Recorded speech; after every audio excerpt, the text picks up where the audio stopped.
Recorded Books presents Postcards from the Dead by Laura Childs, narrated by Danielle Ferland and directed by Drew Sussman. Chapter 1.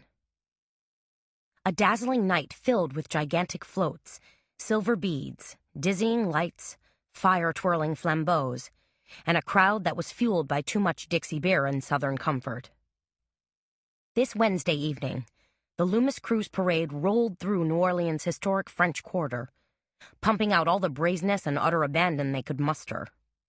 And the city of New Orleans fairly sizzled, caught in the throes of another fantastical Mardi Gras celebration, beginning with the Epiphany and ending with that crazy costumed, over-the-top super finale known as Fat Tuesday. Smack dab in the middle of it all, Kimber Breeze, the perky, Botoxed blonde reporter from KBEZ-TV, stood on a delicate wrought iron balcony outside the Hotel Tremaine. 4 floors above Royal Street, she chirped happily into her microphone and smiled broadly at the cameras as she interviewed various French Quarter denizens and broadcast parts of the parade spectacle live. Inside, in the elegant but slightly frayed Bonaparte suite, 50 costumed revelers sang and danced and whooped it up. Most were there for the free booze. Only a few had been invited for actual interviews. Carmela Bertrand, owner of the Memory Mind scrapbooking shop, was one of those waiting her turn on the balcony. Carmela wasn't a big fan of Kimber Breeze, but she knew a photo op when she saw one. And her business, still not fully recovered from that enormous hiccup known as Hurricane Katrina, could always use a punch of publicity. "This is taking forever," Carmela drawled to her best friend Ava, who had come along to keep her company. Having taught a morning class on stencils, then spent the afternoon unpacking boxes filled with new mulberry and banana leaf papers, Carmela wasn't in the mood for the Zydeco music and the fever-pitch energy that pulsed through the room. Carmela would have preferred to be tucked snugly into her little French Quarter apartment, watching Wheel of Fortune and enjoying a calm, relaxing evening with her 2 dogs, Boo and Pooba. "Come on, Cher, enjoy the party," urged Ava. Ava was a party girl and former Southern beauty queen, while Carmela was clearly the laid-back cocooner. "Loosen up and live a little." Carmela smiled tolerantly and smoothed back a strand of honeyed blonde hair from her short, choppy bob.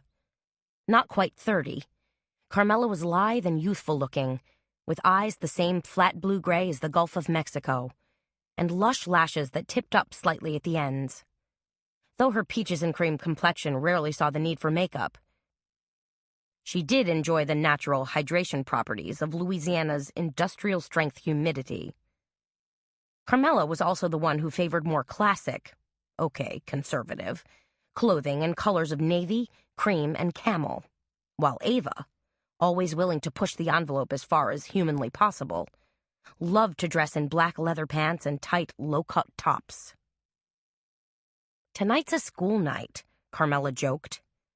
She knew that tomorrow morning, come 9 o'clock, she had to be primed and ready for the onslaught of customers that would pour into her shop. Most would be frantic to grab reams of paper, rubber stamps, and rolls of purple and green ribbon. All the better to create Mardi Gras menus, party place settings, and scrapbook pages. "Oh my gosh!" Ava suddenly screeched. "I don't believe it! There's Sugar Joe!" Carmela stood on tippy-toe and tried to peer over the heads of the costumed crazies. "Where?" Sugar Joe Pinola was the best friend of her ex-husband, Seamus Meacham. But while Seamus was a rat-fink of the first magnitude, Sugar Joe was actually a pretty decent guy. "On the monitor! On the monitor!" cried Ava, pointing. Carmela swiveled her head to where Raleigh, one of KBEZ-TV's camera guys, sat at a portable console. "Let's watch," she said. "See how it goes for him. Maybe see what's in store for me." Over the years, Carmela hadn't enjoyed a particularly warm relationship with Kimber Breeze.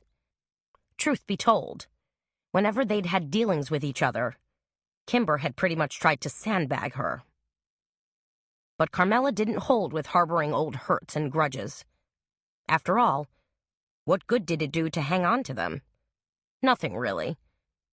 Unless, of course, it was a grudge involving an ex-husband. Then it was perfectly legitimate.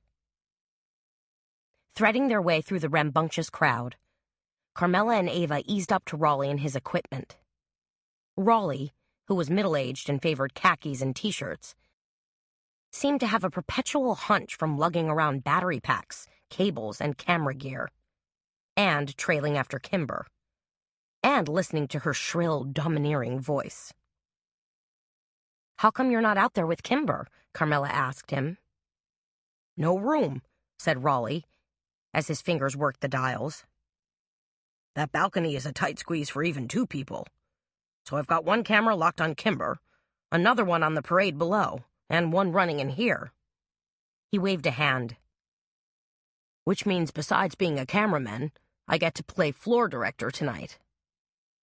"What does that mean exactly?" asked Carmela. Raleigh shrugged. "Switching between cameras A, B, and C." "And all this feeds directly back to the station?" asked Carmela, indicating the monitors. She found this technical part fascinating, akin to assembling a video scrapbook. "That's right," said Raleigh. His brows beetled, and he was suddenly on alert. "Oh, hey, here we go." Carmela and Ava watched the monitor as Kimber interviewed Sugar Joe, which, for the preening Kimber, pretty much turned into a flirt fest. "Maybe she'll flirt with you," Ava said to Carmela, then giggled wickedly. "Maybe she'll turn tail and walk away," said Carmela. She wasn't sure what Kimber's reaction would be to her. Stamp her foot and refuse to do the interview? Could happen. On the monitor, Kimber gave Sugar Joe a warm hug. Then, a few seconds later, Sugar Joe came bounding in from the balcony. Sugar Joe was tall with buzz-cut blonde hair and a broad, open face. When he saw Carmela and Ava, he broke into a grin. "Carmela!" Sugar Joe cried out. "And Ava!" He spread his arms wide open, the better to hug them. "You ladies look ravishing." Sugar Joe told every woman within a 2-mile radius that she looked ravishing. And he greeted each and every woman with, "Hello, beautiful." Carmela decided Sugar Joe's boundless enthusiasm for the fairer sex wasn't the worst thing in the world. "You looked mighty handsome on camera, Sugar Joe," cooed Ava. Ava had a way with the opposite sex as well. But Carmela was more interested in the broadcast. Raleigh had switched to the parade feed now, capturing an enormous pirate ship that was gliding by, illuminating the night with thousands of white twinkle lights. "Now this feed's going to the station?" she asked Raleigh. "It's going there, but not live," he told her. "It's being automatically archived for later. But a portion of this broadcast will be live." Raleigh glanced at his watch and seemed to tense up. "Oh yeah, in about 8 seconds. He slouched forward and spoke into his microphone. "Okay, Kimber. Time to cut in for station ID." He paused while he twiddled a dial on his console. "Kimber?" he said again. "Better be on your toes, girl, because I'm coming to you live in 5. Raleigh stole another quick glance at his watch, then began his countdown. 5, 4, 3, 2. But when Kimber's monitor came on, no one was there. "Crap!" whooped Raleigh. He frantically keyed her microphone. "Kimber!" he hissed. "You're on!" A blank screen. Still no Kimber. Suddenly, a blur of motion flashed across the screen, and then Kimber's face was pressed tightly against the camera's lens in a grotesque grimace. "What?" cried Raleigh. He jerked back. "Oh man, now the lights went out. Geez Louise, I gotta switch my feed." His fingers quickly pushed buttons, cutting over to the parade that was lumbering by below them. Was Kimber just goofing off? Carmela wondered. Was she being a pill and trying to rattle poor Raleigh? But something didn't sit right with Carmela. From her perspective, Kimber had looked terrified. "No, put the balcony feed up on the other monitor," she cried to Raleigh. "Something's wrong." He shook his head. "Can't. The Klieg's down. No light out there." Carmela stood motionless for one more second, knowing it wasn't her place to interfere. Then she quickly reconsidered and pushed her way through the almost impervious, partying crowd and out onto the balcony. Arriving slightly breathless on the little half-circle balcony that hung out over the street, Carmela stopped dead in her tracks. Bizarrely, Kimber was nowhere to be found. Huh? Where on earth did she disappear to? Carmela blinked and glanced around again. Kidnapped by space aliens? She saw only 2 cameras, locked in place, their dark lenses and all-seeing red eyes staring indifferently at her. As Carmela fought to figure out what strange trick had just been played, shrill screams echoed from the street below. Startled now, she turned and glanced down. An enormous pink and gold dragon float was rolling by, the dragon's 10-foot-wide gaping mouth spewing smoke and shooting sparks, while an enormous tail wagged back and forth across the entire width of the street. Perched high atop the dragon's spiky back were at least 40 white-robed crew members tossing strands of silver beads to the screaming, deliriously happy crowd. But still, the screams persisted. And now the crowd wasn't just crying out for beads. Now, horrified faces were upturned. Looking at me? Puzzled, Carmela glanced down and saw a fat black cord snake tightly over the balcony railing, leading to... Her heart did a slow-motion flip-flop. Then, with a feeling of dread and a swirl of vertigo, Carmela leaned farther out over the narrow wrought-iron balcony and gazed straight down. That was when Carmela saw Kimber's lifeless body dangling 10 feet below her and gasped in horror. Kimber's face was a massive purple clot. One slender high heel hung from her foot. The other foot was completely bare. Then, a spotlight from the dragon float suddenly angled its bright light upward, revealing Kimber's twisting body. And Carmela's scream rose in a frantic plea, mingled with hysterical shrieks from the crowd below.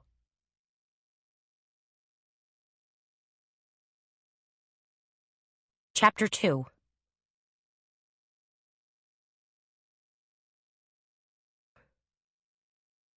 Horrified, trying to get a grip on her initial shock, an almost paralyzing wave of fear, Carmela jerked herself back upright.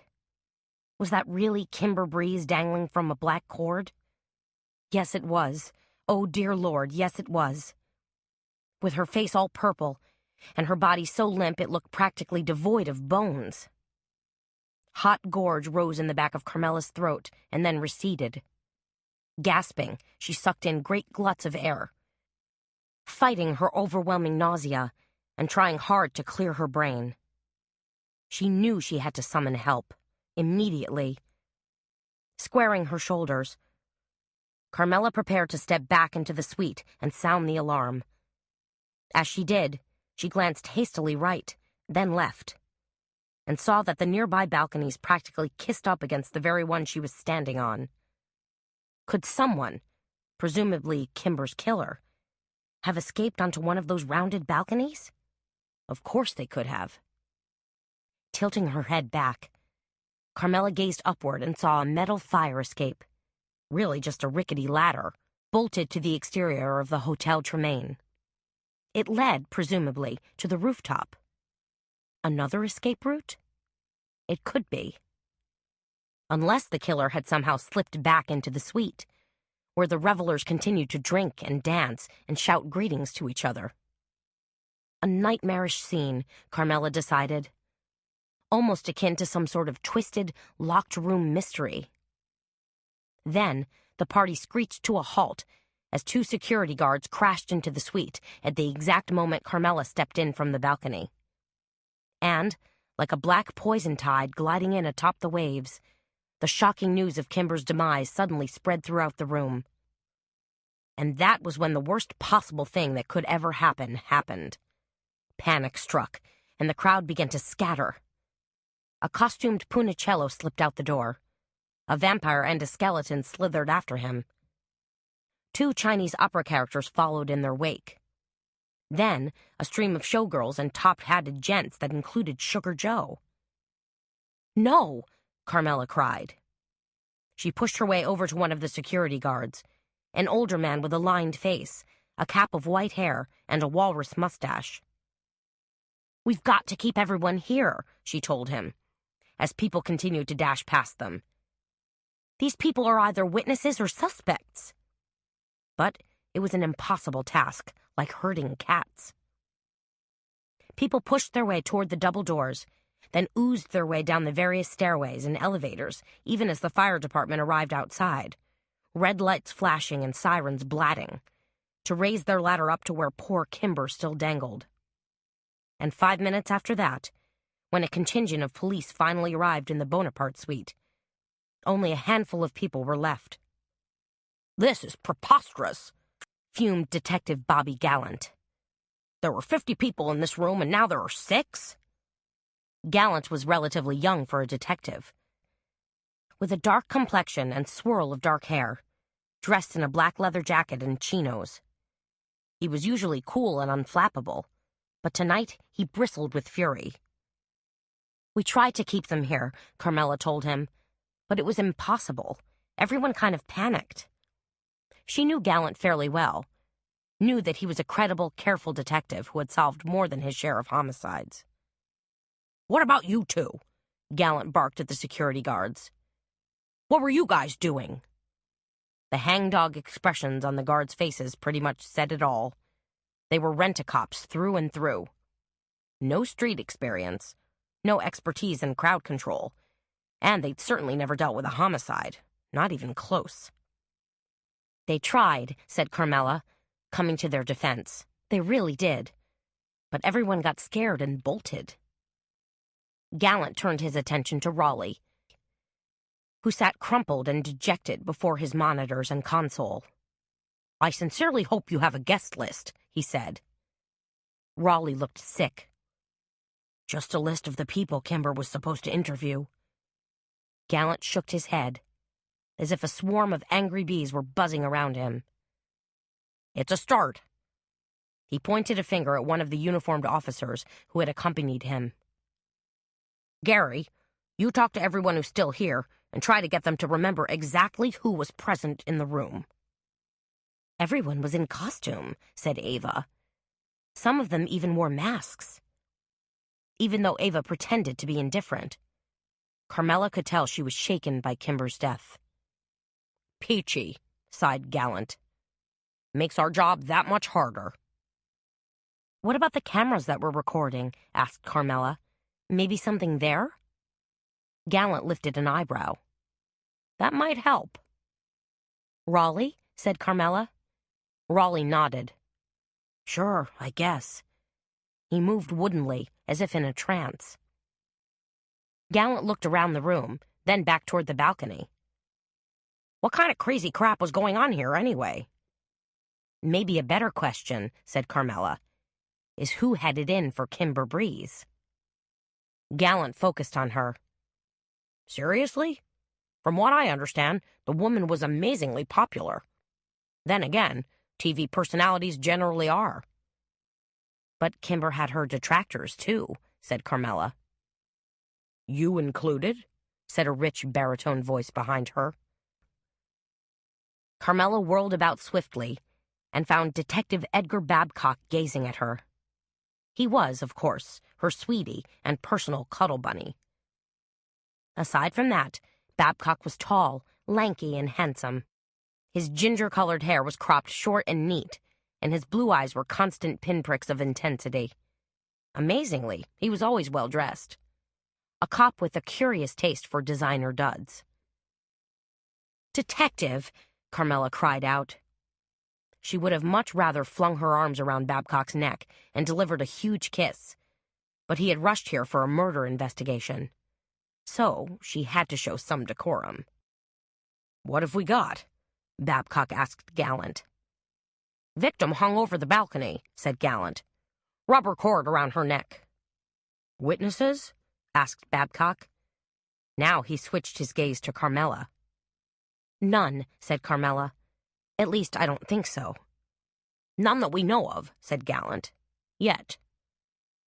Carmela and Gallant spent 2 minutes filling Babcock in. He listened, nodded, then stepped out onto the balcony. Carmela followed him. "You shouldn't be out here," said Babcock. Carmela glanced down to where 2 firemen were gently passing Kimber Breeze's lifeless body down to a pair of EMTs in blue jumpsuits. "Neither should she," she said. A white ambulance had pulled up onto the curb, its red light twirling lazily. No hurry now. "Seriously," said Babcock, "why were you here? You do, after all, have a somewhat checkered past when it comes to dealing with the notorious Miss Breeze." Carmela shrugged. The TV station was doing real people commentaries and play-by-plays as part of their Mardi Gras coverage. One of their producers called and asked me to participate, so I figured, why not? "You didn't know Kimber was doing the interviews?" "No, I did not. Not until I got here." "But even when you saw it was her," said Babcock, "you decided to go ahead. Maybe gain a little extra publicity for your scrapbook shop?" "Publicity never hurts," said Carmela. She glanced down again and saw that a shiny black medical examiner's van had pulled up. On the other hand, she thought, maybe this kind of publicity wasn't so great. Then she noticed that, 10 feet away, the parade revelers had seemingly gotten bored with the Kimber Breeze incident and were now drinking from go cups and snatching beads out of the air. Laissez le bon temps rouler. Let the good times roll, even in the presence of death. Then again, Carmela told herself, people in New Orleans lived with a constant reminder of death. The above-ground cemeteries, or cities of the dead as they were famously called, loomed everywhere. A reminder that all good things must end. "Lieutenant!" Bobby Gallant stood in the doorway looking out at them. "Yeah?" said Babcock, turning. "We've got some TV people who just showed up," said Gallant. "The owner of the station and a reporter. They want to do a live-on-the-scene report, and maybe ask you a couple of questions." "Okay," said Babcock. "Obviously, we can't say much at this point, but I suppose we could get the public involved. There's a good chance somebody down below saw something." He hesitated, tossing around the pros and cons for a few moments, then made up his mind. "Maybe we can even get a description." He looked directly at Carmela. "Yeah, a TV interview is probably good exposure." "So, go expose yourself," said Carmela. The owner of KBEZ, dressed in a charcoal gray 3-piece suit and sporting a gold Rolex on his wrist, greeted Babcock with a somber expression. "Ed Bannister," said the man, extending his hand. He was chubby and bespectacled, with a fringed ring of gray hair, like an old-fashioned friar around his shiny pink dome. "Anything we can do in the way of cooperation, just ask." "I understand you want to do a live broadcast," said Babcock. He wasn't swayed by Bannister's offer to help. Babcock knew darn well this was an opportunity for KBEZ to own the story and leapfrog the other TV stations and print media. "Yes, a remote," said Bannister. "Obviously, we'd like to be first out with this story because she's one of ours. We'd also like to interview you too, Detective, and—" He glanced at Carmela. "Carmela, is that your name? You were first on the scene?" Carmela nodded. "I'm Carmela Bertrand, and yes, I ran out onto the balcony and found Kimber." "We might want to do a second interview with you," said Bannister. He glanced over at Raleigh. "Seeing as how our equipment is all set up and ready to go." Bannister seemed to consider his words, then glanced at Babcock again. That's if we have your permission, Detective. Fine with me, said Babcock. Truth of the matter is, your broadcast might help shake things loose for us. Exactly my thought, said Bannister, nodding. So, if you do your news story, then I say a few words. That should serve both our purposes, said Babcock. His brow furrowed. Only who's going to? I am, said a young woman, elbowing her way to the front of the pack. This is Zoe Carmichael, said Bannister. She's a sort of apprentice at KBEZ TV. He sounded just this side of nervous, but Zoe wasn't. I can do it, she said. She waved in front of her face a small microphone that was attached via cable to a battery pack clipped to her belt. Petite, with a mass of reddish-blonde hair, Zoe had a pert nose and a cherubic smile. Raleigh, said Ed Bannister, kindly make this happen. Zoe, looking both confident and eager, scurried over to confab with Raleigh. 2 minutes later, he'd positioned her in front of the balcony door, aimed a key light at her, completed a sound check, and was back manning his equipment. You're going live? Asked Carmela. She'd watched and listened to the proceedings with great interest. It seemed incongruous to her that the TV station Kimber Breeze worked for would jump to capitalize on her death like this. On the other hand, it was a heck of a news story. Pretty, sexy TV reporter murdered on balcony overlooking crazy Mardi Gras parade. It had ratings written all over it. The control room will cut into our regular programming, explained Raleigh. They'll put a newsflash visual on the screen, and then we'll go live. He was answering Carmela's question, as well as explaining to the young reporter Zoe exactly how it was going to go down. He fiddled with the dials on his equipment, then moved behind a camera and focused his lens directly on Zoe. Okay? Zoe did an exaggerated smile, wiggled her shoulders to shake loose any tension, then said, Okay, I'm as ready as I'll ever be.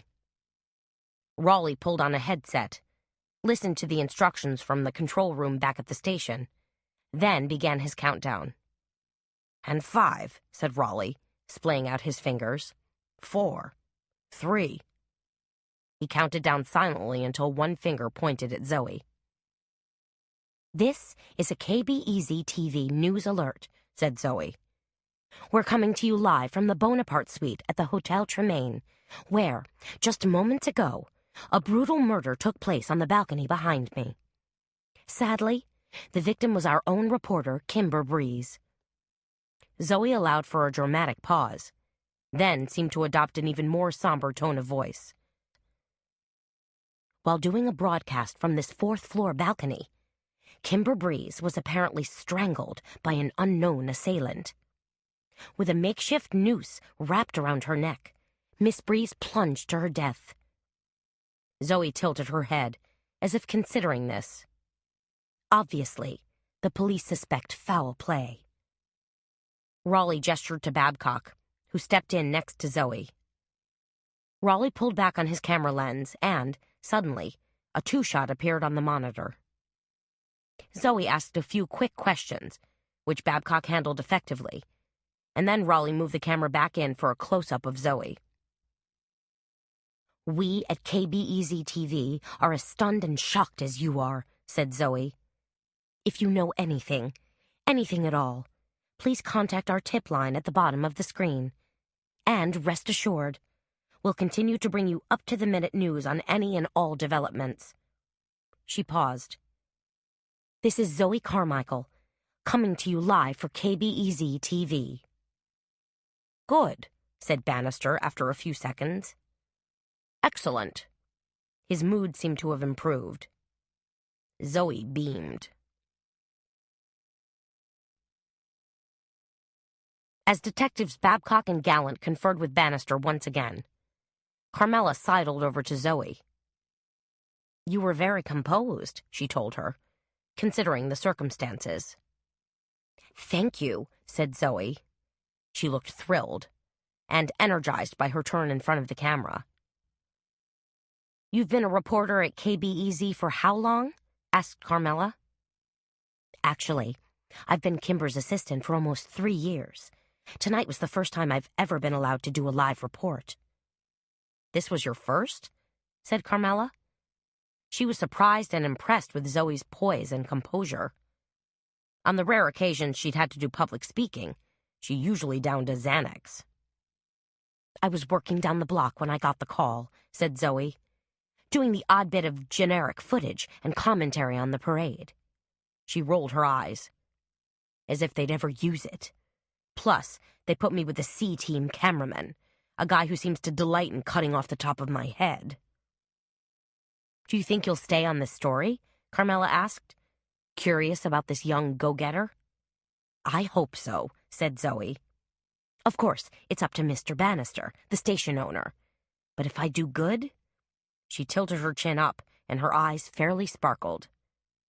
Then you'll be a regular on air, said Carmela. That's my dream, said Zoe. That's always been my dream. She turned to Raleigh and said, I want to interview her, too. Maybe the station can run it later.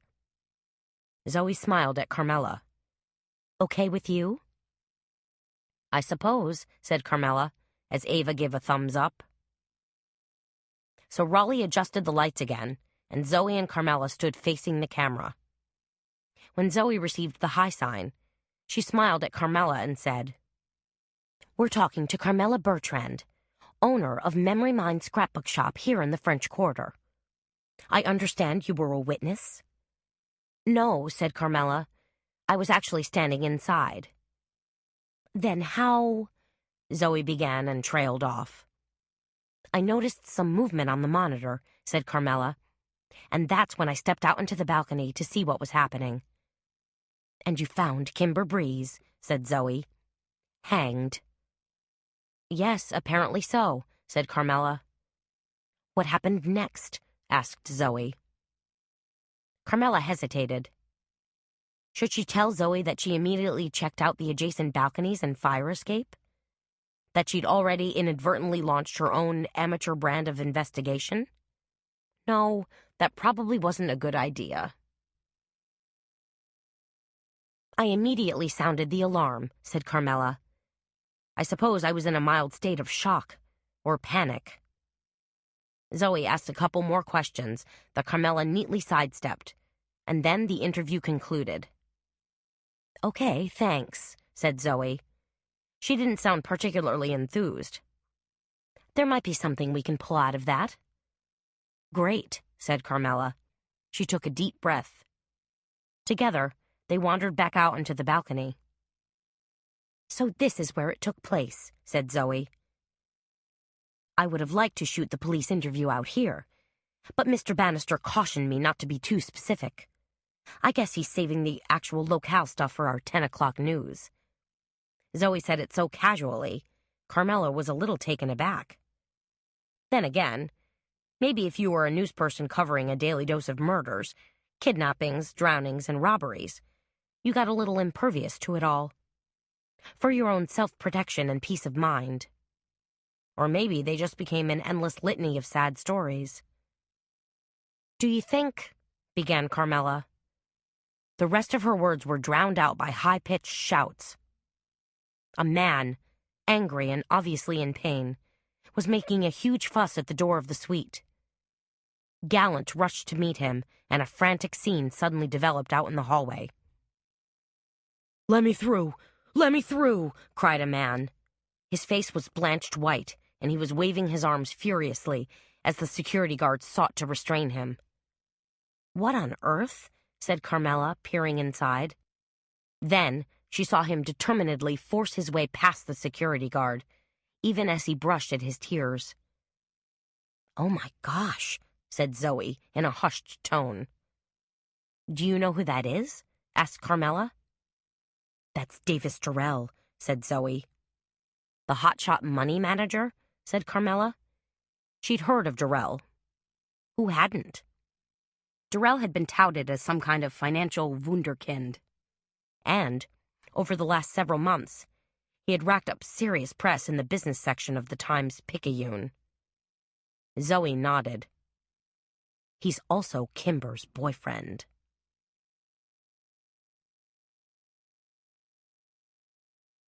Chapter 3. "What happened?" cried Darrell. His jacket and tie were askew. His eyes were darting and frantic, and he looked shaken to the core. "Where is she?" Babcock crossed the room with 2 long strides. Carmela heard him do a rather professional introduction. Then he put a hand on Darrell's shoulder and spoke in hushed tones. Darrell listened with an unbelieving look on his face. He said, "No, no, no," 3 times, then snapped his mouth shut, looking drained.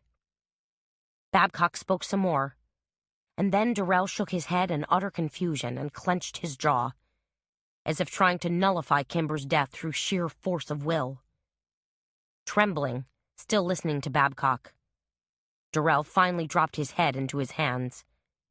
Anger, denial, acceptance. Babcock stood there looking uncomfortable. His role as a homicide detective was not to comfort the bereaved, but to pursue the killer. But Babcock was a gentleman and, as Carmela well knew, possessed a good deal of sensitivity. A few minutes later, Darrell seemed to pull it together. He ground the heels of his palms into his eyes to brusquely wipe away tears, then growled out a couple of more questions. Carmela couldn't hear Darrell's words, but she surmised they concerned the circumstances of Kimber's death. Then, Babcock turned and nodded in Carmela's direction. Carmela gave a start. "What, me? What can I possibly add to the conversation?" But Darrell had already pulled himself away from Babcock and was bearing down on her with a determined look. "I'm so very sorry," Carmela told him, after they hastily introduced themselves and shook hands. "My sincere sympathies." "Detective Babcock told me you were here the entire time," said Darrell. "He said you were the one who found her." Darrell fairly quivered with intensity. His dark eyes flashed, and color was returning to his cheeks now, giving his handsome face with its full lips and aquiline nose an intense, eager appearance. Carmela nodded. "I was here in the suite, yes, along with a lot of other people who were hanging out, before and after their interviews." "But they all left," said Darrell. "Fled like rats," he snapped. "I'm afraid so." "When it happened, you weren't actually out?" Darrell's voice cracked as he turned to stare at the open doors that led to the balcony. "No," said Carmela. "I wasn't on the balcony with her. No one was." "Someone was," said Darrell. Carmela swallowed hard. "Well, yes, I suppose that's true." "But you were the one who found her," Darrell pressed. "You sounded the alarm. At least, that's what Detective Babcock seemed to imply." "I ran out there," said Carmela, "when I saw that something was amiss." "Amiss," repeated Darrell. Tremendous pain shone in his eyes. Carmela bit her lip. Amiss seemed like a horrible choice of words. Far too lightweight, considering the terrible scene she just witnessed. "Do you think—" began Darrell.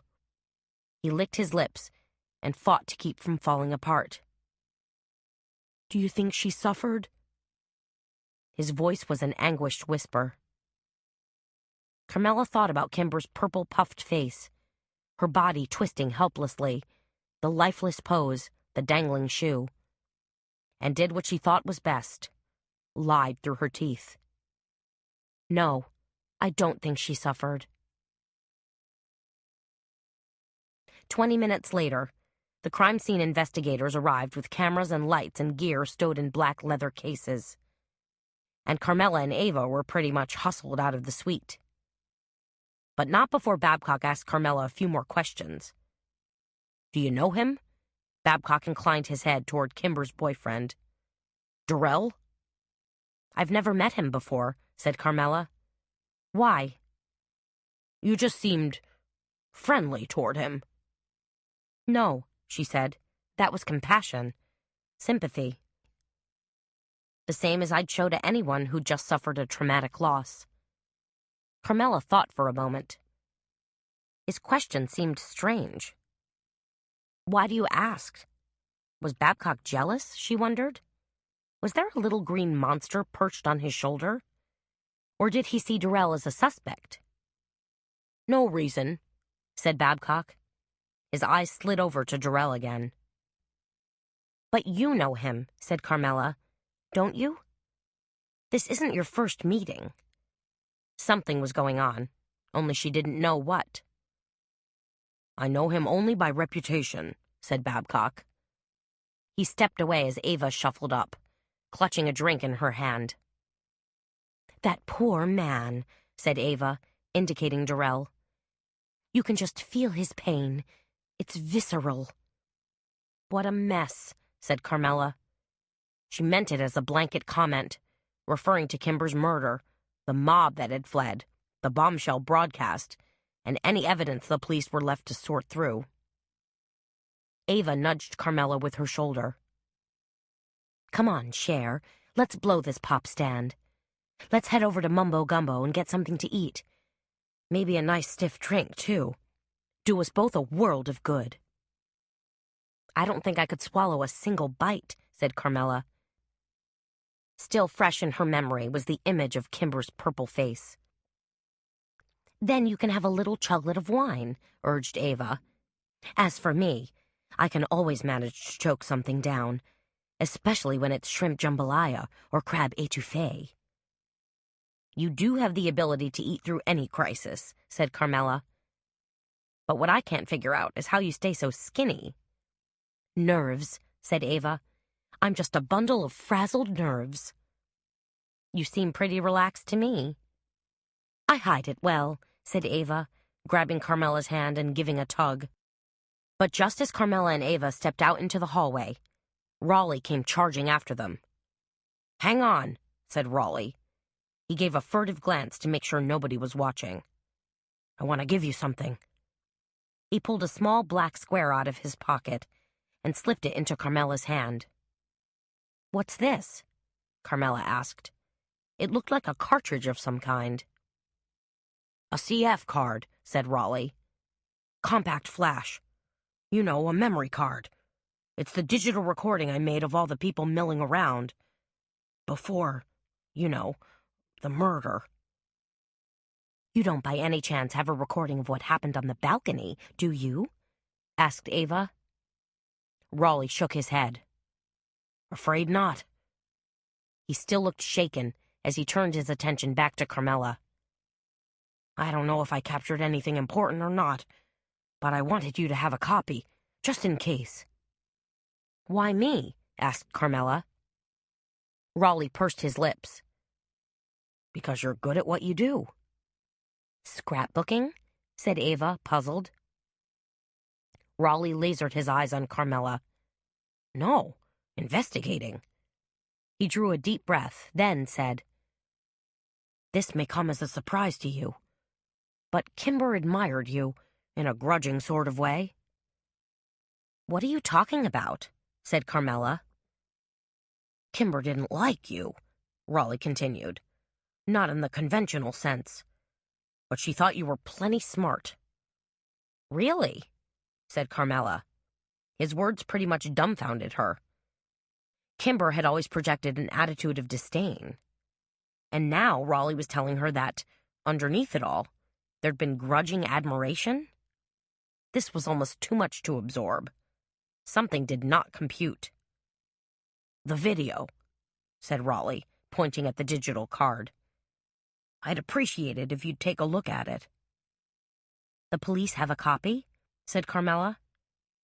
They haven't asked for one yet, said Raleigh. Then why give one to me? Asked Carmela. Like I said, because you're good at investigating, said Raleigh. I know you've helped Babcock crack a couple of cases. I got lucky, said Carmela. No, you got good, said Raleigh. Remember, I work in a newsroom, so I get the inside poop on what goes down in this town. I know how you helped with that murder at the church. He paused. Just look at it, will you? As a favor to me. See if you can spot anything or anyone that's out of place. Something you think looks a little hinky.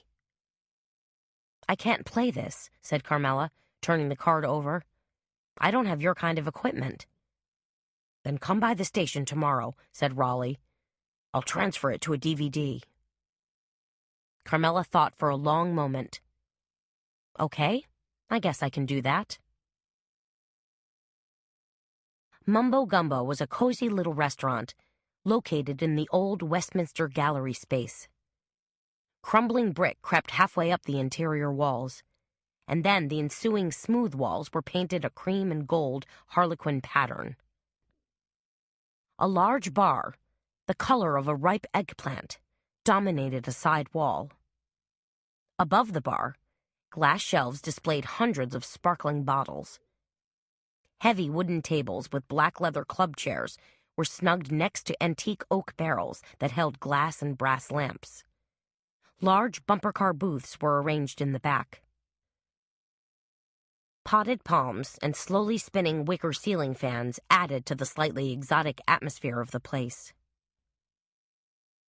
The music tonight was blaring Zydeco, interspersed with haunting Cajun ballads, while about 50 people seemed to be jostling at the hostess stand, trying to get a table. But Carmela had an in. She'd once dated Quig Brevard, the owner. Not seriously, but not frivolously either. They'd had a couple of fun dates, though nothing had sparked. Only now that she was involved with Babcock, Quig seemed to think she was primo dating material again. So, when Quig spotted Carmela across the proverbial crowded room, he hurried over. All broad shoulders in a sleekly tailored Italian suit, Quig was dangerous-looking with his olive complexion, dark eyes, and sensuous mouth. And with his big cat way of moving, he could almost take a girl's breath away. Almost. "Hello, sweetheart," Quig growled at Carmela. He kissed her on the cheek, but landed only a half-inch from her mouth. "Hey, sugar," said Ava. Quig's eyes never left Carmela. "Hello, Ava." Then he snapped his fingers, and, like a magician's attentive assistant, the hostess quickly appeared at his elbow. "Booth 6, said Quig. The hostess, a tall, dark-haired woman in a sleek black jumpsuit, looked suddenly discombobulated. "The Duvall party's been waiting over an hour for that booth." "They'll have to wait a little longer," said Quig. Carmela, Ava, Quig, and the unhappy hostess caravanned to the booth, where menus were produced and a bottle of wine was brought out. "This is new from my vineyard," said Quig. "Something I call Ruby Revelry." He filled gigantic Riedel glasses with the lush red wine, then squeezed into the booth alongside them.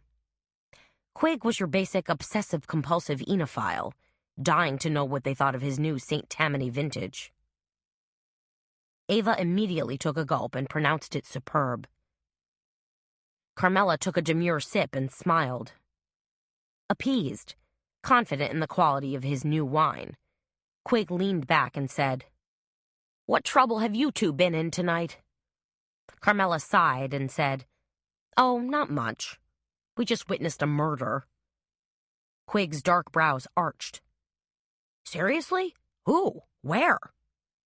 "Remember Kimber Breeze?" said Ava. "From KBEZ-TV?" "The hot blonde?" said Quig. "Bingo," said Ava. "She's dead?" said Quig. He looked surprised. Carmela and Ava quickly filled him in. "Ah, man," said Quig, when they'd finished their tale. He looked shaken and genuinely shocked. "She comes in here all the time." "Came," said Ava. "Kimber's in the past tense now." Quig shook his head in disbelief and squinted at them. "I think she might have been in here earlier tonight." "Really?" said Carmela, her ears perking up. Seriously? Said Ava. Wow, that's some crazy coincidence. Can you pin that down for sure? Asked Carmela. I can try, said Quig. He jumped up from the booth and loped over toward the hostess stand. He was back a minute later with one of his servers in tow, a young blonde woman with a pert pixie cut named Misty. Quig made hasty introductions, then said, Misty says she waited on Kimber earlier. Around, what time do you think, 5 o'clock? That's right, said Misty, nodding. You're positive it was her? Asked Carmela. The lady from the TV station, said Misty. Oh, sure, it was her. Do you still have the credit card slip? Carmela asked. She wanted actual confirmation. They paid cash, said Misty, but I'm 100% positive it was her. Misty was nervous and fidgeting now, as if she'd been called to the school principal's office. You want to know what she ate? Misty asked. Actually, said Carmela, I want to know if she was with anyone. Yeah, she was, said Misty. A guy. What kind of guy? Asked Carmela. He was decent looking, said Misty, giving up a little smile. But his clothes were a little shabby. Do you think it could have been the guy we saw tonight? Carmela asked Ava. Her boyfriend, Darrell? Ava shook her head. No way. Darrell had that fat cat look. Nothing shabby about him. What does a fat cat look like? Asked Quig. He was slightly bemused. Like you, said Ava. Xenia suit, big honkin' Rolex, lots of snap and attitude. Like, rich. I'm not rich, said Quig. Ava snorted. Quig owned 2 restaurants and a winery. That amounted to a significant net worth. So, said Carmela, interested now. It doesn't sound like the same guy at all. Maybe Kimber had another boyfriend, Ava smirked. Maybe she liked to go slumming once in a while. I wouldn't put it past her. Misty shrugged. Maybe. Did you by any chance catch the dinner companion's name? Asked Carmela. She called him something, said Misty. As I recall, it was kind of an unusual name. Try to remember, urged Carmela. It would be very helpful. It's important, said Quig, trying to add emphasis, because Kimber Breeze was murdered tonight. Murdered? Misty was suddenly shocked. She clapped a hand to her chest as if her heart had just constricted with pain. That's awful. How was she... Hanged, said Ava, casually taking a sip of wine. Off the roof of the Hotel Tremaine. Dear Lord, said Misty. Now she looked like she was on the verge of tears. That's bizarre. Yeah, said Ava. Bizarre that it would happen right during Mardi Gras in one of the murder capitals of the world. The name, said Carmela, trying to get back to the question at hand. If you could possibly remember her companion's name? Misty cocked her head as she thought for a few moments, then said, She called him something, like Dusty or Duncan. That's not quite right, but it was like that. You're sure it wasn't Darrell? Carmela asked. Davis Darrell? Misty shook her head. Nope, it was something a little more unusual. Does that help? Asked Quig.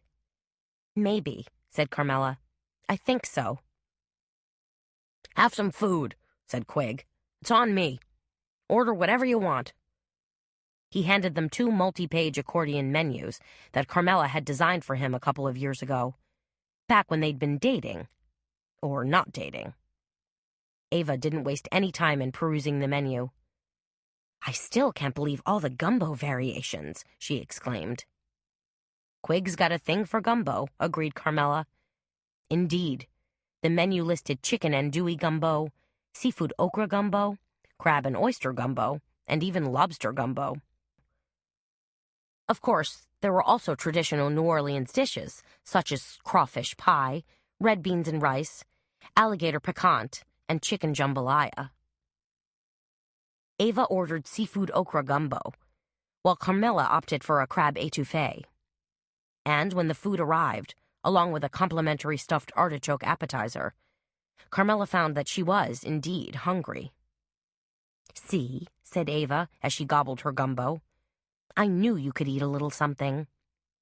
"I think I could eat a lot of something."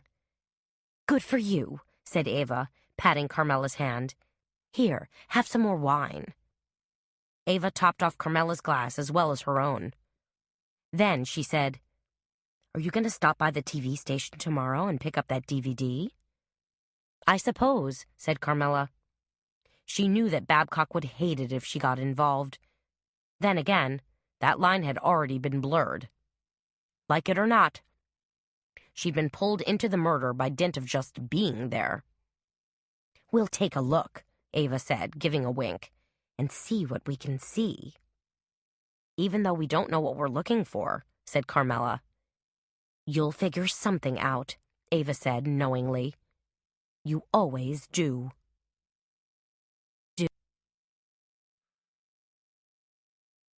Chapter 4. A rosy dawn peeped through the gauze curtains in Carmela's bedroom as she stretched languidly and rolled over to try to catch another 10 minutes of sleep. Then the memory of Kimber's murder flooded back to her, and she sat bolt upright in bed. Kimber. Was she really killed last night? Was I really there? "Yes," Carmela said out loud. "Kimber's dead." Boo, her wrinkly little fawn-colored Shar-Pei, who'd abandoned her cushy dog bed for Carmela's cushy people bed, let loose a wet, rumbly snore. "What are you doing up here, sweetie?" asked Carmela. Boo, who was lying with her back to Carmela, pretended not to hear.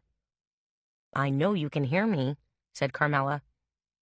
Boo's tiny triangle-shaped ears twitched, and her eyelashes fluttered lightly. "Get down, Boo-Boo," said Carmela. "You know you're not supposed to be up here." Now Pooh-Bah, her other dog, a spotted mongrel that had been rescued from the streets, was staring at her with rapt attention. He rested his muzzle on the edge of the bed and rolled his eyes as if to say, "Can anyone join this pajama party?" "No, you little stinker," Carmela cautioned him. "You stay off the bed. There's a reason you guys have your own special overpriced dog beds."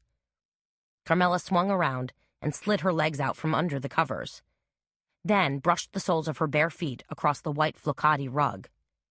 "You guys are incorrigible," she said. "Always pushing the envelope." She knew darned well that once they'd eaten breakfast, had their morning constitutional, and watched her latch the door and leave for work, they'd jump right back on her bed for a doggy slumber party, and sometimes even a pillow fight. But what could she do? Lay down one of those nail grids the police used for stopping car chases? A lot of good that would do. Boo and Pooh-Bah were so smart, they'd probably figure a way around it. "Coffee," said Carmela. She pulled on a white terry cloth robe and shucked her feet into a pair of furry slippers. Then, her mind slipping back to the disastrous events of last night, she walked out into the living room of her cozy little apartment. "And not just any coffee. This morning I feel the need for French roast." She stumbled past her dining room table and over to her small galley kitchen. Once, back when she was married to Seamus Meacham, of the Crescent City Bank Meachams, Carmela had lived in an enormous mansion in the Garden District. Once she'd had a housekeeper who set out bone china cups for her. Once she'd owned a $600 DeLonghi Latissima coffee maker from Italy that had steamed, frothed, and olayed like a personal barista. But that was then and this was now. Her unsuccessful marriage had finally been dissolved, and Carmela was infinitely happier, her soul delightfully at peace. And now, her Mr. Coffee and $1.99 ceramic mugs were more than adequate. In fact, they were just dandy. After measuring out a nice strong ration of coffee, she set it to brewing and plodded to the front door to get the morning paper. What kind of front-page article would there be about Kimber's death? Carmela wondered. Something lurid? No, that was more KBEZ style. That and... Carmela nudged open her front door and bent down to grab the paper. And noticed that a postcard, what people used to refer to as a penny postcard, was centered on top of this morning's Times-Picayune. She snatched up both, assuming the postcard was some sort of advertising gimmick, and went back to the kitchen.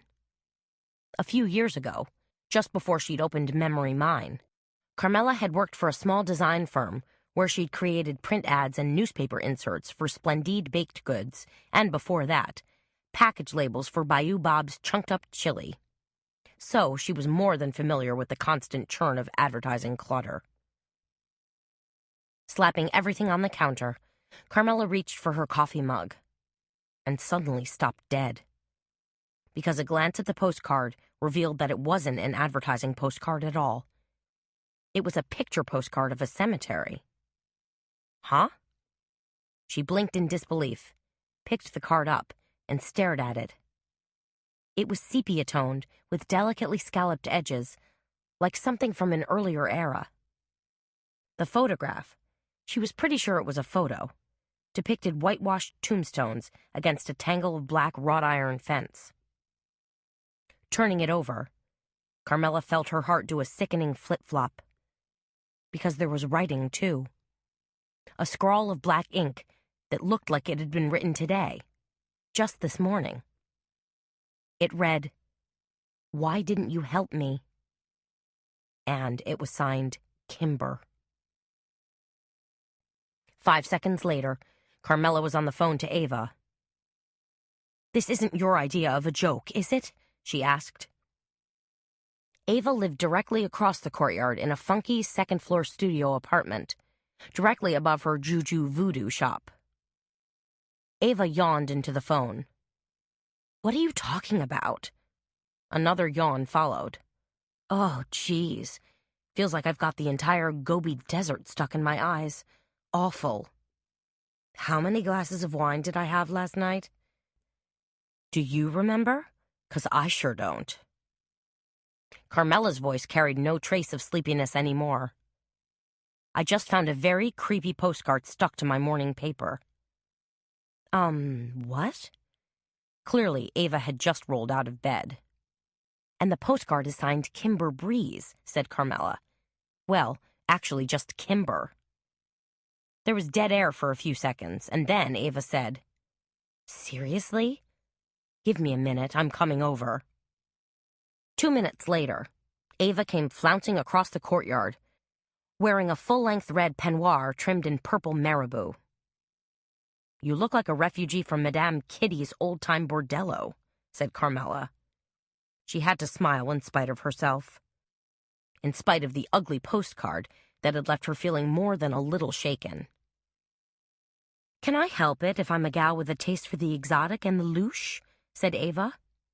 She grabbed the matching marabou stole that dangled down the front of her filmy robe and flung it over her shoulder. "Now, let me see that postcard." Carmela handed it to her. Ava took it, turned a speculative gaze on the photo, then flipped the postcard over and read the message. "Well, kiss my adorable sweet booty," she said in a quiet drawl. "Somebody sure got a sick sense of humor." "Don't they?" "Who would do a crappy thing like this?" wondered Ava. "I don't know," said Carmela, "but I'd sure like to find out." Ava looked askance at Carmela, as if she were studying her. "This isn't some kind of stupid pet trick joke, is it? Designed to freak out the upstairs neighbor?" "I wouldn't do that to you," said Carmela. She smiled. "Not like this, anyway. And I know I didn't fall fast asleep for 6 weeks and wake up on April Fool's Day." Ava lifted a hand to scratch her mass of dark curly hair. "Well, geez, this is just plain weird." "Yes, it is." "I hate to think that somebody's been creepy crawling around our courtyard," said Ava, glancing over her shoulder. Water pattered in the 3-tiered fountain, and colorful bougainvilleas spilled from giant terracotta pots. But the courtyard's essence seemed to have been disrupted. Somehow, it didn't feel quite so cozy and safe anymore. "But someone slipped in," said Carmela. "And the dogs didn't hear anything?" "There was nary a bark, grunt, or growl all night." Ava handed the card back to Carmela, gingerly, like she was disposing of a dead mouse. "I gotta hustle my bustle and get ready for work," said Ava, "'cause Mardi Gras is my second busiest season next to Halloween. But let's try to put our heads together tonight. See if we can figure this shit out. See if anything relates." "Come over for dinner," said Carmela. "We'll take a look at that DVD I'm supposed to pick up from Raleigh." Ava cocked an index finger at her. "There's a plan." By the time Carmela walked in the front door of Memory Mine, she was ready to blow off the whole postcard mystery. The sun was shining. Any number of Mardi Gras parties would be in full swing this weekend. And she knew she was quite possibly the luckiest girl in the world. The fact that she owned her own scrapbook shop made it possible for her to be amazingly inventive with paper, photos, and other fun, crafty items, as well as hang out with other crafty women. In other words, Carmela earned her living doing what she loved most. And really, how many people could genuinely claim that? Those warm, fuzzy feelings lasted for about 30 seconds, until she stepped inside her shop and was stopped by the worried face of Gabby Mercer Morris, her assistant. "You saw the news," said Carmela. It was a statement, not a question. "Yes, I did," said Gabby, making nervous gestures with her hands. Gabby possessed a sincere, caring manner and an open, demure face with guileless eyes. She reminded Carmela of a sweet-natured sorority sister. In fact, Gabby also dressed in twin sets, and today wore a peppermint green cashmere sweater set teamed with a soft dove-gray wool skirt. Gabby's dark hair was shoulder-length, and she continued to brush it back nervously, still not wanting to believe the news about Kimber Breeze. "The whole thing was pretty awful," said Carmela. Now she felt guilty for being so upbeat just a few moments earlier. "I can't believe you were there," said Gabby. "I mean, you show up to do an innocent little interview and find yourself smack dab in the thick of things." "Luck of the draw," said Carmela. "I'd call it bad luck," said Gabby, shaking her head with regret. "Why does something like that have to happen right in the middle of Mardi Gras? Lord knows, New Orleans gets enough negative press for all the drinking and carousing that goes on here." Gabby was suddenly fired up and rolling. "And let's not forget the immodest women who shake their beads and everything else up there on those second-floor balconies." "You realize," said Carmela, "that last year's Mardi Gras brought more than $350 million into the city." "True," Gabby admitted. "It does contribute to our economy." "And lots of visitors find their way to us," Carmela pointed out. "I understand that," said Gabby. "And I'm sure we'll be crazy busy over the next few days. In fact, I'm thankful we'll be busy." "Me too," said Carmela. "A good spurt of business could really fluff this month's bottom line." Business could always be better. But that was pretty much the story all over New Orleans. "But have you seen the paper?" asked Gabby. She waved a copy of the Times-Picayune in front of Carmela. "I mean, it isn't good." A sick feeling lodged in the pit of Carmela's stomach. No. I didn't get around to actually reading it yet." "Your name is mentioned." "Oops," said Carmela. Her ex-husband, Seamus Meacham, was sure to spot it and call to register his disapproval. She could always count on Seamus for a negative vote or sarcastic comment, except where his own drinking, free spending, and carousing were concerned. Then the blinders went on big time. "But you were mentioned only in passing," said Gabby, "as a kind of witness." She glanced at the paper and furrowed her brow. "But it also says there'd been something like 40 different witnesses, and that most of them ducked out before they could be questioned." She glanced up. "Is that true?" "They fled like rats from a sinking ship," said Carmela. "That's terrible," said Gabby. She picked up a spool of purple gossamer ribbon and fiddled with it. "I hope you called Detective Babcock?" Gabby was a big booster of Edgar Babcock. In fact, she had her fingers crossed that Carmela and Babcock would get married someday. She even prayed to Saint Valentine, the patron saint of love, and had purchased a few ubiquitous saint candles from Ava's shop to hopefully spur things along. Her good intentions hadn't paid off thus far, but Gabby had faith. First Bobby Gallant showed up, and then Babcock, Carmela explained. So we have 2 intrepid homicide detectives working the case. "That's good," said Gabby. "2 heads are always better than 1. "Just like us," said Carmela. But Gabby wasn't finished discussing the murder. "Even though Kimber was a real pill," said Gabby, "her death is a genuine tragedy."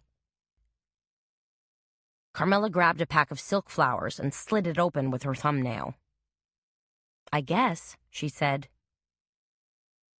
Carmela got to work then, hanging batches of teacup stickers on a rack, experimenting with some new rub-on tape, and arranging a new collection of cardstock frames.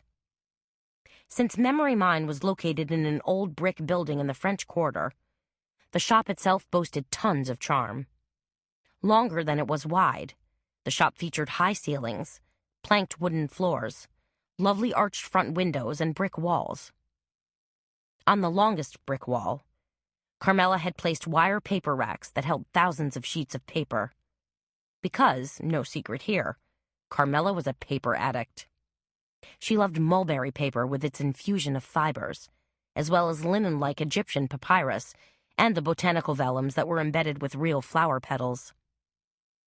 Once Carmela lined up scissors, punches, and rulers on the large back table, the one they dubbed Craft Central, she glanced around and smiled to herself.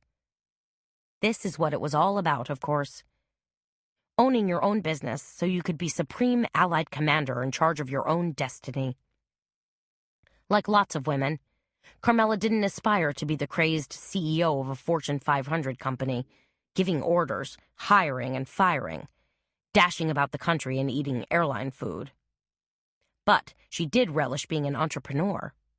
She found it exciting and challenging to build, grow, and nurture her own business.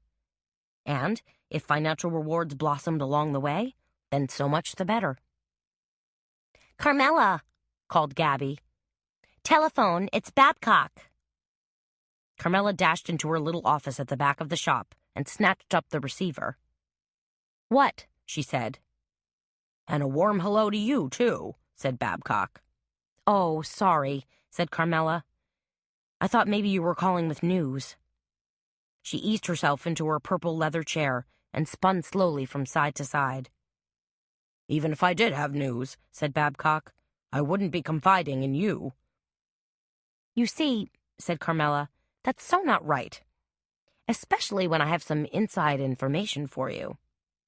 "What are you talking about?" "Here's the thing," said Carmela. "Last night, Kimber had dinner with some guy. Probably not her regular boyfriend, from what I can tell. In fact, he was described as someone who's a little rough around the edges. A guy possibly named Dusty or Duncan." Silence spun out for a few moments. And then, Babcock said, sounding not at all pleased, "Please tell me how you know that."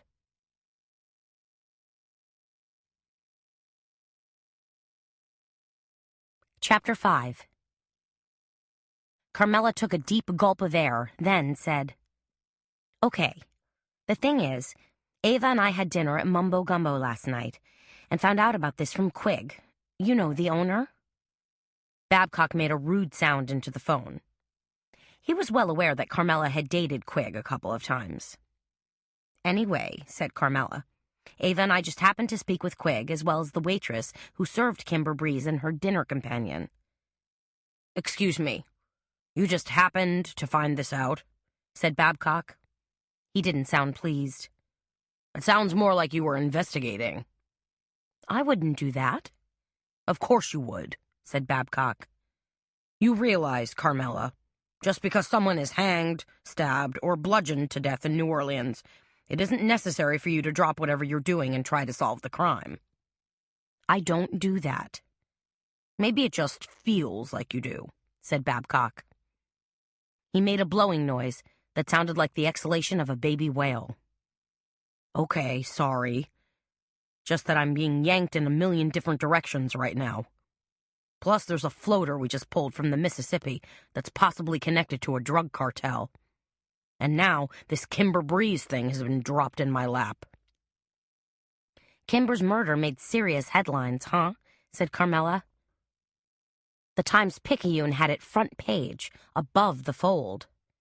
National headlines, too, said Babcock. But why wouldn't it go big? Her own TV station released part of the tape. It's blurry and hard to tell what's going on. But the idea that they do something like that is really quite depressing. You realize, said Carmela, for them it's about her murder and the ratings.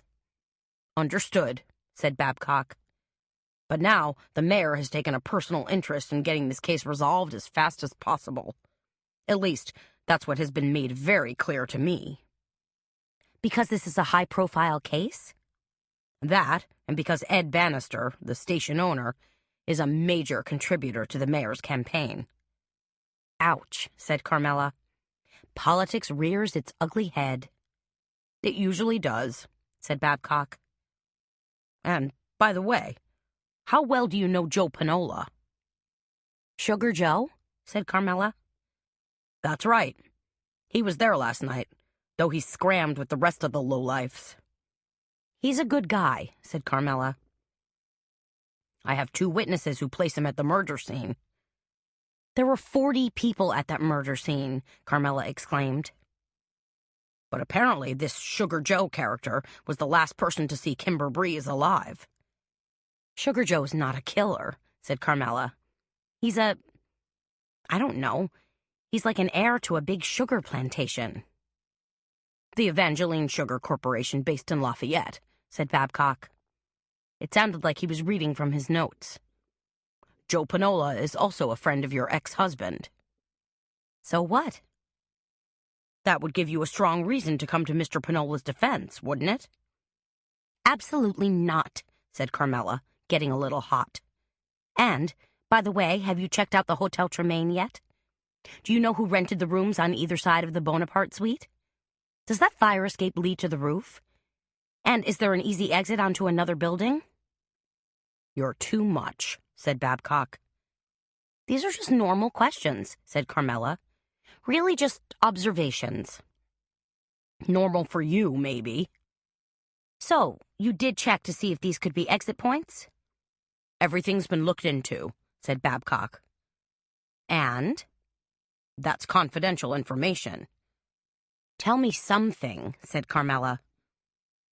The fire escape does, in fact, lead to the roof of the building. So there are probably several easy means of escape, said Carmela, like jumping down to a neighboring building. Unfortunately, yes. And the rooms on either side? Carmela pressed. Unoccupied, said Babcock. Somebody could have been in one of them, mused Carmela. I mean, that's probably how the murderer got away so fast. She paused. Don't you think? What I think doesn't matter, said Babcock. I need to rely on empirical evidence. Which is not a lot, yet. Huh, said Carmela. It wasn't the answer she wanted to hear. She sat there tapping her foot, wondering if she should tell Babcock about the postcard she'd received, and decided not to. It would make him all bonkers and bring out his protective male instincts, which was the last thing she wanted right now. Okay, said Carmela. What about Kimber's boyfriend, Davis Durrell? Have you done an in-depth interview with him yet? Carmela figured Durrell might be able to offer some ideas about Kimber's murder, or at least he could speculate. I'm on my way to talk to him now, said Babcock. Will you call me afterward? Something had just popped into Carmela's head. Probably not. Because I was just wondering, said Carmela, trying not to rush her words. how Darrell happened to arrive at the murder scene so quickly. 5 minutes later, the clock struck 9. The front door was unlatched, and Baby Fontaine and Tandy Bliss, two of Carmela's scrapbooking regulars, came charging in. "What the heck, Carmela?" yelped Tandy. She was short and skinny to the point of being emaciated, and she had a tight crop of hennaed curls ringing her bony face. "Now what did you get yourself involved in?" Baby, her companion, was 50-something and still gorgeous, a Garden District socialite who sported Chanel jackets teamed with perfect white blouses and blue jeans. Her pixie-cut blonde hair was always perfectly coiffed, and her face was amazingly unlined. In direct contrast to Tandy, Baby's nature was far more gracious and tactful. "Carmela's not involved," said Baby in a soothing tone. "She just happened to be there." "Thank you, Baby," said Carmela. But Tandy peered across the tops of her red half-glasses and said, "Phoo. If Carmela was there, then she's already spinning murder theories." She tilted her head in an appraising gesture. "Am I right?" Carmela hesitated. Fact was, she was noodling a few theories. There was Kimber's mysterious dinner companion, of course, and the boyfriend who had seemed, dare she say it, over-the-top hysterical. "If Kimber was killed on purpose," Tandy continued, "it would be more like a crime of passion. I mean, maybe Kimber was involved in an illicit affair. Or even something illegal, like drugs or organized crime." She said this casually as she dug into her scrapbook tote and pulled out a Tupperware container filled with homemade peanut butter bars. She ripped off the plastic top and held the container out to Gabby. "Care for a bar, honey?" "Sure," said Gabby, taking one. "Hanging someone from a 4th-floor balcony doesn't sound like passion to me," said Baby. "It sounds extremely premeditated. Also, I'd venture to guess that Kimber knew her killer. That's how they were able to get so close to her." "Never can tell," said Tandy, who seemed to thrive on imagining worst-case scenarios. "It could have been a random stalker." "You think?" said Gabby. "Sure," said Tandy. "Think about it. Kimber was a pretty TV reporter in a high-visibility job. Somebody saw her on TV, became intrigued, and then got it in their sick little head that they were in love, or in hate, or whatever." "That's not a bad theory," said Gabby. Tandy continued. "You know how much things have changed down here. Lots of new people moving in to snap up abandoned properties and try to make a fast buck in real estate." She snorted. "Lots of people from not here." From not here was New Orleans slang for someone who wasn't born and bred there. Gabby took a bite of peanut butter bar and gazed at Carmela with questioning brown eyes. "What do you think, Carmela? You're always so good at constructing theories and figuring out motives." Baby nodded. "She's the best. Silly us. We came stampeding in like a herd of cattle and never gave Carmela a chance to talk." She flashed Carmela an encouraging smile. "What do you think? You can always pull random threads together and make a logical connection. What do you think about Kimber's murder?" All eyes were suddenly turned on Carmela as the women spread out around the table. Carmela almost didn't show them the postcard. Then, at the last second, she changed her mind. After all, what could it hurt? And it did seem related to the murder in some strange, sick way. So, she pulled the cemetery postcard from the pocket of her suede jacket and slowly placed it in the middle of the table. "Take a look at what turned up on my doorstep this morning," she said. Tandy's mouth opened and closed in a gasp, like a fish hauled out of water. Then, in a loud bray, she exclaimed, "Holy shit, Sue, Carmela!" Snatching up the postcard, Tandy pored over it like a fiend. She flipped it back and forth a dozen times, then looked up, wrinkled her nose, and declared, "It's a crank. Has to be." "Of course it is," said Baby, who'd been hunched over Tandy's shoulder, studying the strange postcard. "But what a terrible, nasty joke, if that's what you can even call it." "You found this on your doorstep?" said Gabby. She just looked stunned. Carmela nodded. Uh-huh. This morning with my newspaper. Who would do something like that? Asked Gabby. She hugged herself, arms crossed in front of her, as if she had a sudden chill. A crazy person? It's a joke, Tandy repeated. A bad joke, but a harmless one. What if it's not? Said Gabby. What if it's not harmless at all? What do you mean? Asked Baby. It could be a warning, said Gabby, her eyes going big. What if somebody thinks Carmela is some sort of star witness, and they're telling her to back off and shut up? That gave them all pause. But I wasn't a witness, Carmela said, finally. I was there, yes, but I didn't actually see anything. Just she gulped. The aftermath. Maybe somebody thinks you know more than you do, said Gabby. That's a very interesting theory, said Tandy. She was starting to buy into Gabby's argument. It's ridiculous, said Carmela, grabbing the postcard back. She suddenly wished she'd never shown them the darn thing. I was hoping we'd get a good laugh out of it. Gabby peered at her. Did you really? Sure, said Carmela. But deep down, she knew that wasn't the absolute honest truth. So what had she really wanted? To be assured by her friends that the postcard meant nothing? To elicit their opinions on whether she might be in serious doo-doo? Perhaps. But now that she'd shown the postcard to Gabby and Baby and Tandy, it felt like it really should be heeded as a warning. Except if it was a warning, wouldn't the writing have said, back off, or something equally strident? Why did the scrawled message say, why didn't you help me? And why had this sick someone signed Kimber's name? Carmela shivered.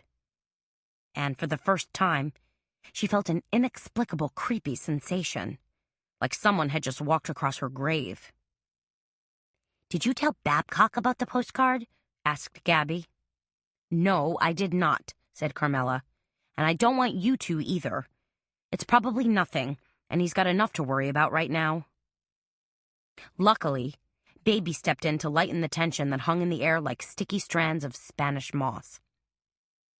I guess we're all looking forward to Carmela's class on cigar box purses tomorrow afternoon, aren't we? Wouldn't miss it, declared Tandy, since I've got a couple of designs in mind. Tandy was a dedicated scrapbooker and crafter, and never missed any class or day-long seminar that Carmela taught. Paper moon, lettering, memory boxes, paperclay classes. She attended them all and worked painstakingly on each and every project. I think, said Carmela, also striving to break the tension, what we need right now is a nice, fun project. A quickie project, said Tandy. We can make that happen, said Gabby. She glanced across the table at Carmela, as if looking for confirmation. I just happen to have some wonderful photocopied angel images, said Carmela, to paste on the front of a small booklet and make an angel notebook. What? Yelped Tandy. I love angels. Who doesn't? Said Baby. They're so sweet and angelic. How do we start? Asked Tandy. Carmela grabbed 3 small paper notebooks, loosely bound with stitching, and placed them on the table. Then she rifled through one of her flat file drawers and pulled out 24 or so angel images.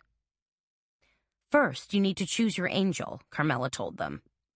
There was a mad scramble as Gabby, Baby, and Tandy pawed through the images and each selected one. My angel looks like Gabriel, said Tandy. I think mine looks like the angel Michael, said Baby.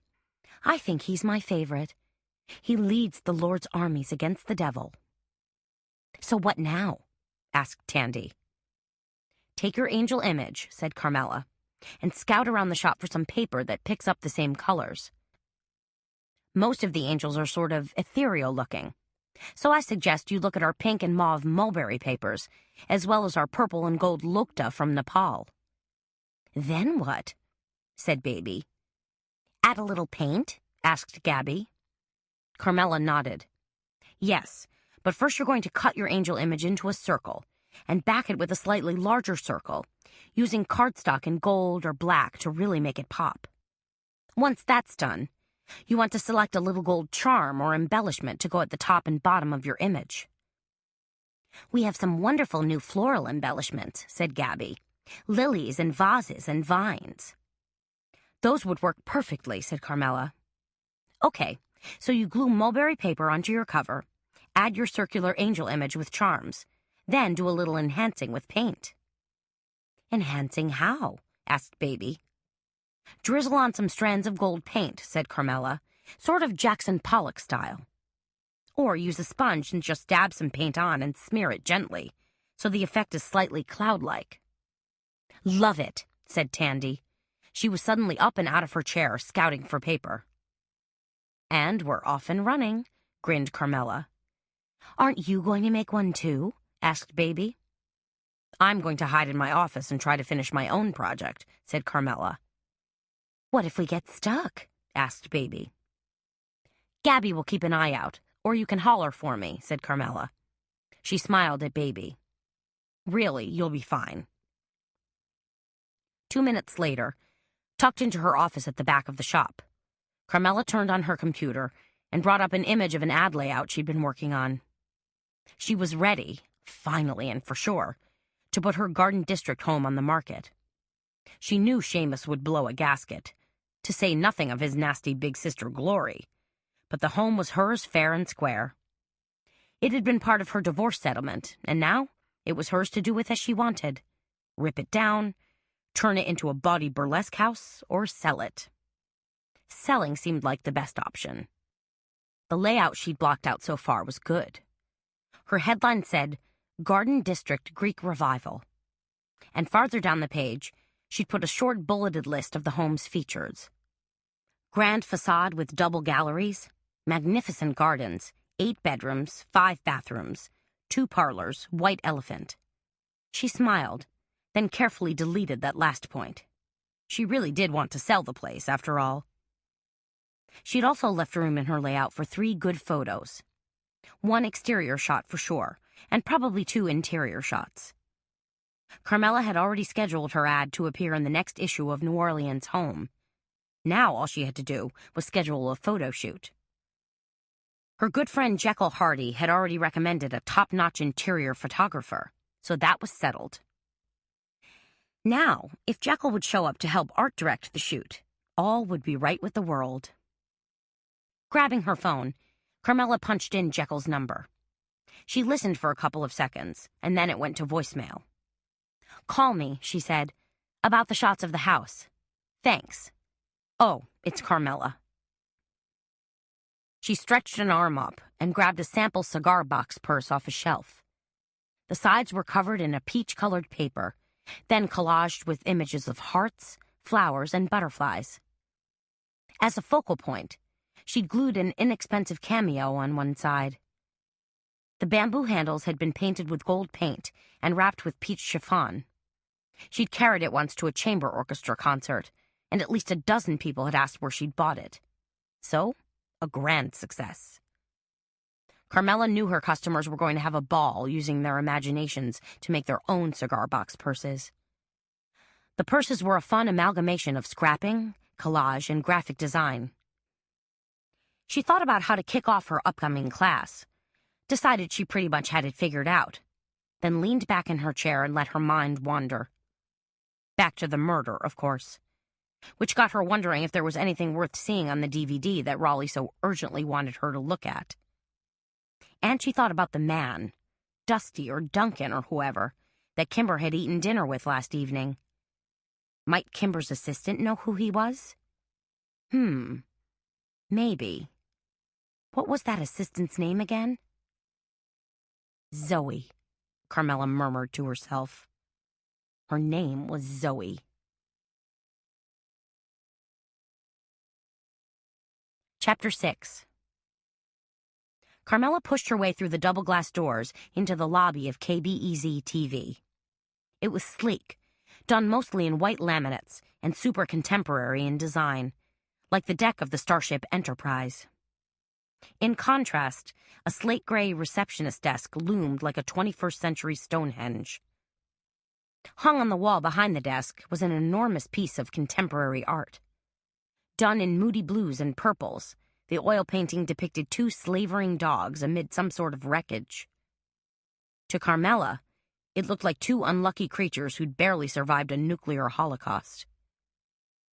"You have some very interesting art," Carmela said to the dark-haired young lady who sat behind the desk and was dressed, interestingly enough, in black and white.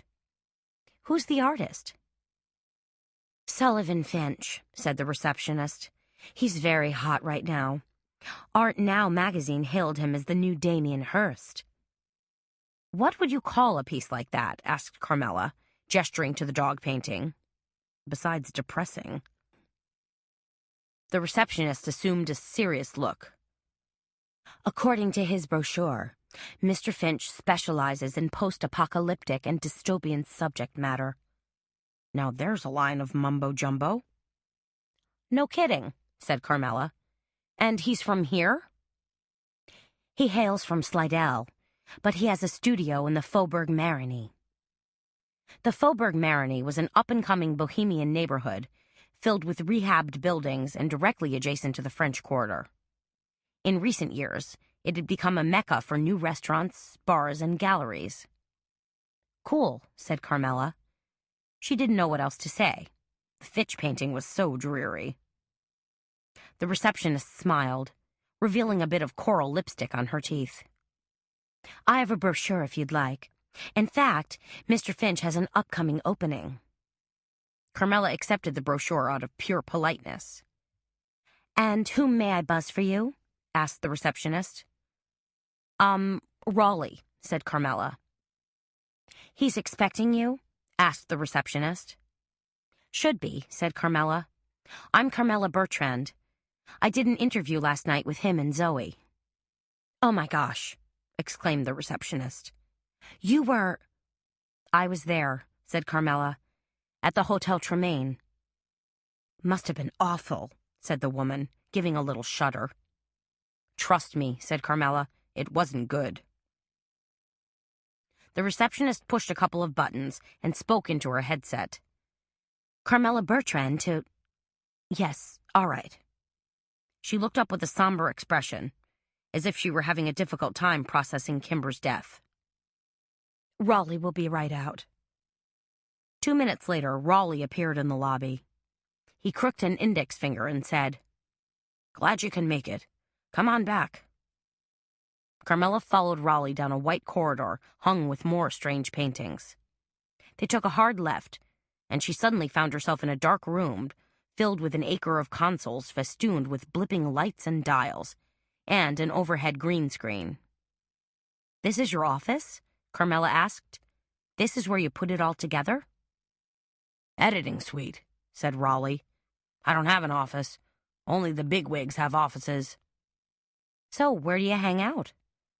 "There's kind of a bullpen for camera guys and reporters.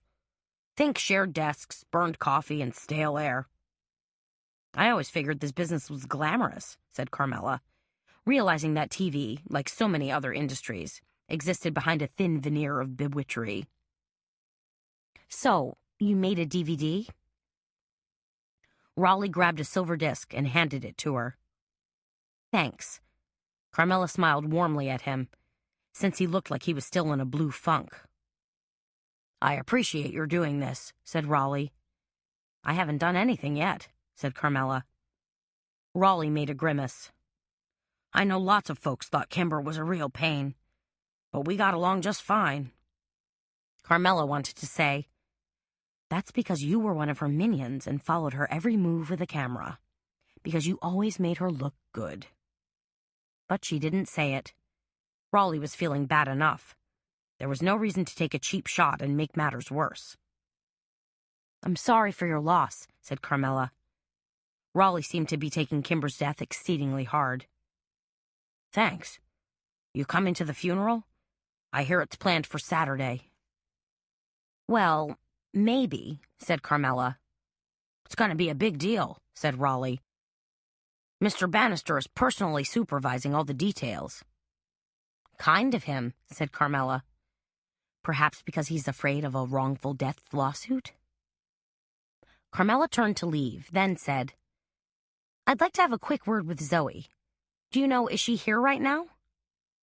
Zoe's probably in Kimber's office, said Raleigh, trying to, I don't know, pick up the pieces. They walked down another corridor and stopped in front of an office with a bright red door.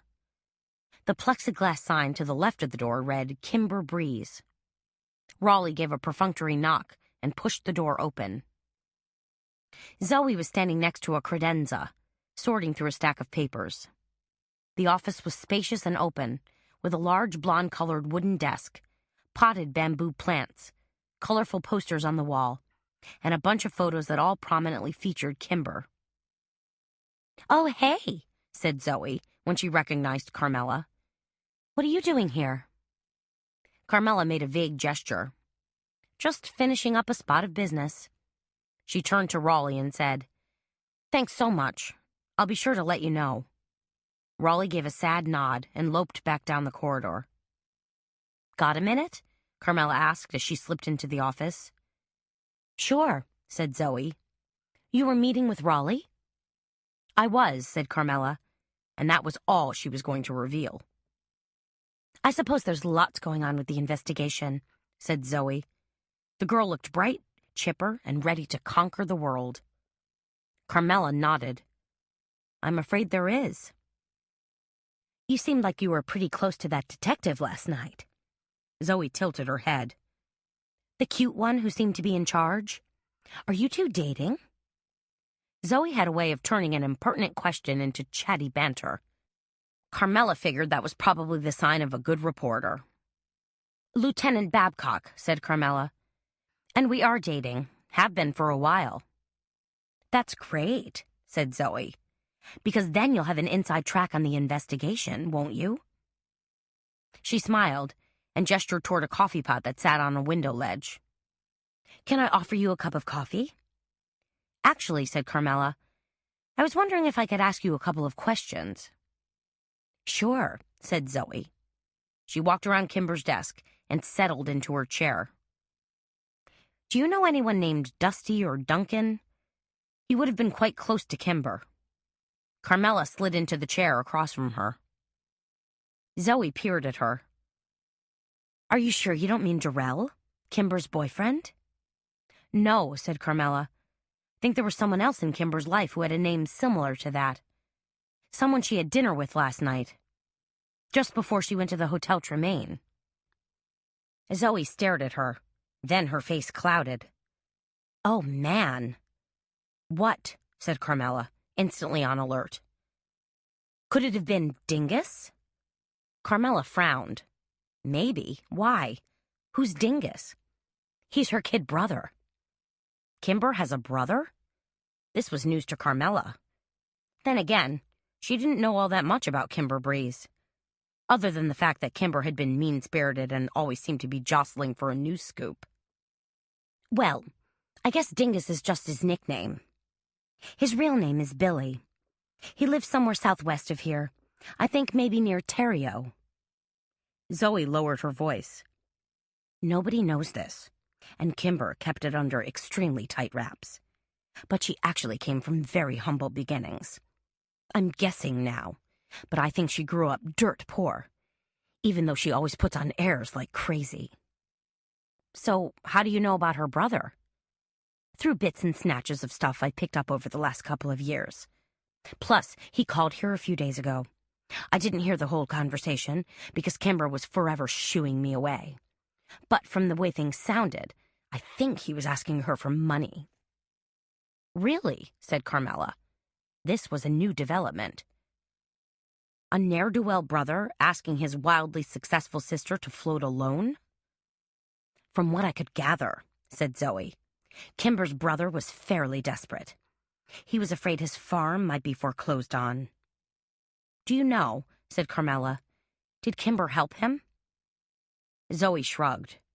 I have no idea, but the idea of Kimber bailing somebody out, definitely not her style.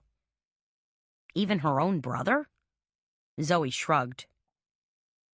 Do you have any idea how I might contact this brother? Like I said, Kimber had dinner with a young man last night, and... Carmela hesitated as Zoe's eyes got big. She was with him? Carmela nodded. It looks that way. Zoe made a wild leap to the notion that was starting to percolate in Carmela's brain. Do you think her brother might have had something to do with Kimber's death? Doubtful, said Carmela, with far more conviction than she actually felt. But I'd sure like to talk to him. Zoe picked up a pen and scratched a quick note to herself. I bet the police would, too. I know they would, said Carmela. The wheels continued to turn in Zoe's brain for a few moments. Then she said, Actually, I think Mr. Bannister, the station owner, already contacted her brother. I guess he was pretty upset. Who was upset? Asked Carmela. The station owner or the brother? Both, said Zoe. You know, said Carmela, I think I'd like that coffee after all. Zoe slid open a desk drawer, grabbed a clean mug, and went over to the coffee pot. She poured out a cup of coffee for Carmela, then refilled her own mug and brought them back to the desk. There was something else going on, too, said Zoe, that might relate to all this. Carmela took a sip of coffee and winced. It was hot and strong. What's that? The corners of Zoe's mouth twitched. Kimber had a stalker. Seriously? Carmela almost spilled her coffee. Oh, yeah, said Zoe. Of course, there were lots of guys who saw Kimber on TV and wanted to date her. She was forever receiving fan letters and emails. Some guys even fantasized they were in love with her. Zoe paused. But there was one guy in particular who really scared the poop out of her. How so? Asked Carmela. Did he threaten her? Zoe wrinkled her nose. Not in so many words, but he did ugly things. Like what? Think dead animals on your doorstep or blood spattered all over your car. He found out where she lived, said Carmela. That would have been terrifying. Zoe nodded. Were the police informed? I believe so, said Zoe. And I think there were a few untraceable phone calls in the middle of the night. Carmela took a deep breath. Did Kimber ever receive any weird postcards? Postcards? Said Zoe. Specifically of cemeteries, said Carmela. Zoe looked confused. I don't think so. Why? Carmela quickly told Zoe about the postcard she received. Zoe's reaction was one of surprise and horror. Whoa, that's crazy. She shook her head, definitely looking a little freaked. Do you think Kimber's stalker is, that now he's targeting you? Please don't say that, said Carmela. I'm sure it was just a prank. Maybe, said Zoe, but she didn't look convinced. They sat there for a few moments, each lost in thought. Then Carmela glanced around Kimber's office and said, What's going to happen now? Who's going to take her place? I am, said Zoe. Carmela gazed at Zoe with renewed interest. I thought you were Kimber's assistant. Assistant, understudy, backup, call it whatever you like, said Zoe. The truth of the matter is, I've been shadowing her and learning the ropes. So when the time comes, I can go on air. And be a reporter, like you were last night? That's always been the job description, yes, said Zoe. She gave an unhappy grimace. I thought landing a job as Kimber's assistant would be my ticket to a big TV career. Except Kimber turned out to be a greedy camera hog. She wanted to do every single report, feature story, station ID, and promo piece herself. Zoe looked nonplussed. There wasn't much room for me, except for serving as her gopher. You know, go for coffee, go for her dry cleaning, that sort of crap. That must have been extremely disappointing, said Carmela. It was, said Zoe. The only saving grace was that Kimber wanted to quit doing fluff pieces, like cat shows and ribbon cuttings at malls, and move into hard-edged investigative reporting. In fact, she was already working on a couple of things. So, who was going to do the fluff pieces? You? That was the plan. That is the plan. So, working for Kimber wasn't exactly a bed of roses, said Carmela. Zoe shook her head. She tried to cut me out of everything. How did that make you feel? Asked Carmela. Awful, said Zoe, like a second-class citizen. Carmela thought for a moment. And now? Truthfully? A grin split Zoe's face. I'm on top of the world. Chapter 7. Back at Memory Mine, afternoon business was brisk. Gabby was showing off their new line of leather-bound albums to a couple of customers. 3 women were happily browsing the floor-to-ceiling paper racks. 2 were oohing and aahing over their selection of silk and gossamer ribbon. But one woman, an older lady with a snooky-type beehive, looked distinctly perturbed as she wandered about muttering to herself. "Can I help you?" Carmela asked the perturbed-looking woman. "I want to decorate some tags to use as place cards for a Mardi Gras dinner party I'm having, but I'm just not finding a single thing that works," said the woman. "Actually," said Carmela, "we have some rather nice pre-cut tags." "You do?" said the woman. Her penciled eyebrows rose in twin arcs. Carmela grabbed a packet of tags to show her. "Let's see. These tags come in gold, cream, and green." "I do like that Mardi Gras green," allowed the woman. "But then what? What do I do with them?" Sensing this woman needed some serious hand-holding, Carmela said, "What about using a deckle-edged scissors to trim the edges and make them a little more interesting? Then you can print your guests' names on purple paper, cut that out, and center it on the tags." "Okay." The woman still looked hesitant. "You could also add a few frills," said Carmela, "to really punch things up. For example, maybe use gold ink and rubber stamp a fleur-de-lis motif. Then stamp on a double image using silver ink." "I hear what you're saying," said the woman, "and I'm liking it." Her good humor was beginning to shine through. "You could also take some gossamer ribbon and thread it through the hole in the tag," said Carmela. "Sold," said the woman. "I'll take all of the items you just mentioned." Carmela grabbed the tags, colored paper, rubber stamp, ink pads, and ribbon, and put it all in a brown craft bag. Then added her crack and peel sticker. "If you need more ideas," she told the woman, "stop by any time." Since Baby and Tandy had long since departed, Carmela hustled back to straighten up the craft table. She wondered how their angel notebooks had turned out. Then figured they'd show her tomorrow when they came back to make cigar box purses. The ribbon rolls also needed organizing. And then her FedEx guy came clumping in to deliver a huge box of rubber stamps. Carmela lovingly unwrapped her new goods, marveling over the designs. Some wonderful ballet and music images. And calculated just how she could incorporate the images into upcoming craft projects. And all the while Carmela's hands were working, she was also noodling around ideas. Or, to get real about it, she was noodling around suspects. She wondered if Zoe could be considered a legitimate suspect. After all, the girl had been coveting Kimber's job for a couple of years. Perhaps the frustration and pressure had gotten to be too much. And what about Kimber's mysterious stalker? Carmela certainly wanted to quiz Babcock about him. There had to be police reports on file, right? Then there was Kimber's brother, Billy.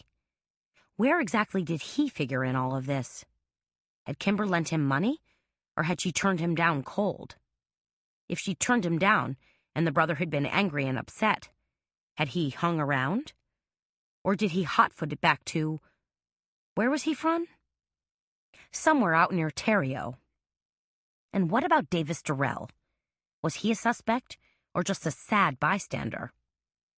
As a financial manager, could he have somehow mishandled Kimber's funds and then been stuck with trying to get rid of a furious client/girlfriend? Carmela was fairly quivering with ideas when she called Babcock's cell phone. "Carmela," he said by way of a greeting.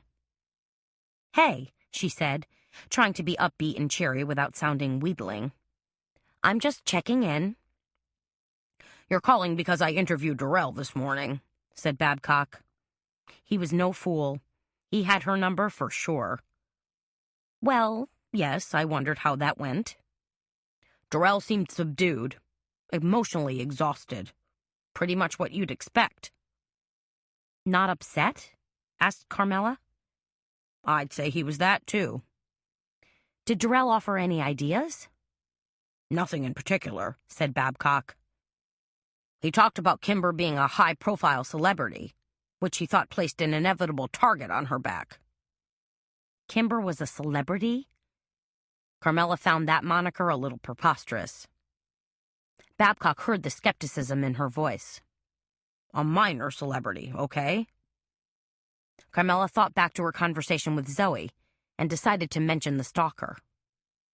Were you aware that Kimber had a stalker? How would you know that? Babcock sounded on edge. I think somebody from the TV station mentioned it. Anyway, you knew about this? Of course, said Babcock. I'm not without substantial resources. What does that mean exactly? Asked Carmela.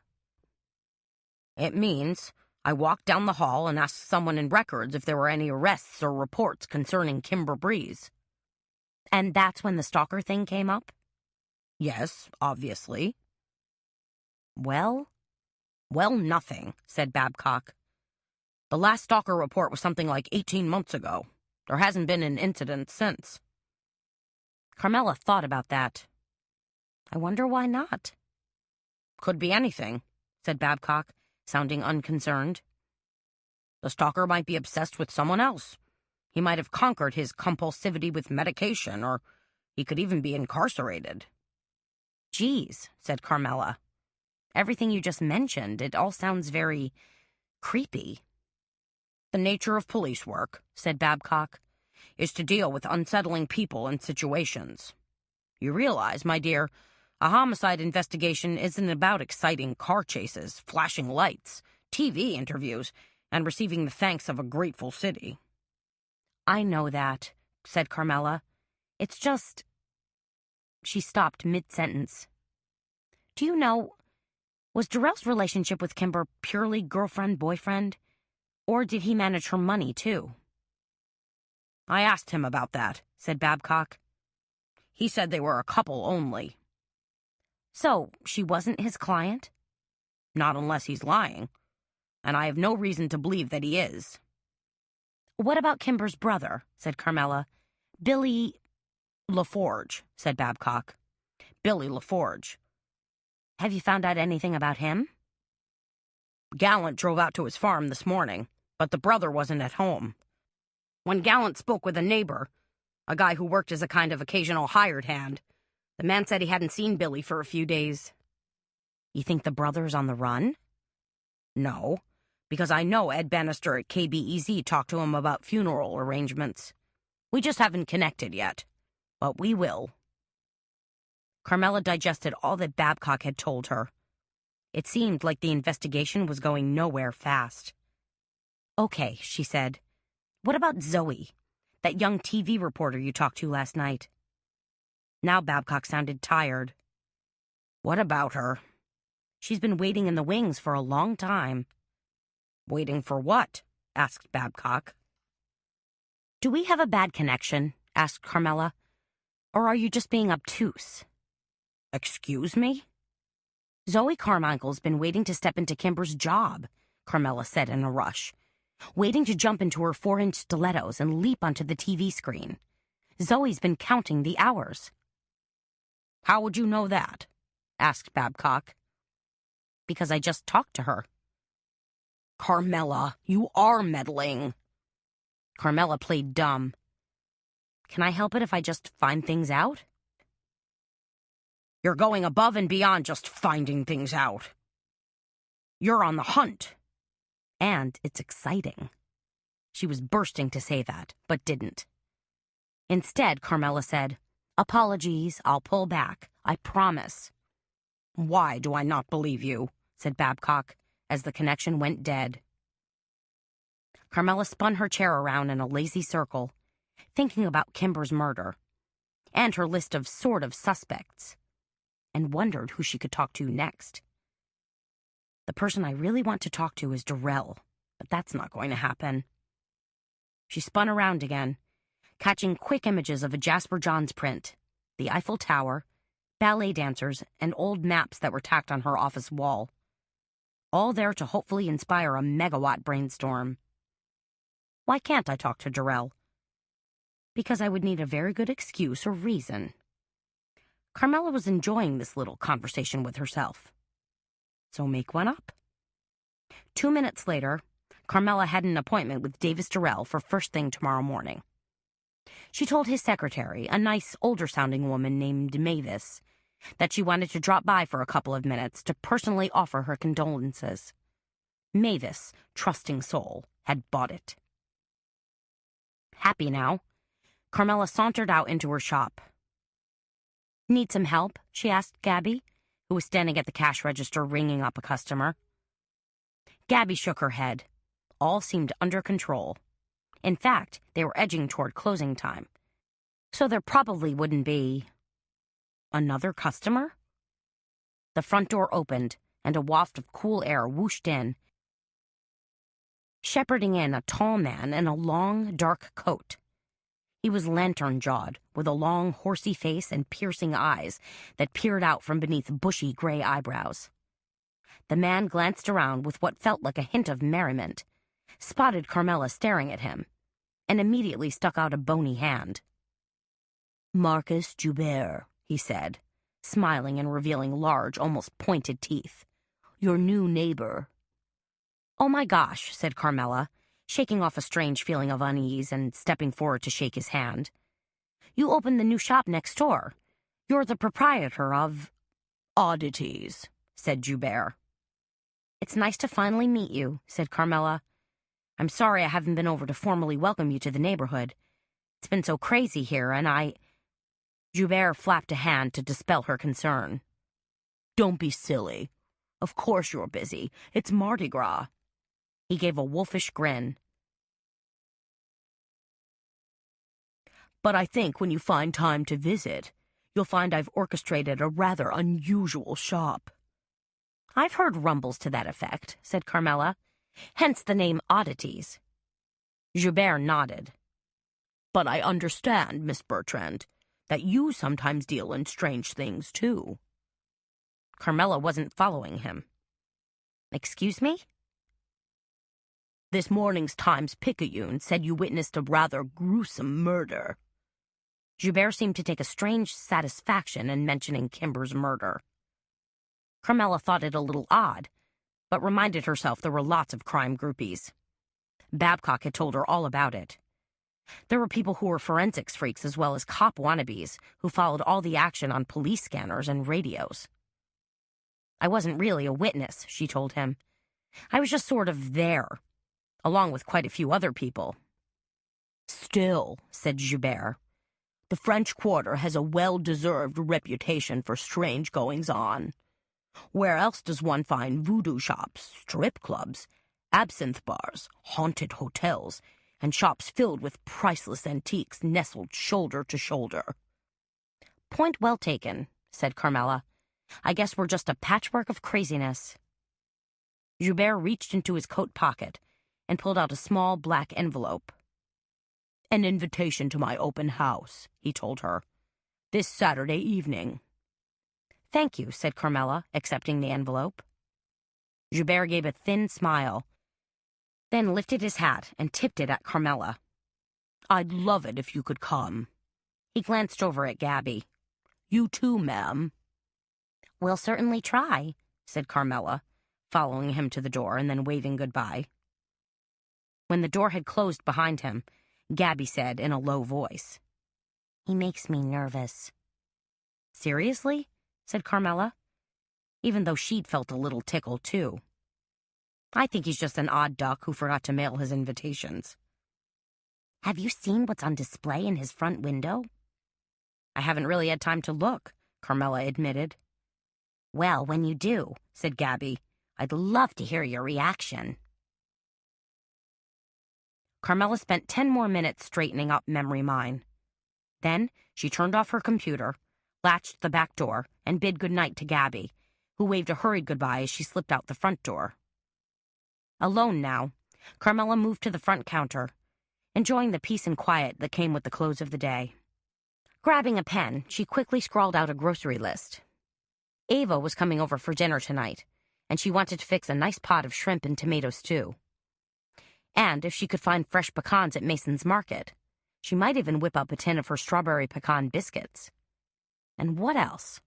Oh, wine. Except she had plenty of that. Compliments of Quig, who had gifted her with 2 full cases. The streetlights in the French Quarter were just coming on, spilling little puddles of light onto the sidewalk as Carmela exited her shop.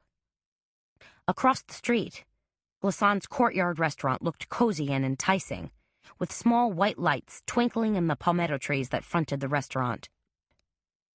Upstairs, through the black wrought iron grillwork, Carmela could see a tuxedo-clad waiter setting up for what was probably a private dinner party, probably a pre-Mardi Gras gala. As she turned and cruised past oddities, Carmela slowed, then stopped to stare in the front window. The shop, she decided, was aptly named, because what she saw struck her as very odd indeed.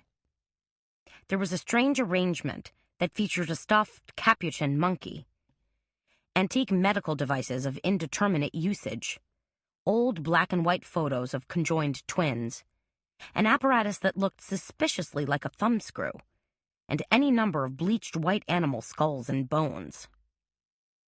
Carmela stood in the fading light and wondered, is there even a market for items this bizarre? Then she let her mind wander even further afield. Would a man who sells animal bones and thumbscrews be the same type of person who was interested in local murders? And who might even leave dead animals on someone's doorstep?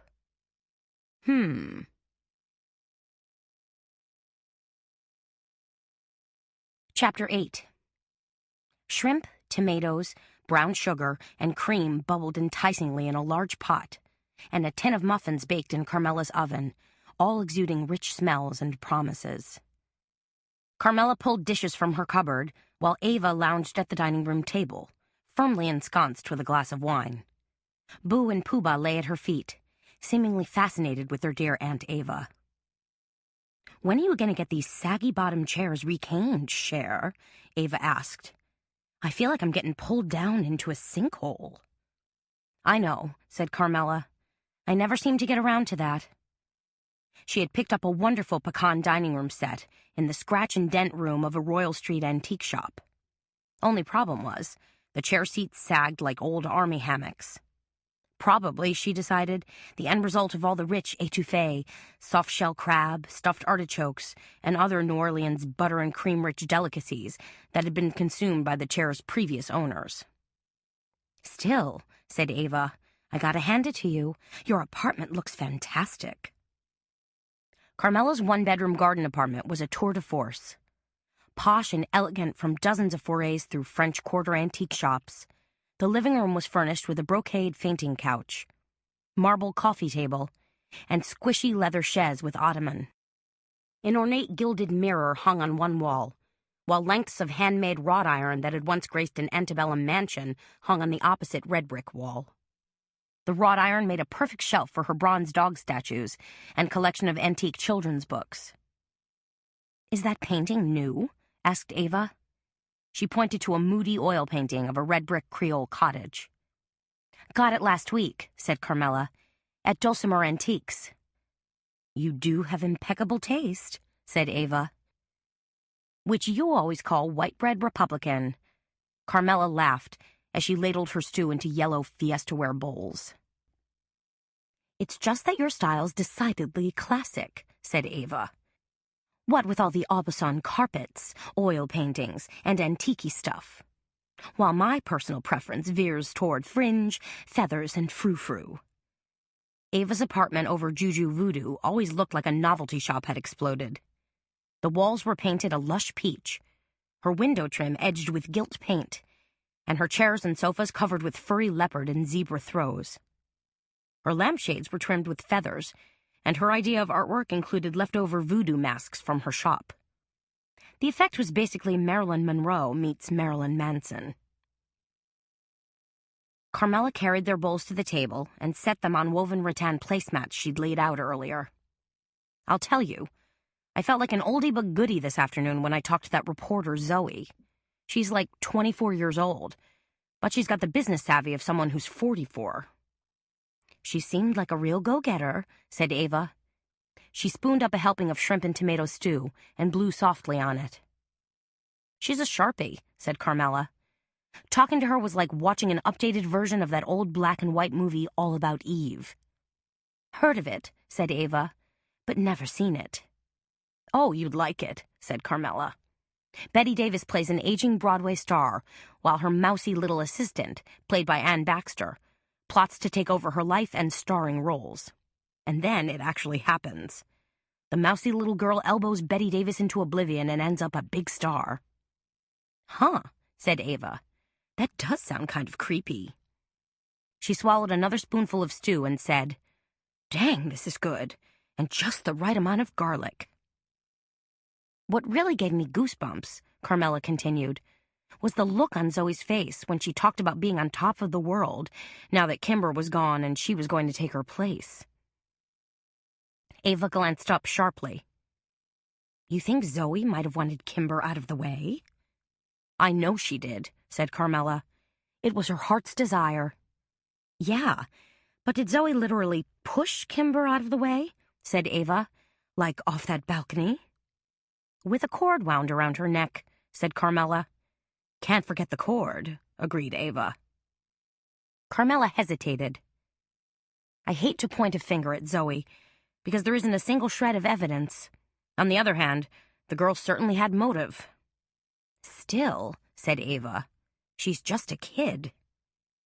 But think about it, said Carmela. You're the underpaid, underappreciated assistant who's constantly lurking in the wings, waiting for your big shot. And you think Zoe maybe took that shot? Carmela's shoulders slumped. I'm not sure what to think. Although Zoe didn't exactly seem heartbroken over Kimber's death. In fact, it was pretty much the last thing on her mind. Maybe Zoe just has a reporter's focus, said Ava.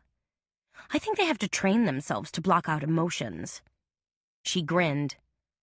Kind of like I do when it comes to old boyfriends. Anyway, said Carmela, for a newbie, she certainly did a masterful job with that live segment last night. Handled it like a real pro. Ava grabbed a strawberry pecan muffin and spread a generous amount of butter on it. What did you find out about Kimber's boyfriend? What was his name? Dirtle? Durrell, said Carmela. I have a hunch he might know more than he's let on so far. Particularly since I found out from Zoe that Kimber had a stalker. A stalker? Ava shivered. That's creepy. She grabbed another muffin, broke off a couple of pieces, and fed them to Boo and Pooba. Yes, it is, said Carmela. You think Kimber might have confided in Dirtle? About who she thought the stalker might be? Durrell, said Carmela. Maybe. Since they were going together, it would seem logical. But Kimber wasn't logical, said Ava. She was, how can I put this delicately, kapow crazy. Babcock would spit a rat if he knew, said Carmela. But I'm going to meet with Durrell tomorrow morning. Good for you. On what trumped-up pretext? Sympathy? Works for me, said Ava. As long as you're able to keep a straight face.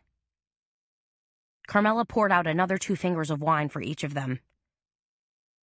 What do you know about Oddities, that little shop that's opening next door to me? The owner dropped by this afternoon to say hi and give me some sort of invitation. She'd been so busy, she hadn't even had time to look at it yet. Ooh, said Ava. I got an invitation, too, for their open house. Ava grinned. They probably think I'm a kindred spirit, owning a voodoo shop and all. Anyway, the Oddities open house is this Saturday evening. Want to go? Why not? Said Carmela. Who wouldn't want to attend a party at a creepy little shop that has a stuffed monkey in the window? The phone jingled from across the room. Telemarketers, said Ava. Or maybe you lucked out and won $1 million. Carmela jumped up to grab it. Hello? Publishers Clearinghouse? Am I the lucky winner? Carmela, darling, came a smooth male voice. I see you and your partner in crime were involved in a juicy little murder over at the Hotel Tremaine. Or should I call it the Hotel Travail? Jekyll, said Carmela. Jekyll Hardy was one of New Orleans' premier Mardi Gras float designers and an art appraiser by trade. He was also a dear friend of Carmela's and had helped her co-found the Children's Art Association. You okay, lovey? He asked. Doing okay, said Carmela, though Kimber Breeze did get herself hanged from the balcony. You probably read about it in the paper, or saw the news. Or got the full poop on Twitter, called Ava. Are you a suspect? Jekyll asked. Carmela was taken aback. No. Well, you should be, chuckled Jekyll. There was never a shred of love lost between the two of you.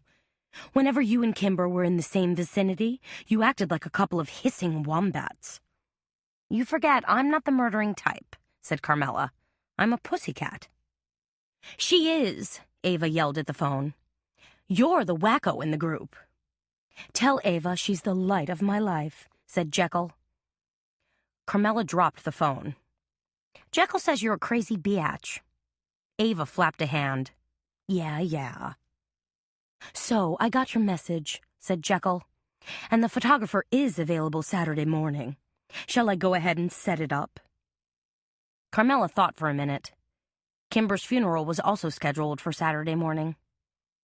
Just a minute. I got a confab with Ava. She dropped the phone again and asked, Are we going to Kimber's funeral? Ava nodded. Oh yeah, we gotta do that. We have to complete the circle of life and death. She frowned. Or would that be death and death? Could we move the photo shoot to Sunday? Asked Carmela. Might work, said Jekyll. I'll check with the photographer and get back to you. Great. You two divas are coming to the big party at the Pluvius Float Den Sunday night, aren't you? As head float designer for the Pluvius crew, Jekyll was accorded access to any and all Mardi Gras parties. Is this a formal invitation? Said Carmela. You may consider it that, replied Jekyll, even though it's not engraved in gold and printed on industrial-strength parchment. Said Carmela. The Pluvius Den. Seamus was a member of the Pluvius crew. That means Seamus will be there. Knowing her goofball ex-husband would be lurking about made the party somewhat less appealing. Jekyll let loose a wicked, high-pitched cackle. Just adorn your body in something super slinky with a plunging neckline and make him positively drool. He probably won't even notice, said Carmela. In recent months, Seamus had developed an eye for much younger women with cascades of blonde hair. And even though Carmela hadn't yet hit 30, she felt practically decrepit next to Seamus's current stable of bubble-headed Cupid dolls. Oh, Seamus will notice, said Jekyll. There was a long pause, and then he added, because he's still in love with you. Carmela wandered back into the dining room and plopped down at the table. 2 things. Jekyll says Seamus is still in love with me. That's not so far-fetched, said Ava. Seamus does get a stupid, moony look on his face whenever he sees you. On the other hand, it could be garden-variety gas pain, or the divorce blues. The other thing, said Carmela. Jekyll says I should be a suspect. Ugh, he's way off base on that, said Ava, because you're the investigator. Babcock would have a cow if he heard you say that. Let him, said Ava. She scrunched her brows together. Face it, Carmela, you're good at this stuff. You're the Nancy Drew of New Orleans. She cocked her head and thought for a few moments. Or are you Trixie Belden? I can never remember which one was my favorite girl detective. Speaking of detecting, said Carmela, we were going to take a look at Raleigh's DVD. Then let's do it, said Ava. They moved over to the leather couch, and Carmela popped the DVD into her player. Will there be coming attractions? Asked Ava. No, but I have kettle corn, said Carmela, as they waited for the video to queue up. She always had kettle corn. Pass, said Ava, rubbing her tummy. I'm way too fat as it is. You're a size 6, said Carmela. In Beverly Hills, said Ava, a size 6 is considered an extra large. Then the video was running, a grainy color image that was slightly out of focus, but did seem to reveal most of last night's action in the Bonaparte suite. This must have been shot with a wide-angle lens, said Carmela. See how things look a little distorted? I thought it was because everybody was drinking, said Ava. She held up her wine glass. Because I'm drinking. Shh, said Carmela. Even though there wasn't any sound, she wanted to concentrate. They watched as people came and went, jostled and smiled, kissed and hugged, drank and hung out. After 40 minutes of watching with not much happening, Ava said, Nothing's going on. In fact, it's pretty much a total yawn. But look, said Carmela, pointing at the screen. There's Devin Dowling coming in from the balcony. Dowling was a local antique dealer. So the murder hasn't taken place yet. Okay, said Ava. Then it's about to take place, right? I think so, said Carmela, leaning forward. The picture suddenly shook, as if someone had jostled the camera. And then there was a shot of Sugar Joe stepping in from the balcony. There, said Carmela. Right after Sugar Joe came in, Raleigh was talking into his headset, trying to cue Kimber for a live break. That's when it must have happened. Somewhere in the next minute or so. They continued to stare at the screen. But nobody went out onto the balcony, said Ava. She leaned back. Holy bazookas! You don't think Sugar Joe? I don't think so, said Carmela. Sugar Joe had always seemed fairly even-keeled to her, at least compared to Seamus's other friends. Still, said Ava. Carmela reached out and pushed the stop button.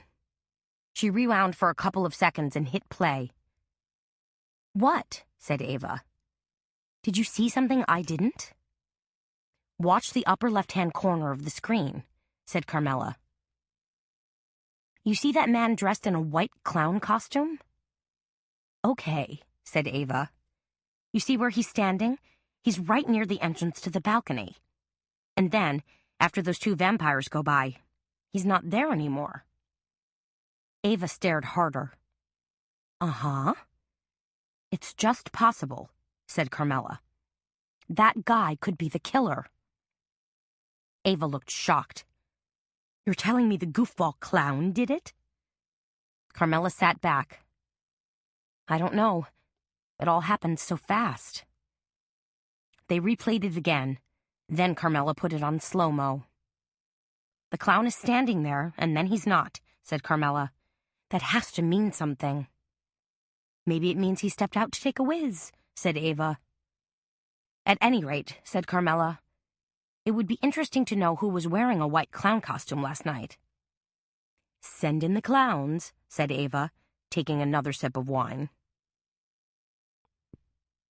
Later that night, after Ava had left, after Boo and Pooh-Bah had been walked, Seamus called. What? Said Carmela.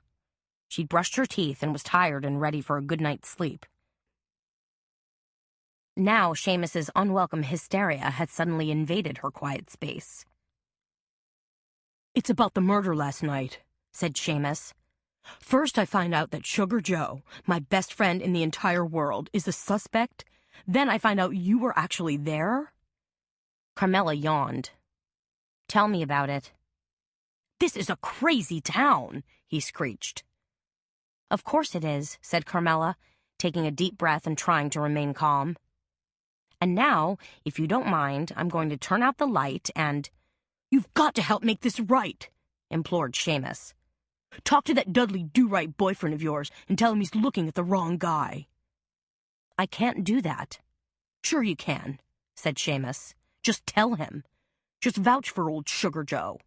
You know he's a good guy, and I know he's a good guy. What more proof do you need? Seamus, said Carmela, just let this play out. I'm sure... No, cried Seamus. You've got to intercede. You've got to tell that crazy Babcock to back off. Carmela leaned over and snapped off the light. Good night, Seamus.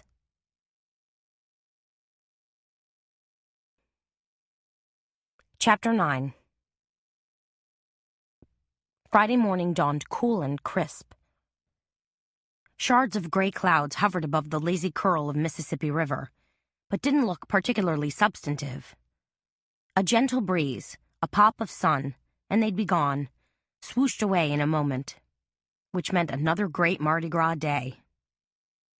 Gabby beat Carmela to work by 10 minutes, but only because Carmela stopped at Café du Monde to grab 2 café au laits. She juggled the 2 grandes in their green cups as she pushed through the front door. Then Gabby was there, greeting her and thanking her for bringing a caffeine lift. It's going to be a great day, said Gabby. There's going to be a huge influx of customers. We've got the cigar box first class. Ava and I watched a video of the murder, Carmela told her. Gabby looked suddenly jittery, and it wasn't because of the strong coffee. The actual murder? It's on video? Well, no, said Carmela. What we watched was a recording of the party in the Bonaparte suite. Gabby frowned and drew a sharp breath. Did you see anything strange? Any suspects? There was one possibility, said Carmela. A guy in a clown costume. Kind of like, you know, from that opera, Pagla. You mean Pagliacci? Said Gabby. The Canio character? She and her husband, Stuart, were devoted opera fans. That's it, said Carmela, kicking herself that she hadn't been able to dredge up the correct name. Why was she so well-versed in pop culture instead? Probably because she watched way too much TV. Anyway, 1 minute the Canio character was standing by the door that led to the balcony, and the next minute he was gone. Poof. Is this speculation? Asked Gabby. Or actual evidence? Carmela considered Gabby's question. I think mostly speculation on my part. Gabby took another sip of coffee. I hate to ask, but do the police have a copy of this same video? I think Raleigh gave them a copy. No, I'm pretty sure he did. You better make darn sure, said Gabby. Because if the police don't have it, and that video holds key information that could lead to a possible arrest, then I'd be withholding evidence, said Carmela. Yeah, I know. I thought about that. So you need to be absolutely clear with Babcock, said Gabby. Carmela wrinkled her nose. I will, I promise. She gazed at the front counter, anxious to change the subject. Anything? Any messages? Gabby handed her 3 pink message slips. Just customers who left messages on the answering machine. Nothing earth-shattering. The most pressing is a woman who needs a Prussian blue ink pad. Okay, I'm going to go in my office and get my head together for a few minutes. Carmela was meeting with Durrell in 25 minutes, and she wanted to get clear in her mind exactly what questions to ask. She knew once she'd offered her cooked-up sympathies, Durrell would probably give her the bum's rush out the door. I've got our cigar boxes all lined up and ready to go for this afternoon, said Gabby. But I know you're going to want to pull some fun papers and decals and things. I have to pop out for a meeting in a couple of minutes, said Carmela. But when I get back, we'll pull papers and decals and things together, okay? Carmela walked slowly back to her office, perusing the message slips, sipping coffee, and tossing around a few more ideas for her class today, which she was really beginning to look forward to. In the shower this morning, she'd come up with an idea for a Parisian-themed purse and was anxious to sketch out her design. She was going to affix dark blue paper with tiny pink dots on the outside of her cigar box. And then she was going to add an Eiffel Tower stamp that... Carmela stepped inside her office, and then stopped in her tracks so fast, a tiny blurp of coffee sloshed from her cup onto the floor. Because sitting smack dab in the middle of her desk, the one she'd tidied up so fastidiously last night, was a sepia-toned postcard. Postcard? Another postcard? Where did it... Carmela took a deep breath and carefully set her things on an adjacent credenza. Then she picked up the postcard and studied it. This one was a photograph of St. Louis Cemetery No. 3, circa 1902. Dreading what she might find on the other side, Carmela slowly turned the postcard over. Yes, another message had been scrawled there. It read, "Carmela, I'm still waiting," and it was signed Kimber. Carmela reeled back, feeling gobsmacked. She blinked and read the message again as a sick, acidic feeling seeped into her stomach. Who wrote this, she wondered. And on the heels of that thought, oh crap, how did it get on my desk? Gasping, Carmela lurched from her office toward the heavy metal door that led out to the loading dock and alley. It was rarely used, except when she was expecting a large delivery or was trying to slip out of the shop discreetly. Please tell me this door is locked tight. But, like a twisted image in a bad dream, it wasn't. The door was shut, but it wasn't locked. The deadbolt wasn't engaged. "Gabby, get back here!" Carmela shrieked. Startled, Gabby snapped her head forward and dropped the packets of colored beads she was sorting. Then she was scurrying toward the back door, her skirt billowing out around her and her kitten heels sounding like castanets on the sagging wooden floor. "What's wrong?" "Look at this." Carmela pointed at the brass lock on the door. "See the scratches?" Gabby squinted as she moved in close. "Yes, I do." Then reality hit home. "Oh no, did somebody try to jimmy the lock?" "I think so," said Carmela. She hesitated. No, she couldn't keep this a secret. She had to tell Gabby the truth. It was only right. "Actually, I know so. Wait a minute, there's something I have to show you." Carmela slipped back into her office, grabbed the postcard, and handed it to Gabby. Gabby's face went slack. "You got another one?" "It was right here, sitting on my desk, waiting for me." Gabby jerked spasmodically. "You mean somebody broke into Memory Mine last night?" "I think so." Just to leave this postcard?" Gabby was both frightened and confused. "But what?" She sucked in a gulp of air. "But they didn't rob us?" "Doesn't look like it," said Carmela. "Have you checked the cash register today?" "I peered in a few minutes ago, and everything was fine." "There you go," said Carmela. "The break-in was for scare purposes only." "Somebody broke in just to leave a postcard?" Gabby repeated. In a city where robberies and muggings were commonplace, she couldn't seem to get past that. "Who would do something like this? I mean, it's terrifying, but it's stupid and nonsensical, too." "I don't have a clue as to who's behind this," said Carmela, biting her words off sharply. "But come hell or high water, I intend to find out."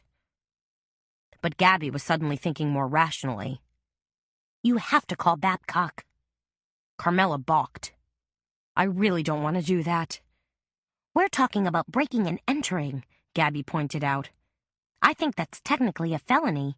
It has to be reported." "Yeah, but—" "Listen," said Gabby. "Whoever left this postcard, it could be the same person who murdered Kimber. That person might be baiting you." "I suppose it's possible," said Carmela. "Actually, it's quite probable." "Or else—" Gabby glanced furtively at the postcard, and her voice took on a whispery edge. "It's like Kimber's reaching out to you from the grave." "Trust me," said Carmela. "She's not. There's nothing magical or paranormal about this. There's a reasonable explanation." Gabby put a hand on her hip. You think so? Because breaking and entering to leave a whacked-out postcard on somebody's desk seems very unreasonable to me. 5 minutes later, with Gabby calmed down and a technician from A+ Locks on his way over, Carmela walked briskly down Burgundy Street to the Gollier Building. It was an old yellow brick building that had been built around the turn of the century. Not this century, the previous century. It had started as a sugar factory, morphed into a warehouse, then, in the early 80s, when rehabbing buildings became fashionable, turned into office space. Now a sleek, modern elevator whooshed Carmela up to the 5th floor, the top floor, and disgorged her in the posh lobby of Gold Star Investments. Though the old yellow brick walls remained, Carmela wondered why every interior designer felt compelled to modernize old buildings. Why couldn't they just work with the good bones of these places? But no, chrome and glass fixtures had to be installed, and all sorts of modern touches added. After introducing herself, Carmela was led by a tall, willowy receptionist in a navy blue skirt back to Durrell's office. Mavis, the secretary, who was indeed plump and motherly, sprang up to greet her. Then she rapped on Davis Durrell's door to announce Carmela. The wood-paneled door swung open, and Carmela stepped into an ultra-plush office. A large executive desk anchored the center of the room. 2 black leather Eames chairs faced it. Underfoot, the wine-colored carpet had 2 gold interlocking Ds cut into it, custom-made for the ego-driven. Carmela strode across the Ds to greet Durrell. I know we spoke briefly on Wednesday night, but I wanted to offer my condolences in a more personal way. Thank you, said Durrell. I appreciate your concern. He looked subdued and a little haggard. Maybe because he was still in shock. Maybe because he hadn't gotten much sleep. Or maybe because he was a little spooked that the police had drilled him with so many questions. I'm sure this is a trying time for you, said Carmela. Durrell offered a thin smile and indicated that Carmela should take a seat. Once she'd settled in, he sat down behind his desk and faced her. You have no idea, said Durrell. It's been ghastly. Carmela decided that Durrell didn't look like a financial guru. Rather, he gave the outward appearance of an indolent southern rich guy who sat around drinking Sazerac and trying to impress women by quoting verses from Proust. Which, for some reason, reminded her of Seamus, whose picture should definitely be in Webster's dictionary under the word lazy. But Durrell possessed the requisite 3 computer screens, crawling with columns of red and green numbers, 2 iPhones, one at the ready and one plugged into a charger, an acre of mahogany desk, and photos of himself with his arm casually slung around the shoulders of a dozen or so minor celebrities. If you considered lawyers, real estate moguls, and a New Orleans Saints nose tackle minor celebrities. Anyway, said Carmela, touching a hand to her chest, my heart goes out to you. If there's anything I can do. Durrell nodded. You're very kind. Your words come as a great comfort. Good to know, said Carmela, trying to muster a sincere smile that wasn't too smiley. Durrell gazed across his desk at her, as if waiting for Carmela to continue. So, she said, I understand you're a money manager? That's correct, said Durrell. I work with a select group of rather well-heeled clients. He offered a thin smile. Are you an investor yourself? I understand you're recently divorced from Seamus Meacham? That's right, said Carmela. Durrell leaned forward, rested his elbows on his desk, and steepled his fingers. Forgive me, but newly divorced women often find themselves with generous settlements, yet they don't always possess the financial savvy, said Carmela, the wherewithal to handle their own money.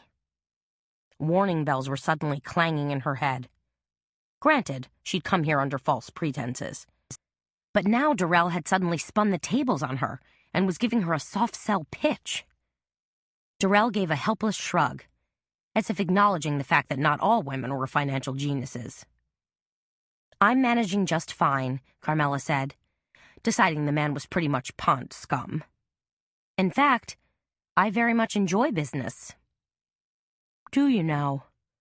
Durrell sounded just this side of disappointed. Running my own retail operation can sometimes be a challenge, but for the most part, I'm loving it. As far as following the whims of Wall Street and directing my own investments, I'd say it's a constant learning experience.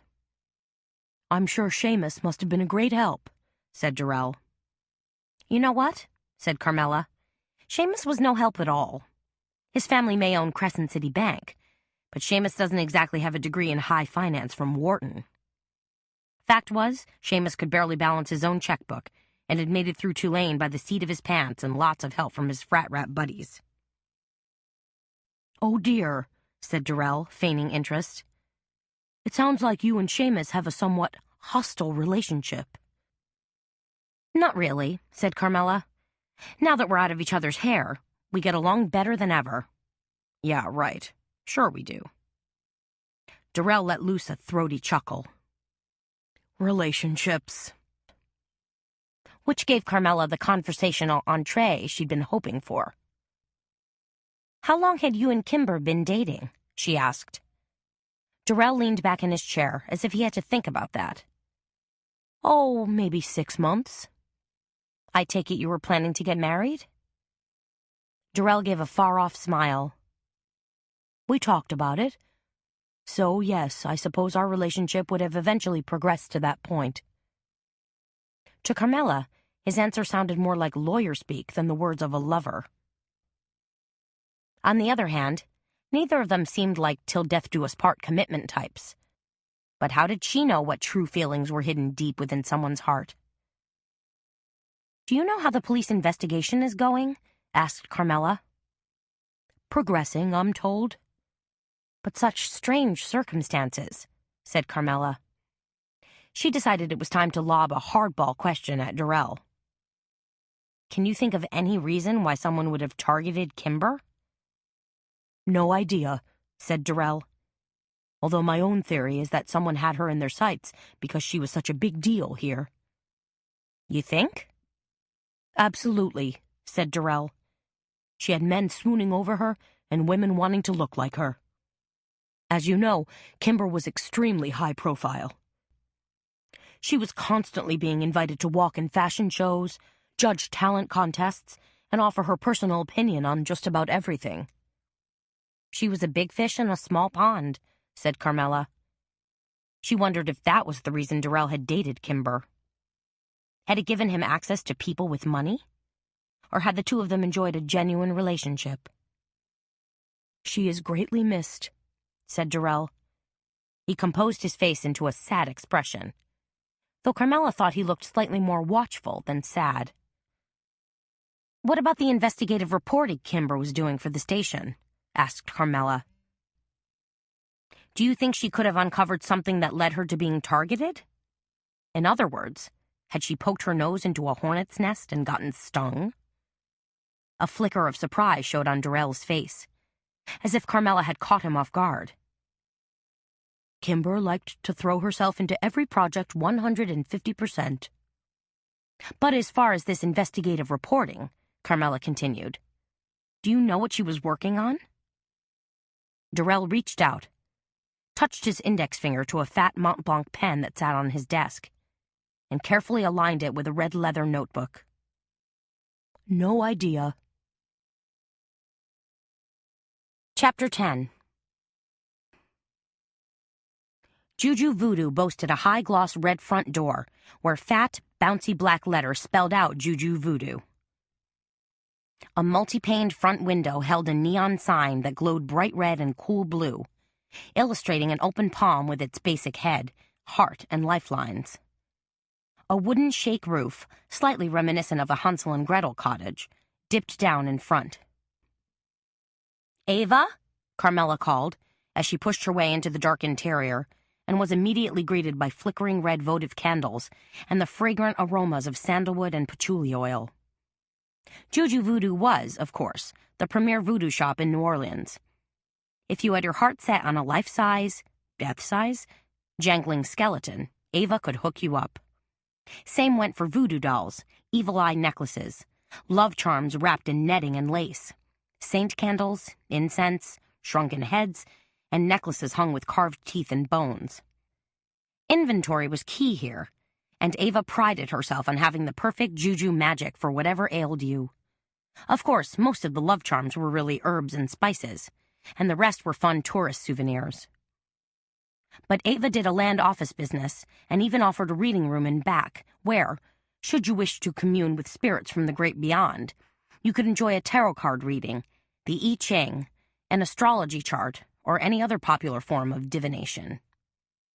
"Share," said Ava, popping out from behind a colorful display of Indonesian masks. "I had no idea you were going to drop by. Hang on." She aimed her phone at one of the masks and snapped a photo, probably so she could send it to one of her customers. Since Ava had begun sending out photos of her merchandise, not only had she increased her customer base, but sales had nearly doubled. "I was running around the neighborhood," said Carmela, "and I thought I'd drop in." Ava touched a finger to the side of her head. "Oh, right. You had your meeting with Durdle this morning." "Durrell," said Carmela. "Whatever," said Ava. She reached out and brushed aside an errant strand of gray goat hair that decorated a second mask. "How did that meeting go?" "Pretty much the way I thought it would. Like pulling teeth to get any concrete information." "Was he dodging your questions, or is the guy just a numbskull?" asked Ava. "I think he's scared and nervous," said Carmela. Ava's brows shot up. "Nervous over what? You think he killed Kimber?" "It's possible," said Carmela. "But there was another vibe, too." "Like what?" "Hard to put my finger on it," said Carmela, "but it just felt like something else was going on." "Huh." Ava turned to watch as Miguel, her assistant, pulled out a Day of the Dead Ferris wheel and did his spiel for a customer. "Also," said Carmela, touching her hand to her hobo bag, "I have something weird to show you." Ava, smart cookie that she was, seemed to instinctively know what little goodie Carmela had brought. "Don't tell me," she groaned. "You got another one?" "Another postcard," said Carmela. "Yes." She pulled it out and handed it to Ava. "I found it on my desk first thing this morning." Ava accepted it with some trepidation. "Are you telling me somebody broke into your shop and left this?" Carmela grimaced. "We're having new locks installed even as we speak." "Oh, wow," said Ava. "Wow, wow, wow." Carmela wasn't sure if Ava was bothered by the break-in or by the fact that a second postcard had turned up. Or both. She tried to dispel her friend's fear by turning flippant. "Isn't that a great little item to bring to show and tell?" "Not really," said Ava. She set the postcard on the counter and stared at the offending object as if it carried traces of the bubonic plague. "Are you going to tell Babcock?" "I don't know. The jury's still out." Carmela really didn't want to tell him. She knew he'd go ballistic. "Let's pretend I'm foreman of the jury," said Ava. "Okay," said Carmela. "I vote you definitely show this miserable thing to Babcock. After all, he's a good guy, a smart guy. And, most importantly, he'll have your safety at heart." "That's what I'm afraid of," said Carmela. "I'm afraid he'll want to, I don't know, lock me in a glass cage or something." "Which wouldn't be half bad if it were filled with bouquets of red roses and a case of fine champagne." They stared at the postcard as if it were some strange talisman, dredged up from antiquity. Finally, Ava stretched a hand out and tapped it with a shellacked red fingernail. "Another graveyard scene. Do you think these cards are supposed to be clues for something?" "Clues for what? Death? Eternity? A warning?" "I don't know," said Ava, shaking her head. "That's the tricky thing about clues. You have to figure them out." There was a faint tinkle of bells and a suck of cool air. Overhead, a white wooden skeleton moved in a slow click-clacking jig. "Huh?" said Carmela, jerking her head toward the back of Ava's shop. Then footsteps sounded, and Madame Eldora Blavatsky, whose real name was Ellie Black, came walking in. She was Ava's resident fortune teller and psychic. "Hey, Ellie," called Ava. Madame Blavatsky stopped abruptly and gave a little wave. "Hello, ladies." Then she said to Ava, "I'm a little early. Hope you don't mind." She was dressed in a floor-length purple skirt, red blouse with puffy sleeves, and a paisley shawl draped around her shoulders. Beads hung around her neck, and large agate and opal rings flashed on her fingers. Standard fortune-teller garb. "No problem," said Ava. She made meaningful eye contact with Carmela and said, in a low voice, "Cher, are you thinking what I'm thinking?" Carmela shrugged. Why not? What could be the harm? Carmela wasn't a huge believer in tarot cards, astrology, or even the I Ching. But when you had a genuine psychic in the house, who wouldn't want to see if you could tap the keg, so to speak? "Do you have a minute?" Ava called to Madame Blavatsky. "We'd like you to look at something that we think is kind of creepy. Maybe get your read on it." "Of course," said Madame Blavatsky. She walked slowly toward them.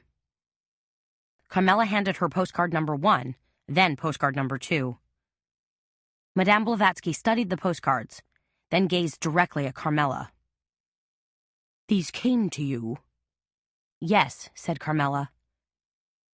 "After you witnessed the hanging?" Ava had obviously filled her in on Kimber's murder. "I didn't actually witness it," said Carmela. "I found Kimber Breeze after the fact." "But she was still hanging there," said Madame Blavatsky. "Her body had not yet been recovered." "I'm afraid that's true," said Carmela, recalling the horror of the scene, the utter helplessness she'd felt. Ava spoke up. "We thought perhaps you could try to glean some sort of essence or aura from the postcards. Help us figure out who sent them and why. You know, pierce the membrane into the unknown." Madame Blavatsky nodded. "I can give it a try." They all trooped toward the back of Ava's shop and into the small octagonal-shaped reading room. The room was cool and dark and swagged with dark green velvet draperies. Backlit by 2 small lights were a pair of stained glass windows that had been salvaged from an old orphanage that had been torn down in the late 40s. They depicted 2 angels, each carrying a small lamb, and Ava had discovered them in the back room of an antique store. Ava found them meaningful and loved them. Carmela had reserved judgment. She thought they came from an unhappy place and might exude a touch of bad karma. Carmela and Madame Blavatsky sat down at a round table covered with a purple paisley shawl, while Ava dimmed the lights. "I think the spirits prefer it dim," Ava whispered to Carmela. "Couldn't hurt," said Madame Blavatsky, as Carmela placed the 2 postcards in the middle of the table.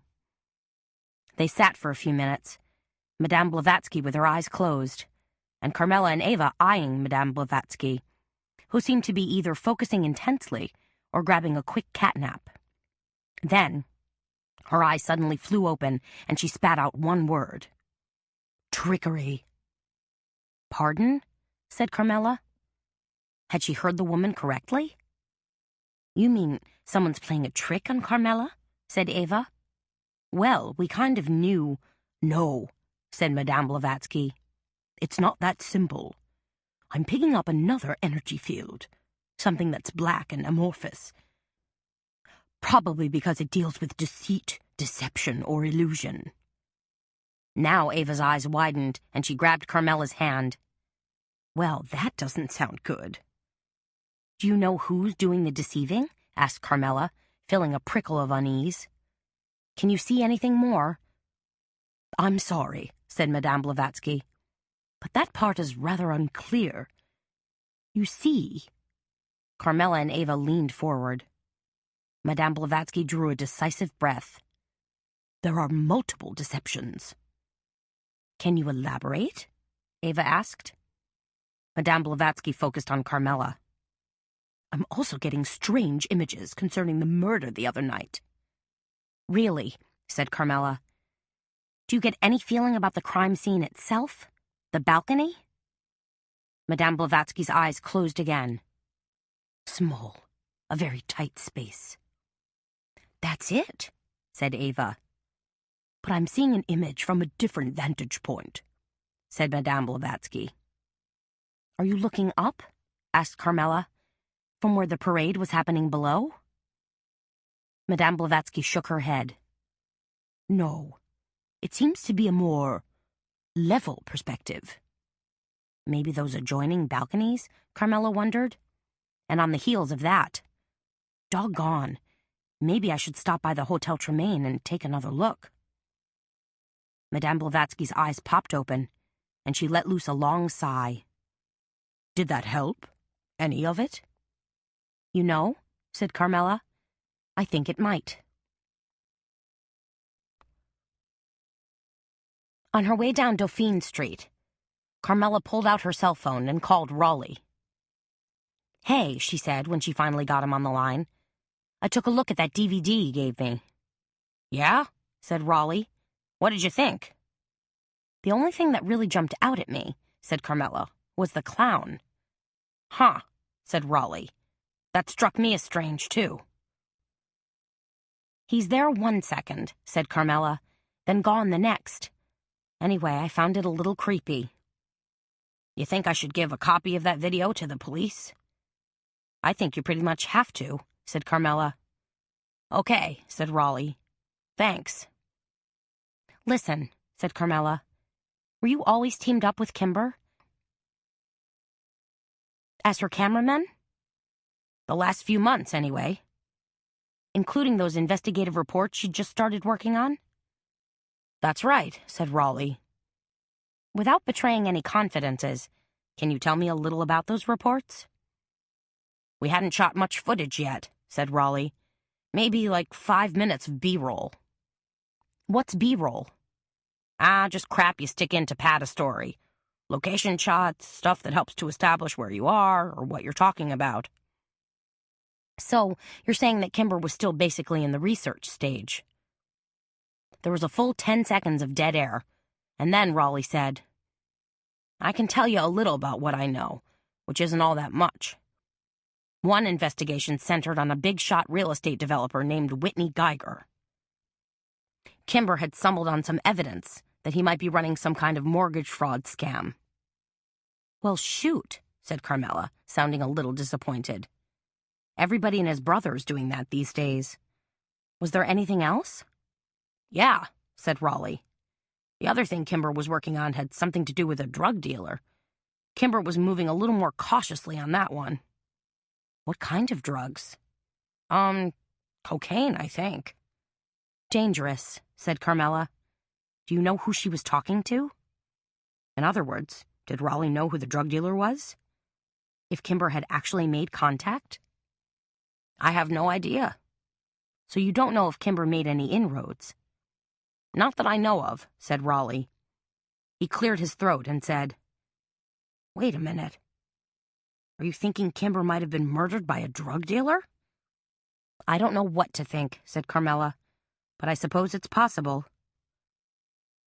Possible or probable? Asked Raleigh. Again, said Carmela, frustration welling up inside. I don't really know. It was a snap getting back into the Bonaparte suite.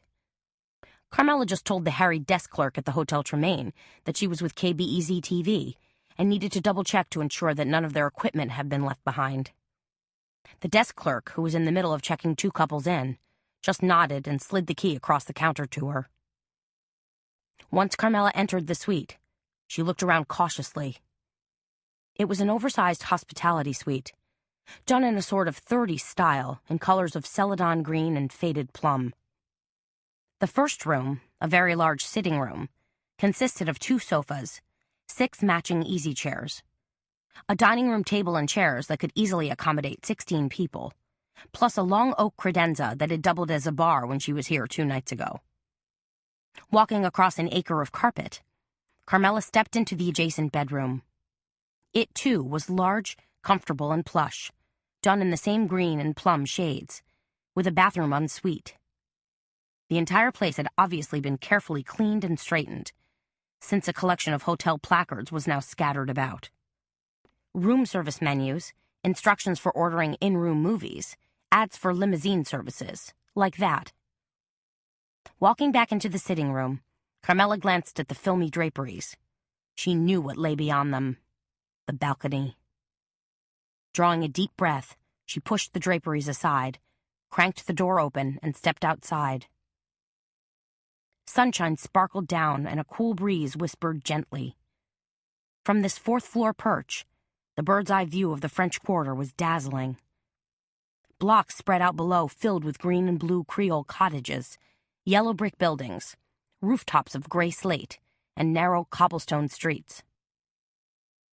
Carmela was also afforded a peek into a dozen or so lush interior courtyards that were walled and completely hidden to passers-by on the street. As she stepped to her left, the wrought iron balcony suddenly shuddered and let loose a low, metallic groan.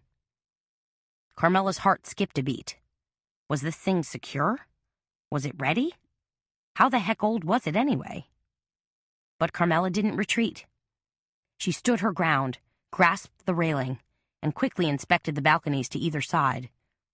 Yes, they were in rather close proximity. Yes, someone relatively agile could climb from one to the other. She gazed down, wondering if it was possible to clamber up from the balcony below. Possible, but not probable, she decided. That would take a killer with gazelle-like moves. Carmela was about to step inside when Madame Blavatsky's words pinged inside her brain. What had she said? Something about a different perspective? A different point of view? So, had the killer climbed down from the roof? Possibly, although that seemed awfully tricky. She knew, from the little bit of rock climbing she'd done, that the descent was always more difficult than the ascent. So then what? Carmela narrowed her eyes as she gazed across the street. A tall, narrow building stood directly opposite the Hotel Tremaine. The Magnolia Travel Agency occupied the first floor, while the second floor appeared to be occupied by Duran's antique coins and maps. But the third floor window was framed with floral curtains. An apartment? Someone living there? Was that the perspective Madame Blavatsky had somehow seen? Because if it was, then maybe there had been a witness. Chapter 11. It was a simple matter of returning the key, hustling across the street, and climbing 2 flights of stairs.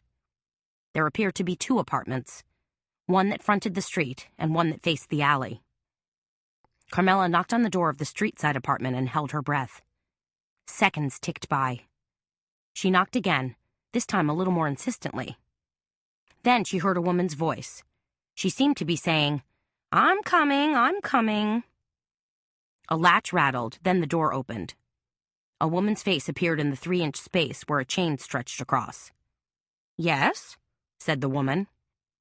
She was in her 40s, with white blonde hair piled atop her head like a show pony.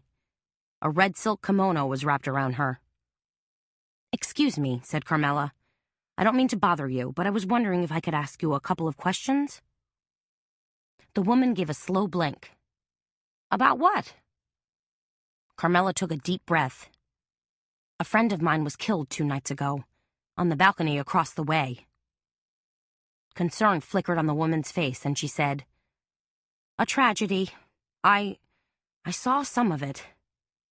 "Then you were here the other night." Carmela was excited. Maybe this woman really was a witness.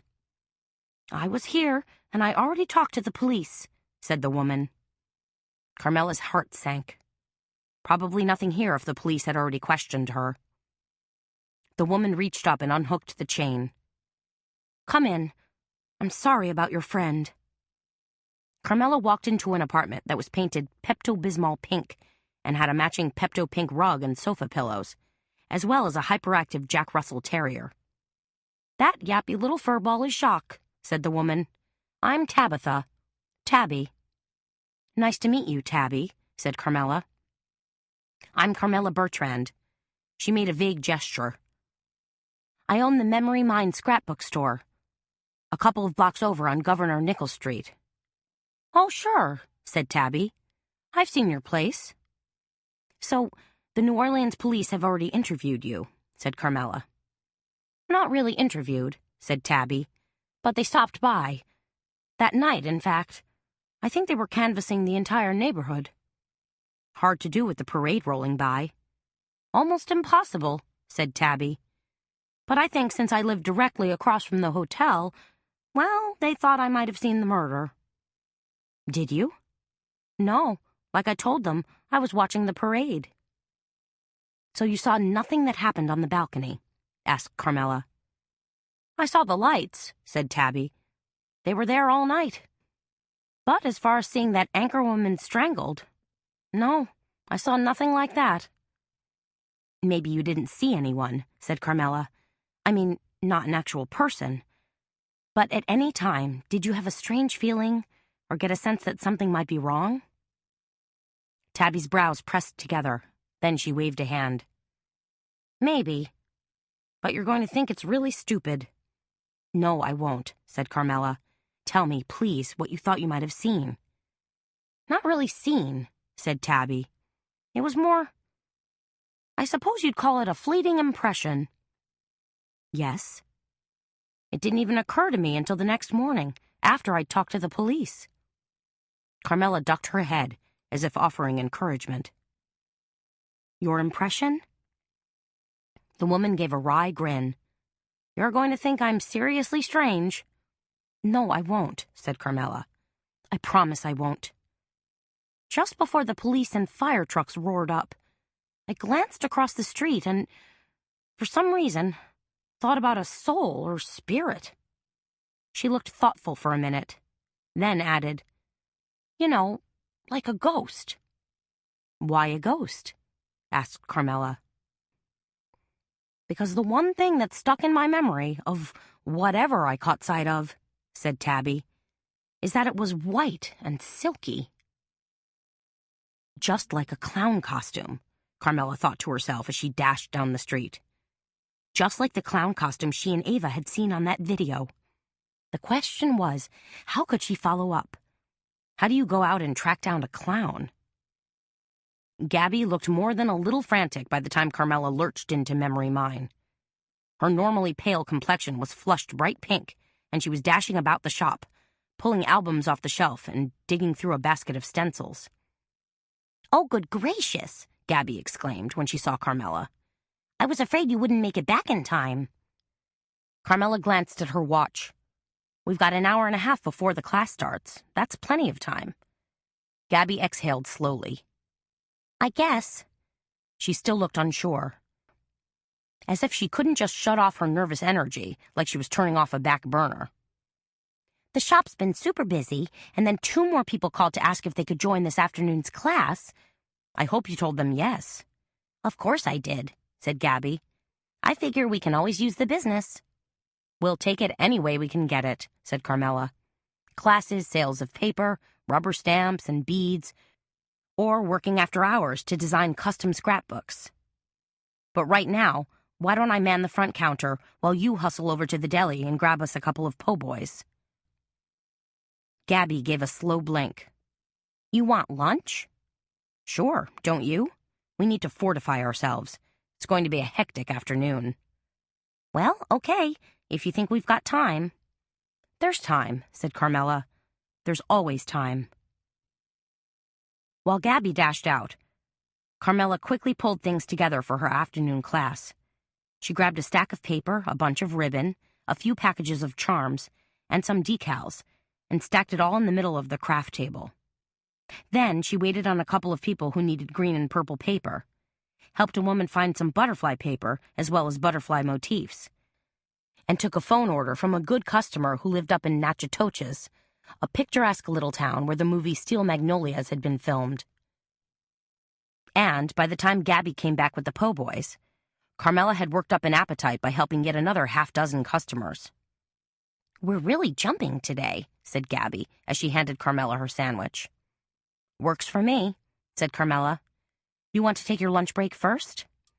Her sandwich felt squishy, and she figured it was about to start leaking mayonnaise in a matter of seconds. But Gabby seemed the most in need of a relaxing lunch. Gabby shook her head. You go first. I'm too keyed up to eat right now. Okie doke. Carmela ducked into her office and unwrapped her po' boy. Gabby had gotten her favorite, of course. Deep-fried oysters smothered with coleslaw and mayonnaise on toasted French bread. It was decadent, goopy, and totally delicious. But she would have enjoyed it a lot more if images of white clown costumes weren't swirling in her brain. 20 minutes later, Baby swooped in, looking all preppy and cute in a navy blazer and winter white wool slacks. "You're early," said Carmela. She just pulled a few more sheets of paper and some stickers. "I've been buzzing around the French Quarter all morning," said Baby, looking flushed and happy, "so I was already in the neighborhood." "Getting ready for your big party Monday night?" Baby always threw an elegant catered party right before Fat Tuesday, and this year was no exception. Baby nodded happily. "Just finalizing the flower arrangements with Cora Lou over at the French Bouquet. She's doing huge bouquets of purple delphiniums, golden roses, and green zinnias. Well, they're really chartreuse, but we're calling them green." "Gotta have the traditional Mardi Gras colors," said Carmela. "Purple for justice, gold for power, and green for faith." "And I'm using that new caterer, Troubadour," said Baby. She rolled her eyes. "You're not going to believe the fantastic menu they came up with." "I can't wait," said Carmela. Baby's parties were always over the top and super luxe. "Oh, and I talked to Ava about hiring her psychic. It's a go." "Madame Blavatsky," said Carmela, recalling her earlier meeting with her. "She'll for sure keep your guests entertained." "So much better than a magician, don't you think?" "Or a mime," Carmela agreed. "Can't stand mimes." "What is it about mimes," asked Baby, "that makes them so creepy?" "Who's creepy?" demanded Tandy. She'd kind of sneaked up behind them and was looking decidedly interested. "Mimes," said Baby. She waved her hand in front of her face. "You know, pasty white face, all that pantomiming." Tandy scowled. "They're the worst. Plus, they always have this superior attitude, like you're supposed to find them witty and amusing." She shook her head. "I don't like entertainment that's so demanding." "Baby was just telling me about her flowers and her new caterer," said Carmela. "Yum," said Tandy. Even though she looked like she never ate a bite, Tandy could chow down like a long-haul trucker. Baby nodded eagerly. "We're serving shrimp remoulade and trout amandine and—" Tandy held up a scrawny paw, like she was trying to ward off an alien attack. "Stop, don't tell me. I want it to be a huge surprise." "Oh, it will be," Baby promised.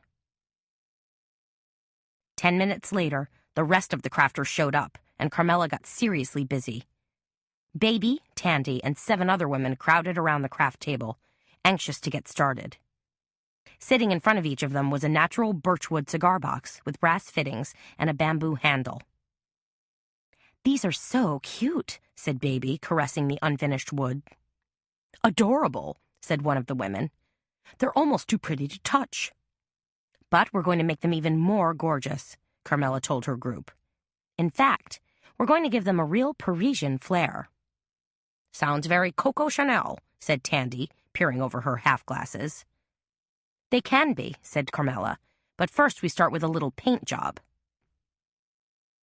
Gabby set 4 jars of aqua blue paint on the table along with foam brushes. "We're going to paint the outside edges," said Carmela. "Then, once your paint dries, we're going to glue on some paper." She held up a sheet of dark blue paper covered with pink polka dots. "Cute," said Baby. "Our purses are going to be polka dots?" asked one of the women. "Just the background," Carmela explained. "Once we glue paper on the boxes, we're going to decorate them." She held up a decal of the Eiffel Tower. "And here's where it gets fun. You choose the decals or rubber stamps or ephemera that you like best." "Give us an example," said Tandy. "Sure," said Carmela. She took the Eiffel Tower decal and stuck it on a small piece of foam core. "I'm adhering this decal to the foam core to give it some dimension. Now all I have to do is cut it out and paste it on my purse." She held it up to show them. "Then I'm going to add a few more fun designs. For example, I have some French postage stamps, a rubber stamp of some French poetry verses, and a piece of toile." "I love it," said Baby. "So we can kind of freestyle it, do whatever we want?" "Exactly," said Carmela. "Some of you might want to use a piece of French music, floral paper, a visual of a perfume bottle, or even a couture drawing." She glanced around the group, saw nods and understanding in their eyes.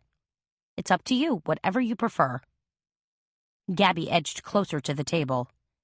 "And remember, whatever you choose in the shop today is included in your class fee, and we do have some wonderful things." "What about those fancy papers you have?" asked Tandy. "I saw some rice paper and some banana leaf paper." "Go for it," said Carmela. "And if you want to pull a few items and do a kind of a layout before you start gluing, that's fine too. In fact, it's a really good idea." She reached up on a shelf and pulled down the cigar box purse she'd completed earlier. "As you can see, I used a piece of lace, added an image of the Arc de Triomphe, then stamped on some French postal cancellations." "It's gorgeous," breathed Baby. "I just love all your details." "Thank you," said Carmela, "but I'm sure all of your cigar box purses will be equally lovely." A few of the women started painting then, while others wandered through the shop pulling out different design elements. Gabby scampered back to the front counter to wait on some new customers who'd wandered in, and Carmela went through her ephemera drawer to see if she could find any French maps, metro tickets, or other fun Gaelic items. An hour later, with projects well underway, Carmela served mugs of Mariage Frère tea, while Gabby sat out a plate of colorful French macarons, along with the ubiquitous Mardi Gras king cake. They were all relaxing, chatting, and getting to know each other when, suddenly, the front door swung open. It slammed against a shelf of leather-bound albums, causing some of them to teeter, and everyone to stop what they were doing and look around. That was when Edgar Babcock came striding in. His face carried a solemn, purposeful look, and Carmela knew this wasn't a social call. No way had Babcock just idly dropped in to invite her to a candlelight dinner. The man definitely had something on his mind. Babcock threaded his way to the craft table and said, in a forceful voice as he hovered above Carmela, "I need a word with you." Activity ceased. Those who recognized Babcock as a homicide detective figured something was up. Those who didn't were still suspicious. Gabby, who'd followed him back, glanced about the table nervously. "What you want to do now," she said, "is start applying your decals." Carmela slipped into her office with Babcock hot on her heels. Once there, he didn't waste time with kisses, hugs, or even basic pleasantries. "I want to see those postcards," he demanded. "What?" Carmela was stunned. "Who told you about the postcards?" Which one of her friends was texting or tweeting when they shouldn't be? Shoot, was it Ava? "Gabby told me," said Babcock. "She shouldn't have done that," said Carmela. "Now it's really going to hit the fan." "Oh, yes, she should have," said Babcock. "In fact, you should have told me. You received strange anonymous messages on the heels of a murder? I'd say that's rather serious." Carmela tried to diffuse his anger. "It's just a crank." "Perhaps you should let me be the judge of that," said Babcock. "If I show you the postcards, are you going to confiscate them?" Babcock's face slowly relaxed. He didn't quite manage a smile, but it wasn't the stolid Easter Island face he'd walked in with. "No, but I'd like to stash them somewhere safe." "Like in your evidence room or fingerprint lab?" "Those are a couple of places that come to mind," said Babcock. "Well," Carmela was still reluctant. "I could confiscate the postcards on the grounds that they're part of an ongoing homicide investigation." When Babcock saw the look on Carmela's face, he added, "Or you could just hand them over to me and demonstrate a little trust." Now he was the one doing the diffusing. Carmela did a quick calculation and decided he probably deserved her trust. And she knew he did have her safety in mind. So she dug into her desk drawer and pulled out the postcards. "Just slide them into an envelope," Babcock told her. "We don't want to have to wade through numerous sets of prints." "Okay," said Carmela, putting them into a shiny black envelope. She knew Ava and Madame Blavatsky had already handled the postcards, but what could she do? Nothing, really. She hadn't conceived they'd ever be used as any sort of evidence. "That's good," said Babcock, the corners of his mouth finally managing an uptick. "Since we're on the subject of murder," said Carmela, "how are things proceeding with the investigation?" She didn't want to reveal her clown clue just yet. Her theory still seemed a little half-baked. "Things are ticking along," said Babcock. "What's up with Kimber's brother?" "You mean, did we arrest him?" "Well, yes." "We did not," said Babcock, "since there was a decided lack of evidence." "But you questioned him." "Obviously. In fact, Gallant and I spoke to him just this morning." "And?" "The brother does indeed own a farm," said Babcock. "An alligator farm, to be specific." Carmela wasn't surprised at this. In the state of Louisiana, there was something like 200 licensed alligator farms. Breeders raised them for hides and meat. Some of the larger alligator farms were also tourist attractions and put on shows. Though the idea of going into a pen with a 12-foot alligator, then tapping its nose and feeding it a whole chicken, seemed incredibly foolhardy, it went on just the same. "That's it?" said Carmela. "You just talked?" Babcock nodded. "How long did you talk to him?" "Long enough," said Babcock. "I know you said the brother wasn't a prime suspect, but could you detect any underlying motive?"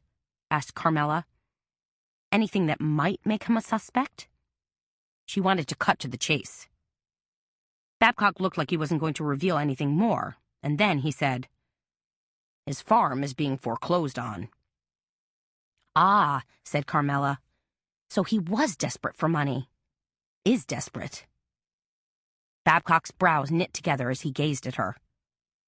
"Would you care to venture a guess as to which bank is foreclosing on him?" There was something in Babcock's voice, a wary tone. "Oh, crap," Carmela gulped. "Don't tell me it's Crescent City Bank. Seamus's bank." Chapter 12. Babcock gave an affirmative shrug. "Give that lady a plush pink teddy bear." "Is there any way he can get an extension?" Carmela didn't even know Billy LaForge. Had pretty much pegged the guy as a suspect, but now, in the blink of an eye, she was rooting for him. The little guy against the big bad bank. Carmela knew it was a little wacky, but it had always been in her nature to side with the underdog. "I have no idea what his financial situation is," said Babcock. "That's not my area of interest or expertise. I'm far more concerned with questioning possible suspects and determining motive." He hesitated. "Basically, chasing down the bad guys." "Gotcha," said Carmela, as her mind leaped into overdrive and she thought, "Maybe I can find something out from Seamus." "So I'm going to be busy tonight," said Babcock, moving a step closer to her, finally sending out the sexy vibes. "But maybe we could meet for a drink." Carmela was still a little distracted. "Sure. Where?" "Across the street. Lasson's." "All right," said Carmela. "I should meet you there, what, around 5?" Babcock leaned forward and kissed the top of Carmela's head. "Perfect. I'll see you there." But before Carmela turned her attention back to her crafters, she had a phone call to deal with. A rather strange call from Ed Bannister at KBEZ-TV. "Carmela," said Ed, greeting her with over-the-top exuberance. "I want to put you on TV." That pretty much caught her off guard. "Seriously?" "I'm dead serious," said Bannister. Why?" asked Carmela. She didn't think her good looks, charm, and sparkling wit would exactly make for a kick-butt reality show, or even warrant another interview. "It's about the postcards," said Bannister. "Oh, crap. Did Gabby—" Bannister hastened to fill her in. No, your friend Ava told me all about them. We're still shooting our Mardi Gras documentary, and her shop was on our shot list. Tourists are fascinated by our local voodoo shops. You know how it is. And while you were interviewing Ava, she just blurted it out to you. said Carmela. About the postcards. Geez, does everybody know about these stupid postcards? Ava and I were discussing Kimber's murder. How could we not? Said Bannister. And the postcard thing just naturally came up. Naturally, right. I see, said Carmela, sounding a little grumbly. So what I'd really love to do, said Bannister, is put you on TV and do a feature story. Creepy postcards are fodder for a story? Asked Carmela.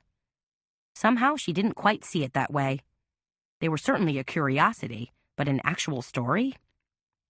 No, they're a fantastic story, Bannister countered. Linked to the Kimber Breeze murder suddenly gives us an added dimension of danger and mystery. Interesting, said Carmela, even though she still wasn't feeling it.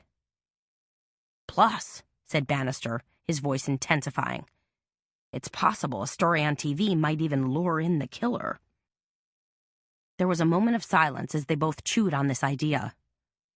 Then Bannister added, maybe we could even offer a reward. I don't know, said Carmela. It sounds a little dangerous. Dangerous for me. But think of the ratings, Bannister rhapsodized. Plus, you'd be an instant celebrity. Everybody and his brother-in-law wants to be a celebrity these days. Everybody thinks their life would make for great television viewing. And Bannister was totally whipped up. You could even, outshine your ex-husband. Show up that crazy Meacham family. So there would be a bright spot in all of this, said Carmela. All I'm asking, said Bannister, is that you think about it. Will you do that? Think about it? I'll think about it, Carmela promised. For about 3 seconds.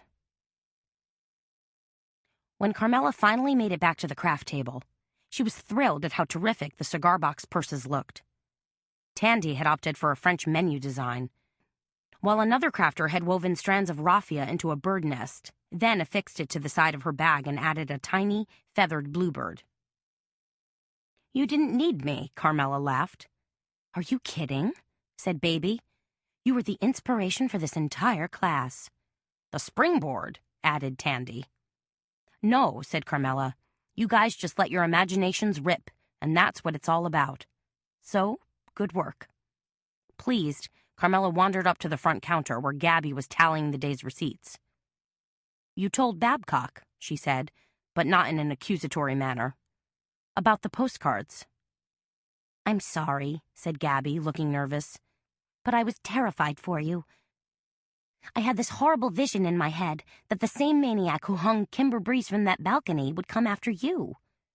She touched a hand to the side of her face. And it was too awful to even contemplate. She hesitated. Are you furious with me? No, said Carmela. It turns out Ava blabbed, too. Did she really? About the postcards? Yup. She mentioned them to Ed Bannister at KBEZ, and now he's all whipped up and wants to do a feature story about them. Correction, about me receiving the postcards. Gabby looked shocked. You can't do that. The police need to deal with this, not a bunch of television goofballs. Well, said Carmela, the television goofballs are all over this like a rat terrier on a chew bone. And they want you to go on TV? Said Gabby, shaking her head. What did you tell them? A big fat no, I hope. That was my gut reaction, said Carmela. Good, said Gabby. But now that I think about it, said Carmela, I mean, what if a story about the postcards did shake something loose? What if it helped flush out the killer? Gabby gazed at her with flashing eyes. What if it got you killed? What about that? I'm not saying I'm going to do it, said Carmela. But if I did, it would have to be with some serious police protection. It still sounds too risky. Just the same, I'm going to run it past Babcock. And he's going to say no, said Gabby. He's going to despise the idea. You think? I know he will, said Gabby. She leaned across the counter toward Carmela and lowered her voice to a whisper. Carmela, whoever murdered Kimber is a maniac. Believe me, you don't want a guy like that turning his attention on you. The thing is, Carmela said with a grimace, If the killer and the postcard guy are one and the same, then I already have a target on my back. Carmela was helping the last couple of crafters apply a tricky stencil design when Seamus called. As Gabby made meaningful hand signals, indicating it was Seamus the rat, Carmela sighed deeply and slipped into her office to take his call. "Hey," she said to Seamus, taking care not to convey too much warmth or excitement, lest he read something into it, like getting back together for an extracurricular tryst. But Seamus was syrupy sweet. "Carmela," he said. "Babe." With a greeting that warm and friendly, Carmela knew he was up to something. "What do you want?" "Can't I just phone my ex-wife to say hello?" said Seamus. Carmela considered his words. "No, because there's always a hidden agenda. Whenever you call me, it's to ask for a favor or some sort of, I don't know, concession. So, what do you want?" Carmela could imagine Seamus sitting at his desk, nervously jiggling a foot. Tall, good-looking, a swipe of brown hair across his broad, handsome face, and an easy grin that could turn into a smirk at a moment's notice. He'd been born into money and pretty much figured the world was his pearl-producing oyster. "Did you get a chance to talk to your police detective friend?" Seamus asked. "Not really." "But you're going to, right?" said Seamus. "I mean, Sugar Joe is awfully unnerved, him being a prime suspect and all." "Somehow, I don't really think he's a legitimate suspect," said Carmela. "Oh, no?" Seamus sounded surprised, but pleased. "I don't think the police will try to pin this on him. Sugar Joe was just sort of tossed into the mix. Doesn't mean too much." "Ha ha," said Seamus. "So you did work on your cop lover boy. Good for you, babe." "Whatever," said Carmela. "There's something else I need to talk to you about," said Seamus. "What's that?" "I want to invite you to a special art opening at the Click Gallery." The Click Gallery was an established French Quarter gallery. In fact, Seamus had once had an exhibit of wildlife photography there. "Yeah?" said Carmela. "When's the opening?" "Tonight," said Seamus. This was typical Seamus, Carmela decided. Always leaving things to the last minute. "Excuse me, but this is awfully late notice." "You're a spontaneous person," Seamus urged, "so be a sport and come." He paused. "I'll be there." "Seamus," said Carmela, "we're no longer married and you're no longer large and in charge. Besides, what if I happen to have plans for tonight?" "I bet you don't," said Seamus. "And I'm being real nice and polite because I'm asking such a big favor. Aren't I being polite? Aren't I being sweet?" "Riddle me this, riddle me that, Seamus. What are you talking about?" "Here's the deal," said Seamus. "Crescent City Bank is sponsoring this art exhibition, and part of the profits from the sale of the artwork will be donated to charity." "So you're asking me to come as a ringer," said Carmela. "Well," said Seamus, "you want me to help make the crowd look bigger so you get media coverage, which is kind of like, I don't know, stuffing the ballot box." "You make my motives sound so duplicitous," said Seamus, "when all I want is for you to show up and have fun." "Doubtful," said Carmela. She let loose an exasperated huff, then said, "What charity?" "I don't know, something to do with orphan animals, I guess." "You're not saying that just to pluck at my heartstrings, are you?" "I wouldn't do that," said Seamus. "Of course you would," said Carmela. "Crap, it's probably to raise money so rich kids can take polo lessons." "Please," Seamus wheedled. "You could drop by for like 20 minutes. It wouldn't kill you, and it would mean everything to me." "I was going to do something with Ava." "That's perfect," said Seamus. "Bring her along. The more the merrier." Maybe I could drop by if you shared a little information with me." Seamus was instantly on alert. "What are you talking about?" "There's an alligator farm over near Terrio that Crescent City Bank is about to foreclose on." "I don't work in mortgages or foreclosures," snapped Seamus. "I'm in private banking. Basically, it's up to me to maintain smooth customer relationships with our major account holders." "Your role at the bank is to schmooze fat cats," said Carmela. "Take them to lunch and pay for drinks. Play a round of golf with them and slip them football tickets once in a while. I'm sure the job's a pressure cooker. It is, said Seamus with all seriousness. But maybe you could check on this one little thing for me? Seamus made a rude sound. How about this, said Carmela, straight ahead quid pro quo. Any information you can dig up in exchange for my personal appearance tonight. I suppose. The reluctance in Seamus's voice made him sound like a stubborn 5-year-old who was finally agreeing to lie down and take his nap. And one more question, said Carmela. Are you familiar with a real estate developer by the name of Whitney Geiger? Geiger was one of the stories Kimber Breeze had been working on. Carmela knew it was tenuous, but she was looking at all possible connections to the murder. Why are you asking? Said Seamus. Geiger's name came up in conversation, and I'm curious about him, said Carmela. She was pleased that she'd answered Seamus's question without giving a legit answer. I should have Seamus's job. I don't know him well, said Seamus, but Geiger's in the Pluvius crew with me and Sugar Joe. Seriously? So he'll probably be at the float party Sunday night. Yeah, of course I'm serious. So what do you know about him? Carmela asked. Seamus hemmed and hawed for a few moments, and then Carmela said, I really will make this worth your while. So, you'll really come to the art show tonight? I'll be there with bells on, and Ava on my arm. 2 cute chicks for the price of 1. Okay, said Seamus. You drive a hard deal, but we do have a deal. So tell me. Whit Geiger owns a company called Royale Real Estate. He was a mortgage banker for a while, but now he's building a slug of mega mansions over near the Lake Vista area. Anything else you know about him? Not that I can think of at the moment, said Seamus. I'm going to need you to find out a little more. Could you ask somebody at the bank? Someone who deals in real estate? Maybe. It would mean a lot to me, said Carmela. And you're really coming to the Click show? Yes, a promise is a promise. Even though you never kept yours, particularly your marriage vows. Excellent, said Seamus. See you tonight.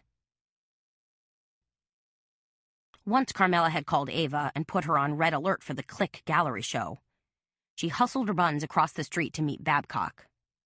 The Lasson's Courtyard restaurant was already full. Its dining room decorated in a lovely French country style. Its bar a little more sleek and dark, like an old French railway car. Babcock was sitting on a bar stool, twiddling a swizzle stick in one hand. His drink and cell phone rested on the bar in front of him. He looked tall, handsome, and available. And Carmela had the feeling that more than a few predatory single women had already noticed him and scoped him out. She slipped onto the bar stool next to him. Hello, handsome, she said. Buy you a drink? He swiveled toward her. Sorry, ma'am, but I'm with someone.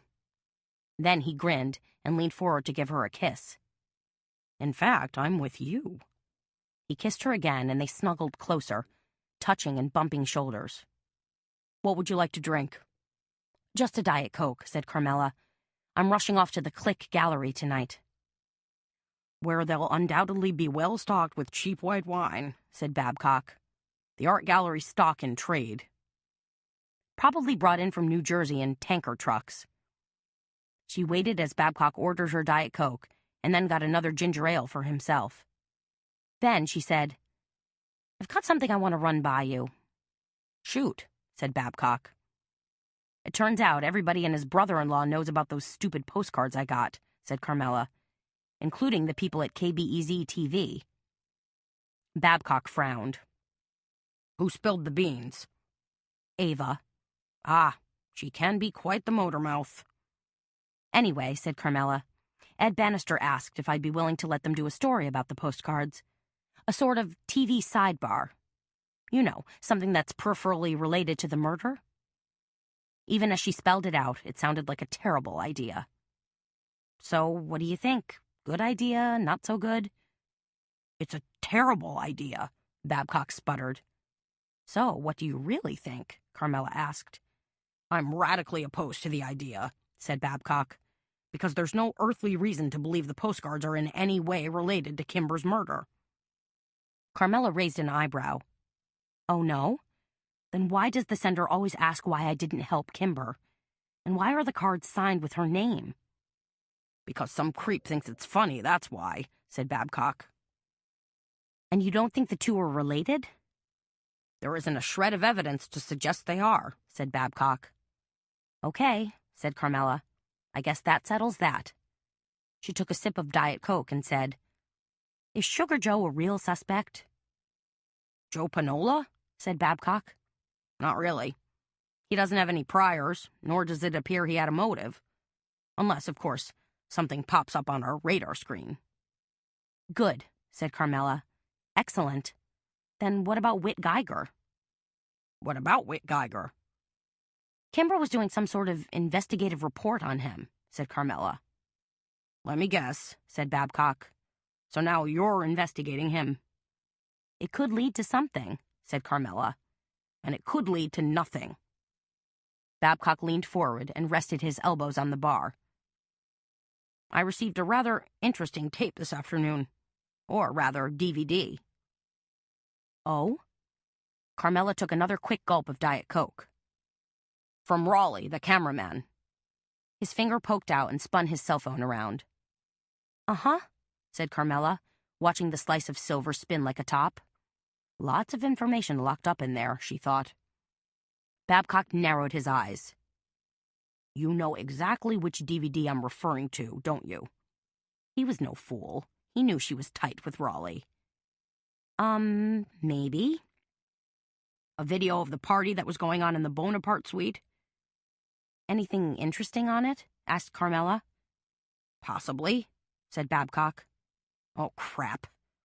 He scrunched to one side, then pulled out the beeper that was clipped to his belt. He squinted at it, sighed, and said, Gotta make a call. Excuse me. Then he was gone. Out the back door and onto the patio where he could do his police work relatively undisturbed, and where she couldn't eavesdrop. Carmela sat up straighter and gazed out a sliver of window.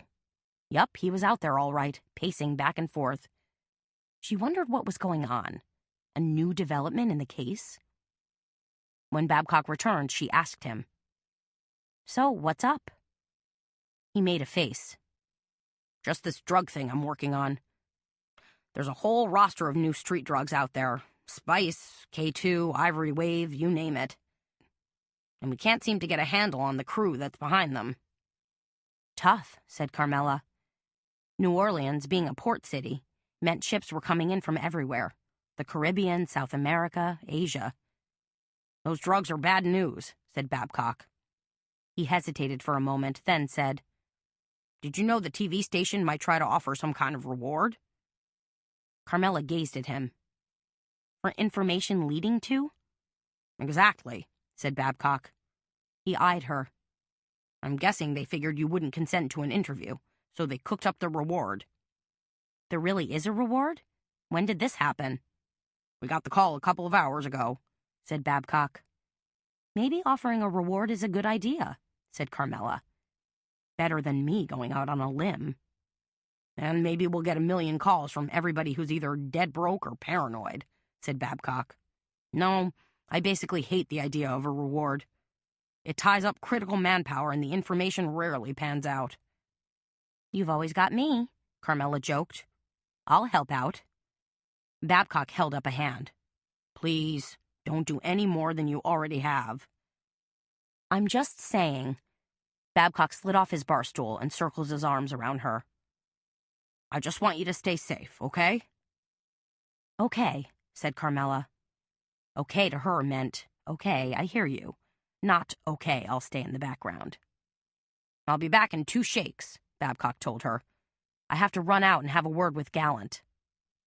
He should be parked out front by now. As Babcock dashed off, Carmela's eyes drifted to his cell phone, just sitting there next to his drink. Do I dare? She dared. Quickly, Carmela flipped through the address book. When she came to the name Billy LaForge, she studied the address. 281 Longfellow Road. Yep, she could remember that. In fact, she might even take a trip out there and pay Billy a friendly visit.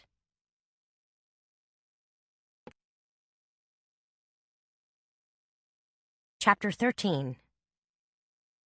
The Click Gallery, owned by Clark Berthume, was a long, narrow gallery wedged in between Calliope Antiques and Shooter's Oyster Bar. Normally, its shiny white walls were hung with photographs. Black and white shots of St. Louis Cemetery No. 2, architectural studies of the French Quarter, moldering old plantations out on River Road. Sometimes the shows were more colorful, offering moody portraits of shrimpers working the Breton Sound, serene ibis and egrets hovering over the Barataria Bayou, or fantastic shots of torchlight Mardi Gras parades. Tonight, Carmela could see big, color-splotched paintings gracing the walls, and the gallery was already humming with noise and thronged with people.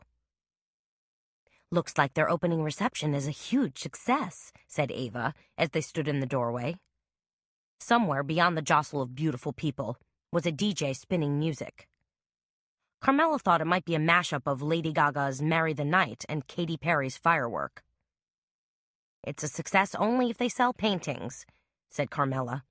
"Not if a bunch of freeloaders show up to guzzle wine and snarf their food." "Like us," said Ava, grinning. "Excellent point," said Carmela, "except we're invited freeloaders." Ava gazed around. "So, who's the artist?"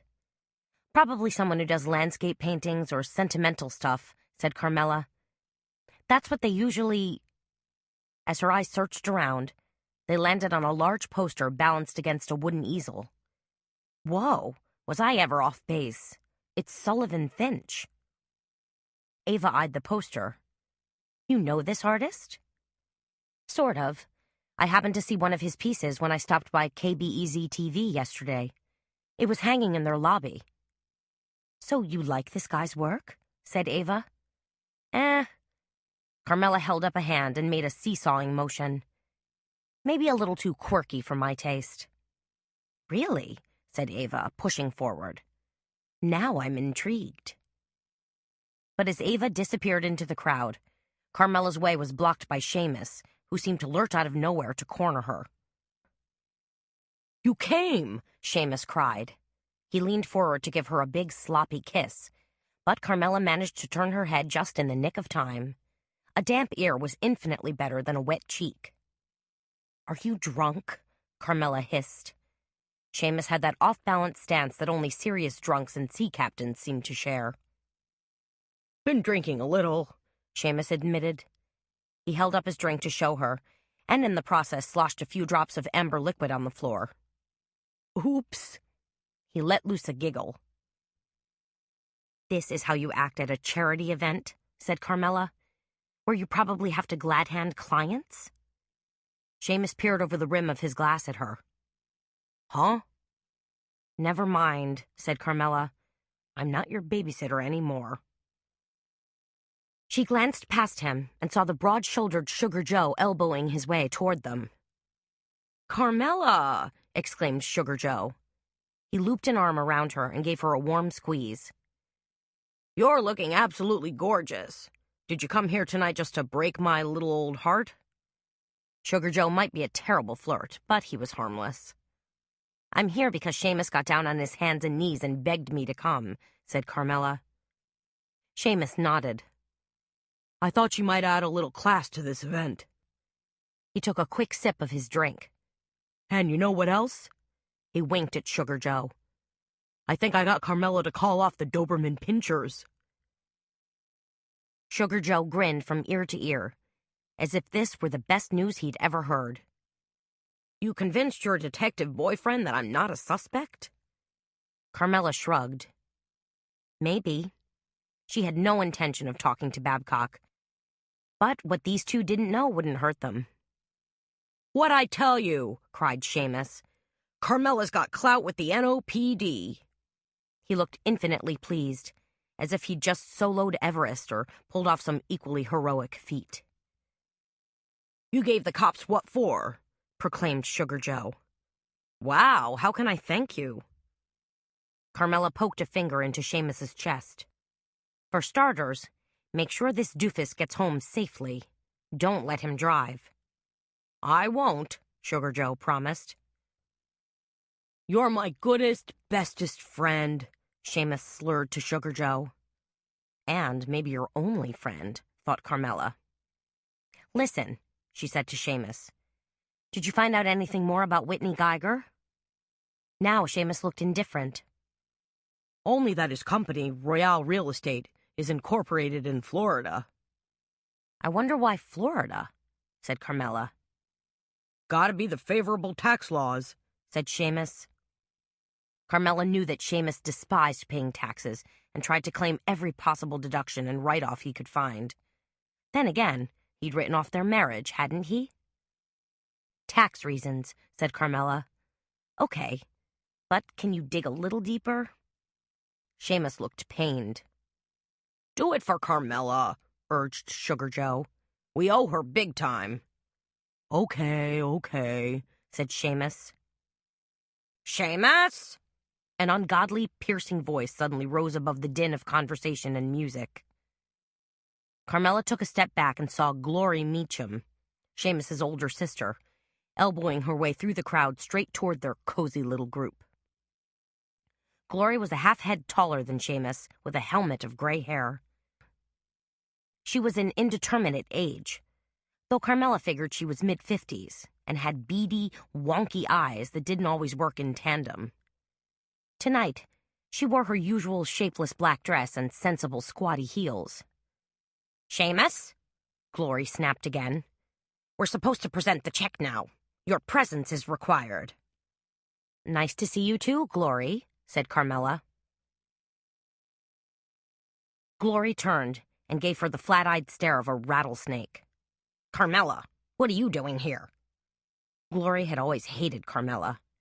She hadn't wanted Seamus to marry her, and then she didn't want Seamus to divorce her. Go figure. Seamus invited me, said Carmela. She dimpled prettily. Didn't you, Seamus? Seamus nodded. Yeah, I guess. He edged closer to Sugar Joe, as if for protection.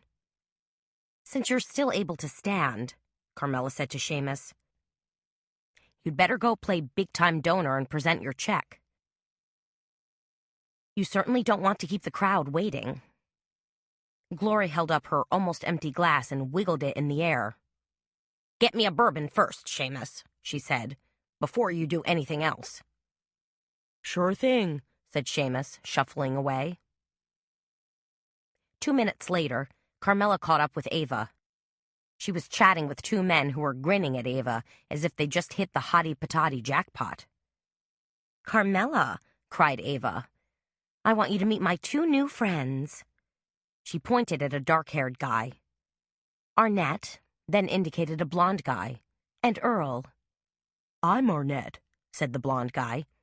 He indicated his buddy. That's Earl. Whatever, said Ava.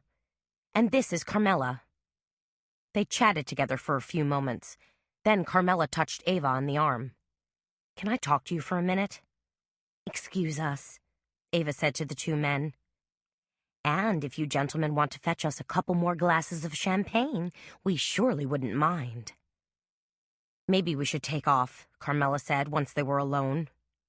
What? Ava was shocked. We just got here. Besides, I'm having fun. Seriously? She knew that Arnett and Earl weren't Ava's type at all. They were way too conservative for Ava's liking. It's kind of amusing here. And have you even had a chance to peek at the artwork? Not yet, said Carmela. Maybe not ever. Some of it's really quite stunning, said Ava. Kind of visceral. You think? Said Carmela. Together they turned and stared at an enormous red and orange painting. To Carmela, it looked like a final sunset on a deserted beach after the world had imploded. Powerful stuff, huh? Cooed Ava. I certainly admire the artist's technique, said Carmela. I'd say he wields a serious palette knife and isn't afraid to slather on multiple layers of paint. Thank you, said a male voice behind them. They both whirled to find a tall, shaggy-looking man giving them a crooked grin. Let me guess, said Carmela. You're the artist. Sullivan Finch at your service, said the man, giving them a wide smile. He had the scruffy look of an artist. Shoulder-length hair, watery blue eyes, drooping mustache, and tweedy but slightly frayed jacket worn casually over blue jeans. "Nice to meet you," said Ava.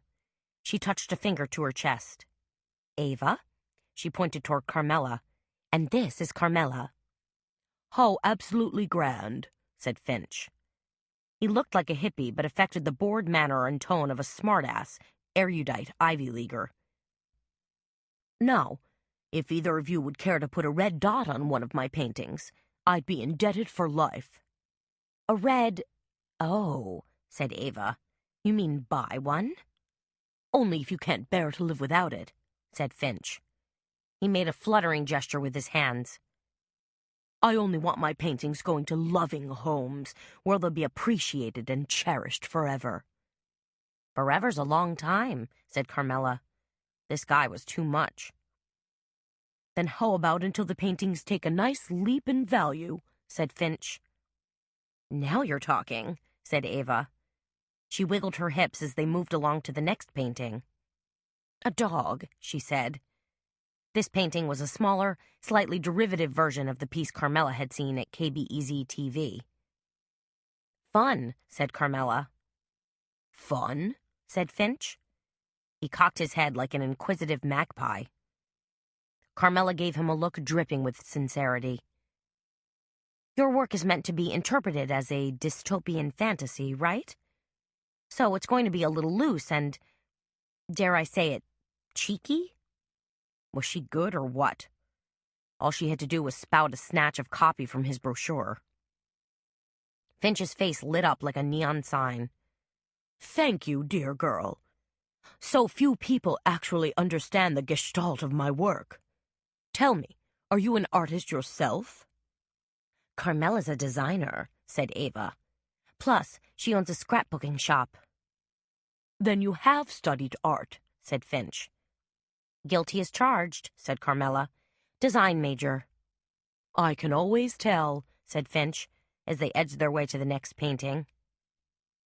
Ava suddenly stopped dead in her tracks. "Whoa," she exclaimed. "What's going on here?" Carmela gazed at the next painting. It was a portrait of a blonde woman with haunted, sunken eyes and a slash of purple down the middle of her chalk-white face. Unsettling, to be sure, but there was also something extremely familiar about this woman. Carmela racked her brain, then was startled as comprehension dawned. Oh no, it couldn't be. No, the gallery wouldn't dare put this on display, would they? "It's one of my death portraits," said Finch, regarding the painting with a somber yet paternal gaze. "It's Kimber Breeze!" exclaimed Ava. "Yes, it is," said Carmela. For some reason, the tiny hairs on the back of her neck were standing at full attention. Finch nodded. "Death portraits are one of my specialties." But Carmela was still taken aback. "When was this done?" she asked. She couldn't believe what she was seeing. A death portrait of Kimber Breeze? And to put it on display here, tonight, seemed an awfully poor taste. "I painted this nearly a year ago," said Finch. "Before she—" Finch looked suddenly mournful. "It's like a portent or premonition," Ava whispered, "of what was to come." "Did Kimber know you painted this?" asked Carmela. She needed a little backstory here. "Are you kidding?" said Finch. "Kimber posed for it. Like I said, it's my thing. Death portraits of living people. You'd be surprised how many people commission me to do portraits like this." A hand reached out of the crowd and clamped down tightly on Finch's right shoulder. It was Clark Berthume, the chubby, genial gallery owner. "Are you ladies monopolizing my artist?" he asked. "Are we ever?" said Ava. "I need to grab him for a few moments," said Berthume. He dropped his voice. "Sully, I think I have a buyer for your Otherworld piece." Finch nodded, then turned his gaze to Ava. "Can I call you? I'd love to take you to dinner sometime. Or perhaps even have you pose." "Sure," said Ava, digging eagerly into her clutch purse. "Here, let me give you my card." She handed it to Finch. "Call any time," she grinned, "day or night." "I'll do that," said Finch, as he hurried off with Berthume. "Interesting that he wants to take you out," said Carmela under her breath. She wasn't jealous. She just thought Finch seemed more interested in hustling his paintings than flirting with women. "He seems awfully nice." "Don't you find it strange that he did a death portrait of Kimber?" asked Carmela. "He said he did it a year ago," said Ava, "so it's really just a wacky coincidence." "But Ava, you've always been a huge believer in coincidences." Ava tried to shrug off Carmela's warning tone. "Still," she said, "sometimes things are just happenstance." "Okay," said Carmela. She just spotted another painting she found singularly strange. One that Ava had her back to. "What about this particular painting?" "Huh?" Ava whirled to check out the painting, then stared in confusion. The subject of the painting was a man in a white tattered costume standing against a red velvet curtain. "What does that look like to you?" asked Carmela. Ava clapped a hand to her mouth and released it. "Shoot! It's a clown!" "But look at the costume," said Carmela. Now she was getting a weird vibration in the pit of her stomach. Reluctantly, Ava said, "It kind of reminds me of the clown we saw on Raleigh's DVD." "Yes, it's very similar," said Carmela, "which I find particularly creepy." "So, what?" said Ava. "Thinking back to the clown on the DVD," said Carmela, "makes me think I should check out the local costume rental shop to see who might have rented that costume." "You think the costume leads to the killer? You think Sullivan Finch knew the killer? Or was the killer?" Carmela thought to herself. Then she said to Ava, "I don't know, but I think the costume shop might be a good place to start." Chapter 14. Saturday morning dawned cool and overcast. Carmela and Ava rendezvoused at her apartment, then drove over to St. Louis Cemetery No. 1 in Carmela's little two-seater Mercedes, a long-ago gift from Seamus. "Can we drive right in?" asked Ava. "It looks like it's about to pour buckets any second, and I don't want to slop through puddles in these shoes." "Perhaps 5-inch platform sandals dusted with glitter aren't the most practical shoes for a day like this," suggested Carmela, glancing down at Ava's bedazzled feet. "If they're good enough for Lady Gaga, they're good enough for me." "Ava Gaga," Carmela chuckled. "It does have a certain ring to it." "Ha," said Ava. "I was rocking sky-high stilettos and crazy pumps when she was a kid wearing sneakers and jeans." "You always talk like you're ancient," said Carmela. "And you haven't even hit 30 yet. I haven't hit 30 yet." "Time's a-wastin'," said Ava, sounding a little annoyed with herself. "I thought for sure I'd be married and divorced by now, enjoying a little alimony and setting a leg trap for husband number 2. You don't think that's a bummer attitude?" "That's reality, Chicky Poo." Ava pulled a blood-red lipstick from her bag and smeared it across her voluptuous lips. She smacked her lips together, fluffed her mass of curly hair, then turned to Carmela and asked, "How do I look?" "In those shoes, that lipstick, and your tight black skirt, you look like you're trolling for a hot date at Dr. Boogie's jazz club. Not attending a funeral."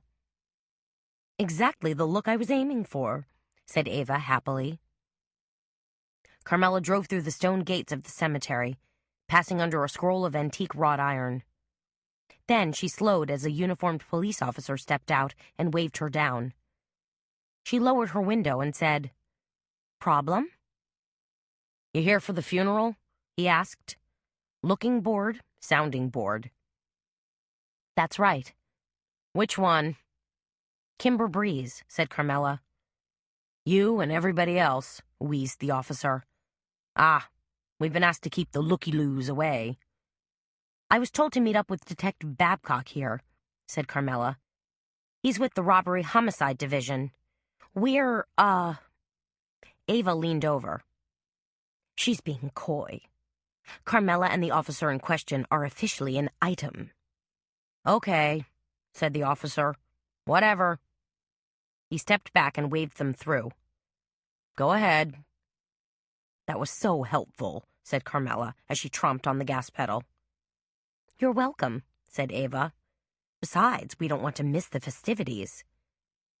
What do you think is going to happen here? Asked Carmela. A keg party and barbecued ribs? No, but... Ava grinned. TV cameras? Ah, that's why you're so jazzed, said Carmela, as they crunched their way up a circular drive littered with white gravel. And all duded up. At the top of the rise, an enormous stone angel watched solemnly over acres of tombs and headstones. Now Carmela slowed. Which way? There, Ava announced, pointing left. It's gotta be over there. Oh man, look at all the cars. Look at all the big black shiny limos. It's like, I don't know, a Hollywood premiere or something. Or a funeral, said Carmela. They pulled in behind a gold Lexus and got out. Ava hitching up her tight black skirt while adjusting her low-cut purple sweater even lower. Be careful, Carmela said out of the corner of her mouth. You don't want to show too much skin. This is my conservative outfit, said Ava. You should have seen my first choice. Dear Lord, breathed Carmela. At least Ava hadn't worn one of her leather-studded bondage costumes. But look, said Ava, pointing. It kind of is like a red carpet. They have velvet ropes set up around the gravesite and everything. She stiffened suddenly. Oh, lordy, lordy, what if we can't get in? And me all gussied up. But as they approached the partitioned area, Carmela could see Ed Bannister, the station owner, greeting guests and looking somber in a three-piece black suit. Carmela, Bannister said, stretching out a hand. And Ava, glad you ladies could make it. They mumbled greetings back and strolled in, aware there was a growing contingent of curious onlookers who hadn't been invited into the inner sanctum. I was right, said Ava, nudging Carmela. There is a camera. They're going to tape the whole thing. Carmela wasn't sure how she felt about taping Kimber's funeral. Maybe that it was a bit too commercial? A little too intrusive? Then again, what wasn't these days? Carmela glanced over to where a sleek silver coffin rested atop a mound of unnaturally bright green plastic funeral grass. No red carpet for Kimber today, just a tacky green one. Beyond the gravesite were 3 rows of black metal folding chairs, half occupied. Nearby, a cluster of mourners milled around. And, behind all of that, the camera on a tripod. Is that Raleigh? Carmela asked, squinting. Manning the camera? I don't think so, said Ava. Carmela surveyed the scene again and spotted Raleigh hanging out with a small group of people. Probably KBEZ TV staffers. He looked drawn and hunched in an ill-fitting dark suit, a radical departure from his usual outfit of chinos, t-shirt, and baseball cap. And there's Zoe, said Ava. Carmela's eyes lasered on Zoe. Unlike Raleigh, Zoe Carmichael looked completely poised and pulled together as she wove her way through the crowd, touching an arm here and there, whispering to co-workers. She looks like she's actually enjoying this, observed Carmela. Then decided the girl probably was. Zoe had waited a long time to come into her own, and now Kimber's death had opened the door. The question was, had Zoe helped kick that door open? As more and more mourners arrived, Carmela and Ava grabbed seats on a 4th line of chairs that had been hastily set up by a nervous, pacing funeral director. This has turned into a really big deal, said Ava. She was sitting up straight and craning her neck, the better to be in line with the camera lens. Carmela looked around for Babcock but didn't see him. She had a feeling, though, that he'd show up, that he'd put in an appearance. Finally, the last of the mourners filed in, and a pink-faced minister wearing a black suit and clutching a Bible walked to the head of the casket. He waited there as Ed Bannister, Zoe, Davis Durrell, and a skinny guy in a shabby black shirt and slacks took their places in the front row. Carmela studied this peanut gallery of sorts. She understood why Bannister and Zoe were there. They were Kimber's co-workers and in charge of filming this spectacle. They were the director and producer, so to speak. As far as Durrell, well, he was the mournful boyfriend, so that made sense too. But who was the other guy? The skinny, scruffy guy? The answer suddenly hit her. That must be Kimber's brother, Carmela whispered to Ava. Ava bent sideways to look. The alligator farm guy? I think so, yeah. Judging from how poorly he's dressed, said Ava, I don't think Kimber exactly shared her success. But the surprises just kept coming. Now a gospel group in long purple robes filed in. Then the red eye of the camera winked on, and the gospel singers sprang into action, beginning with a rousing chorus of God Walks the Dark Hills. The singers were really quite good, Carmela decided. Their voices joined in a lovely harmony that managed to be both uplifting but mournful, too. When the song had concluded, the minister stepped closer to the head of the casket, lifted his hands, then spread them apart. Dear friends, said the minister, we are gathered here to bid farewell to a woman who was taken from us in the bloom of her youth. As the minister continued his soliloquy, Carmela glanced around the audience. She recognized the receptionist from KBEZ-TV, as well as the weatherman and the evening anchorman with his trademark blow-combed hair. They all looked properly sedate, as did most of the other mourners, even the ones who had probably come out of sheer curiosity. Glancing down the row to her left, Carmela gave a start. There was a face she recognized from last night. She nudged Ava. Your artist friend is here, she whispered. Ava hunched forward in her chair. Finch? Really? Carmela nodded. It seemed strange to her that Sullivan Finch had shown up here. On the other hand, he had painted a portrait of Kimber, so there was that connection. Maybe artist and subject had been closer than anyone really knew.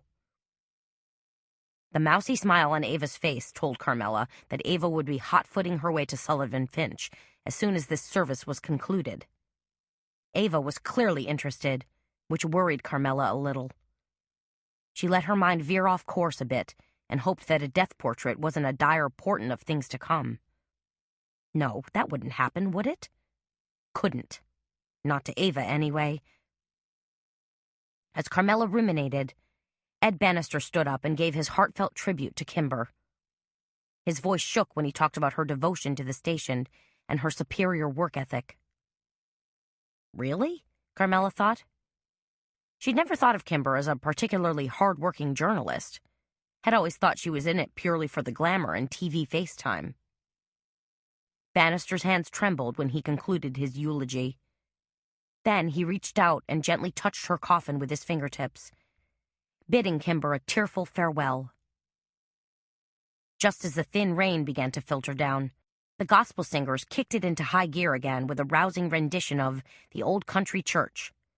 Their voices rose, blended, and harmonized, echoing off nearby tombs, providing a brief moment of joy. But as their final notes hung in the damp air, people stirred, looked around, and stood up. The service was concluded. Just think, said Ava. This was all captured on tape. Film at 11, said Carmela. Ava lifted her chin, threw back her shoulders, and said, Excuse me, Cher. I'm going to say my how-dos to Sullivan Finch. I figured you might, said Carmela. She watched as Ava nimbly negotiated her way down the row to end up in front of Sullivan Finch. She saw Finch grin and put his arms around Ava. It was a gentle hug, but a hug nonetheless, and it made Carmela nervous. On her own now, unsure of what to do next, Carmela found herself edging towards Zoe. When Zoe noticed Carmela, she gave a quick wave and a decorous smile. I thought I might see you here, said Zoe. She was wearing a sedate black suit with a plain white blouse. And I knew I'd see you here, replied Carmela. Such a sad day. Zoe half managed to arrange her features into a look of sadness. So the station filmed the entire service? That's right, said Zoe. We'll probably use a few judicious clips on the news tonight. And you guys are still working on your documentary? Oh, sure, said Zoe. In fact, we'll be at it all weekend, right up until midnight on Fat Tuesday. When the police come out and spray everyone with fire hoses, said Carmela. It was New Orleans' friendly way of saying, okay, you've partied your brains out, and we've been more than tolerant. Now it's time to go home. Don't you just love our Mardi Gras traditions? Said Zoe. I've been meaning to ask, said Carmela. Will you continue to work on the investigative reports that Kimber had started? Zoe shifted from one foot to the other. Remember, you told me Kimber had launched a couple of investigations? Sure, said Zoe, but I don't really know much about them. But Raleigh does, thought Carmela. So why don't you? Or do you know more than you're letting on? I have to kind of wait until Mr. Bannister gives me some clear direction, said Zoe. You know, whether I'll work on fluff pieces, features, or even hard news. What do you want to work on? Asked Carmela. Zoe considered this for a few moments. Everything. Carmela milled around with the rest of the group for a few more minutes until she connected with Raleigh. A sad day, he said, shoulders hunched, a hangdog look on his face. Indeed, said Carmela. Then, I understand you sent the police a DVD of the Bonaparte Suite party. That's right, Raleigh said. One to them, one to you. Carmela was a little surprised at that. Nobody else? You're the only guys who want to investigate, said Raleigh. The only ones who really care. After giving Raleigh a slightly clumsy goodbye hug, Carmela decided to make a run at the cameraman. He'd finished shooting the funeral footage and was now packing his camera into a foam-lined case and coiling up wires. She also recognized him as the one who'd worked with Zoe the night of Kimber's murder. Excuse me, said Carmela. We met the other night?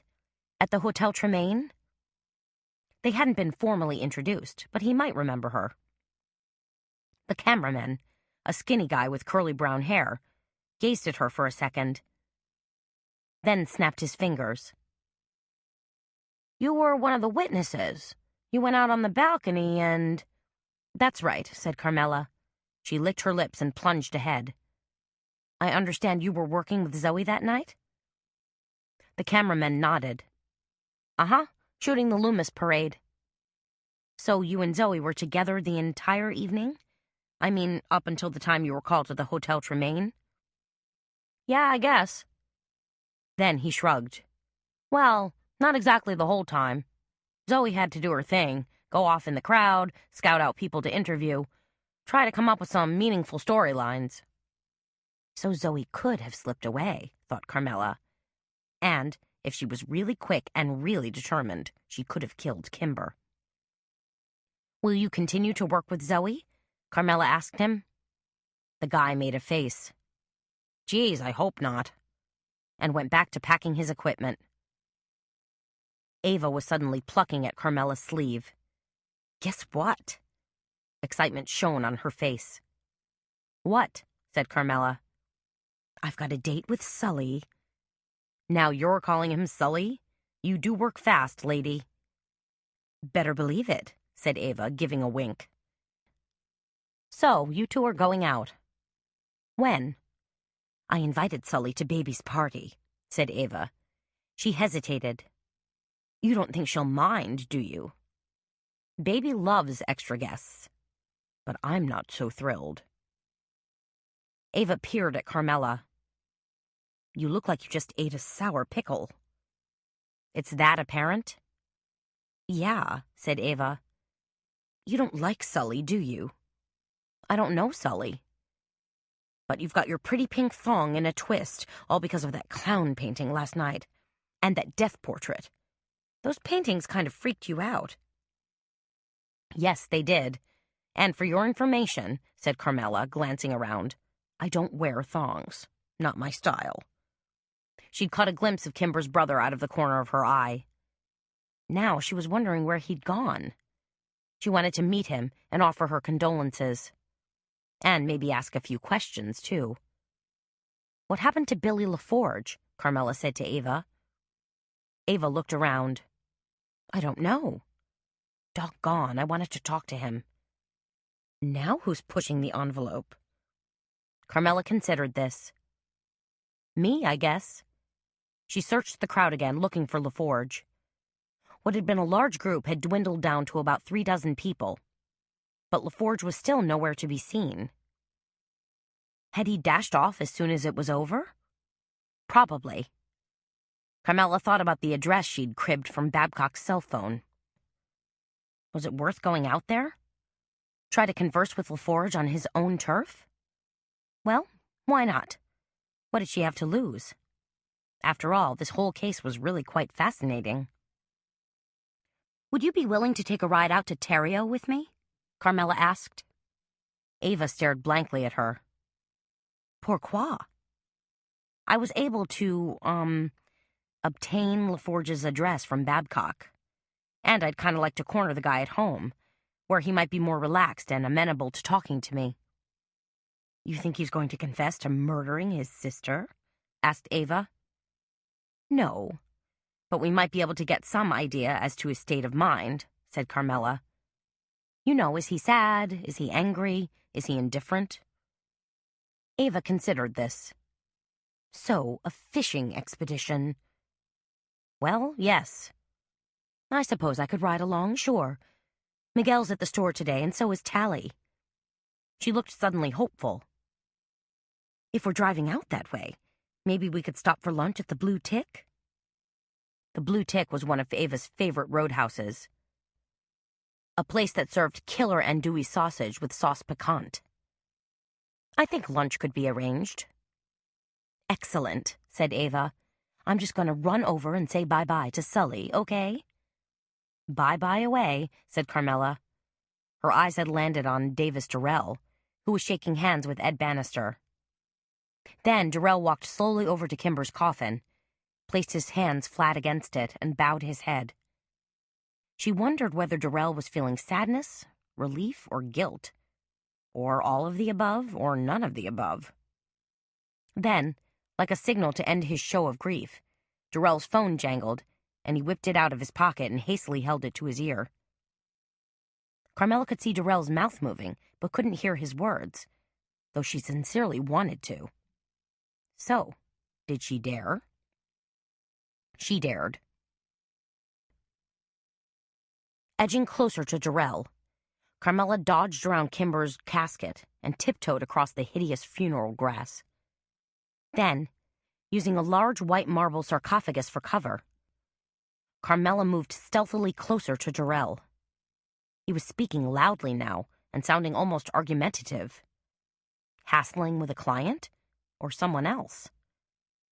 Carmela put her back against a tilting marker, feeling the cool of the marble, and slid around it. Durrell was 10 feet away from her now, wandering slowly through a small grotto of head-high above-ground tombs. His black suit was in stark contrast to the whitewashed stone as he railed angrily at his caller. Carmela cocked her head, trying to concentrate. And listen. What? Not until Monday night? Durrell complained. I got people waiting on me. Seriously heavy-duty people, if you catch my drift. Carmela strained to hear more. But now Durrell, as if sensing he was making too much noise, as if fearing someone might overhear his conversation, was hunched over and mumbling. Carmela eased closer. Durrell raised his voice a final time. Yeah, I got it, he snarled. 11. Monday. Just be there. Durrell stabbed a finger at his phone, then whirled around. At the same time, Carmela jumped behind her tombstone, hopefully out of sight. her heart thudding with excitement. She wondered exactly what that call had been about. What was Darrell up to? And what, pray tell, was supposed to happen Monday at 11? Just as Carmela slid out from her hiding place, Babcock approached her. "What are you doing over here?" he asked. Suspicion was written all over his face. "Just looking around," Carmela told him. "I haven't been here for a while. It's interesting." Babcock grunted. "I figure you'd show up here eventually." Carmela smiled at him, but he seemed distracted. Maybe even distraught. "What?" she asked. "Oh, nothing's falling into place," said Babcock. "This whole Kimber Breeze investigation's a mess." "Sorry to hear that." "Are you really?" he asked. "Yes, you know I'm your biggest booster." "I wish I could believe that," said Babcock. His eyes focused on Darrell, who had rejoined the dwindling crowd of mourners. "Darrell was out last night." "How do you know that?" "I have my ways." "What?" Carmela asked. "You tapped his phone?" "Nothing that illegal," said Babcock. "We had a squad sitting outside that enormous house of his. Really not that far from your old place." "Where did Darrell go?" asked Carmela. "Bar in the CBD," said Babcock. The CBD was the Central Business District, which had become revitalized of late with new condos and clubs. "A place called Augie's." Carmela knew that Augie's was one of the hot new places. A sleek, contemporary bar where 30-something ad guys, lawyers, and media people got together to drink, put each other on, and hook up. "So what happened?" she asked. "Did Darrell pick someone up? A woman?" "No," said Babcock. "But he met with someone." "Who? Somebody from his firm? Another money guy?" Babcock made a face. "That's what we're trying to figure out." Carmela thought about the conversation she just overheard.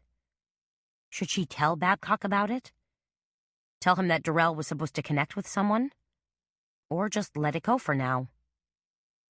Something inside her head flashed a yellow warning light that said, "Just let it go. For now."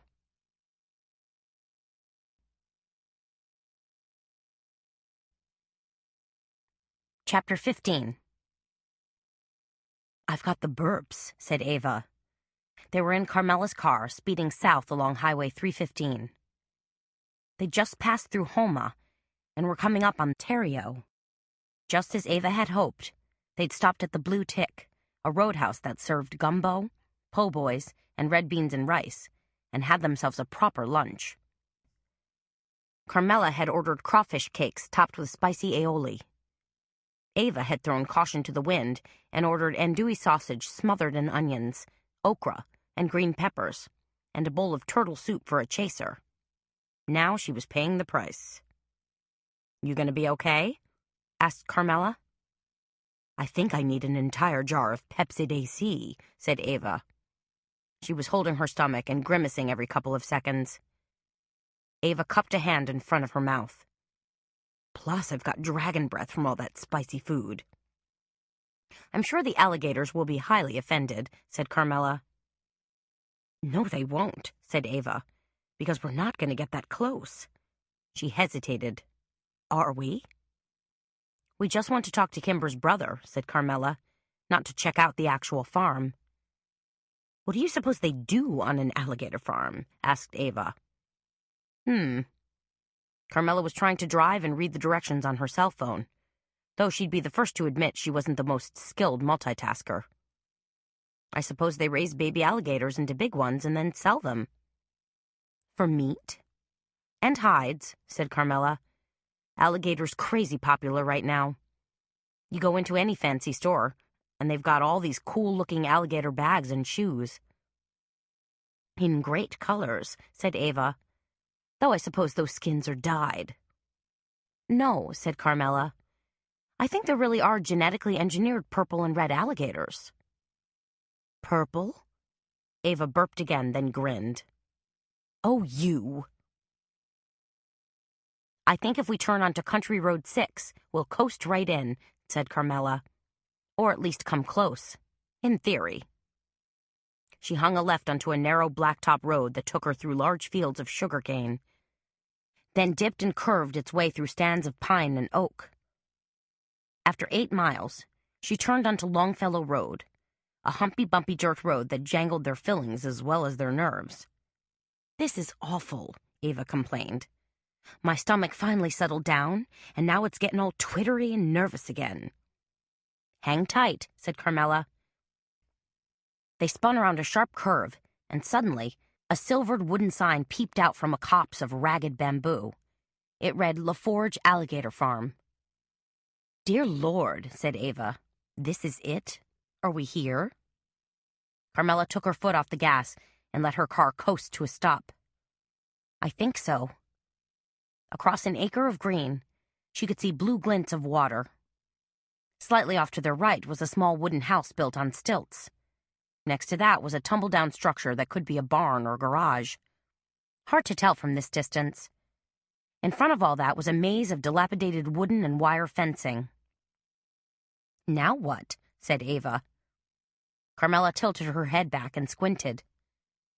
I see a pickup truck parked over by the house. So, I guess we just head that away. Can we drive over? Asked Ava, still mindful of her shoes. Carmela pulled forward a couple of feet. The gate's chained and padlocked, so no. We're going to have to go in on foot. How are we going to slip through the gate? We're not, said Carmela. We're going to go over it. She opened the car door and stepped out. Humidity riding on a cool breeze struck her, lifting the hair gently off her neck. The air felt thick, but refreshing at the same time, and the long vista was peaceful and lovely. A symphony of crickets serenaded them. But Ava hung back, half in, half out of the car.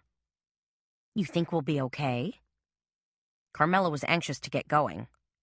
Sure, why wouldn't we? Ava gingerly extricated herself from the car. I guess we'll be okay. You worry too much, said Carmela. And sometimes you don't worry enough, said Ava. They hoisted themselves over a metal swing gate that hung off a tall wooden pole and started hiking up the curved driveway. Kinda muddy here, observed Ava. Let's walk on the grass, said Carmela. They stepped out of the muddy track and onto soft, spongy grass.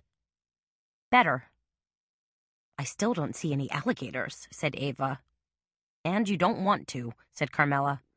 Besides, they're probably all in pens, past the house, way down where that bayou comes in. The gators probably like it all damp and swampy. Yeah, probably, said Ava, picking her way carefully, moving farther off to the right. But after 5 minutes of twists and turns, they didn't seem to be any closer to the main house. This is a pain, complained Ava. The shortest distance between 2 points is a straight line, said Carmela. She raised a hand, held it vertical, and sighted the house up ahead. What's that supposed to mean? It means we aim directly for the house, even if it means climbing over a couple of fences. Kind of like orienteering in the woods. I was never a Girl Scout, said Ava, but count me in. This slogging is getting tedious. These must be old alligator pens, said Carmela, after they'd climbed over 3 separate fences. Good thing they're not occupado, said Ava. LaForge probably sold off most of his stock for the season, said Carmela. You think? Said Ava. Then how does he get baby alligators? I don't know, said Carmela. Maybe you just need the eggs or something. You keep them warm under special lights and they just hatch by themselves. Sounds right, said Ava. Maybe they even feed them using little baby gator bottles. She paused. Do gators even drink milk, or are they... What? I said, do they... Carmela stopped in her tracks and flapped a hand. No, I heard something. She listened again. Do you hear a hissing sound? Ava stood stock still and listened. She shook her head, her dark hair swishing about her face. No. Because I thought... I hope... Shh, said Carmela. She touched a finger to her mouth. Startled, Ava cocked an ear and listened carefully. A low hissing sound seemed to emanate from the tall grass off to their left. Sounds like a tire losing air, said Ava, taking a step forward. Nothing to... Carmela reached out and grabbed Ava's arm, then jerked her backward. I don't think so. I think it's... Ava hesitated for all of 1 second, then screamed, Alligator! They both backpedaled like mad, then spun about and sprinted for the fence they just clambered over. Even with their feet pounding the damp earth, the two women could distinctly hear something following them. A whooshing sound, almost like a reptile effortlessly skimming its belly over wet grass. Faster! Screamed Ava.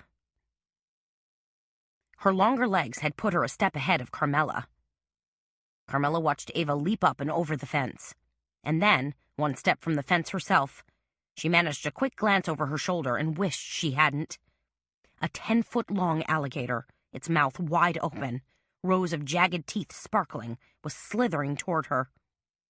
Its body made little swish-swish sounds as it moved in super quick, rocking motion toward her.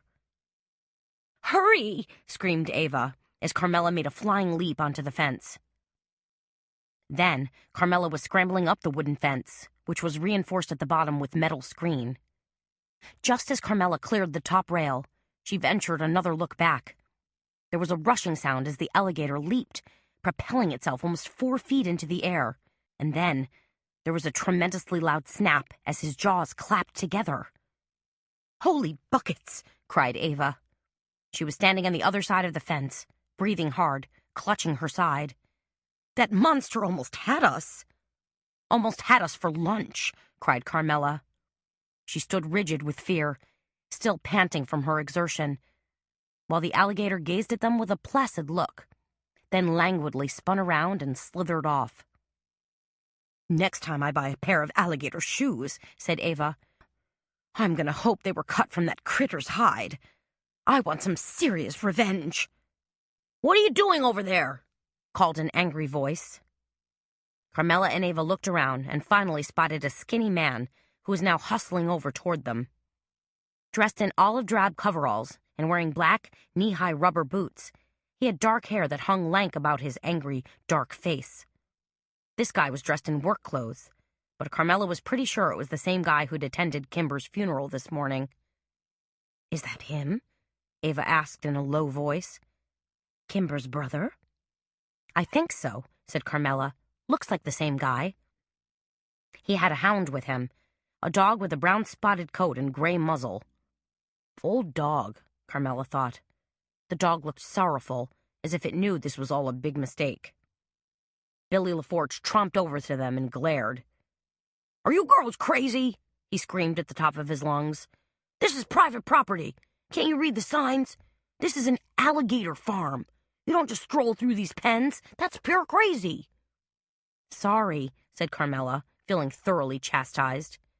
I've got traps set out here, too, cried LaForge. For nutria. Really, we meant no harm, said Ava. You've no reason to be here, LaForge shrilled. Now get out. We knew your sister, said Carmela. She said it in a quiet voice meant to disarm him. It didn't. You're not hearing me, LaForge screamed. Get out! We were at the funeral this morning, said Carmela. We're sorry for your loss, said Ava. That seemed to punch the air out of LaForge. He shook his head as if in disbelief, then placed both hands atop it. What are you talking about? He asked. But this time, some of the venom had gone out of him. We know your sister was murdered, said Carmela. That's right, chimed in Ava. We were there. Carmela went out on the balcony and found her. What right do you have to come here and say these things? Asked LaForge in a quavering voice. None whatsoever, said Carmela. Except we're looking into things. The police are looking into things, said LaForge. You're obviously not the police. He glowered at them. But we're kind of working with them, said Carmela. It was a little white lie, but she had to tell him something. Who are you again? Asked LaForge. He pulled a faded blue kerchief from his pocket and swabbed at his face. Now he just seemed exhausted and confused. Ava pulled her iPhone from her purse, aimed it, and snapped a picture. LaForge threw up an arm. Stop that! Go back to wherever you came from and leave me alone! With that, LaForge turned and stalked away. Nice guy, said Ava. You didn't really think he'd welcome us with open arms, did you? Said Carmela. I didn't think we'd get chased by an alligator either, said Ava. She reached out, touched Carmela's arm. Come on, let's go home. This trip is a bust. At least we learned one thing, said Carmela as she turned to go. What's that? Said Ava. Kimber's brother's a lot more than angry. He's also fearful. Fearful of what? I don't know, said Carmela. That maybe he's next? Are you trying to freak me out? Asked Ava as they walked back down the road. Nothing of the sort. I'm trying to figure this out. Maybe we should leave that to Babcock and Company, said Ava. Maybe, said Carmela, though she didn't believe that for one instant. This whole alligator episode has given me a splitting headache, said Ava. She put 2 fingers to her forehead and massaged gently. I read about a surefire headache remedy in one of those women's magazines you see at the checkout counter, said Carmela. Like the Tatler or Shooting Star? Now Ava was interested. I love all that celebrity news. I mean, those magazines are good.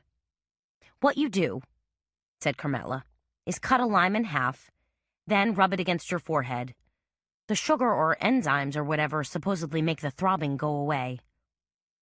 Yeah, said Ava. If I had my druthers, I'd rather drop a lime into a nice glass of vodka. I hear you, said Carmela. Chapter 16.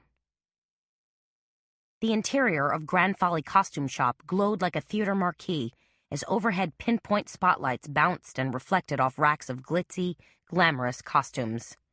Sequins, spangles, and gold lame seemed to be the watchwords here, along with velvet Venetian costumes and shimmering black witches' gowns. On shelves overhead, plastic, faceless heads showcased hats, wigs, sparkly tiaras, and majestic crowns of every style and color. Amid all this faux splendor, the smell of mothballs, cigarettes, and cleaning fluid hung redolent in the air. A slim young woman with pale skin and maroon-colored hair stood behind the front counter. She held a small sewing tool in one hand and appeared to be ripping the back seam out of a black taffeta vampire costume. Excuse me, said Carmela. She dropped Ava off at her shop and hustled over here, hoping to find some answers. The girl looked up, and Carmela recognized her. In fact, the girl had worked here for a number of years. You used to have blue hair, didn't you? Asked Carmela. The girl smiled faintly. Not for a couple of years, but yeah, that was me, in my blue period. She chuckled. Just like Picasso. Then she gave Carmela her full attention. I'm Beth. What can I do for you? I'm looking for a costume, said Carmela. Sure, said Beth. She nodded toward the crowded racks that seemed to extend deep into the shop. Pick out whatever you want. Or is there something specific you want me to pull? How about a little information? Pardon? Said Beth. Here's the thing, said Carmela. A friend of mine rented a clown costume here recently, and I was wondering if it's been returned yet. Beth's brows knit together. You want to rent it? That's right, said Carmela. And I want to know who rented it, she thought. We've got a boatload of clown costumes, said Beth. Our Bozo and Clarabelle costumes are extremely popular. This was a specific clown, said Carmela. An opera character by the name of Canio? Do you suppose you could check your records? When Carmela had been here before, the shop had used a little ledger to check costumes in and out. Everything's on computer now, said Beth, listed by category. Okay, so if you entered clown and last Wednesday's date, the rental information might pop up? Beth frowned. That should work, theoretically. Can you give it a try? Beth hit a few keys, waited for a list to come up on the screen, then hit another couple of keys. Okay, I've got one rental here for a clown costume. Our number 1046. She glanced up, but it doesn't say what type of clown. When was it checked out? Asked Carmela. Checked out Wednesday morning and returned the following day. Do you know who rented it? Doesn't say, said Beth, because they paid cash. Do most people pay cash? Or do they put it on a credit card? Beth shrugged. Usually a card, because we require a small deposit. So, that particular costume is back in stock? Asked Carmela. Number 1046? Beth hit another couple of keys. I don't see that it was... Yeah, it should be here. Can you show me the rack? Beth led Carmela past racks of showgirl, cowboy, and vampire costumes. At a pile of fright masks, made even more terrifying by strands of long black and white goat hair, they hooked a left and ducked into a kind of alcove.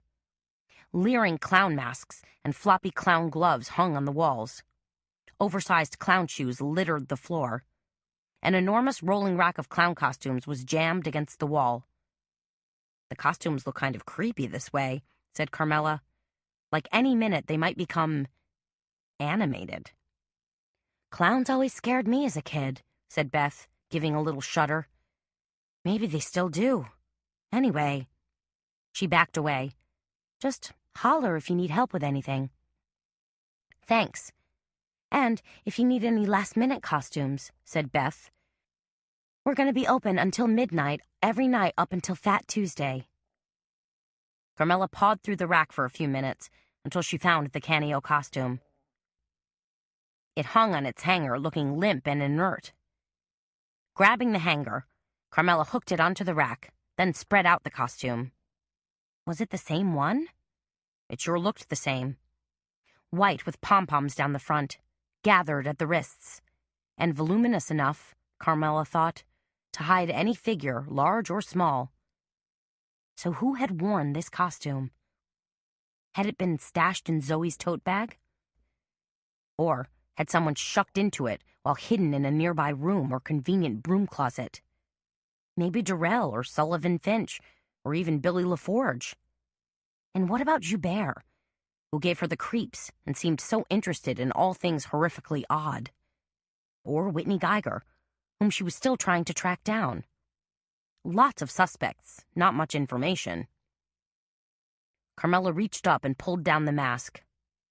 Mirthful eyes stared at her, along with an upturned mouth. Who were you? She wondered. Who slipped inside your silky folds and turned you into a capering, creeping being? And, most important, were you there when Kimber Breeze was killed? With her questions unanswered and her mind in a whir, Carmela sought out the familiar and the comforting. Her scrapbook shop on Governor Nichols Street. What are you doing here? Asked Gabby, giving a start as Carmela walked through the front door. I thought you went to Kimber's funeral. The operative word being went, said Carmela. Okay, so how was it? Strange, said Carmela. The entire KBEZ TV contingent showed up and captured the entire service on film. Gabby's face fell. Are you serious? That's just awful. She shook her head dismissively. Don't you think the media's gone plumb crazy? And not just our local media, but national, too. I can't stand all those talking heads spouting their own political manifestos or fawning over celebrities. Take a number and get in line, said Carmela. You're not the only one who thinks it's nuts, that news isn't really news anymore.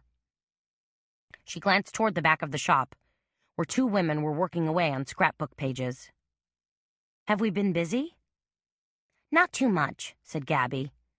"A little flurry of customers this morning, but now feels like everybody's taking a breather and gearing up for tonight, for a big Saturday night." "I suppose," said Carmela, touching a finger to a packet of charms that included miniature keys and cameos. "Do you have plans?" asked Gabby. "With Babcock, I would imagine." She smiled shyly. "Just coming back here," said Carmela. There was confusion on Gabby's face, and then she said, Oh, you mean the open house at Oddities? You're really going to that?" Carmela nodded. "Ava's all hot and bothered about it, so yeah, I guess I'm going." "For some reason, I wish that shop weren't smack dab next to ours," said Gabby.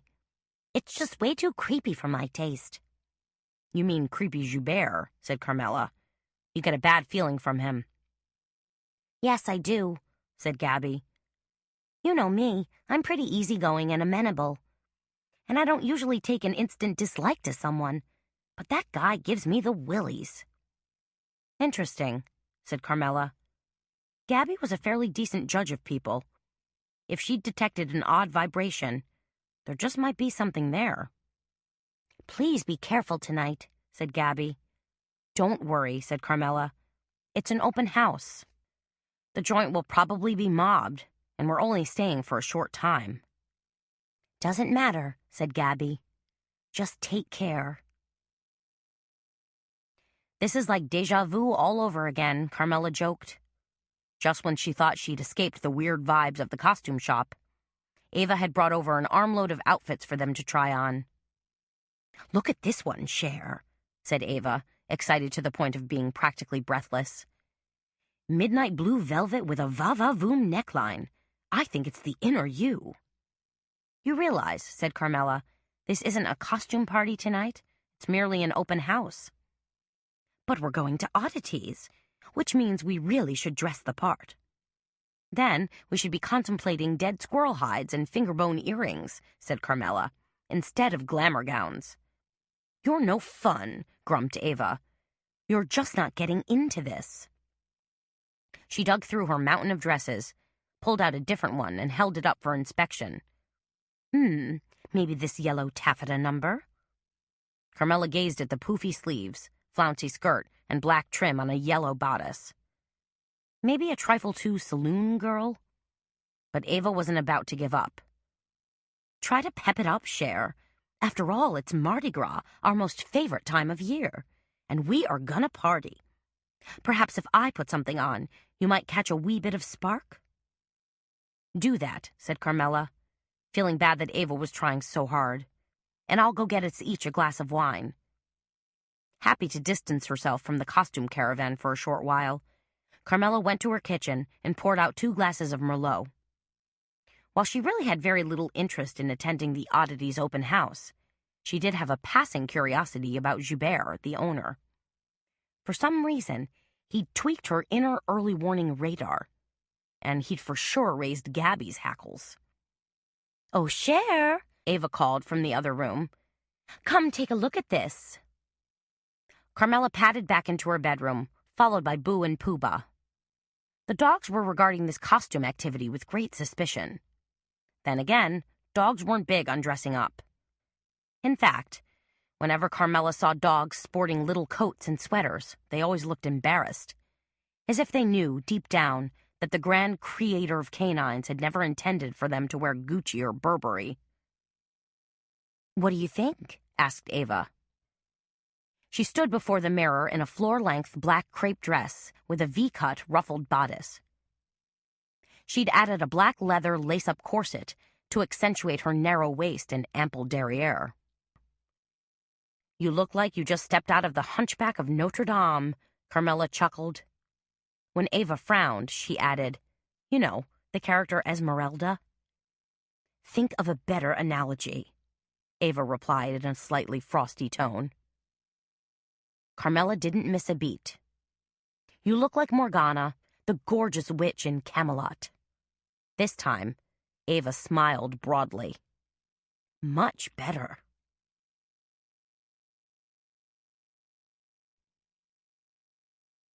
Chapter 17. The Vieux Carré, or French Quarter, after dark was like stepping into the distant past. Narrow brick buildings stood shoulder to shoulder with their second-story balconies of wrought iron. Old-fashioned street lamps cast a warm, intoxicating glow. The clip-clop of horses' hooves rang sharply off the cobblestones as liveried carriages rolled by carrying enthralled tourists. And, a few blocks over, on the black ribbon of Mississippi that looped through the city, the mournful toot of a tugboat echoed softly. Governor Nickel Street was lit up like a Christmas tree this Saturday evening. Visitors thronged the sidewalk. Peering into antique store windows were sterling silver teapots, oil paintings, and fine china enticed under pinpoint spotlights. Tunes cranked loudly from Dr. Boogie's music bar down the street. Waiters from the St. Honoré Chowder restaurant were standing on the street giving out free samples. And outside Oddities, a good-sized crowd seemed to be lining up. "Yipes," said Ava. "You think they're only letting in the beautiful people? That it's like Studio 54 or something?" She'd been whipped up ever since they'd parked the car around the corner on North Rampart. "That's right," said Carmela. "It's probably exactly like a club scene. There's a selection process to admit only the hot, young kids. So maybe we should just turn around and leave while we're ahead." Ava plucked at her cape. "No way. I've been looking forward to this event for days." "We've only known about it for days." "Whatever," said Ava, stepping up her pace. Carmela adjusted the stand-up collar on her jacket. She'd finally settled for a snugly tailored black patent leather jacket paired with slim black slacks. Ava said it was a contemporary revival of the Yves Saint Laurent smoking jacket look from the 70s. Carmela just thought it looked a little S&M. As they got closer to Oddities, Carmela realized that the cluster scrum at the front door was centered on Ed Bannister and Raleigh from KBEZ TV. They were there with cameras and a small crew that consisted of a sound guy and a grip. "Look at this," Ava exclaimed. "They're setting up to film." "Wonderful," Carmela said, in a tone that indicated it really wasn't wonderful at all. She hadn't given Ed Bannister a definitive no on the TV interview, and was hoping he wouldn't bring it up. Just let the whole thing die a slow death. But Ava, ever eager to have her mug appear on camera, raced to greet them. "What are you guys doing here?" she asked, dancing around excitedly. "Filming the open house," said Raleigh. "Ongoing footage for our documentary," explained Bannister. Carmela came up to join them. "You're still working on that?" she asked. "Oh, sure," said Bannister. "We've got maybe only a third of what we actually need." "How long is your doc going to be?" asked Carmela. "Maybe 50 minutes to an hour," said Raleigh. "An hour at least," said Bannister. "And this is a legitimate documentary you're producing?" asked Carmela. She was still suspicious that her postcards on Kimber's murder might somehow creep in. "Absolutely above board," said Bannister. Tonight, instead of his business suit and gold Rolex, he was wearing khakis, a charcoal sweater, and this time a stainless steel Rolex. "This is all about real people in New Orleans who participate in Mardi Gras. We've already filmed a couple of crews and interviewed some of the float builders." "And you're not going to include anything about Kimber's murder?" asked Carmela. "No way," said Bannister, shaking his head. "Not in the documentary. In fact, we're hoping to enter it in some regional film festivals. So there's no way we'd include that type of thing." He directed his gaze at Carmela. "You know, since you're so gun-shy about doing a story on the postcards, why don't you at least be interviewed on camera? You'd already consented to an interview last Wednesday night." His voice trailed off, obviously thinking about how Kimber's untimely death had brought that evening to a crashing halt. "Carmela would love to be in your documentary," said Ava, dimpling prettily. "Thank you, but I think I'm going to take a pass," said Carmela. But if we could do anything to help, Ava offered. Maybe you could, said Bannister, stepping toward them. We'd love to get you into one of the float dens and maybe even one of the big private parties. You know, said Carmela, thinking of the Pluvius Cruise party tomorrow night, and then Baby's big party on Monday night. Maybe I could put in a word. Anything you do would be greatly appreciated, said Bannister. I know you're very well connected. She is, gushed Ava. Not really connected, Carmela corrected, but I know a few folks who might be open to your filming. Fantastic, said Raleigh. We definitely need more behind-the-scenes footage. Let me make a couple of calls, said Carmela, and I'll get back to you. Appreciate it, said Bannister. That was very sweet of you, said Ava, as they walked into Oddities. Not that sweet, thought Carmela. It had suddenly occurred to her that being around the TV people afforded her a direct pipeline to any new information about Kimber. And maybe, just maybe, she could offer some of that information to Babcock. They were hit with a wall of sound and a crush of people. Grenade by Bruno Mars blared out over the sound system. Guests dressed as vampires, fairy princesses, skeletons, Chinese courtesans, and Venetian lords were crowded elbow to armpit within the narrow brick walls of Oddities. Other guests were glamorously attired in black tie and ball gowns.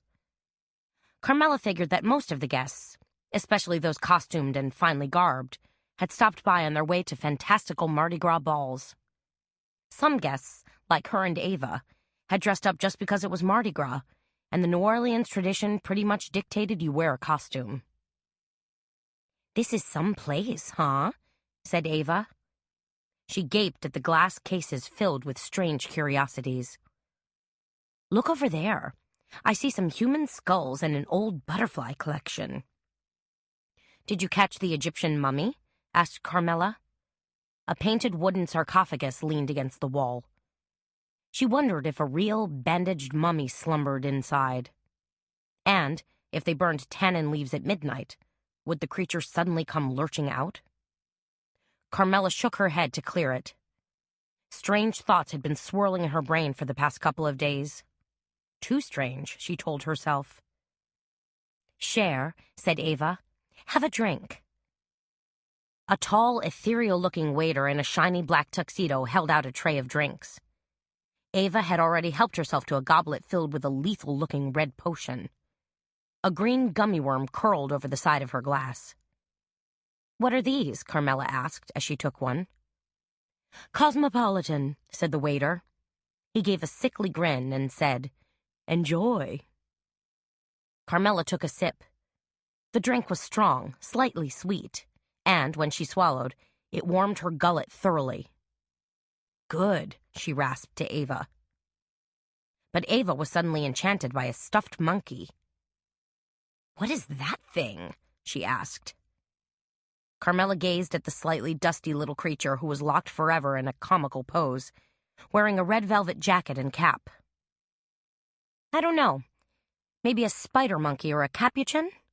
Not all that familiar with monkey varieties. It's a rhesus, said Joubert. He seemed to materialize in front of them like a vampire emerging from the fog surrounding Carfax Abbey. Mr. Joubert, said Carmela. She knew she'd run into him sooner or later. After all, his shop was barely 1,200 square feet. Oh, hey, said Ava, a grin lighting her face. I've been looking forward to meeting you. She held out her hand. I'm Ava Grieux, proud proprietor of Juju Voodoo. Instead of shaking Ava's hand, Joubert bent forward and solemnly kissed her knuckles. Charmed, said Joubert, which prompted a stream of giggles on Ava's part. You've got a terrific shop, said Ava. All these darling collectibles make me want to swoon. Really great, said Carmela. She didn't want to appear uninterested in his merchandise, even though she pretty much was. Dead monkeys and dried bones just didn't trip her trigger. From a lifetime of collecting, Joubert simpered. Did the TV people interview you? Ava asked. We ran into them outside. Joubert gave a quick smile. They certainly did. I have a nice collection of antique Mardi Gras masks, as well as some vintage ball invitations, and they were quite interested in those. He glanced at Carmela. Ephemera, I believe you'd call it in your line of work. The invitations, I mean. Just make sure you keep your vintage invitations stored between sheets of acid-free paper, said Carmela. Otherwise, mold and all sorts of other nasty things have a way of creeping in. Thank you for your suggestion, said Joubert. When things quiet down, I may have to slip next door and purchase a few items from you. Do that, said Carmela, edging away from him. She was getting the same creepy feeling from him that Gabby had. Carmela wasn't sure what it meant. That she thought Joubert might come on to her, that he possessed some ulterior motive, or that he was just plain creepy. Good question. The fact remained something was off-kilter. 20 minutes later, having toured the shop, chatted with a couple of acquaintances, and made small talk with Devin Dowling, the chubby, affable ponytailed owner of Dulcimer's Antiques, Carmela was ready to leave. But leaving wasn't so easy. For some reason, Carmela found herself in a small alcove, staring at an antique dagger, her exit cut off by a smiling, looming Joubert. I see you found your way into my little den of death, said Joubert. That sounds fairly ominous, said Carmela. She tried to make a joke of it, but her words felt hollow. Joubert gave an appropriate smile. It's supposed to. He picked up a battered, primitive-looking pistol and turned it so the handle pointed to Carmela. This is one of the guns that wounded Cole Younger, one of the members of the James gang. Carmela gingerly accepted the gun. The James gang? Jesse and Frank James and Cole Younger and his brothers? The outlaws who terrified the Midwest and robbed that bank up in Northfield, Minnesota? Oh, those guys, said Carmela. Long time ago, the Wild West. That's what makes it so interesting, said Joubert, as well as highly collectible. And pricey, I would imagine. Joubert gave a knowing smile. I'm asking $4,000 for that particular weapon. Good luck to you, said Carmela, finally managing to slip past him. Skittering around a glass case that held a wrinkled Amazonian mask, Carmela looped an arm through Ava's and gave a tug. Time to exit stage left. Disappointment flared on Ava's face. So soon? Not soon enough, Carmela thought to herself. Just meet me outside, okay?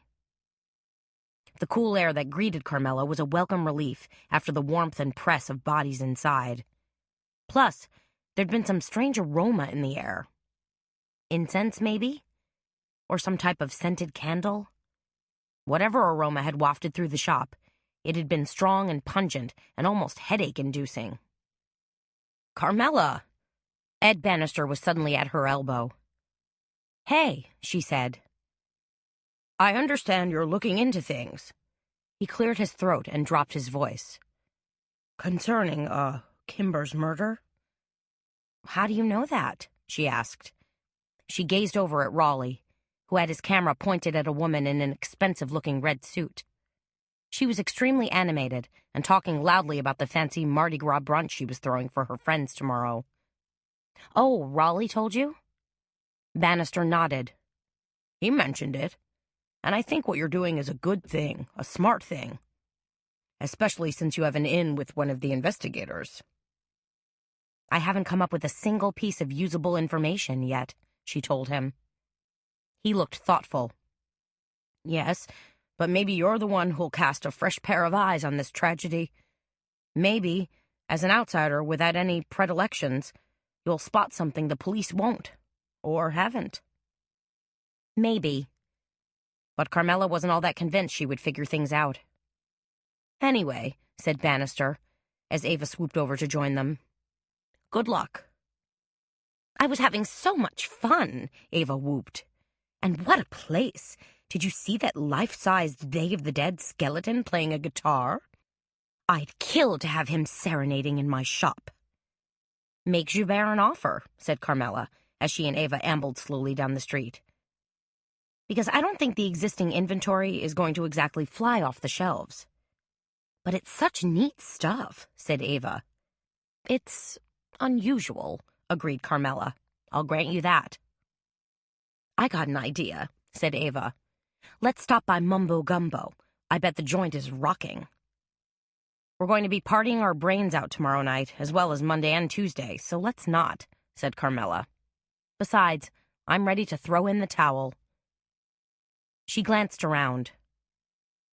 Where did we park, anyway? I thought we were right in front of Rendezvous Antiques. Nope, said Ava, pointing down Rampart. We're in front of that little souvenir shop. They strolled along, dodging dozens of folks who were cruising from bar to bar, carrying plastic go-cups filled with liquid fortitude. It's funny, said Carmela, as they wandered past Pansy's fine collectibles, then Dugan's used books. My shop is something like a block away, but I hardly ever find time to browse these places. That's because you're all business, said Ava. When you get up in the morning, you click directly into business mode. I do the same thing. It's like having blinders on. I just focus on what's ahead for the day. But that's why Juju Voodoo is prospering, said Carmela. Ava had built her business from the ground up, starting with a small counter in Beckett's Antiques, where she sold saint candles and love charms, then moving to her current space as she expanded into wooden skeletons, masks, voodoo dolls, and evil eye jewelry. I guess, said Ava.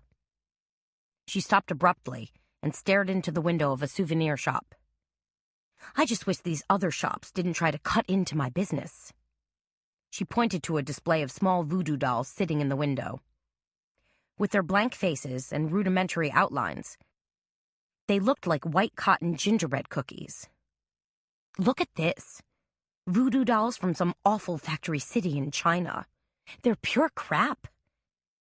Don't people realize these are faux dolls, while mine are sanctified at midnight in Bayou Terrebonne by Granny Witch Chenier? Are they really? Said Carmela. No, but it's a dandy story. Maybe if I... Ava prattled on, but Carmela was standing stock still, her nose pressed against the window. Ava, look at this. Huh? What? Look at the postcards in that little spinner rack. They're just tourist things, said Ava. They're... She peered at them closer. Holy baloney. They're a lot like those crazy postcards somebody sent to you. The Kimber cards. No, said Carmela. They're exactly like them. She dashed past Ava, eager to push her way into the Dreamland gift shop. But it was closed. Chapter 18. Oh, shiznit, said Carmela, anxious to get a closer look at the postcards. We'll have to come back tomorrow. Ava twirled her cape as they walked to Carmela's car. Kind of crazy, seeing those postcards, huh? I never thought to look at where they came from, said Carmela, if they were printed locally or what. Maybe only a couple of shops carry them, suggested Ava. She climbed in and pulled her seatbelt across. I've never seen anything like that before. So maybe if you check with the clerks, they might remember who they sold them to. It's possible, because the postcards don't seem like they'd be that popular. Carmela turned the key in the ignition, checked the street, and pulled out. I mean, who would want cemetery postcards? Actually, said Ava, lots of people probably would. That's why they come to New Orleans, to drink our booze, eat our fattening food, and get their pants scared off when they wander our cemeteries. And they come for the music, added Carmela. Absolutely the music, said Ava. Zydeco, jazz, blues, plus Caribbean. Love it, said Ava. As they zoomed down Burgundy Street, she scrunched down in the seat and let loose a big yawn. It's been a crazy week, said Carmela. She cut across a lane of traffic, turned onto Bienville, then bumped down the narrow alley adjacent to her apartment. With the 3 biggest days of Mardi Gras still to come, Ava suddenly sat bolt upright, like an alert prairie dog sniffing the air for danger. "Do you smell something?"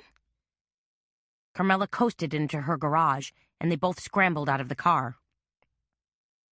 "Fire?" said Carmela. There was a hint of something burning in the air, and the atmosphere seemed a little hazy. Bonfire? Outdoor grill? But deep inside her chest, Carmela's heart did a slow flip-flop. Fire around here? On our block? "Criminy!" Ava whooped as she took off running. "I hope it's not my freaking shop." Carmela was right behind Ava, running an all-out sprint, trying to keep pace with her friend's longer strides. But when she followed Ava through the porte cochere into their shared courtyard, she was shocked beyond belief to see clouds of gray smoke pouring from her apartment. "Ava!" Carmela's scream was shrill and piercing. "The dogs are in there!" She whipped her head back and forth frantically. "Oh, dear Lord, they're trapped! You call 911, I'm going in!" Ava caught her arm. "You can't go in there. That place is smoking like a chimney. You'll die of smoke inhalation." Carmela shook her off roughly. "I have to save them." Crashing through the front door, Carmela hesitated for all of 2 seconds and grabbed a damp towel off her kitchen counter. She pressed it to her mouth, then plunged headlong into the smoke, crying, "Boo! Pooh-Bah, come on, kids! Mama's here!" Pooh-Bah came running to her immediately, eyes rolling wildly, looking terrified. "Good boy," she crooned. Then, grabbing him by the collar, she dragged him to the front door. "I called 911, cried Ava, who was pacing in the courtyard, along with 3 other curious but worried neighbors. "Fire department's on its way."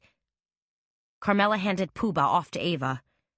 "I'm going back for Boo," Carmela shrilled. "You can't," Ava called back. "Too dangerous." But Carmela had already disappeared. This time, the smoke was thicker and more acrid, and Carmela stumbled when she was barely 10 feet in. Where to go? Where would Boo go to seek refuge? Bedroom. She's gotta be in my bedroom. Carmela crouched low where the smoke wasn't as thick and pushed forward. Boo was curled up in a tight little ball in the middle of Carmela's bed, panting hard, eyes closed tight, looking severely stressed. Carmela didn't hesitate for a second. She swooped down and picked up the chunky little dog in her arms. Boo resisted for a moment, then seemed to go limp. Now to get out of here. The smoke had gotten much worse, and Carmela began to cough. Thankfully, she knew her apartment like the back of her hand. Bending low, cradling Boo, she fought her way to the door. But with her breathing compromised, every step was an exertion. She could barely see, and, weighing in at 45 pounds, her dog was dead weight. Stumbling across her living room, Carmela banged her knee on the sharp corner of the coffee table. "At least I know where I am. Just go straight ahead, and then I can breathe again.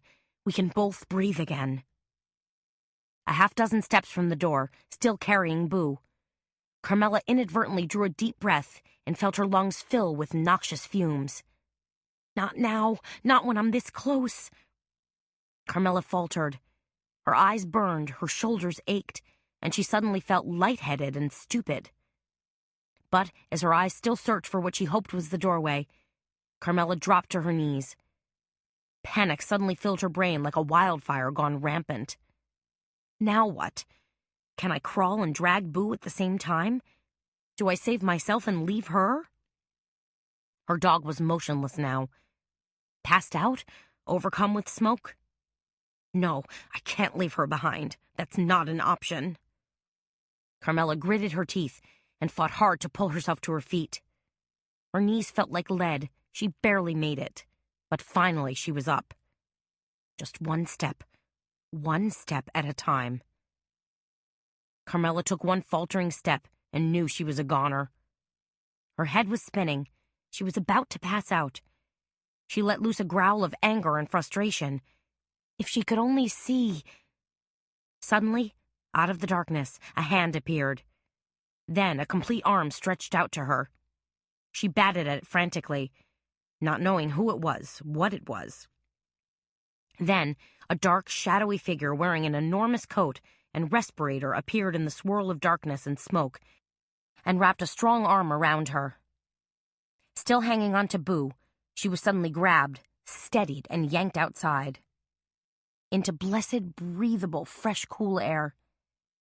Bending over, coughing, fighting to clear her throat, Carmela strained to take some fresh air into her lungs. "I thought you were dead," Ava screamed as she rushed up to her. "I thought we'd lost you." She was a crazed Medusa, her hair flying everywhere, her shrill voice piercing the night. But Carmela, standing up straight again, was focused on only one thing now. Boo's furry, limp body was lying on the brick patio, and it looked to her like her beloved little girl wasn't breathing. "Help her!" Carmela shrieked, starting to cry, clutching the arm of one of the firemen. "Do something!" Another firefighter dashed forward with an oxygen tank. He knelt down and held a cone-shaped oxygen mask to Boo's muzzle.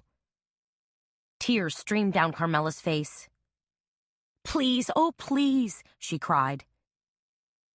She flung herself down and ruffled the soft fur on Boo's shoulder. "Do you think?" she asked the fireman. "Do you think?" "Sometimes, if they've inhaled a great deal of smoke, it can take a little while to come around," said the fireman. He had kind eyes, and the name tag on his jacket read Jasper. "Please, keep trying," Carmela pleaded, as Ava stood behind her, kneading her shoulders.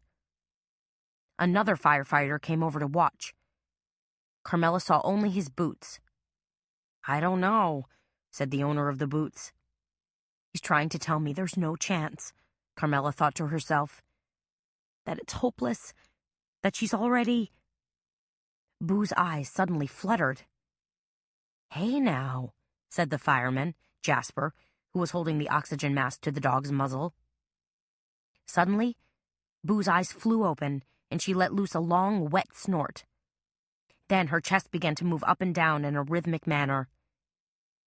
"She's breathing!" Ava cried. "She's okay!" Wiping the tears from her face, Carmela bowed her head and whispered a prayer of thanks. Then she leaned over and hugged Jasper. Truly, this was a miracle. Some 10 minutes later, Babcock showed up. Turns out, Ava had called him the minute Carmela had dashed back in to grab Boo. He was wild-eyed and pacing, angry at Carmela for being so foolhardy, unnerved that someone had done this to her apartment.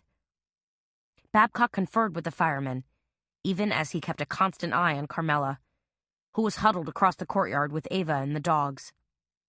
Finally, hands jammed into the pockets of his leather jacket, trying to manage a casual demeanor, but really not pulling it off, he came over to talk to Carmela. "It wasn't a fire," said Babcock. "It was a smoke bomb." "What?" Carmela was incredulous. "Looks like someone pried open the side window and tossed it in," said Babcock. "Who would do that?" asked Ava, incredulous. Babcock focused a penetrating stare on Carmela. "I don't know. Who do you think would do that?"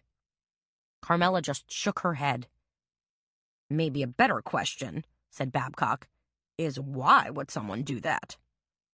"I have no idea," said Carmela, although now that she and the dogs were safe and the situation was under control, she was starting to turn the notion over in her mind.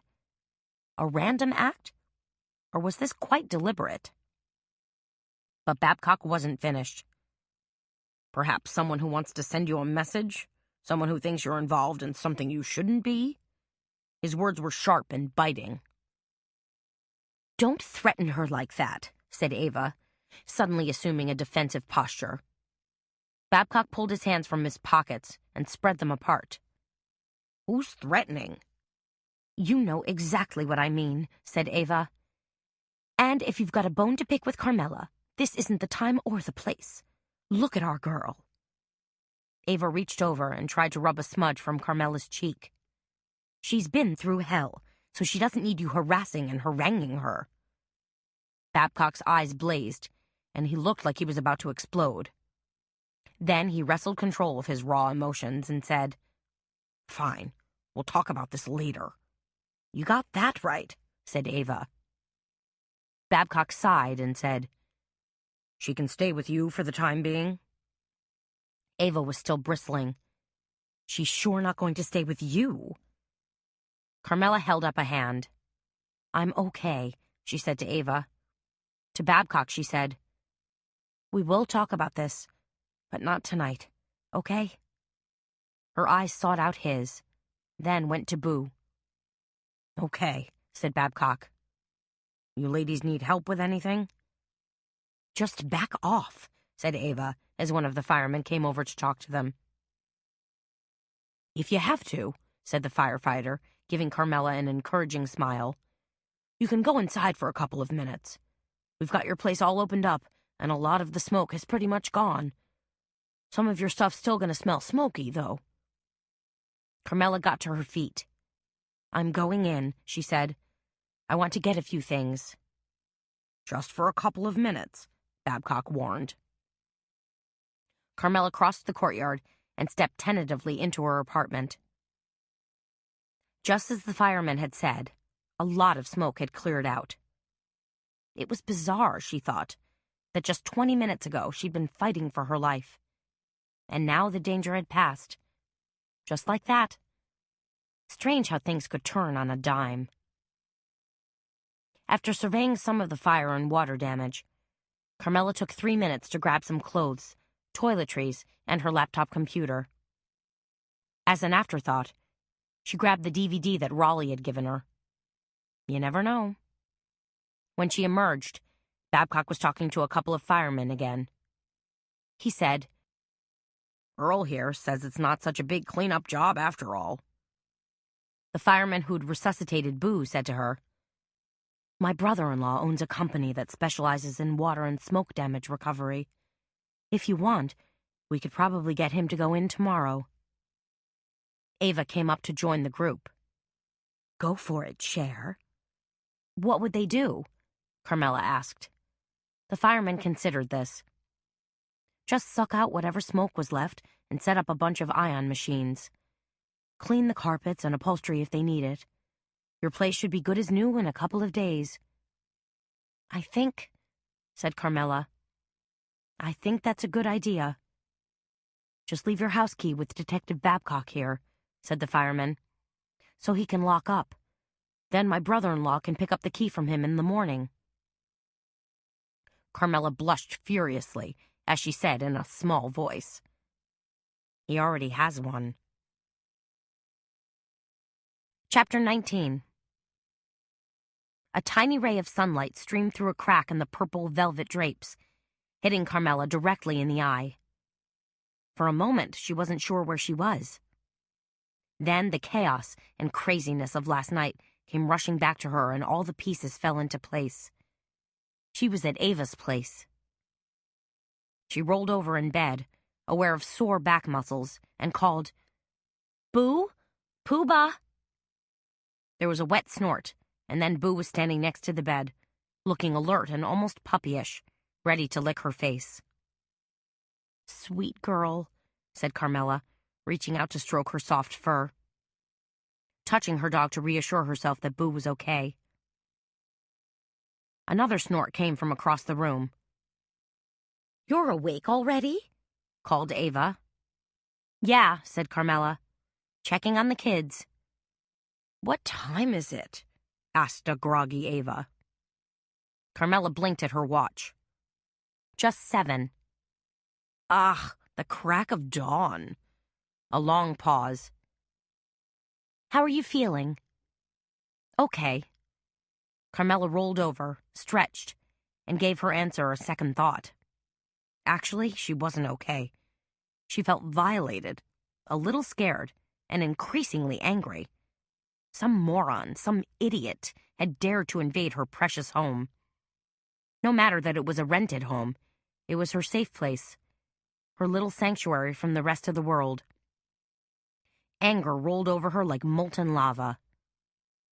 somebody's going to pay. But who? Somebody she'd been tentatively investigating? Like Durrell or LaForge? Or someone else? Maybe a wild card like Zoe or Finch or Joubert. Carmela ground her teeth and vowed to renew her efforts. Because now she wanted to make whoever had done this to her pay big time. She was determined to exact slow and deliberate justice. On the other side of the room, Ava stirred again. "There's dog hair all over my red velvet bedspread. I think one of your little darlings snuggled up next to me during the night." Carmela gazed at Boo, who was suddenly lying on the floor, busily licking her outstretched paws and feigning innocence. "You're sure it's not cat hair?" said Carmela. She had to make a pro forma attempt at deflecting blame from her little sweetheart.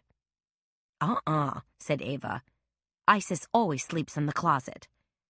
She's extremely partial to this faux fur coyote jacket I have." She yawned. "Faux yodi." "It was Boo," said Carmela, fessing up. "Sorry about that." Maybe we could look at it as a creative use of fiber? She felt bad, since Ava had been so incredibly accommodating last night. Making up a daybed for Carmela to sack out on. Putting down a leopard print throw for the dogs to bunk on. "Sounds a little crafty to me," laughed Ava, as she swung her legs out of bed. "Ah, well, why not let Boo off the hook? After what she went through, she deserves it." "You're very kind to take us in," said Carmela. "Us neighborhood orphans." "No problem," said Ava. "You would have done the same for me. But I've got some bad news.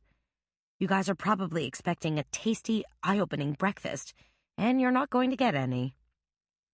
"That's okay," said Carmela. She was just happy her pups were safe. "The problem is," continued Ava, "all I have in my larder are Weight Watchers pizza and a bottle of Veuve champagne." She sighed. "When I get old, it'll probably be Weight Watchers pizza and Metamucil." "We'll go out," said Carmela. "My treat. It's Sunday, so we can catch a good brunch somewhere. Maybe the Praline Factory or Brennan's." "Then we'd better make it snappy," said Ava, stretching. "We've got that photo shoot at 11. "Crap," said Carmela, wiping at her eyes and feeling crunchies. "I forgot all about that. Let's just cancel it. I'll call Jekyll and—" "No can do, Cookie," said Ava. "You need to get that white elephant of a house on the market." Carmela considered this. What if I need it? What if my apartment is more trashed than it looks? Carmela hated to even consider that possibility. She loved her little place across the courtyard and really didn't want to move back into Seamus's old house, even if she did win it fair and square in her divorce settlement. "You gotta stay positive," said Ava. "Just make like a shark, show your pearly whites, and keep moving forward." "What am I going to wear?" wondered Carmela. "Most of my clothes are still all smoky, and the stuff I grabbed last night is all wrong." "I've got gobs of clothes," said Ava. "But they won't fit." "We'll make them fit," said Ava. "We'll grease you up like a slice of prosciutto, wrap you in fishing line, and slide you into something cute. Come on, it'll be fun. Like playing Barbie dolls." By mid-morning, the world was looking a whole lot brighter to Carmela. They'd stopped by Brennan's for brunch, downed a glass of champagne, and feasted royally on oysters Benedict and shrimp sardou. Now they were rolling down St. Charles Avenue, headed for Carmela's Garden District home. "Will you drive and stop fidgeting?" scolded Ava. "Your jeans are so tight on me I keep popping a button. And I keep telling you, that's the look. Skinny jeans are it." "But skinny jeans call for skinny thighs and hips, and mine are not, as toned as yours." "Boo-hoo," laughed Ava. "At least you got 'em up over your hips." "Hey," she pointed. "There's Jekyll. Pull in right behind him." Carmela cranked her steering wheel hard and rolled in behind Jekyll's old Jaguar. "Have we got a story for you?" cried Ava. jumping out and running to give Jekyll air kisses, followed by an expansive bear hug. "What?" asked Jekyll, glancing back at Carmela. Rail thin, dressed completely in black, Jekyll Hardy wore his long dark hair pulled back in a severe ponytail, the better to accentuate his pale oval face. "Pray tell, what's up with you two divas?" Then, when he saw Carmela sporting her super-tight jeans, he called out, "Carmela! Way to rock those jeans, girl!" "Oh, please," said Carmela, tugging at the waistband again. Their words tumbled out as they regaled Jekyll with the events of last night, telling him about the smoke bomb, Carmela's daring dash into her apartment to rescue Boo and Pooba, and Boo's having to be resuscitated. "Poor baby," said Jekyll as they went up the walk.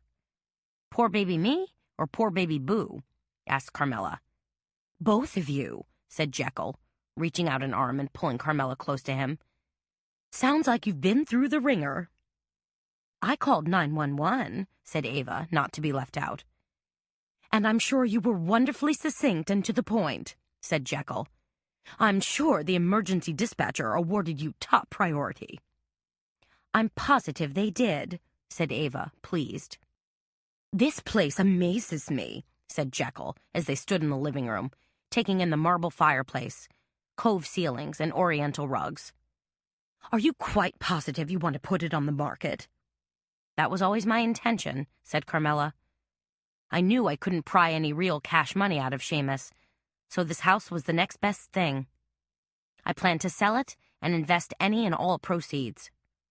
She reached out and rapped her knuckles on a small wooden side table. "That is, if the stock market cooperates." "Smart girl," said Jekyll, as he picked up a small bronze statue of a water nymph and glanced at the bottom, studying the maker's mark. His brows pinched together in thought. "Would you take 500 for this Louchet?" "Take it," said Carmela. "For gratis." Jekyll looked deliriously happy. "I couldn't." He glanced at Ava. "Could I?" "Never look a gift horse in the mouth," said Ava, whatever that means. "Consider the nymph partial payment for setting up this photo shoot today," said Carmela, "and helping art direct it." Jekyll grinned and rubbed the bronze against his jacket as if to polish it. "In that case..." They got busy then, dusting tables, mantels, and lamps, turning on all the lights until the place fairly glowed. Jekyll moved chairs, pushed a floor lamp closer to a library table, and created a still life of candlesticks and leather-bound books on the mantel. By the time the photographer and his assistant arrived, the place had been transformed from stuffy to stylish. "We're going to need 3 photos," said Jekyll, spreading Carmela's layout out on a green felt gaming table for the photographer to study. 2 interior and an exterior." "Where's your ad running?" asked the photographer. He was a fellow by the name of Martin Dunn, a tall, gangly man with a tightly trimmed salt and pepper beard. His specialty was home interiors. Upscale home interiors. "New Orleans home," said Carmela. "And it's scheduled for the upcoming issue, so ad materials are due to the printer next week." "Shouldn't be a problem," said Dunn. He glanced around, then said, "We'll shoot in here first. Get a few shots of the fireplace with the wing chairs tucked in close. That should look all cozy and heartwarming. Then maybe we'll shoot the built-in cabinet with the china. Kind of cheat the brocade love seat into the shot, too." Good, good," purred Jekyll. "Buyers adore built-ins." "What else?" asked Dunn, glancing around with a critical eye. "Maybe the dining room," said Carmela. "Just because the crystal chandelier gives it a rather grand air, and the room can accommodate a table set for 16. "Excellent," said Dunn. "And then we need a killer exterior shot," said Carmela. "Try to make this white elephant look like a highly desirable mansion." "No problem," said Dunn, as his assistant set up lights and tested strobes. "We'll futz around in here and shoot a variety of interiors. By the time we're finished, the sun will have risen higher, and we should have nice, warm light bathing the exterior." "Love it," said Ava, who'd been making eyes at the assistant. Dunn and his assistant got busy, doing a little more furniture arranging, taking test shots. Because they were shooting digital, Carmela was able to view every shot on Dunn's laptop. "These are perfect," she told him. "If you want," Dunn said, "we can ghost the edges a little. That way, you could actually fit 3 shots across the bottom of your layout. Either way, I'll give you lots of options." As Dunn worked, Jekyll pulled Carmela into the library for a quick chat. "Are you okay?" he asked her. "I mean, really okay?" Carmela nodded. "I think so. I mean, last night I felt like I was going to fall to pieces, and now I've morphed into being just plain mad. I want to track down whoever dropped that smoke bomb into my place and hold their head under water or something." "Waterboard them with chloroform," growled Jekyll. "So, do you have anyone in mind?" Carmela brought him up to speed on her suspect list. Said Jekyll. "Be careful of Davis Durrell. With his money, he's going to have friends in high places." "How much do you know about him?" Carmela asked. Jekyll did his trademark eye roll. "Please, sweetheart. Durrell is one of my clients. I sold him the most fabulous 17th century Flemish painting." "I guess he does have money." "And rather good taste," said Jekyll. He glanced sideways at her. "You realize, Carmela dear, that Durrell is practically your next-door neighbor." Carmela frowned. "What are you talking about?" "Don't you know?" said Jekyll. "He bought the old Hollister mansion just 2 blocks from here." "I didn't know that," said Carmela. Although she kind of did. Babcock had mentioned something about Durrell living near her old place, but she hadn't thought much of it at the time. She'd been focused on other things. "How would you know?" Jekyll chuckled. "For the past couple of years, you've been Little Miss Bohemian Chic, turning your back on the swanky Garden District to live in the uber-cool French Quarter." "Is that what I did?" asked Carmela. "I thought I just moved out and got a divorce." Jekyll snorted. "Well, you did, but it sounds better the way I tell it. Everything needs a titch of embellishment." But Carmela's curiosity was suddenly amped. "What else do you know about Durrell?" Jekyll could be an untapped resource of information. "Besides the fact that he has discriminating taste in oodles of money?" asked Jekyll. He tapped an index finger against his slightly pointed chin. "Well, I know he sits on the City Opera's board of directors." "Excuse me?" said Carmela. "Durrell's an opera fan?" The image of the opera clown suddenly capered through her memory. "We have to assume he's a fan," said Jekyll. "Perhaps you should quiz your good friend Baby about him. She served on every board in town at one time or another." "Maybe so," said Carmela. "Oh, chickens!" Ava was suddenly in their face and clapping her hands like a strict schoolmarm. "We're ready to shoot outside." "Just as I'd hoped," said Dunn. "Plenty of sunshine. And with most of the leaves off the trees, we get a sort of pure, unfiltered light." Dunn and his assistant worked away, taking lots of shots, moving out into the street to capture the home in its entirety. At one point, Carmela and Jekyll even blocked traffic at either end of the block, so that Dunn could shoot uninterrupted. "Be sure to get the corner turret in the shot," Carmela called as she stepped back onto the lawn. "Got it," said Dunn, who suddenly looked around. "Is that my phone or yours?" "Mine," said Carmela, pulling her ringing phone from her suede bucket bag. "Hello?" "Sweetheart," said Babcock in her ear. "You okay?" "Pretty good," said Carmela. "We're just finishing the final shot on the Garden District house." "I meant you, after last night." "I don't feel scared anymore," Carmela told Babcock. "Just angry." "Don't let your emotions lead you into a bad situation," Babcock warned. "By bad situation, you mean don't investigate," said Carmela. "Very good. That's exactly what I mean." "So are you?" asked Carmela. "Investigating, I mean." "Sometimes it feels like that's all I do," said Babcock. It never stops. Murder, robberies, arson, and dope dealing. How about smoke bombs? Asked Carmela. Anything on that? There was a long pause. Then Babcock said, A window was pried open. The thing was tossed in.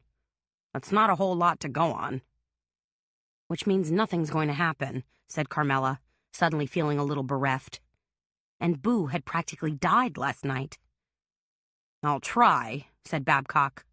But I get it, said Carmela, sounding a little snappy. I get it. Hey, gotta go. Talk to you later, okay? She pushed the off button, not waiting for his answer. That's it, said Jekyll, as Dunn held his hand over the viewfinder and clicked through the shots for them to see. He's got it. Fabulous, said Carmela.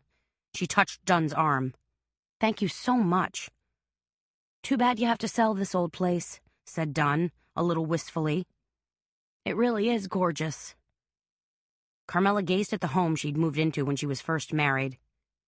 She'd had such high hopes and grandiose plans. Then she shook her head. Can't keep it, she murmured. Just too many bad memories. Are we done here? Asked Ava. She'd been sitting on a low brick wall that belonged to one of the neighbors, catching a few rays. Jekyll had just roared away in a cloud of exhaust fumes and burning oil, and Dunn and his assistant were almost packed. Yes, said Carmela, but I want to drive by Jarrell's house before we take off for good. Sure, said Ava. They climbed into Carmela's car and crept down the block, Carmela keeping a watchful eye out. She thought she remembered which home it was. They turned a corner, and Carmela said, I think that's it. The Greek revival with the octagonal turret, said Ava. And the peaked roof? Carmela nodded. I guess so. It kind of looks like a cross between the Addams Family and the Real Housewives of Beverly Hills. In other words, spooky and big, said Ava. Spooky, big, and expensive, said Carmela. Jarrell must be rich, huh? Jekyll says he is. And he's right around the corner from Baby's place, Carmela observed. Who knows, said Ava. Maybe she'll invite him to her party. You know, as the new guy on the block. The new single guy. Isn't Jarrell supposed to be in mourning? Asked Carmela. Shouldn't he be swaddled in black and beating his chest? That's only old women who do that, said Ava. Women who live in tiny villages in Greece or Sicily. Here, in New Orleans, when a man loses his wife or girlfriend, he's out partying in the French Quarter the very next night. And the awful thing is, he's considered a good catch just because he proved he was able to commit. Maybe even commit a crime, Carmela murmured as she pulled away slowly.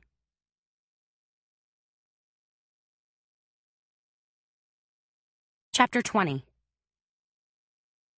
Carmela had to detour a few blocks to dodge minor Mardi Gras parades that were snaking their way throughout the city. But she finally made it back to the Dreamland gift shop in the French Quarter. And on this fine afternoon, with the sun shining down and revelers crowding the streets, the place was definitely open for business. Typical t-shirt shop, Ava snorted as they cruised in.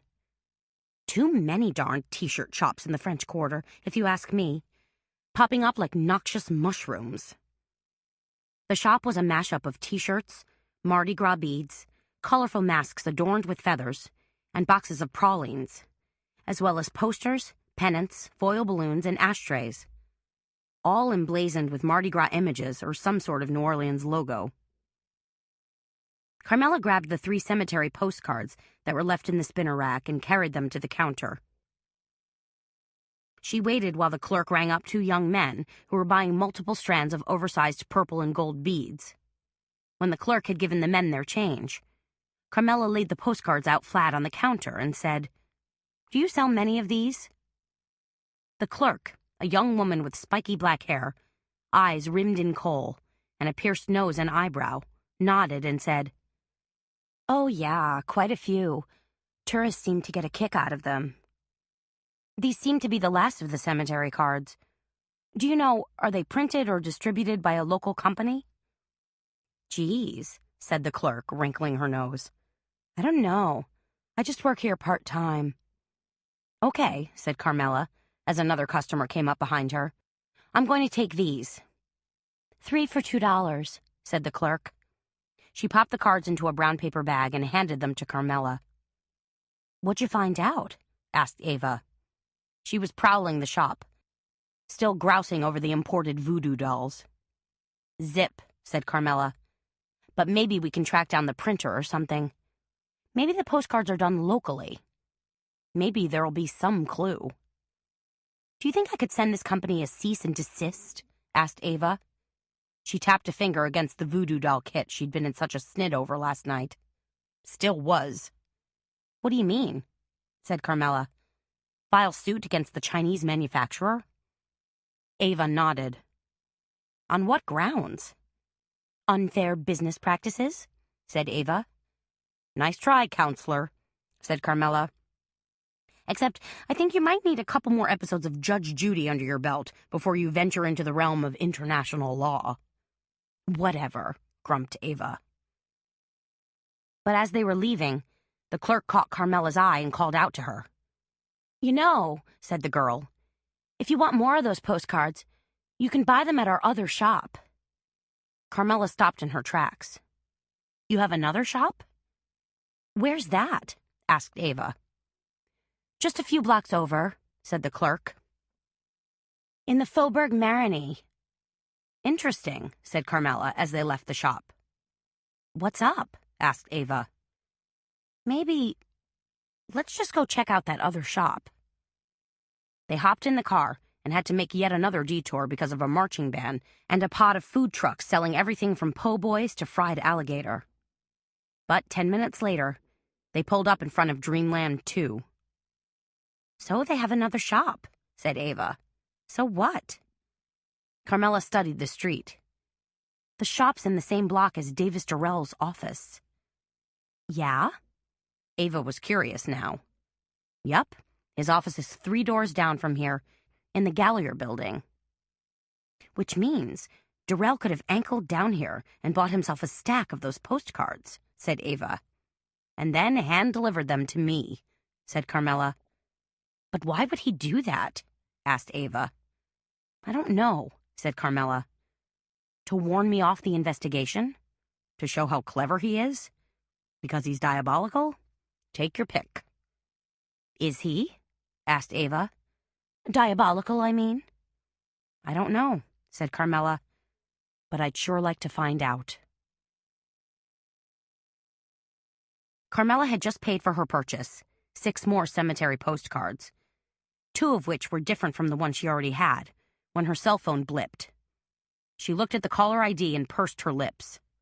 Seamus. What? She said to him. Holy horse, Pucky! Seamus exclaimed. I just heard about the fire at your place. Are you okay? I'm fine, said Carmela. And it was a smoke bomb, not actual fire in flames.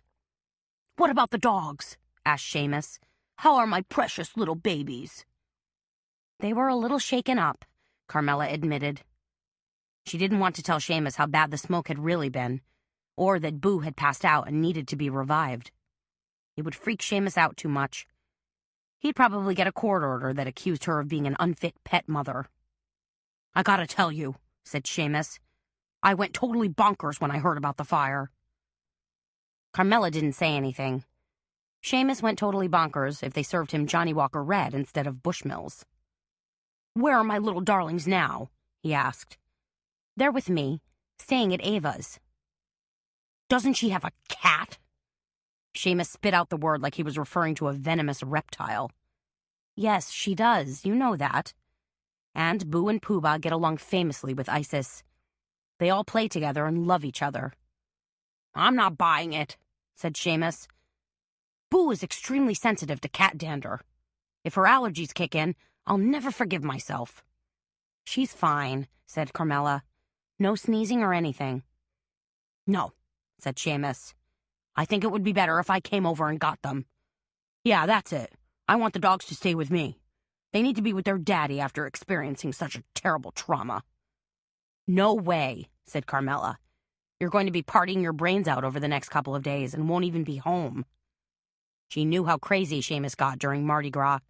Drinking, carousing, doing whatever he did with women. You'll be at the Bacchus parade tonight and then hanging out at your float den party until all hours. So what? Said Seamus, sounding grumpy.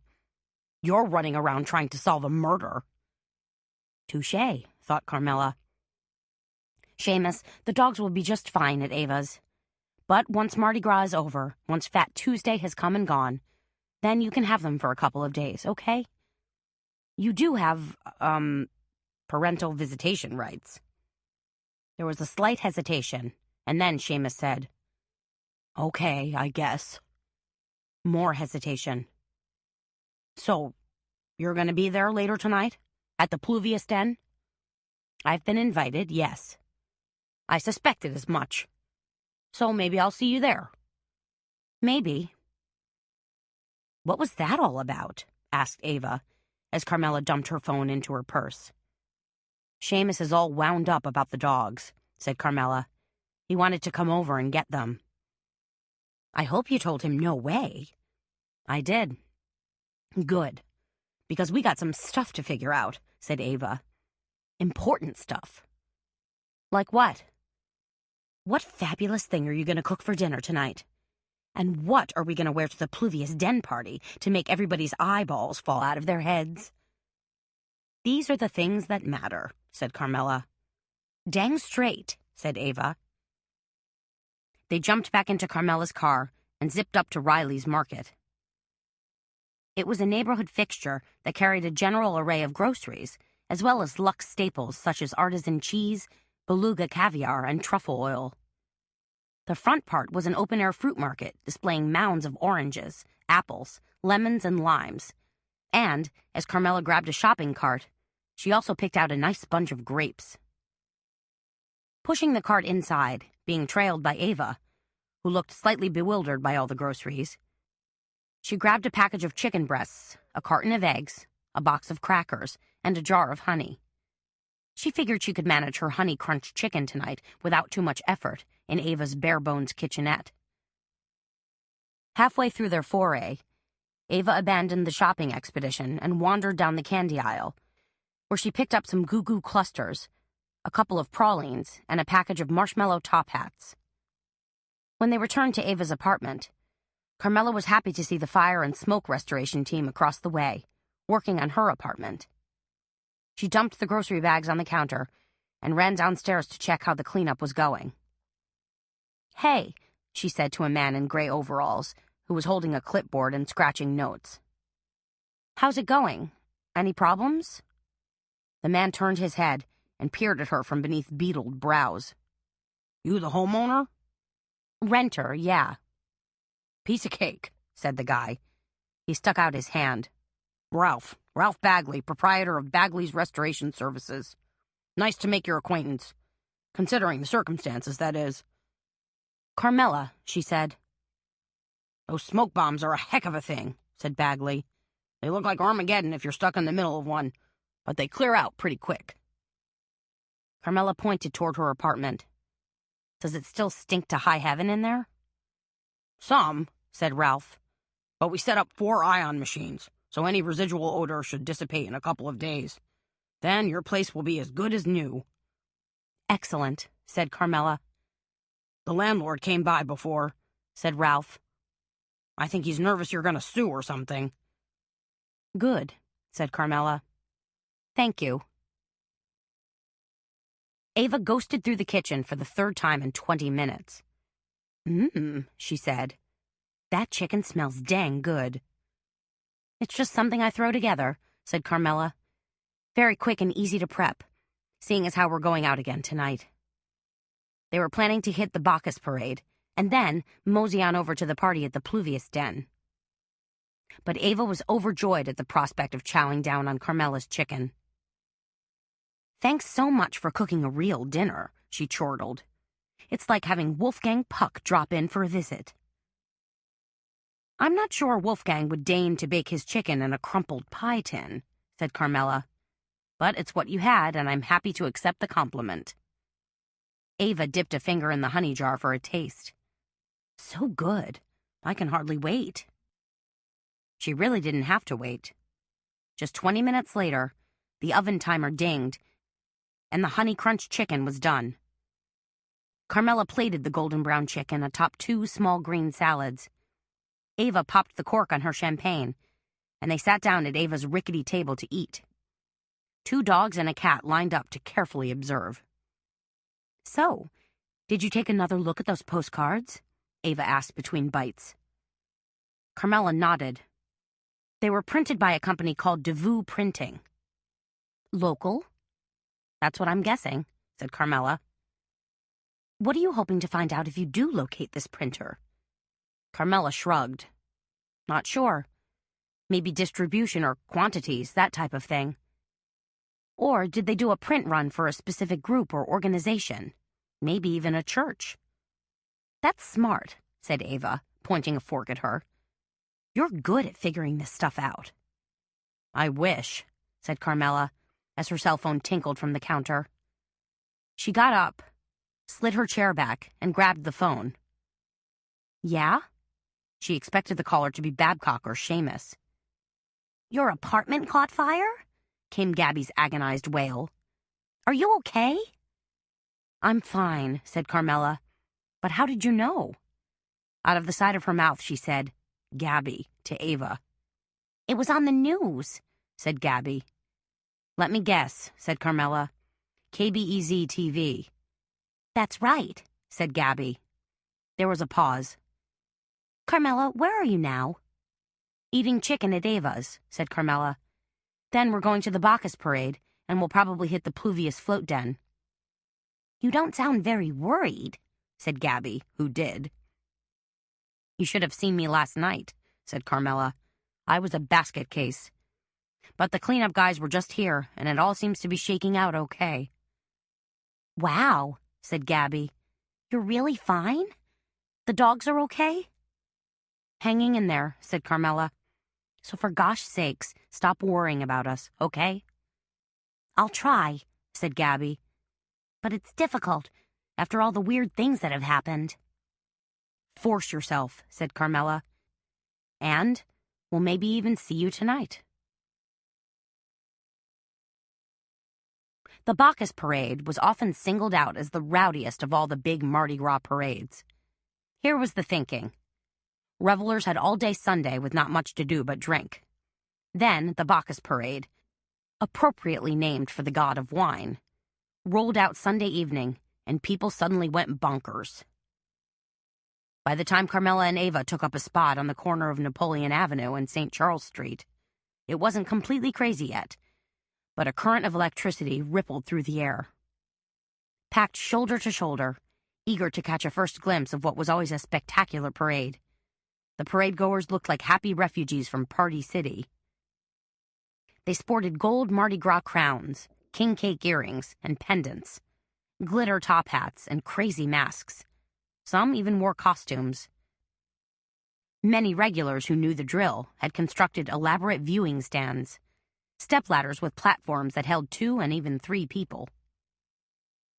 Carmela felt the first vibrations of a bass drum down in the pit of her stomach. Everyone around her quickly picked up on it. Cries of, "They're coming!" split the air, and the level of anticipation ratcheted even higher. "I can hear the band!" exclaimed Ava. Then, as if a light switch had suddenly been thrown, the first float, the officer's float, glided out of the darkness. An enormous grinning Bacchus face, ringed with bright lights, suddenly appeared, and the crowd cheered wildly. Then all hell seemed to break loose. Marching bands streamed by, along with traditional flambeaux, dancing and twirling their firelit torches. Men in gilded masks astride prancing horses clopped alongside enormous floats that sparkled and glowed like Christmas ornaments. "Don't you love it?" asked Ava, sagging against Carmela. "Isn't it spectacular?" Carmela nodded, even as a wide grin split her face. This was the absolute best. This enormous parade that completely jangled your nerves and sensibilities with strobing lights, Brilliant colors, bulbous heads, and blaring music. And the throws, the marvelous throws. Crews of 50 and 60 costumed men rode atop each float, tossing out beads, medallion necklaces, plastic cups, and even moon pies. There were frenzied grabs, mid-air snatches, and heartfelt pleas of, "Throw me something, mister!" The Bacchus Parade, like all the major Mardi Gras parades, was a collective crowd experience. Everyone was delighted and dazzled and never disappointed. "Here comes the Bacawapa!" screamed Ava. "I love this crazy thing!" The Bacawapa float was an 85-foot giant humpback whale that held 68 crew members. Its rounded blue whale head seemed to poke up into the stratosphere, and its enormous body held a seething mass of crew members, all garbed in white and tossing strands of green and purple beads. A dozen more floats and another 15 marching bands streamed by, each more dazzling and dizzying than the next, until, finally, the last float, the last horseman, clattered past, and the aura that was part spectacle, part Venetian carnival, faded back to reality. Ava held a hand to her heart. "Whew!" "Amazing," said Carmela. She felt like she wanted to go home and curl up in a cozy armchair and replay every single visual image that had been seared into her brain. The crowd around them was still jubilant, but a little subdued now. Fantasy time was over. Reality was beginning to set in. Time to walk back home or try to find their car, wherever it might be parked. Or towed to. Carmela and Ava sauntered down the sidewalk, content to be carried along with the crowd, until Carmela suddenly spotted a familiar face. Zoe Carmichael from KBEZ TV. "Hey," Carmela cried, as they approached Zoe and a cameraman. Zoe was dressed in a sophisticated red suit with a slim, short pencil skirt. She was busily coiling a cord around a small handheld microphone, while her cameraman was still up on a stepladder getting crowd shots. "Carmela," said Zoe, smiling. "And—" She searched for Ava's name. "Ava," said Ava. "Great parade, huh?" said Zoe. "Fantastic," gushed Ava. "One of the best I've ever seen." "Did you guys shoot the whole parade?" asked Carmela. "Pretty much," said Zoe. "Plus some interviews and crowd reactions." "Is this more footage for the documentary?" asked Carmela. Zoe shrugged. "Some of our stuff might make it into the doc, sure. More likely it'll run on our 10 o'clock news tonight or the morning news tomorrow. But mostly they'll just use snippets, kind of like video postcards." "Postcards," said Carmela. Interesting choice of words. Chapter 21. The band that rocked the Pluvius Crew's float den this Sunday night called themselves the Blonde Zombies. But they weren't blonde, and they didn't appear to be stumbling zombies. Rather, they were eager young rockers who wailed away with macho enthusiasm, playing a medley of Springsteen, Black Eyed Peas, and Lady Gaga. "Finally," said Ava, as they pushed their way into the enormous float den. "A real party." Located in the CBD, the Pluvius Den was a cavernous, barn-like building. Enormous, colorful floats ringed the outer walls, while in the center, the party swirled madly around the band and a 3-sided bar that had been installed temporarily. Crew members and their guests stood 4 deep at the bar, clinking glasses, laughing, and boasting to each other. A few dancers were jigging to the music. Jekyll came rushing up to greet them immediately. "The floats aren't done yet, but all my volunteers are 2 sheets to the wind," he cried. He wore a red sequined jacket, matching red slacks, 2 tiny devil horns glued to each side of his forehead, and a look of utter panic. "You've got time," said Carmela. "You've got another 48 hours before these floats have to roll." "You think?" asked Jekyll. He looked as if he wanted to climb onto the bandstand, grab the microphone, and threaten everyone with a hot glue gun. Then, of course, he'd conscript them all into gluing glitter and tacking crepe paper streamers onto his floats. This happens every year, said Carmela, trying to impart some degree of calm. You think the floats won't get done, but they always do. Last year, my Cassiopeia float rolled without all her stars in place, muttered Jekyll. And nobody noticed, said Ava, because everything else about it was perfect. Your overall design was perfect. You think? Jekyll was one of those artistes who was never convinced his work was good enough. Carmela grabbed Jekyll's arm and pulled him close. What's your theme this year? Oh, said Jekyll, brightening suddenly, distracted by her question. It's myth and man. But we're specifically featuring mythical animals. Unicorns, centaurs, fauns and satyrs, that sort of thing. I'd love it if you showed us, said Carmela. Let's see the unicorn, said Ava. They walked into a quieter part of the den, where an enormous float depicted a sprightly woodland scene, complete with moss-encrusted trees and a leaf-covered forest floor. Smack dab in the middle, rearing up on its hind legs, was an enormous white horse with a silver horn sprouting from its forehead. Fantastic, said Carmela. You sculpted this? Jekyll nodded, pleased. I just started with the chicken wire frame and just kept building with papier-mâché. Once the basic horse outline was pretty much established, I used wood putty to refine it. It doesn't look like putty, said Ava, peering at the enormous unicorn, which looked ready to leap off the float. In fact, he looks all fuzzy, kind of like a teddy bear. That's because once I finished sculpting him, we glued on white feathers, said Jekyll. Feathers? Said Carmela. She studied the horse's pelt more closely. Buckets full of feathers, said Jekyll. It looked like a pillow factory had exploded in here. But we overlapped each feather just so, to achieve real depth and dimension. You ought to see the unicorn when the blue and green spotlights are turned on. Spectacular, ethereal, really.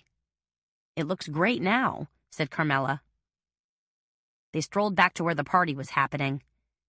The blonde zombies launched into a rockin' rendition of Springsteen's Born to Run, and Ava, who was practically tapping her toes, said, I'm gonna find myself a handsome dance partner.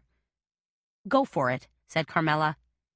Then Jekyll said, Let's ankle up to the bar and get a drink, shall we?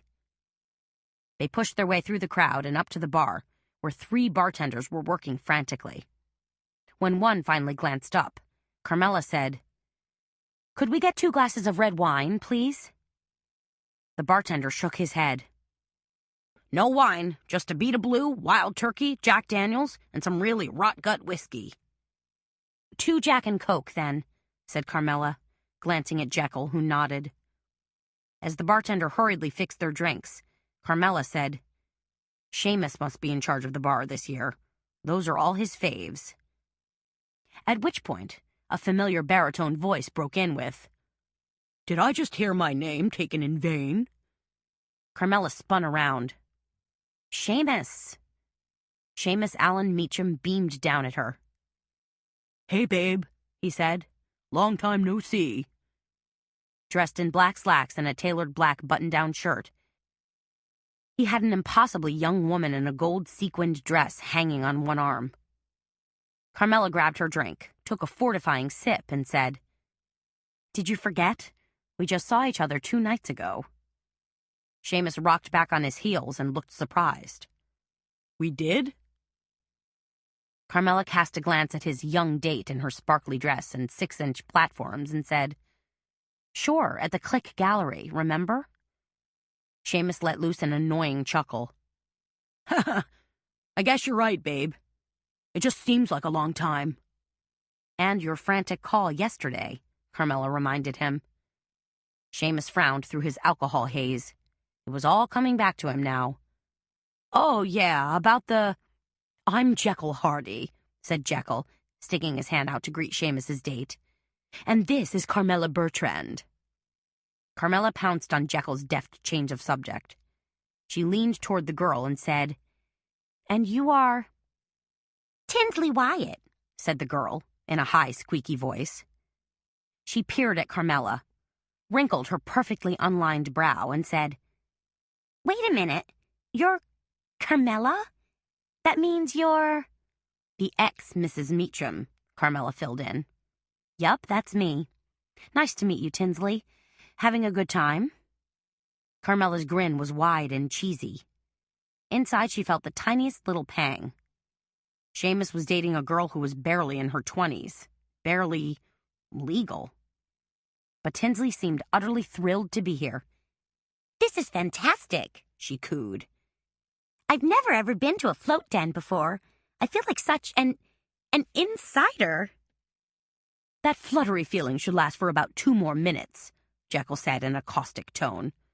Until reality sets in. Be nice, Carmela warned under her breath. As nice as you are, Jekyll whispered back. Seamus, said Carmela, you still owe me some information. Seamus glanced around, obviously looking for a getaway. When he didn't find one, he tried to focus on Carmela. Huh?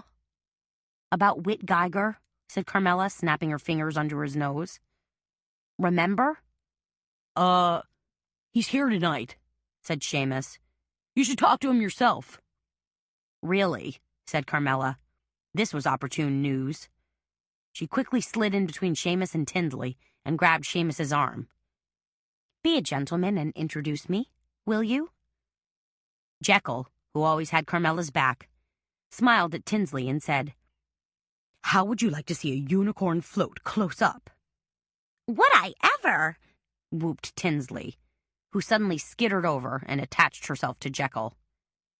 You're an evil witch, said Seamus as he and Carmela strolled through the crowd. That's why you married me, Carmela said in an airy tone. You always did enjoy a challenge. Still do, said Seamus, suddenly gazing at her with brown puppy dog eyes. Carmela shook a finger at him. I know what you're thinking and you can forget it. We're divorced, remember? How can I forget? Seamus grumped. You took my house and everything. Glory's house, corrected Carmela. The house you were always complaining about. The garage wasn't big enough, the yard was too big, the wiring was kaput. So now I'm left with nothing, complained Seamus. Cheer up, said Carmela. When Glory kicks the bucket, you'll probably inherit the whole chain of Crescent City banks. That's a terrible thing to say, said Seamus. About Glory, I mean. But he said it with a big smile. They paused at the corner of the bandstand. Over there, said Seamus, inclining his head. That's Whitney Geiger. Carmela gazed at a tall, silver-haired man who was holding court with a group of 6 people. Geiger had the air of an imperious CEO who was used to serious eye contact and deferential treatment. He likes to talk, she said. He enjoys being the center of attention. And how, said Seamus. Geiger is fairly new to the Pluvius crew, but he's always yapping about some dang thing. Why don't we increase membership? How can we start our parade planning earlier? I don't know why he doesn't just shut his trap and have fun like the rest of us. Maybe, said Carmela, because he's a real businessman? A cutthroat businessman, from what I hear, said Seamus. I thought you didn't know anything about him, said Carmela. Just that he owns Royale Real Estate, and his company's incorporated in Florida. I don't know much, said Seamus. But I was talking to Dickie Winthrop earlier tonight. You remember Dickie Winthrop? The dopey-looking guy who fell off the sea serpent float last year and broke his collarbone, said Carmela. That's our Dickie, said Seamus. Anyway, Dickie was telling me that some TV station was going to do a story about Geiger. Carmela did a slow, reptilian blink. What? She said. Yeah, said Seamus. He paused. Something wrong with that? Carmela clutched his arm. Never mind. Let's just go find Dickie. Is he here? She gave Seamus a sharp yank to show she was serious. I want to talk to him. Yeah, he's here. Whoa, babe, you're spilling my drink. They found Dickie Winthrop on the dance floor, looking like he was in the final throes of an epileptic seizure. Seamus tapped Dickie on the shoulder of his white Saturday Night Fever three-piece suit. Dickie, I gotta talk to you. Dickie's dance partner, grateful for the interruption, spun away with a look of sheer relief on her face. Dickie was 6 feet tall and weighed maybe 150 pounds sopping wet. He grabbed Seamus by the lapels. Did you see us? He wailed, his face shiny with perspiration. We were doing the hustle. Remember the hustle? The LA hustle, the Latin hustle, just like Travolta used to do. I'm good, man. I've still got it. Dickie had to be mid-50s, so he probably had grooved to the Bee Gees in Saturday Night Fever. Dickie, said Seamus, you remember Carmela, don't you? Dickie, who'd clearly hit his limit on drinks, blinked and said, Carmela? Whoa, aren't you a cutie?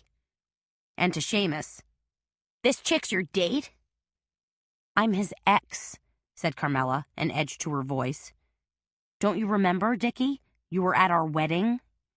In fact, you spazzed out at our wedding and pretty much cleared the dance floor. Dickie pulled out a hanky and made a big show of mopping his face. Oh, yeah, he muttered. Sorry things didn't work out for y'all. Don't be sorry, said Carmela. Just try to be lucid for 1 minute. Carmela wants to ask you about Whit Geiger, put in Seamus. Remember you were saying something about him earlier? Dickie nodded. Yeah? You mentioned to Seamus that Whit Geiger might be interviewed for TV? Carmela prompted. Dickie furrowed his brow as if deep in thought, then said, Not exactly interviewed. What Geiger told me is that some TV station wanted to do a story about him. About his real estate dealings? Said Carmela. That's right, said Dickie. He nodded to himself as if recalling the conversation, then poked an index finger at her and chuckled. And Geiger told me he dodged the bullet. Really? Said Carmela. What do you think he meant by that?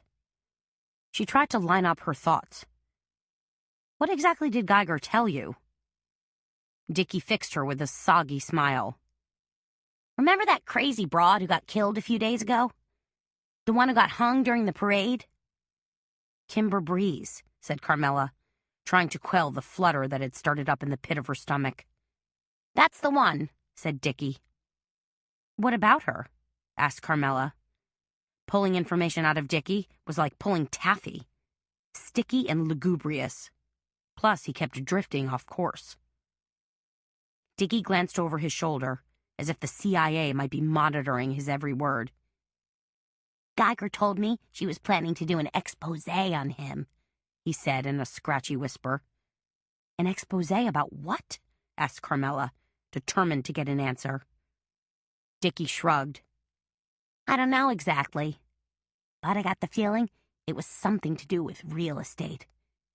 Maybe eminent domain housing that he had bought for a song from the city? Dickie winked. Lot of that going on. Carmela found Ava lounging at the bar, sipping a drink. What's that? Asked Carmela, pointing to her glass. Red Rooster, said Ava. Vodka, orange juice, and cranberry juice. Really quite delicious. How come I could only get a crappy Jack Daniels when you scored a tasty mixed drink? You have to flirt with the bartenders, said Ava. She twirled a finger in the air, then pointed at a dark-haired, mustachioed bartender, who smiled engagingly and gave her a slow wink. I gotta talk to you about something, said Carmela. Shoot, said Ava. You remember Dickie Winthrop? Asked Carmela. Ava thought for a minute. The dumbass who broke his arm when he fell off a float? Collarbone, said Carmela. But yes, that's the Dickie we all know and love. Anyway, I was asking him about Whit Geiger, that real estate guy I told you about, and Dickie said Kimber was trying to do an expose on Geiger. Do tell, said Ava. She took another sip of her drink. So, that means what exactly? Carmela lowered her voice. I think it means that Geiger should be on my suspect list. Ava grimaced. Because Geiger had an axe to grind with Kimber? He might have wanted her out of the way. Geez, said Ava. I'd say that's significant. I think so too, said Carmela. The thing is, said Ava, are you going to tell Babcock about this latest wrinkle? Her question gave Carmela pause. I'm not sure. Well, you better decide fast, said Ava, before somebody else gets whacked. Chapter 22. Carmela walked with her shoulders hunched and her head thrust forward, headed for memory mine and the start of what would probably be a very busy day. But scrapbook albums, rubber stamps, and cute embellishments were the last thing on her mind right now. She was thinking about Whitney Geiger, the prominent real estate developer who'd been hailed as a business leader by the Chamber of Commerce, and quietly pointed out to her as a man who was known to dabble in shady deals. And, after getting an earful from Dickie last night, Carmela was still pondering whether Whitney Geiger might be a legitimate suspect in Kimber's murder. Could Geiger have been worried sick that Kimber was planning to do an expose of his real estate schemes? It was possible, she decided. So the next question was, could Geiger have donned a costume and slipped into the Bonaparte suite? Yes, that was possible too. But now came the biggie. Could Geiger have sneaked out on the balcony and strangled Kimber? That was where it all got elusive and fuzzy for Carmela. She could imagine any number of people doing exactly that. But who was numero uno? Who was the killer? That, unfortunately, was still up in the air, which meant the killer was still free as a bird. Shivering against a cool breeze, Carmela spun around a corner and turned onto Governor Nichols Street. She sailed past oddities, thinking briefly of the strange Mr. Joubert, then smiled at her own display of party invitations and cigar box purses in her front window. Just as she punched her key in the lock, Carmela noticed a piece of paper stuck in the door. Oh no, not another... Oh yes, it was. Another postcard. Snatching the postcard from where it had been stuck, she pushed her way into the shop. Feeling nervous, like someone might be spying on her and relishing her nervousness, she flipped on the lights. Their reassuring glow and the warmth of her shop helped calm her. Carmela shrugged out of her corduroy jacket and set the postcard on the counter. Okay, let's take a look. It was the same type of postcard that she'd purchased yesterday at the Dreamland gift shop, and this one had writing on it, just like the previous 2 postcards she'd received. This message read, "I'm still waiting," and it was signed Kimber. Isn't this just ducky? A rattle of the brass doorknob sent Carmela's heart lurching and a shot of adrenaline speedballing through her veins. "Carmela!" called a voice.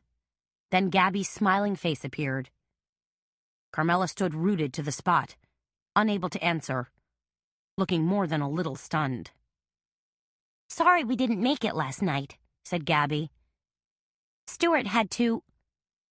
She suddenly noticed the look of fear on Carmela's face and put 2 and 2 together. Oh, don't tell me. Another one turned up? Carmela nodded wordlessly. Gabby hastily latched the door behind her. Please don't tell me somebody broke in here again. No, said Carmela. It was stuck in the door. Gabby grimaced. Let me see. Carmela handed her the postcard. Same kind, said Gabby. For some reason, she was a lot more composed. Maybe she was getting used to these crazy postcards. Who the heck is doing this? She gazed at Carmela. Do you have any idea at all? Does Babcock? Not really, said Carmela, though the suspect list does seem to be growing. Gabby waggled her fingers. Who else? Tell me. So Carmela told her about the information she'd gleaned about Whit Geiger and how Kimber had been planning an expose on mortgage fraud, and now she obviously wasn't. Whit Geiger, murmured Gabby. I know that guy. I mean, I've met him. He's on the board of the Riverview Pediatric Hospital. We even attended their charity gala. That's nice, said Carmela. And I found out from Jekyll that Davis Durrell is on the board of the City Opera. So what are you saying? Asked Gabby. Carmela shrugged. Rich people behaving badly? I'd say it's more than just behaving badly. And it's not all rich people, just one. That's all it takes, said Carmela. But the rotten thing is, I seem to have hit an impasse. In other words, I've narrowed it down to a handful of suspects, but have no real proof on anyone. What does Babcock think? Asked Gabby. He's the pro. He should have figured something out. He's not exactly a happy camper right now. After that smoke bomb Saturday night, he's pretty sure somebody is trying to tell me to back off. So we're not on the best of terms. He's right about sending a warning, said Gabby. And they didn't just try to, they did send it. Point taken, said Carmela, giving a half smile. Speaking of the smoke bomb, said Gabby, how is your place? Coming along, said Carmela. The cleanup crew left a bunch of fans and ion machines cranking away, and they seem to be doing the trick. I checked this morning before I came in. When can you get back into your own apartment? I don't know, said Carmela. Maybe a couple of days?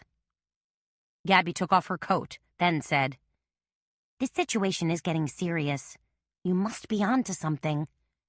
Maybe, said Carmela. But for the life of me, I don't know what it is.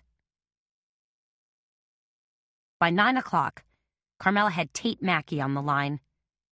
The owner of Bitehead Computers, Mackey was a jack of all trades. He fixed computers, set up computers, and did a booming business in computer security and computer special effects. Do you know anything about setting up a teeny tiny little camera? Carmela asked Mackey. For your store? Mackey asked her. That's right. I want a camera to cover the front door. And I guess there should be another one at the back door, too. I take it you're worried about Mardi Gras hoodlums breaking and entering? Something like that, said Carmela. The important thing is, can you do the installation? Of course I can, said Mackey. Piece of cake, really. If you want, I can even link the camera feed to your computer or smartphone. Are you serious? Said Carmela. If you can make that happen, it'd be phenomenal.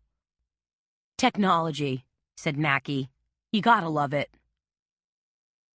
I'm having cameras installed, Carmela told Gabby. The guy from Bitehead is coming over in a few minutes. Gabby put a hand to her chest and patted it gently as she breathed a sigh of relief. Excellent. Maybe we'll even catch the perpetrator in the act. If some idiot delivers more postcards, we might, said Carmela. She picked up a package of gold brads and worried it with her fingers. This is getting stranger and stranger. I know you've got an entire roster of suspects, but tell me, who's your front runner? For Kimber's murder or the wacky postcards? Said Gabby, considering her words. I've been assuming it's one and the same. Maybe it is. Probably it is. That scenario feels right anyway. Carmela thought for a few seconds. If I had to venture a guess at this point, I'd say Davis Durrell. The boyfriend, said Gabby, pouncing on her words. I knew it. It's always the boyfriend. Haven't you noticed that whenever some poor girl falls down a flight of stairs or takes a swan dive off a cruise ship, it always comes back to the boyfriend? Not always, said Carmela as the phone on the counter started to ring. Sometimes it's the husband. Oh, you, said Gabby as Carmela reached for the phone. Memory mine, said Carmela. Carmela, came a girl's voice. This is Beth at Grand Folly Costume. I don't know if you're still interested, but we rented that costume again. The clown costume. Oh, do you know who rented it? Could it have been Sullivan Finch? The man who painted the clown portrait as well as Kimber's? Sorry, I don't, said Beth. I wasn't here, and whoever came in paid cash again. Carmela thought for a moment. You said again. That implies it was the same person. Oh, said Beth. There was a moment of silence. Then she said, "Now why would I say that? Why did I say that?" "Think hard," said Carmela.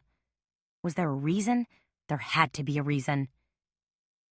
"Maybe because the whole outfit was rented," said Beth. "The silk clown costume, the mask, and the shoes. Even the white silk gloves." "The whole shebang," said Carmela, fervently hoping that Canio's smiling, leering face wasn't about to turn up at her shop. "Thanks, Beth. I appreciate your call." Carmela was busy pulling sheets of yellow and gold banana leaf paper for a customer when Tate Mackey showed up. "Excuse me," she said to her customer, then quickly slipped away to greet Mackey. "Hey," she said. "Thanks for coming over right away." "No problem," said Mackey. With his close-shorn head, green army jacket, blue jeans, and pierced eyebrow, Tate Mackey looked like a slacker. But he owned his own shop, moonlighted in movie graphics, and had built quite a reputation for himself in the French Quarter. "Got any film gigs going?" asked Carmela. Mackey gave her a wide grin. "Oh, yeah. Since I got myself listed on the New Orleans Film Commission's website under production services, I've worked on a couple of features. A movie called My Spy, and another one is yet untitled." "That's fantastic. You've gone Hollywood." "Don't I wish," said Mackey. He opened a battered leather messenger bag and showed her 2 small cameras. "Amazing," said Carmela. "They don't even look like cameras, more like cigarette lighters or something." Mackey winked. "That's the whole idea, like a nanny cam. Heck, these days you can get smoke detectors, thermostats, wall clocks, and silk flower arrangements that masquerade as cameras." "I'll remember that next time somebody sends me flowers," said Carmela. Mackey glanced around the store and pointed. "How about I tuck a camera right up in that front corner? That way, we'll have a good shot of the cash register, the door, and most of the store." "What I really need," said Carmela, "is tight surveillance on the front and back doors." Mackey's brows shot up. "You've had problems with break-ins?" "You could say that." "Tough," said Mackey. He scratched his nose and wandered over to the front door. "Inside or out?" he asked. "Outside would be better," said Carmela. "Can you do that?" Mackey thought about it. "I can run a wire through—" The rest of his words were lost in a ruminating mumble. Then he turned and said, "Yeah, I can do that."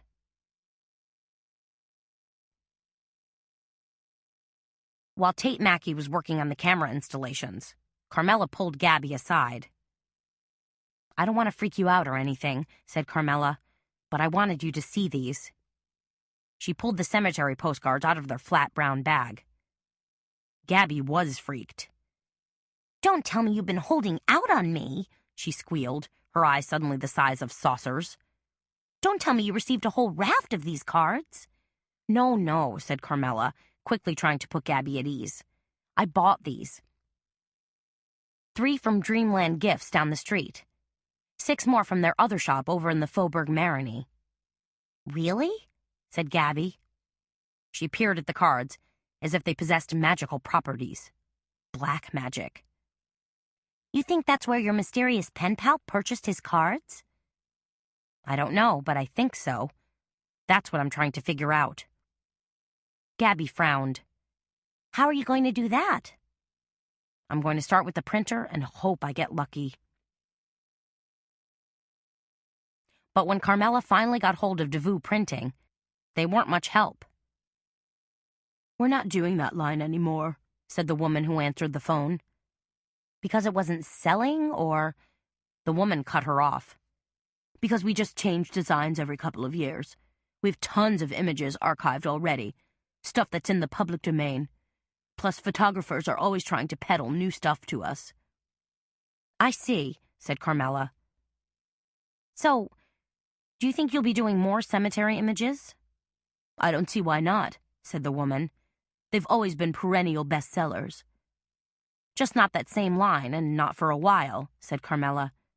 "That's right," said the woman. We've still got a couple cartons of our current antique cemetery cards in the warehouse. Do you know, have you had any large orders for those particular cards? Not that I know of, said the woman. And I'd be the one the order would come through. She paused. I don't know what you're looking for, but I'm sorry I couldn't be of more help. Carmela hung up her phone and thought for a moment, as images of the gritty black and white postcards flitted through her brain. If someone had been sending her a not-so-subtle message, had it been Whitney Geiger? Flipping open her phone directory, Carmela dialed KBEZ-TV and got Ed Bannister, the station manager, on the line. "Carmela," he said, greeting her with great enthusiasm. "I talked to your friend Baby Fontaine, and she's agreed to let us film at her party tonight." "That's terrific," said Carmela. "It's fantastic," Bannister raved, "and I owe it all to your good connections. It isn't often we get to film in the Garden District's inner sanctum." "You won't be disappointed," Carmela promised. "Baby puts on a terrific masked ball, and the food is to die for."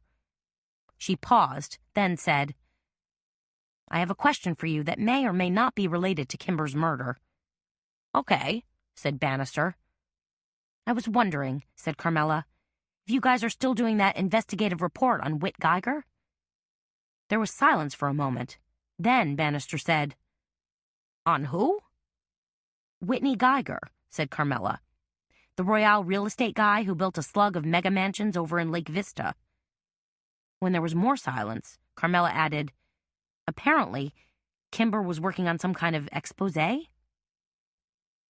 "I'm pretty sure his company's been a sometime advertiser," said Bannister, "but I don't know anything about an exposé." "You didn't hear about it or see a proposal?" said Carmela. "From Kimber?" "I'm afraid not," said Bannister. "If this was a project Kimber was spearheading—" Bannister coughed loudly, then cleared his throat. Kimber's death was obviously still very painful for him. Then he said in a slightly choked voice, "I hate to phrase it like this, but I'm guessing any project she was working on died with her." "He didn't know about it," Carmela said out loud in her office after she'd thanked Bannister and hung up the phone. She wasn't sure what that meant exactly.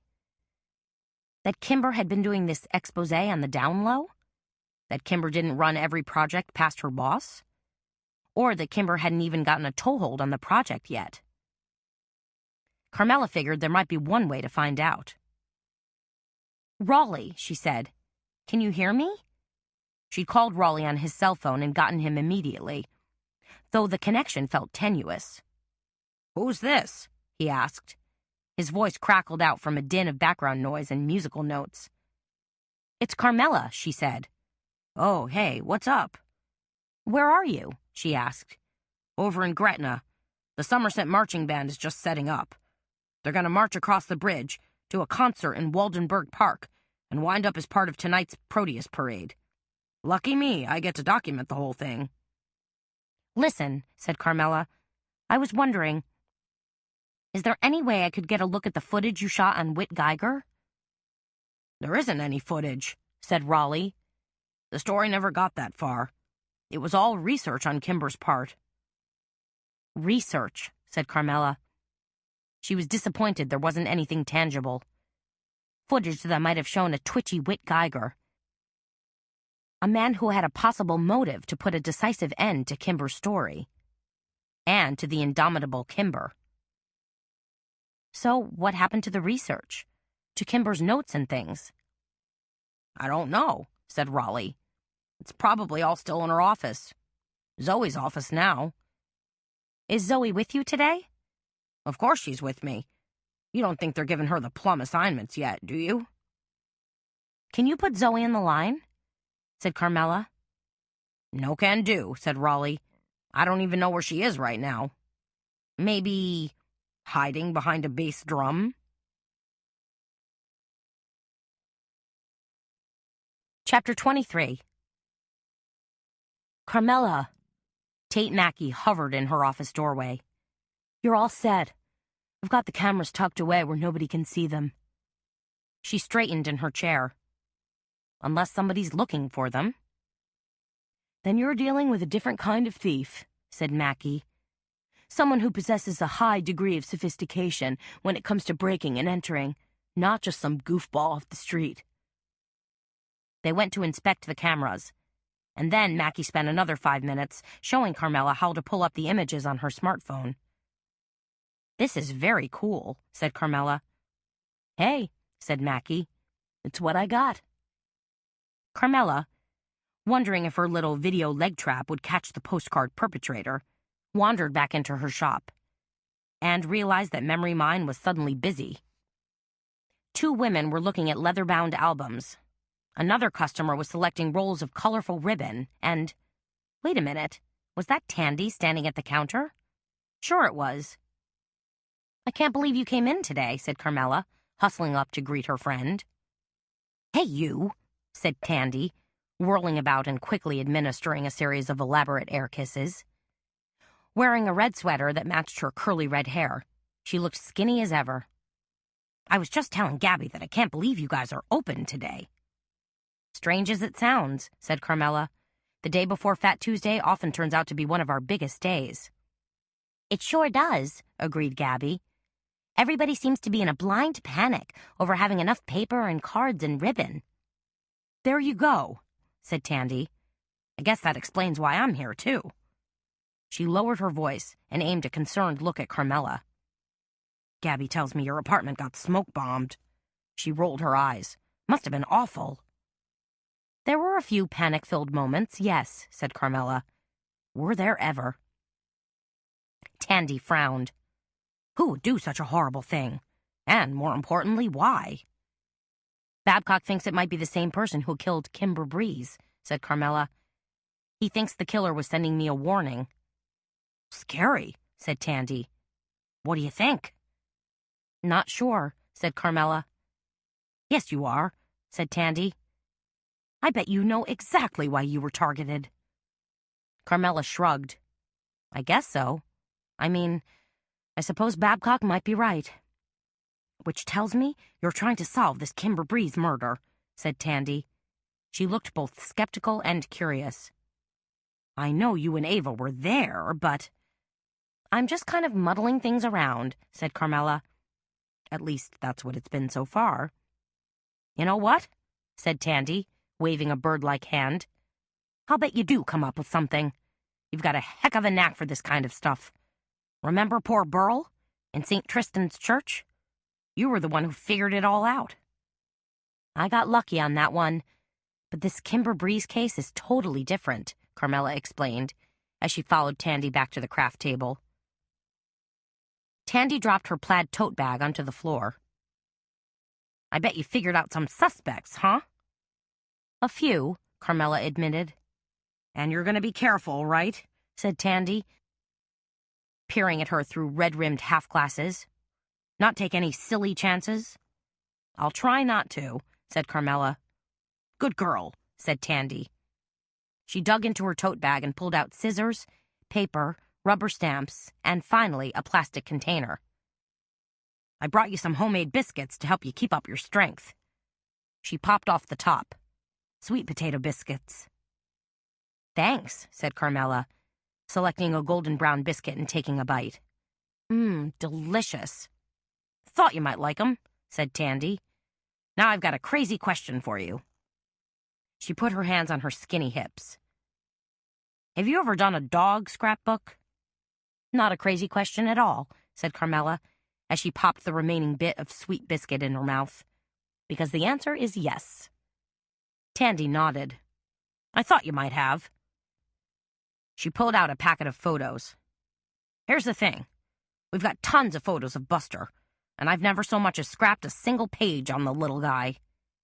"And you're feeling guilty?" said Carmela, shuffling through the photos of Buster, an adorable black and white Boston bulldog. "As only a pet mama can," said Tandy with a laugh. "Then let's play around a little," suggested Carmela. "Shop the store and see what might work for you." She led Tandy over to the floor-to-ceiling racks of paper. "We've got tons of dog motif paper here," she said, grabbing a few sheets. "And we've got breed stickers, dog bone stickers, tennis ball stickers, and dimensional ID tags. Excellent, said Tandy. And, said Carmela, I just happen to have these neat leather albums with a photo window on the front cover. Just stick Buster's photo in there, said Tandy, smiling. Easy peasy. Right, said Carmela. Now, these albums are small, just 6 by 9 inches. But if you use 8.5 by 11-inch paper and cut the sheets in half, it works like a charm. Plus, the album ends up being cute and manageable. Just like Buster, said Tandy. So I'm going to do exactly that. She was grabbing paper and stickers by the handful. Hooey, this is going to be great. Because Gabby seemed to be handling the onslaught of customers just fine, Carmela sat down with Tandy and decided to do a scrapbook page herself. She hand-lettered the words "Lucky Dog" at the top of a page with paw print borders, deciding the words would serve as a sort of talisman for Boo and Pooh-Bah's safety. She added a photo of Boo and Pooh-Bah cuddled on their beds, then punched it up with some glitter bone buttons and 2 metal ID tags. Tandy, meanwhile, had stenciled the words "Bad to the Bone" at the top of her page and was busily trimming and fitting photos. Perfect, Carmela decided. She was doing a great job. "What you wearing to baby's party tonight?" asked Tandy. Her curls bobbed as she labored over her page. Ava and I are going to pick something from that voodoo couture line she's supposed to be acting as muse for, said Carmela. Tandy lifted her head. That's funny. Ava is muse. So what kind of clothing will it be? Probably lots of black lace and satin, said Carmela. Ooh, sexy stuff. Hopefully not over-the-top sexy, said Carmela. Maybe a little more goth. Please, said Tandy, snickering. If the company chose Ava as their spokesperson or muse or hot mama or whatever she's supposed to be, then the clothes are going to be beaucoup sexy.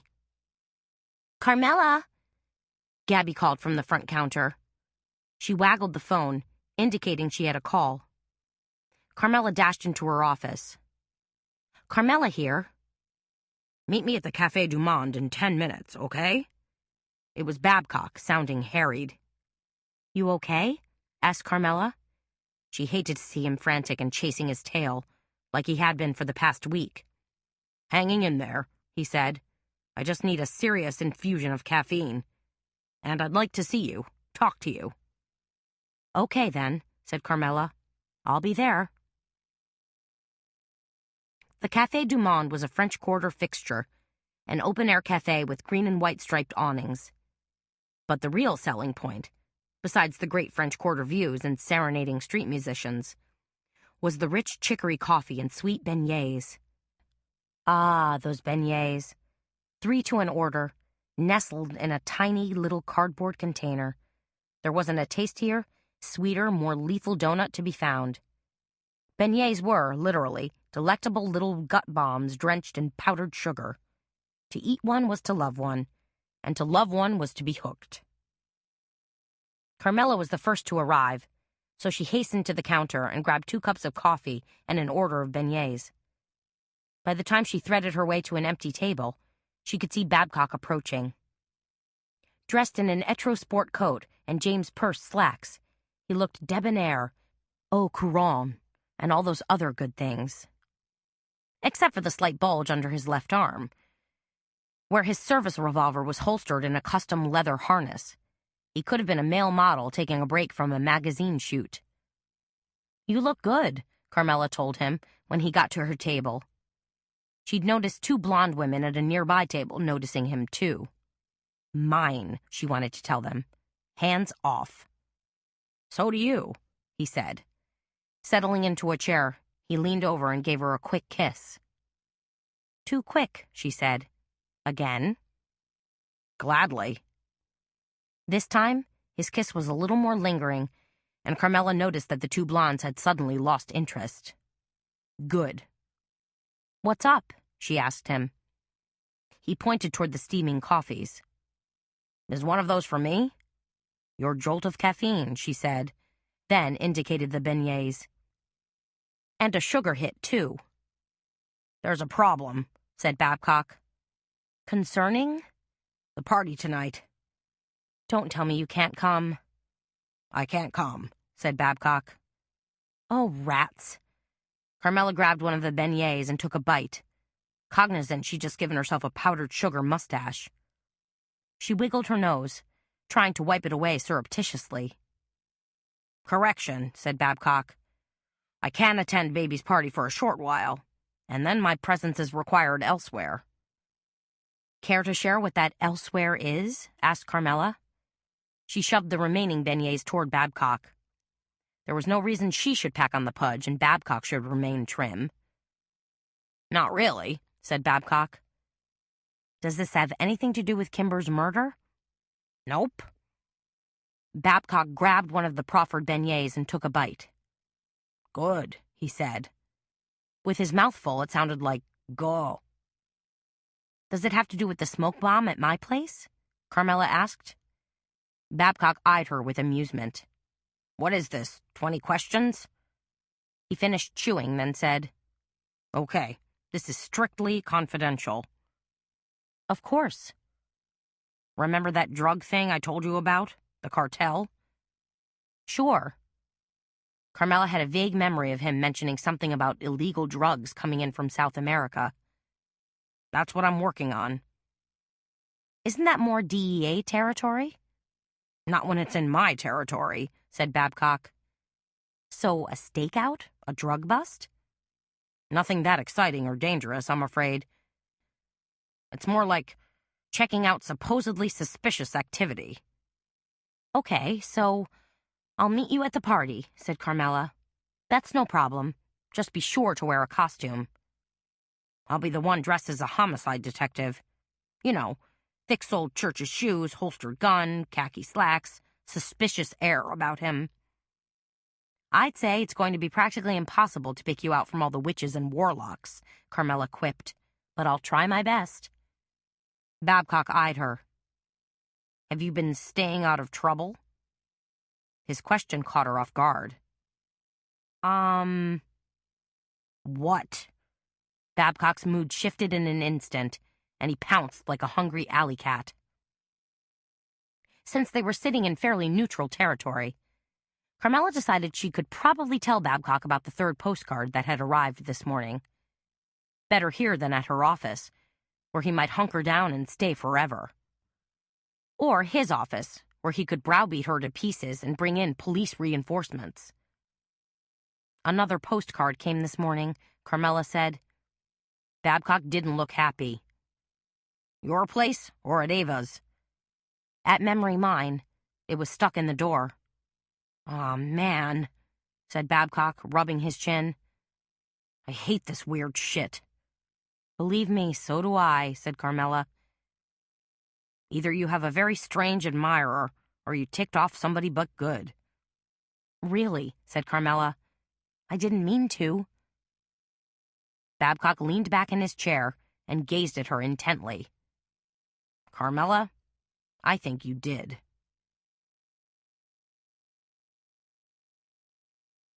Chapter 24. Tandy was gone by the time Carmela made it back to her shop, but 2 more scrappers were seated at the back table. Do they know we're closing at 3 o'clock today? Carmela asked Gabby. Gabby nodded. I told them. They're cool. She smiled. Everything okay with Babcock? He's still coming to the party tonight. He's coming, said Carmela, just not with me. You two having problems? Nothing we haven't faced before, said Carmela quickly. He's just hard at work on all sorts of things. I imagine he is, said Gabby. Carmela wandered back to where Susan, one of her regulars, was scanning a rack full of rubber stamps. Help you with anything? She asked. Anything new come in? Asked Susan, squinting at the floral image she just stamped. You know what a stampaholic I am. Let me see, said Carmela, perusing her inventory. Oh, I bet you haven't seen these Renaissance stamps yet with images taken from Italian paintings. I have not seen them, said Susan, and I can tell you right now I want them. Well, good, said Carmela. If only every sale were that easy. Oh, hey, called Gabby. The chicken wire guys are here. Thank goodness, said Carmela, scooting up to the front of the store. Every year, right before Fat Tuesday, the really big blowout day, she had a couple of guys show up and stretch chicken wire across her front window. It was a smart precaution, since every year drinks, debris, and even people were tossed through plate glass storefront windows throughout the French Quarter. Again, just another one of the heartwarming traditions of Mardi Gras. Between the chicken wire and the cameras, we should be covered, said Gabby. Ain't nobody gonna get in here. Not unless they're invited, agreed Carmela. Then her eyes widened as the front door opened and Marcus Joubert stepped in. Greetings, said Joubert. He gave Carmela a friendly smile and aimed an offhand wave at Gabby. Well, hello, said Carmela, as Gabby gave a terse nod and suddenly got busy sorting packets of silver and turquoise beads. I just wanted to pop in and thank you for coming to my open house, said Joubert. And for bringing your lovely friend, Ava. She had a blast, said Carmela. Joubert's eyes darted around the shop. Are you going to be open tomorrow? Nope, said Carmela. Tomorrow we're closed. It'll be way too crazy in the French Quarter. She paused. Why? You're going to be open? Probably for a few hours, said Joubert. Test the water, so to speak. I hope you're planning to get the chicken wire treatment. Joubert shifted nervously. Do you think I should? Absolutely, said Carmela. Unless you want a couple of drunks waking up in your sarcophagus. Just go outside and talk to the two guys who are working on my window. They'll take care of you. Thank you, said Joubert. You're welcome, said Carmela, as the door whooshed closed behind him. Welcome? Gabby muttered. Not in here. In fact, that guy's about as welcome as a nest of fire ants. By 3 o'clock, Memory Mine had emptied out, and Carmela and Gabby were ready to lock up. Security cameras turned on? Asked Gabby, as she gathered up her coat and purse. Oh yeah, said Carmela. They'll be running 24/7. Tate Mackey even set it up so I can monitor them from my smartphone. I'm all teched out. Which probably beats an armed guard in a moat full of alligators, said Gabby. She paused. Well, I guess I'll see you tonight. Baby's Big Bash, said Carmela. Oh, did I tell you KBEZ was going to be there? Baby really agreed to that? Guess so. Anyway, they're going to shoot some footage for their documentary, so be sure to wear a costume that's over the top. I'm coming as Annie Oakley, so I'll leave the craziness to you. Good thing I'm off to shop the voodoo couture line with Ava, laughed Carmela. Get ready for your close-up, said Gabby, chuckling. Carmela dashed the few blocks to Juju Voodoo and found the place swarming with tourists. You about ready? She asked Ava, even though Ava was mobbed. Ava threw her hands in the air. Not hardly, Cher. Look at this place. I'm up to my eyeballs in customers. Carmela grinned. Cool your jets, sweetie. We've got time. She wondered why shopkeepers and restaurateurs always got upset when they were busy. Busy was good. Busy meant you were making money. Busy meant you could pay the rent this month and then some. Wandering to the back of Ava's shop, where the atmosphere was a little quieter, Carmela stopped to test a bottle of Voodoo Amour perfume. A nice tropical scent. Maybe a hint of vanilla and frangipani? But would it attract love or help intensify desire? That was the million-dollar question. And what about Ava's saint candles? If you lit a St. Paul candle, it was supposed to protect you from snakes. Good for cruising the bayous, she supposed. St. Thomas Aquinas was the patron saint of scholars. And here was one she should probably pick up for Babcock. St. Michael, patron saint of police officers. Perhaps lighting this candle would magically assist him in solving Kimber's murder. Ava was suddenly by her side. Take that one if you want. It's been sitting on the shelf just gathering dust.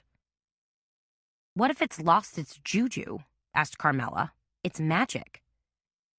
That candle is 100% guaranteed to work, Ava promised. And here, take this one too. She thrust a second candle into Carmela's hands. St. Andrew, patron saint of spinsters. Lot of good he's done me. She adjusted her tight V-neck sweater, the better to show off her tight décolletage, then said, Let's hit the trail, Cupcake. I can't wait to slither my bodacious bod into one of those dresses for tonight's party. I gotta show you something first, said Carmela.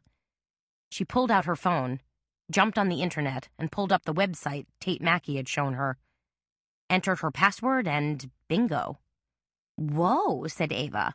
That's the front door of your shop. How very cool. Gonna catch that postcard jerk, said Carmela. Just think, said Ava. With technology like that, you can solve a crime and still party your head off at Mardi Gras. Magazine Street was one of the cool streets in New Orleans. A colorful, cosmopolitan stretch where boutiques, trendy restaurants, jazz clubs, avant-garde shops, and art galleries had clustered and thrived. The latest wrinkle, Carmela's favorite resale shop, was here. So was Lacy Lady, the upscale retail shop that carried the voodoo couture line.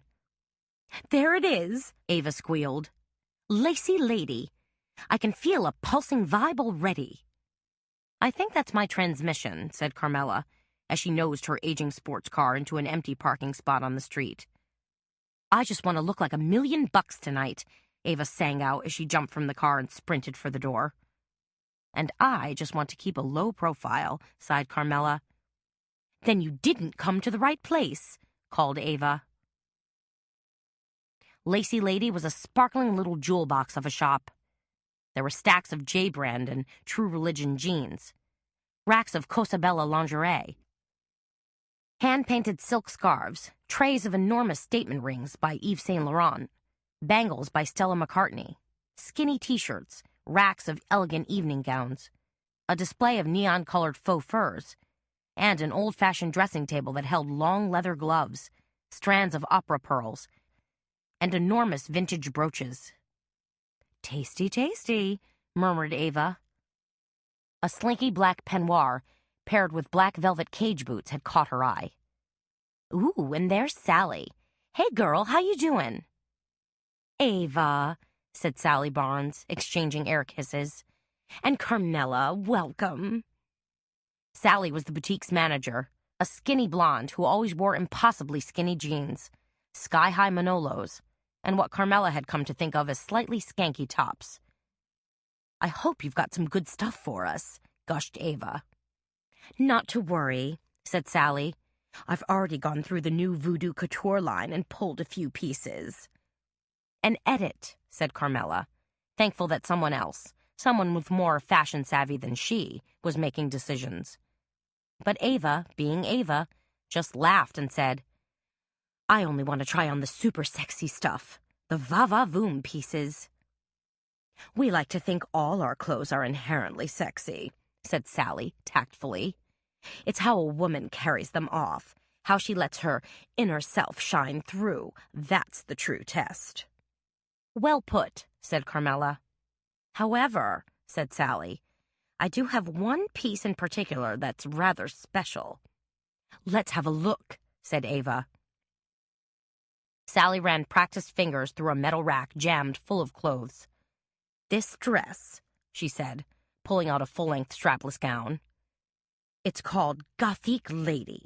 You see, a lovely green velvet bodice laced with silver studs, then an enormously full ball skirt of black silk.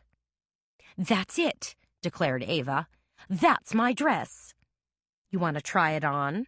Asked Sally, delighted by Ava's enthusiasm. Absolutely, said Ava.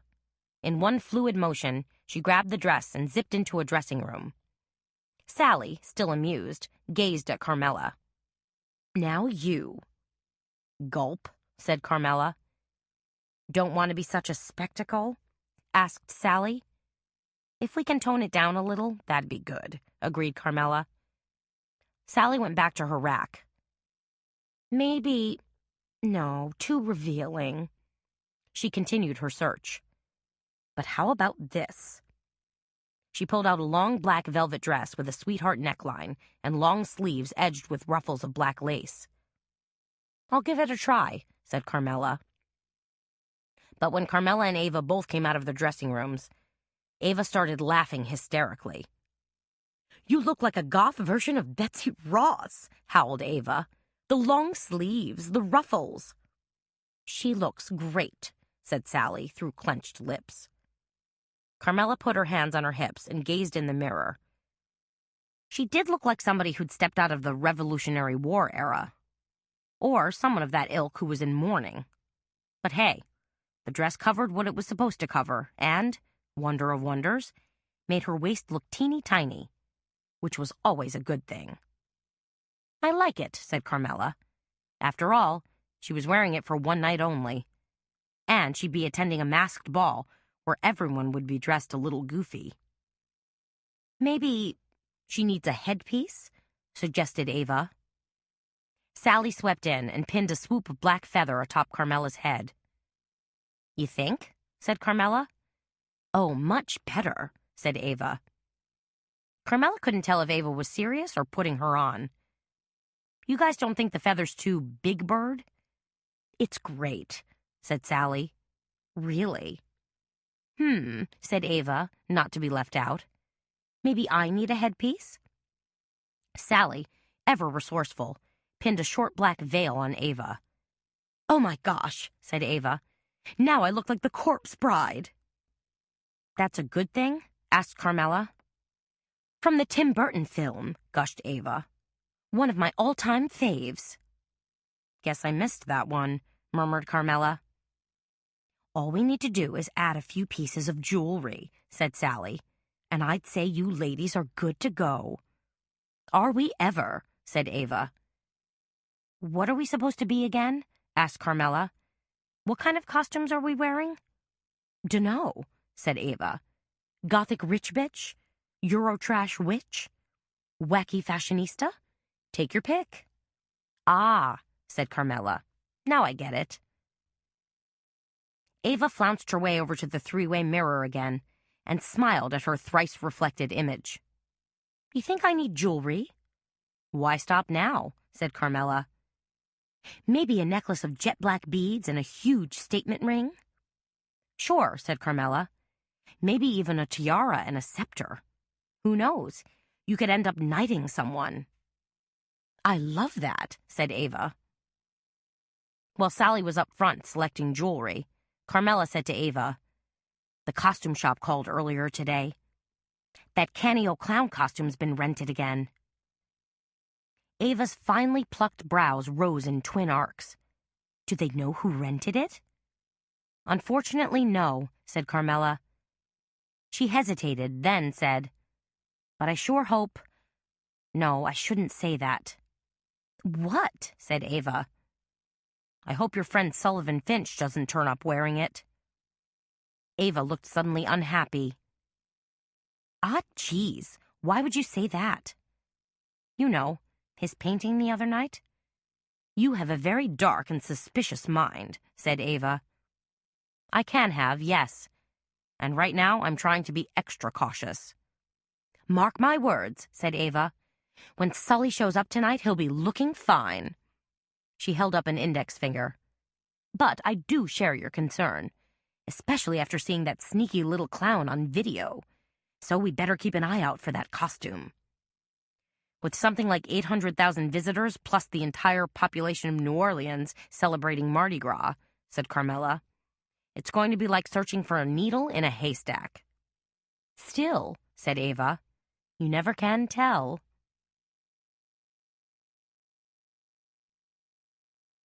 Chapter 25.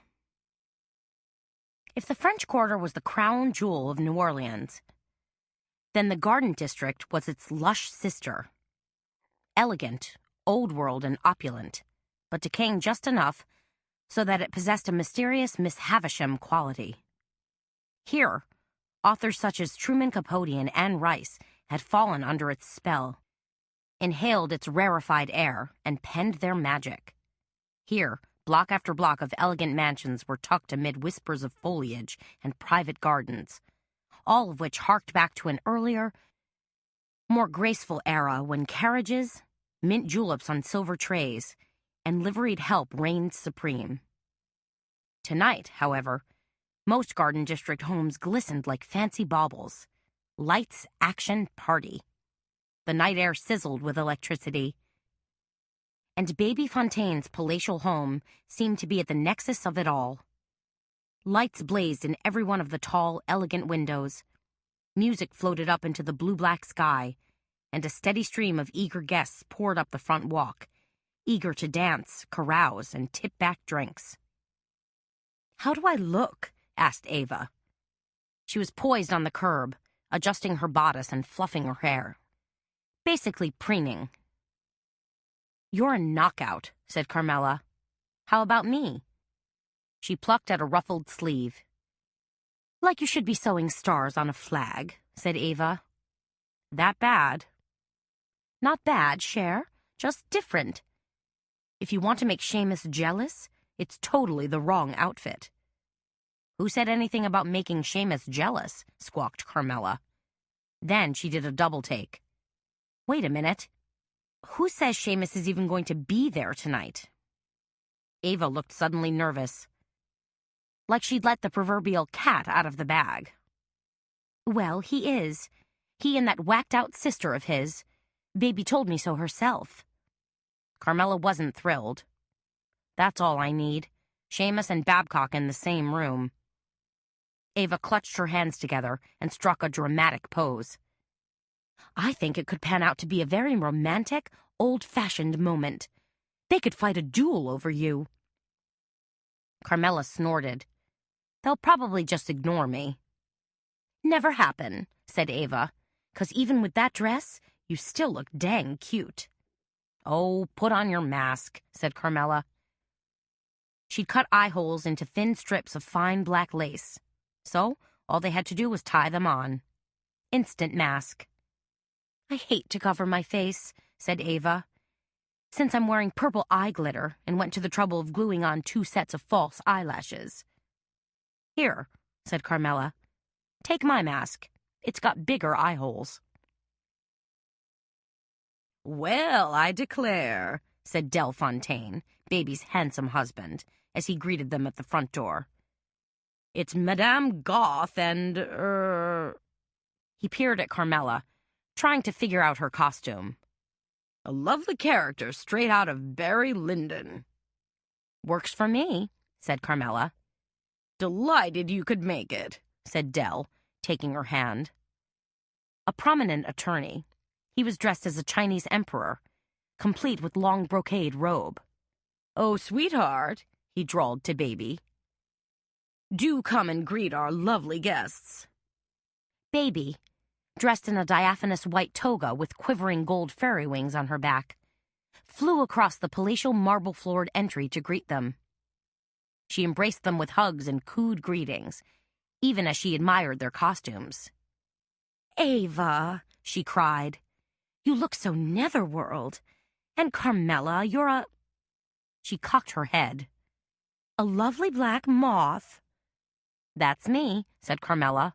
"Mothra, just winged in from Japan." She glanced around, noticed things looked different, and exclaimed, "Oh my gosh, Baby, don't tell me you were decorated again." Baby gave a hopeful but slightly guilty smile. The pink silk just wasn't working. Complimentary to the complexion, of course, but Del felt it was a trifle girly. "So, you went with imported toile and raw silk?" said Carmela. A blue and white pattern covered one wall, while another was padded in cream-colored tufted raw silk. It was glamorous Park Avenue and Old World New Orleans all at the same time. "Well, yes, I did make a few changes," said Baby. "Do you like it?" "It's fantastic," said Carmela. "Like slumming at Versailles." "And it does match my Louis XVI chairs," drawled Baby. "Are the TV people here yet?" asked Ava. She craned her neck, trying to peer over the crowd. "They're here," said Baby, "and they're out back conducting their interviews." She smiled at Carmela. "It was kind of you to recommend me."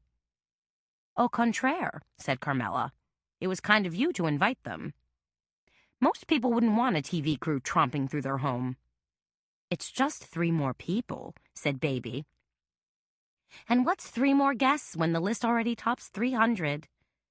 But here I am, jabbering away when you should be enjoying the party. Go on in and mingle. Enjoy the buffet. Tip a glass of champagne.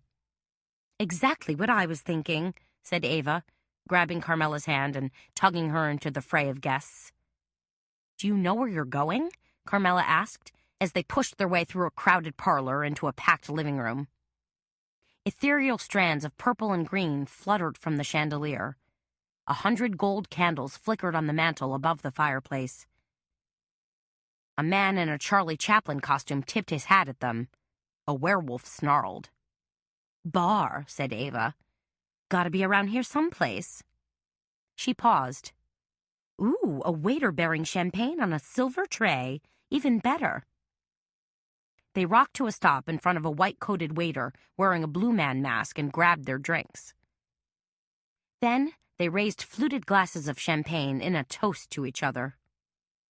Here's to my date, said Ava, if he manages to find his way here.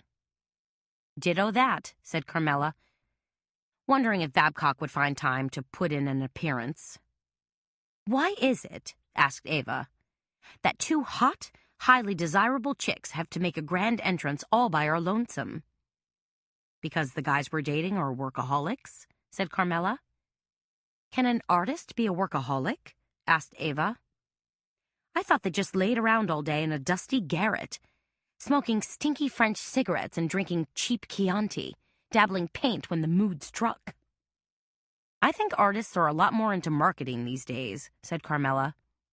Truth be told, she wasn't all that keen on Sullivan Finch showing up here at all. In fact, if Finch decided to bail on Ava, it would be totally fine with her. Ooh-wee, yelped Tandy as she galloped up to join them with Gabby in tow. Tandy was dressed as Harry Potter, while Gabby was in her Annie Oakley costume, complete with lariat. Can you rope a doggy with that lariat? Asked Ava. Only if it's 6 inches in front of me, laughed Gabby.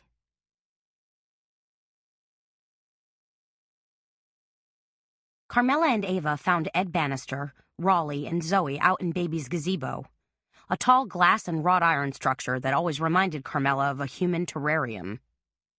2 brilliant floodlights blazed as Raleigh manned the video camera. Zoe, who was dressed as a witch, appeared to be interviewing the Phantom of the Opera. Ed Bannister, dressed as Thomas Jefferson, looked on with smiling approval. Raleigh wore his usual costume of polo shirt and khakis. Ava nudged Carmela. Think I could get on camera again? I don't see why not, said Carmela. Ava gave a quick hip twitch. Maybe you could put in a good word for me with Bannister? I could probably do that. Carmela sidled up to Bannister and said, How's it going? Just wonderful, said Bannister. He grabbed Carmela's hand and pumped it vigorously. Again, I can't thank you enough for putting in a good word for us. This party puts the maraschino cherry on the whipped cream for our documentary, the pièce de résistance. I take it you already got some good interviews, said Carmela. Did we ever, said Bannister. Some really nice sound bites from a lot of Garden District people. He said it in hushed tones, obviously impressed by the caliber of people here tonight. Do you think Zoe would be interested in interviewing my friend Ava again? Voodoo shop Ava, said Bannister, remembering. Sure, no problem. While Ava was being interviewed, Carmela slipped back in to join the party. Big mistake, because the minute she set a dainty little booty inside the living room, Glory Meacham cornered her. Dressed in her usual shapeless black dress, clutching a tumbler of amber liquid, Glory looked wonky, angry, and already pickled. Nice costume, Glory, said Carmela. And I love your mask. Glory wasn't wearing a mask. Glory's mouth puckered into an unhappy O, and she snarled, I still can't believe you're going to sell Seamus's house. Carmela noted that there was no preamble, no, "Hi, how are you?" and definitely no, "Gee, it's grand to see my ex-sister-in-law." "We've been over this before," said Carmela. "Endlessly, in fact. It's now my house. Therefore, in the eyes of the law, and with the blessing of choirs and angels above, it's mine to sell. Lock, stock, and barrel." "A travesty," spat Glory. She swished her drink around in her glass, then took a big slug. Carmela glanced about the crowded room. If Glory was here, could Seamus be far behind? She hoped not. She was a damsel in distress who needed serious rescuing. There was a group of vampires swirling nearby, some Venetian lords and ladies, 2 Scarlet O'Haras circling each other warily, as if getting ready for a catfight, and... there he was, scrunched in the corner, probably droning on about hunting, fishing, or gun dogs, with a gaggle of men equally indolent-looking as he was. Carmela waved a hand. "Seamus!" He was dressed as a riverboat gambler, complete with cutaway jacket, Panama hat, and string tie. Seamus's eyes flicked her way, then back, as he pretended not to notice. "Maybe Cousin Emil could rent the place," mumbled Glory. One eye stared directly at Carmela. The other twitched left. Carmela could barely recall Glory's cousin Emil, but knew he was in his 80s and spent pretty much all of his time in a wheelchair. Thus, Cousin Emil probably wasn't a great candidate to be lord and master of an enormous 3-story manse that required maximum upkeep just to prevent the siding and roof beams from decomposing in the Louisiana heat and humidity. To say nothing of termites and other critters that threatened to take up residency. "Seamus!" Carmela called again. When he continued to ignore her, Carmela edged toward him as Glory trailed along, still ranting her discontent. Finally, Seamus pulled himself away from his group and came over to join them. "What?" he asked bluntly. "Glory needs a refresher on her drink," said Carmela. "I can get it myself," Glory snorted as she teetered away. Seamus stared grudgingly at Carmela. "You needed me for that?" "I needed you to break up our little party of 2 and get her off my back." "Glory can be persistent," smiled Seamus. "She's tenacious as a pit bull," said Carmela, "and twice as mean." "Hey," said Seamus. He pulled a fat Cuban cigar from his jacket pocket and twiddled it between his fingers. "I got a major bone to pick with you." Carmela patted at her hair, which seemed to be going bouffant on her, rising like a pan of Jiffy Pop from the warmth of all the close-packed bodies. "Now what?" "You promised to call off your enforcer friends." "Really, Seamus," said Carmela, "what are you talking about?" "Your cop buddies. They were pestering Sugar Joe again this morning." This was news to Carmela. Who was? She asked. She was pretty sure Sugar Joe was off the hook. "Your boyfriend's chief henchman," said Seamus. "You mean Bobby Gallant?" "That's the guy." More rapid twiddling of his cigar. "I imagine they're just looking at all the angles," said Carmela. "I can't help that." "Sure you can," said Seamus. "Just make a deal with your boyfriend." Seamus leered at her. "Tell him you'll give him a little something-something for backing off." Carmela stared at Seamus. "You want me to bribe an officer of the law with sexual favors?" "Well, yeah." "Get lost," said Carmela. Ava grabbed Carmela from behind. "I did it," she squealed. "I got interviewed again, and you know what? The documentary KBEZ is doing might even appear on TV. I mean, like network TV, True TV, or the Travel Channel." "Big time," said Carmela. "You'll have Hollywood agents knocking at your door. You'll be right up there with the Kardashians." "You think?" "One can only hope," said Carmela as they surveyed the party guests. Said Ava. "Who's the silver fox over there?" Ava sometimes had a thing for older men. Carmela glanced around and saw Whit Geiger, dressed in a bishop's robe and holding a gold scepter, conversing with a group of guests. Holy purgatory, Whit Geiger. You mean the bishop over there? Ava dimpled prettily. He's got that fat cat look I kind of go for. No, said Carmela. I don't think you'd like that one. I don't think you'd like him at all. They strolled into the dining room, where the 20-foot-long buffet table beckoned enticingly. Baby's dinner buffets were legendary, and this one was no exception. Enormous sterling silver serving trays and chafing dishes were piled high with shrimp stuffed with crab meat, fried oysters, pan-seared salmon drenched with citrus beurre blanc, veal chops stuffed with bacon and fontina cheese, plump duck sausages, fried plantains, and spicy red beans and rice. Caterers in white jackets seemed to hover like moths, ready to replenish at a moment's notice. Some nice light treats, observed Ava. Ought to tide us over for a while. Take a look at the desserts, Carmela giggled. She had a passion for sweets and was known to indulge. There was creme brulee, praline cheesecake, banana nut bread pudding with whiskey sauce, chocolate mousse, and an enormous king cake. I don't know where to start first, said Ava. I'm going to hit the fried oysters hard, said Carmela, and do a little grazing on all the rest. Excellent strategy, said Ava. They filled their plates, then wandered into one of the smaller parlors, hoping to find a place to sit down. What they found was Madame Blavatsky dealing out her tarot cards to a fairly interested audience. They plunked themselves down on a blue velvet love seat and watched with interest as Margot Leland, a Garden District doyenne, got a reading. Choose 3 cards, instructed Madame Blavatsky. 1 for past, present, and future. A speed read, murmured Ava. Margot, swaddled in sparkles and fur, made a big show of choosing her cards. Then she laid them on the table face down. Now what? She looked up expectantly, blue eyes shining, masses of blonde curls bobbing. Carmela had never seen Margot with so much hair. She must have pinned on at least 3 hair-you-wears. Now we peer into the infinite, said Madame Blavatsky. She's good, isn't she? Ava whispered to Carmela. But Carmela was watching closely. Madame Blavatsky's nimble hands turned over the first card. This represents your past. What do you see? Asked Margot.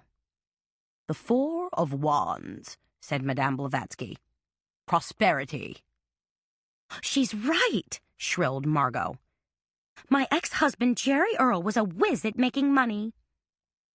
Too bad he's doing 2 to 4 at Dixon Correctional for cooking the books, whispered Ava.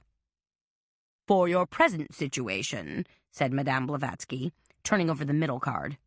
The Magician, an indication of creativity and skill. That's me, said Margot.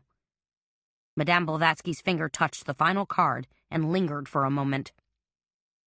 Margot drew an excited breath. And my future? Madame Blavatsky flipped over the lover's card and smiled. It would appear love is in your future. Margot sprang up from her chair, delighted. Did y'all hear that? I'm going to find husband number 4. Maybe he's here tonight, remarked Carmela, still working away on her plateful of goodies. Say, said Ava to Madame Blavatsky, can you do a kind of blanket reading? Can you scope out the general tone of this party? I can try, said Madame Blavatsky. Ava moved over to the chair Margot had just vacated, while Carmela looked over her shoulder. Same kind of spread? Asked Ava. Better that you shuffle the entire deck and draw just 1 single card, Madame Blavatsky instructed. Ooh, I like that, said Ava, as she grabbed the deck and shuffled, fingers working nimbly like a practiced blackjack dealer. Okay, 1 card. 1 card, echoed Carmela. Ava pulled out a single card, then flipped it over. It was the 7 of Swords. A look of concern flickered on Madame Blavatsky's face. What's it mean? Asked Carmela, curious. Deceit, said Madame Blavatsky. Someone here is planning a huge deception. You mean in this room? Carmela asked. She glanced hastily around. At this party? Well, that's a buzzkill, said Ava. But Madame Blavatsky was taking it all quite seriously. Be careful, she cautioned. Someone very close to you is not what they appear to be. And who might that be? Carmela wondered. Seamus? No, he was totally transparent. So who else here tonight had deception or treachery on their mind and in their heart? Was it Whit Geiger? Or Zoe? Or the soon-to-arrive Sullivan Finch? Who exactly should she be watching out for? It would seem there was a veritable roster of folks. And it included Davis Durrell. Chapter 26. Carmela, called Baby. She came swanning across the dance floor, one hand clutching Durrell's upper arm. Have you had the pleasure of meeting my new neighbor? Actually, I have, said Carmela, gazing at Durrell. Or was it my displeasure? Then again, maybe I should be happy he's not wearing a clown costume. Durrell, tricked out as a cowboy, wore jeans, cowboy boots with genuine spurs, a checkered western shirt and leather vest, and a 10-gallon hat. A leather holster was slung around his waist and held what looked like a genuine pearl-handled pistol. Is that a real gun? Carmela asked him as Baby flitted off. Of course it is, said Durrell. This is a Colt 45. Loaded? Durrell's eyebrows inched up a notch. What do you think? Dangerous, said Carmela. Only in the wrong hands, said Durrell. So, said Carmela, how are you managing? She figured she had to somehow reference Kimber's death. Even though everyone here was drinking and dancing and having a grand old time. Probably Durrell included. Hanging in there, said Durrell in a non-committal tone. Still hoping the police come up with some answers. Me too, said Carmela. Yes, said Durrell, giving a nasty smirk. Your husband told me you're quite the amateur investigator. Excuse me? Said Carmela. Correction, said Durrell. Your ex-husband. Tell me again, said Carmela. How it is you know Seamus? It worried her that Seamus might have made some offhand remark to Durrell. Seamus could be awfully trusting, and the more he drank, the more he blabbed. We're in the Pluvius crew together, said Durrell. But I think you knew that. Were you at the party last night? Asked Carmela. She hadn't seen him there, but that didn't mean anything. No, said Durrell. I'm afraid I had business. Must be those pesky overnight markets, said Carmela. Durrell's mouth twitched. How would you know about that? His jibe grated Carmela. Why do you persist in thinking I'm completely unenlightened when it comes to investing? She asked. Really, your attitude is quite tedious. Durrell eyed her with caution. Apologies, then. I understand, said Carmela, deciding to give her investigative skills a workout, that you've recently joined the City Opera's board of directors. That's right, said Durrell. I was just appointed. You're an opera buff? Durrell gave an offhand shrug. As much as anyone. Should I? Carmela wondered, then plunged ahead. What's your favorite opera? Durrell regarded her with a steady gaze. Really, I enjoy them all. How about Pagliacci? Wonderful, said Durrell without much enthusiasm. Tell me, said Carmela, watching Durrell's face carefully. What do you know about Canio? We've not met, said Durrell, fixing his gaze somewhere above her left shoulder. You're sure about that? Asked Carmela. Perhaps when I get a chance to get better acquainted with all the members, muttered Durrell. He looked both embarrassed and confused. Excuse me, he said, edging away. There's a... And then he was gone. Carmela felt a thrill of triumph. He doesn't know. Durrell has absolutely no clue what I was talking about.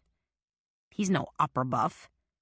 If he's really, truly sitting on the board, and I'm pretty sure he is, then all he is a big fat poser. Carmela couldn't wait to tell Ava. She eased through a crowd of hooded monks, dance hall girls, and World War II-era soldiers, and found Ava sitting on a chair, talking to a Vulcan, complete with Star Trek tunic and pointed ears. When she pulled Ava aside, she said, "I just had a conversation with Darrell." "Okay," said Ava. "About Canio." "The clown," said Ava. Then the implication hit her. "Oh," her eyes widened. "The clown costume. Did your mention of the clown shake him up?" "Not in the least," said Carmela.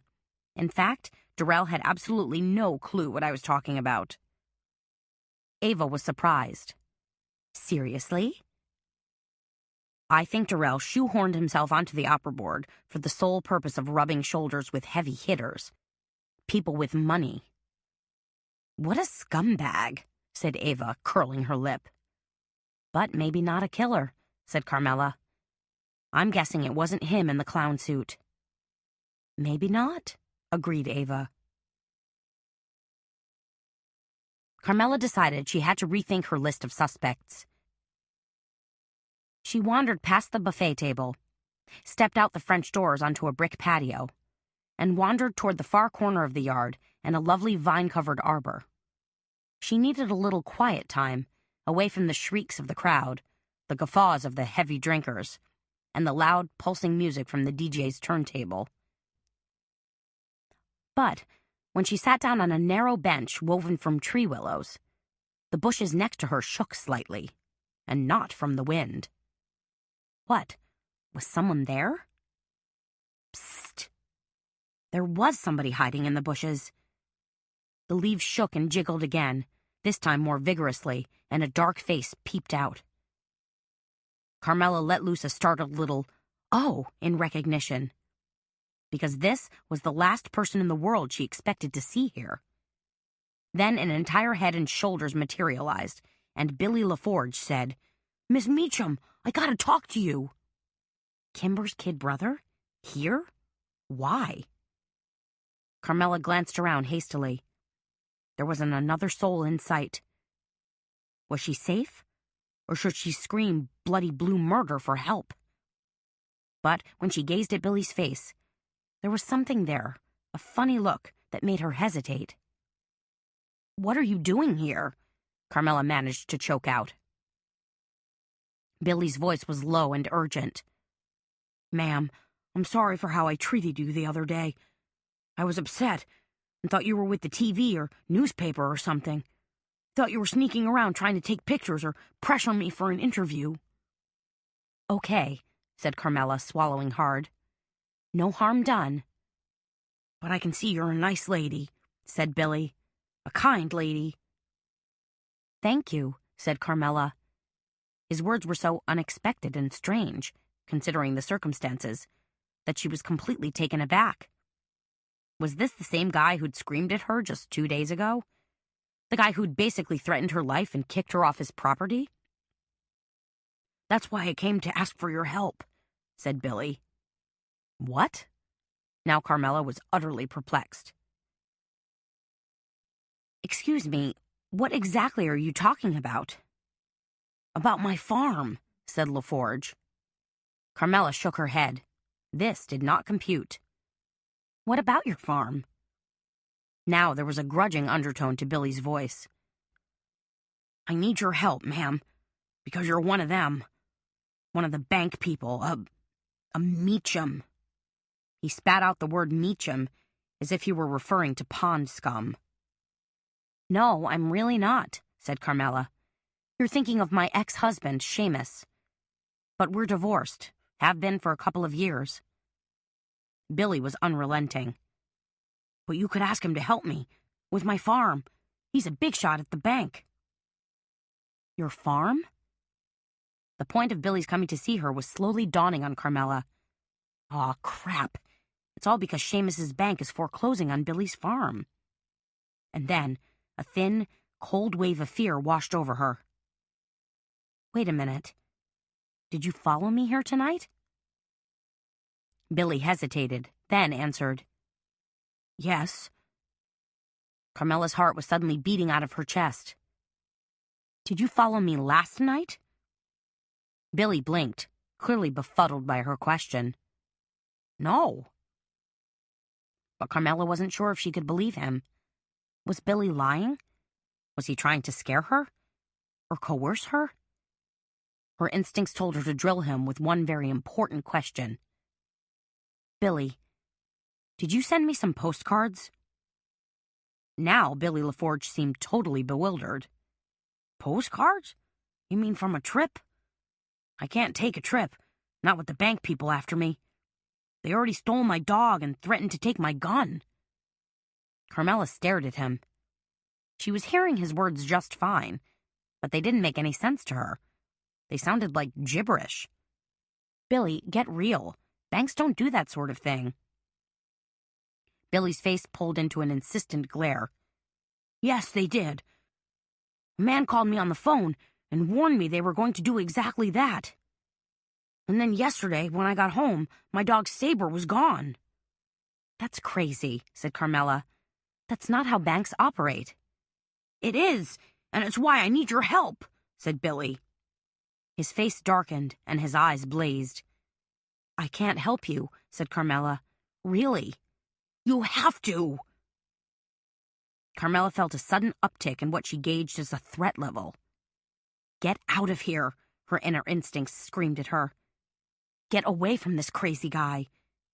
And just as she tensed her entire body, just as she was about to bolt, footsteps sounded on the nearby patio. A voice called to her. Carmela? Ed Bannister was standing some 10 feet away, peering at her through the darkness. I hear voices. Are you okay? Her rescuer. Ed, she cried. Bannister took a step forward, suddenly unsure. You out here all alone? Carmela drew breath, about to say something, then changed her mind. Bannister was standing right there. She was safe. Nothing could happen to her now. I'm fine, said Carmela. The leaves next to her rustled ever so slightly as Billy LaForge retreated deep into the magnolias and ivy. What's up? Oh, said Bannister. We're going to shoot a sort of dance scene where, at the end, everyone rips off their masks for a big reveal. And we wanted you to join us. He cocked his head, as if worried he wasn't getting through to her. You sure you're okay? Carmela heard the faintest of rustling and, seconds later, Billy was gone for good. Poof. Really, said Carmela. I'm peachy. What you doing out here all by yourself? Bannister asked. Nothing, said Carmela. Just getting some air. As Carmela stepped into the house, Ava rushed to greet her. You gotta hurry. She pulled her along as Carmela managed to grab a flute of champagne from a passing waiter. We gotta get in the shot. Wait a minute, said Carmela. Where's Sullivan Finch? Ava waved a hand. Already here and gone. He had time for one little glug of champagne, then he had to rush back to the Click Gallery. Some big-shot collector saw his work and wants to buy 3 or 4 pieces. And you believed him? You trust Finch? Ava stopped in her tracks. Why shouldn't I? Madame Blavatsky's warning ran through Carmela's head like chase lights on a theater marquee. Maybe because your tarot-reading friend said there was deception afoot? I didn't think she meant him, said Ava. Then who? Ava shrugged. Dunno, but I figured the warning was aimed more at you. Ladies, Ed Bannister was at their elbow. The unmasking shot? Let's do it, said Ava. Carmela set her glass of champagne down on a circular glass end table and elbowed her way into the crowd. Unlike Ava, she felt no compunction to be front and center. Better just to be a part of the swirling crowd. Probably more fun that way, too. Lights blazed as Raleigh framed his shot. He peered through his lens, made a minor adjustment, then called to the DJ. Cue the music. Usher's Without You blared as Raleigh waved a hand and yelled, Action! Then Carmela was dancing, swept up on the whirling crowd. She danced with a green elf, then suddenly found herself boogieing with a Japanese samurai. Everybody crowd together, called Raleigh. Like a school of sardines, everyone tightened into a jostling swirl. Shoulders touched and elbows jabbed as the music built to a crescendo and the mayhem increased. Carmela wondered briefly if Billy LaForge might be dancing with them. Had Billy donned a mask and costume, the better to stroll among them, just as Plague had in Edgar Allan Poe's The Mask of the Red Death? Was Billy watching her right now, planning to prowl after her again? And the real question, the raise your hackles question, was, had Billy killed his sister and smoke-bombed Carmela's apartment? Had his sweetie pie act in the garden been purely for show? Was he really evil incarnate, or just kind of sad and crazy? As you continue dancing, called Raleigh, his voice rising above the din, I want you to rip off your masks. Carmela tore off her mask, in sync with 40 other revelers. Hats, rubber faces, pussycat glasses, giant ears, black veils, and plastic masks all flew into the air, like a bizarre version of graduation day at the U.S. Naval Academy. Tandy's Harry Potter hat went sailing. Gabby tossed her bandana as the dancers continued to swirl in a heated frenzy, laughing, giggling, delighted to be immortalized on film. And perfect, shouted Raleigh. Whew, said Ava, discreetly wiping a sleeve against her brow. That was some fun. Carmela, slightly breathless from the exertion, glanced around for her champagne. It wasn't there. A small wet ring marked its place. What's wrong? Asked Ava. Carmela frowned. Somebody made off with my champagne. I'm not surprised, said Ava, considering this crazy, thirsty crowd. But no harm done. We'll just grab a fresh glass from one of the adorable young waiters. That's okay, said Carmela. She really didn't want another drink. I guess what I really need to do is have a word with Seamus. Ava made a dismissive gesture. You want to talk to him again? Why do you want to do that? Because I'm a masochist, said Carmela. No, you're divorced, said Ava. And please, never forget it. Carmela didn't forget it. Never again would she be beholden to Seamus. Never again would she tolerate a cheating, lying skunk of a husband. Or boyfriend, for that matter. But, at this exact moment, she needed to ask her cheating, lying skunk of an ex-husband a couple of critical questions. She found him at the buffet table, loading up on steamed shrimp. Seamus, she tapped him on the shoulder. Seamus glanced at her and pursed his lips. Now what? We need to talk. I need to eat. Don't be a dolt, said Carmela. You can eat and talk. Besides, I need to ask you about something. Now Seamus looked apprehensive. What? He scooped a big dollop of remoulade sauce onto his plate. It's about a mortgage customer. Geez, Carmela, how many times do I gotta tell you I don't do mortgages? He put his free hand to his chest, let loose a burp, and gave a sheepish grin. Carmela took a step backward. Just hear me out. Mortgages are tough, he said. You gotta figure out all that principal and interest stuff, and payment schedules. Give me a break, said Carmela. That stuff's all calculated with garden-variety plug-and-play computer programs. That's so, said Seamus. Come here. Carmela grabbed his sleeve and pulled him out into the hallway, where it was quieter. Do you know who Billy LaForge is?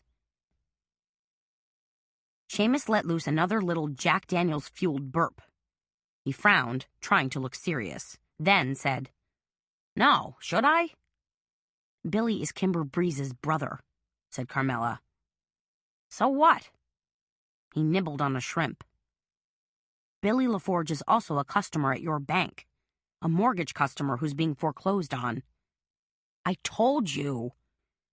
Seamus was starting his broken record act again. I just spoke to LaForge, said Carmela, and he told me that somebody at Crescent City Bank threatened to steal his gun and made off with his dog. Seamus looked suddenly pained. What? You think we can't collect somebody's mortgage so we go harass them? And steal his dog, said Carmela. What kind of dog? Asked Seamus. Seamus, it doesn't matter what kind of dog, said Carmela. The point is something weird is going on. The problem, said Seamus, poking a shrimp in her face, is that you're too involved in this murder investigation. No, said Carmela. The problem is there are more darned suspects than dead bodies in a Quentin Tarantino movie. Ha, said Seamus. Funny. But it wasn't. Not to Carmela. And you were supposed to get me some more information on Whitney Geiger and Royale Real Estate. Give me a break, said Seamus. Carmela was about to flip Seamus's plate of shrimp in his face when an ungodly scream rose from the front parlor. A hideous, banshee-like scream that spiraled upward in a shrill crescendo. Holy Christmas, said Seamus. That sounds like Glory. The two of them sprinted toward the front of Baby's house, only to find Glory standing in the middle of the party, screaming her head off. Her face was beet red. Her hands were clenched tightly at her sides, and long, undulating screams bellowed from her. Seamus, said Carmela, as everyone in the room gaped. Do something. Seamus gave a reluctant sigh as he set down his plate. Looks like the party's over. Was that the DJ playing crappy sound effects, or someone really screaming? Asked Ava. They were in the front parlor now, moments after Seamus had quickly spirited Glory away. Take a wild guess, said Carmela. Glory, having one of her usual freakouts? It would appear so, said Carmela. Somebody ought to put a muzzle on that lady, said Ava. Or shoot her. Put her out of her misery. I think that's what her meds are supposed to do. Glory had a few psychoses that even the doctors didn't seem to understand. Ava shook her head. They ain't working. She needs stronger stuff. Horse pills, maybe. She glanced around, gave a start, and nudged Carmela with her shoulder. Hey, looks like your buddy boy is stepping out early. Carmela swiveled her head, just in time to see Davis Durrell slip out the front door. And the night is still young, said Ava. Something pinged deep in Carmela's brain. I think he's got some kind of meeting. She paused to gather her thoughts. Remember? I told you I overheard a phone call he took at the funeral? Yeah, so? Ava was still mellow from drinking champagne. I think it was supposed to be tonight. Carmela let this information cycle through her brain. Where do you suppose he's off to? She wondered. Could it be a meeting with Kimber's killer? Could he be paying off a hired killer? Was that why he had acted so hinky and weird? Ava yawned as she struck a pose, the better to show off her curvaceous hips. I don't know. She snapped her mouth shut. Oh, crap. You want to follow Durrell, don't you? Dang, I knew it. But Carmela had already pulled her car keys from her clutch. Hurry up, she urged. We don't want to lose him.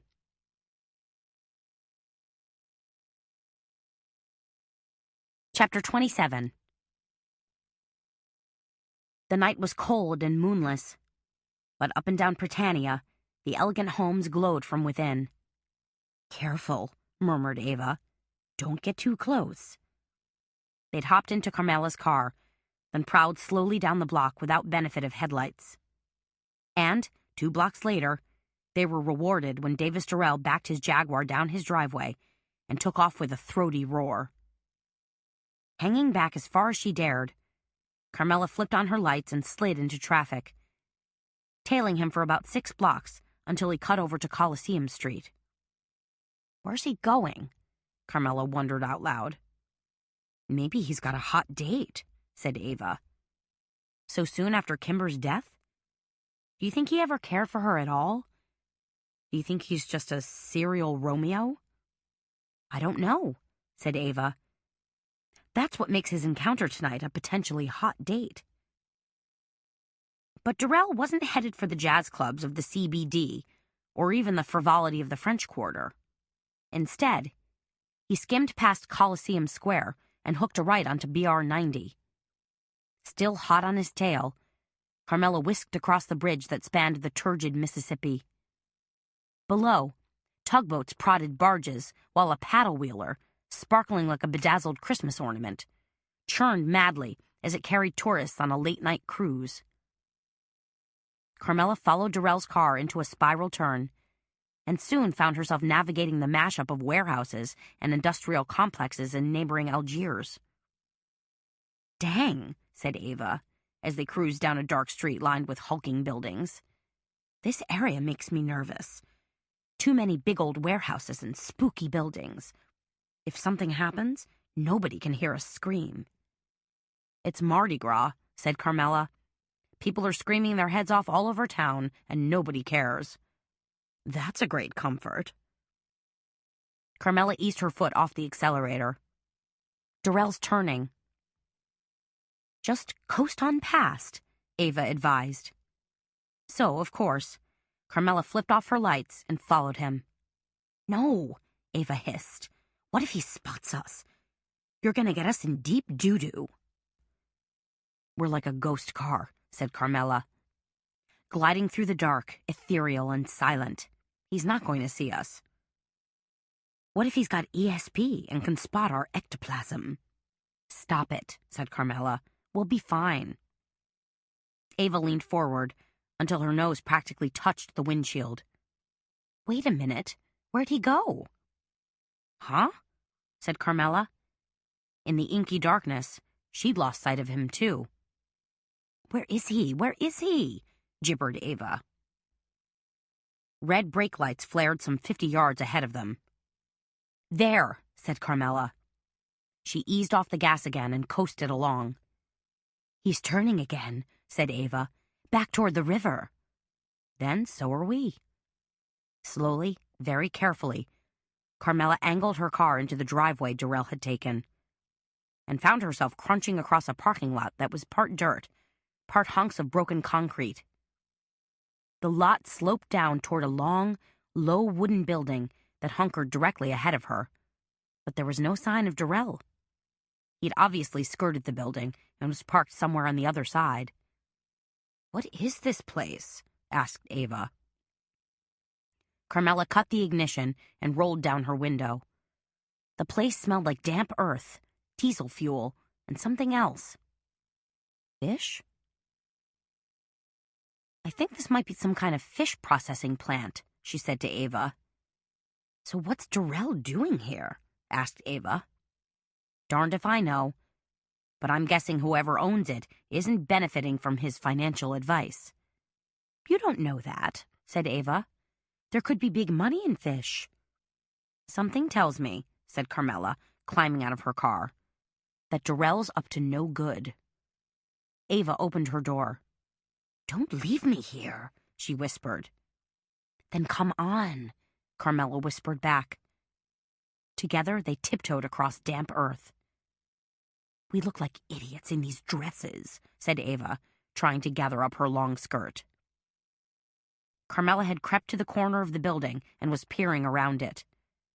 Ava touched a hand to Carmela's back. What do you see? Carmela made a little come-hither gesture, and Ava flattened herself against the wooden building and peered around the corner with her. Durrell was there, all right. He was standing next to his car, gazing out across the Mississippi. Lights from the city gleamed on the surface of the undulating river, sparkling and shimmering. Around the edges of the small clearing where Durrell had parked were junked cars, towering piles of scrap metal, and dozens of enormous wooden cargo containers that lay tumbled like wooden blocks. Think he's just enjoying the view? Whispered Ava. Carmela shook her head. I'd say he's waiting for something. But what? Carmela held up a hand. A soft putt-putting sound echoed from out in the middle of the river. It mingled with the engine noise and churn from other boats going by, and the rumble of traffic from the bridge downstream. Then slowly, cautiously, a small boat throttled back its engines and pointed its bow toward shore. And Darrell. That's what he's waiting for, said Carmela. Come on, we gotta get closer. Together, Carmela and Ava dashed forward and took refuge behind a huge wooden crate. Crouching, they spent a few moments trying to catch their breath, then peered over the top of the crate. Just the tops of their heads and eyes showing, like a couple of cartoon characters. That boat's coming in for shore, whispered Carmela. There's a dock? No, but I see pilings where they can pull up and moor. Strange time to take a boat trip, murmured Ava. I don't think he's going. I think he's expecting something, said Carmela. Or someone, said Ava. What do you think we should do? Just stay low and quiet, said Carmela. See what he's up to. Ava's nose twitched. This crate smells like rotten cabbage. Maybe we should... Carmela, nervous and on edge, glanced right, then left, and suddenly did a double take. Oh, no. Her heart sank. What? Hissed Ava.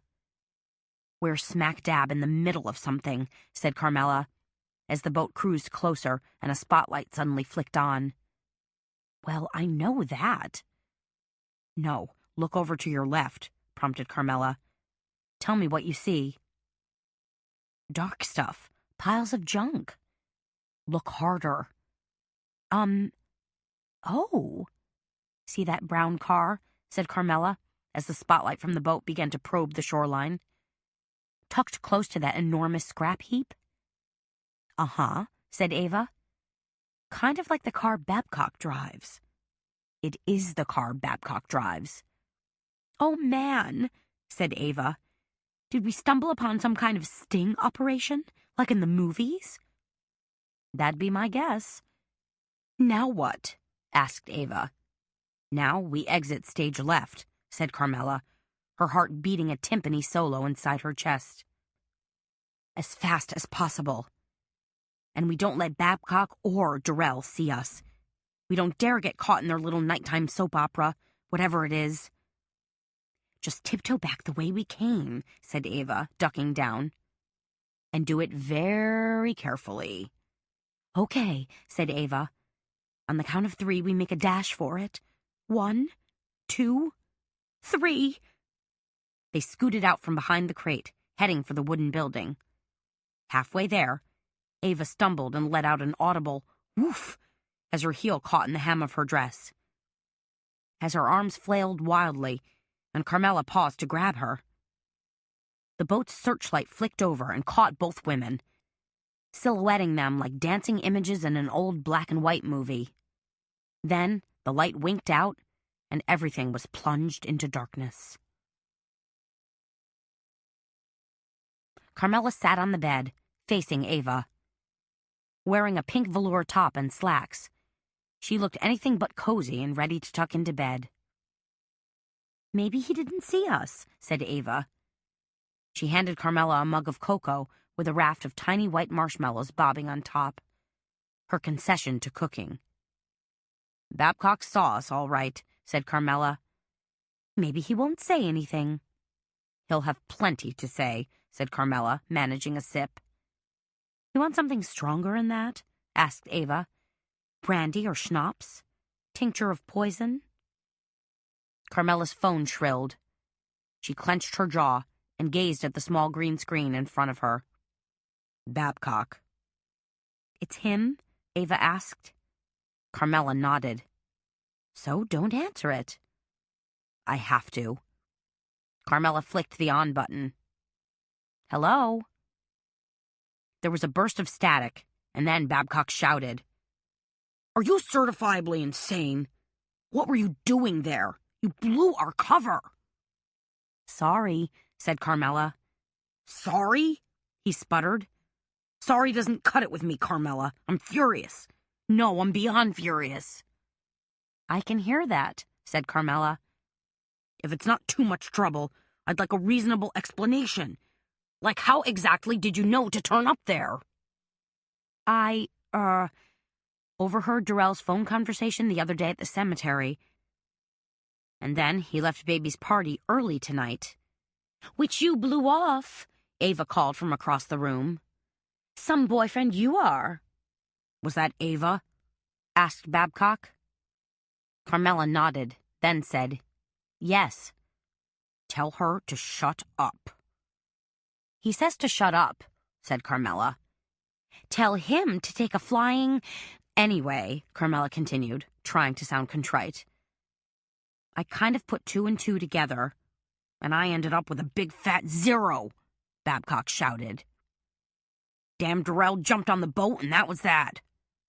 Really, said Carmela, this isn't long distance. You don't have to shout. I can hear you just fine. You blew it, Carmela.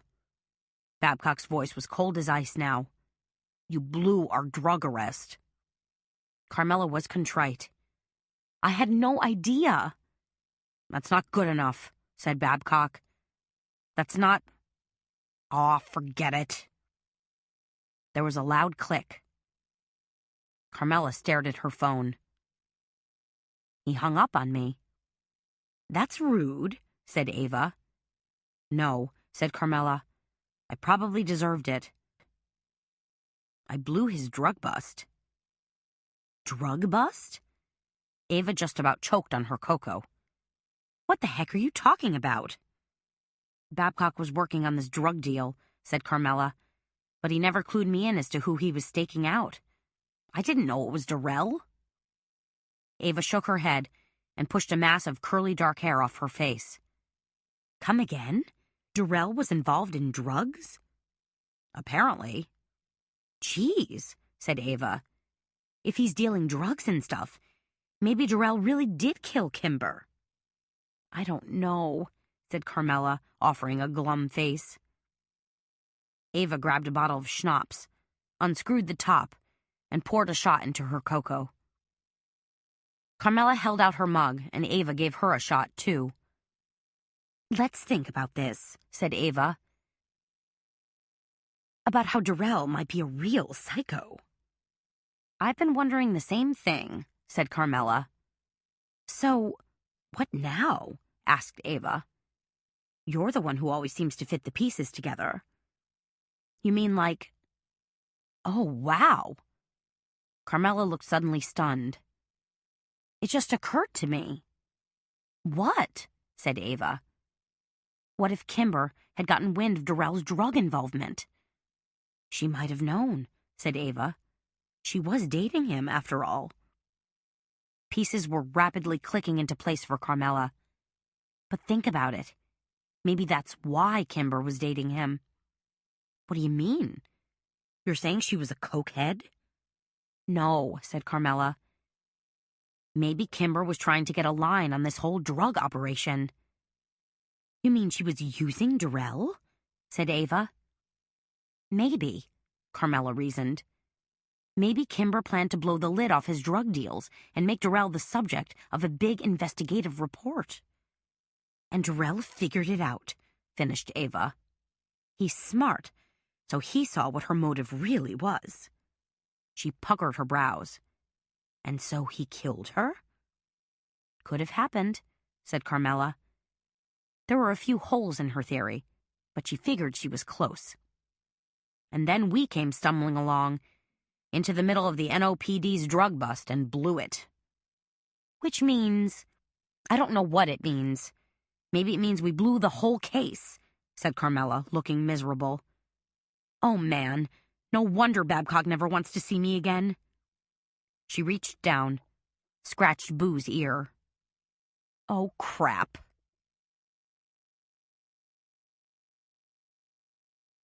Chapter 28. Jekyll Hardy lived in Napoleon Gardens, one of the premier residences in the French Quarter. Built of red brick and originally designed as a warehouse, the building dated back to the mid-1800s. Now, it had been divided into gorgeous apartments that featured mahogany floors, 14-foot-high ceilings, and small wrought iron balconies. "I hear there's a 5-year waiting list just to get into this building," said Ava as they crept up the stairs. It was 11 in the morning of Fat Tuesday, the big day, and already the French Quarter was cranked and rocking. Jekyll's party had kicked off at 9 a.m. sharp, and Ava was terrified they'd miss the best part. "Take it easy," said Carmela as she lagged behind. "We've got the whole day ahead of us." "I don't want to miss a single moment," said Ava. She gave a little shudder. "Ooh, I feel so alive." "And I feel like leftover pizza," said Carmela. "Cold, flat, tasteless." "But you look great," said Ava. She'd coaxed Carmela into wearing a pair of black leather leggings with an oversized black pullover sweater. Carmela, sick over Babcock's anger and not really caring what she put on, had complied. "But this is so not my style," said Carmela. "It is your style," insisted Ava. "Inside that conservative Republican veneer is a boundary-pushing, slightly punky fashionista just itching to break out." Carmela wasn't having it. "The only good thing about this outfit is it matches my mood. And the gloomy weather." "Come on, Cher. Don't be bummed. This is the most exciting day of the year. Better than Christmas." But Carmela was clearly miserable. "After last night's fiasco, Babcock's never going to speak to me again." "Ah, it's not the speaking part that's worrisome. It's the hugging and kissing part." "That too," said Carmela. "Besides, Ava, I don't feel like partying. It's just too early." "Oh, put a cork in it," said Ava, as she rapped sharply on the door of Jekyll's apartment. "And remember, Babcock ain't the only starfish in the sea. There are lots of other—" She waited a millisecond, then pushed the door open. "Oh, man," moaned Carmela. 40 people were crowded into Jekyll's apartment, drinking, toasting, nibbling his trademark vampire wings, which were really chicken wings laced with Tabasco sauce, and Mardi Gras meatballs. Purple and green streamers hung from crystal chandeliers, while enormous purple and green feathers were stuck in large brass vases that flanked his pitted marble fireplace. Dark blue shellacked walls looked both elegant and ominous, and the room boasted high-backed leather couches, as well as overstuffed chairs covered in rich brocades. Jekyll, dressed in a black sequined tuxedo, greeted them at the door. "You're late," he told them, administering quick pecks to their cheeks as he managed to balance an enormous martini glass by its thin stem. "Our Carmela's a little under the weather," said Ava. "Romance problems?" asked Jekyll, lifting his brows. "You could say that," said Carmela. "The only cure for the blues is to help yourself to a drink," said Jekyll. "We've got Bloody Marys and dirty martinis. We've also imposed a 6-drink minimum, and I can pretty much guarantee that by the second drink you won't be feeling a lick of pain." "Sounds good to me," said Ava. "In fact, you won't feel anything at all," giggled Jekyll.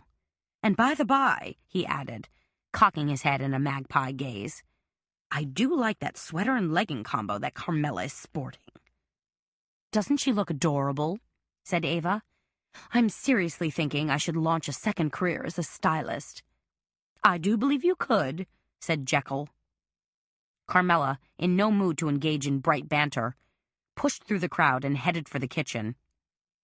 Normally, she adored attending a party at Jekyll's apartment. His decor, the antique smoked mirrors and gilded frames, the fringed lamps, the oil paintings and large brass sculptures of horses, dogs, and Roman statues, were all intriguing and welcoming. But, after her conversation with Babcock last night, Carmela just felt dejected and rejected. What if he never wants to see me again? Then what? Then what do I do? She was too tired, too bummed to contemplate her fate.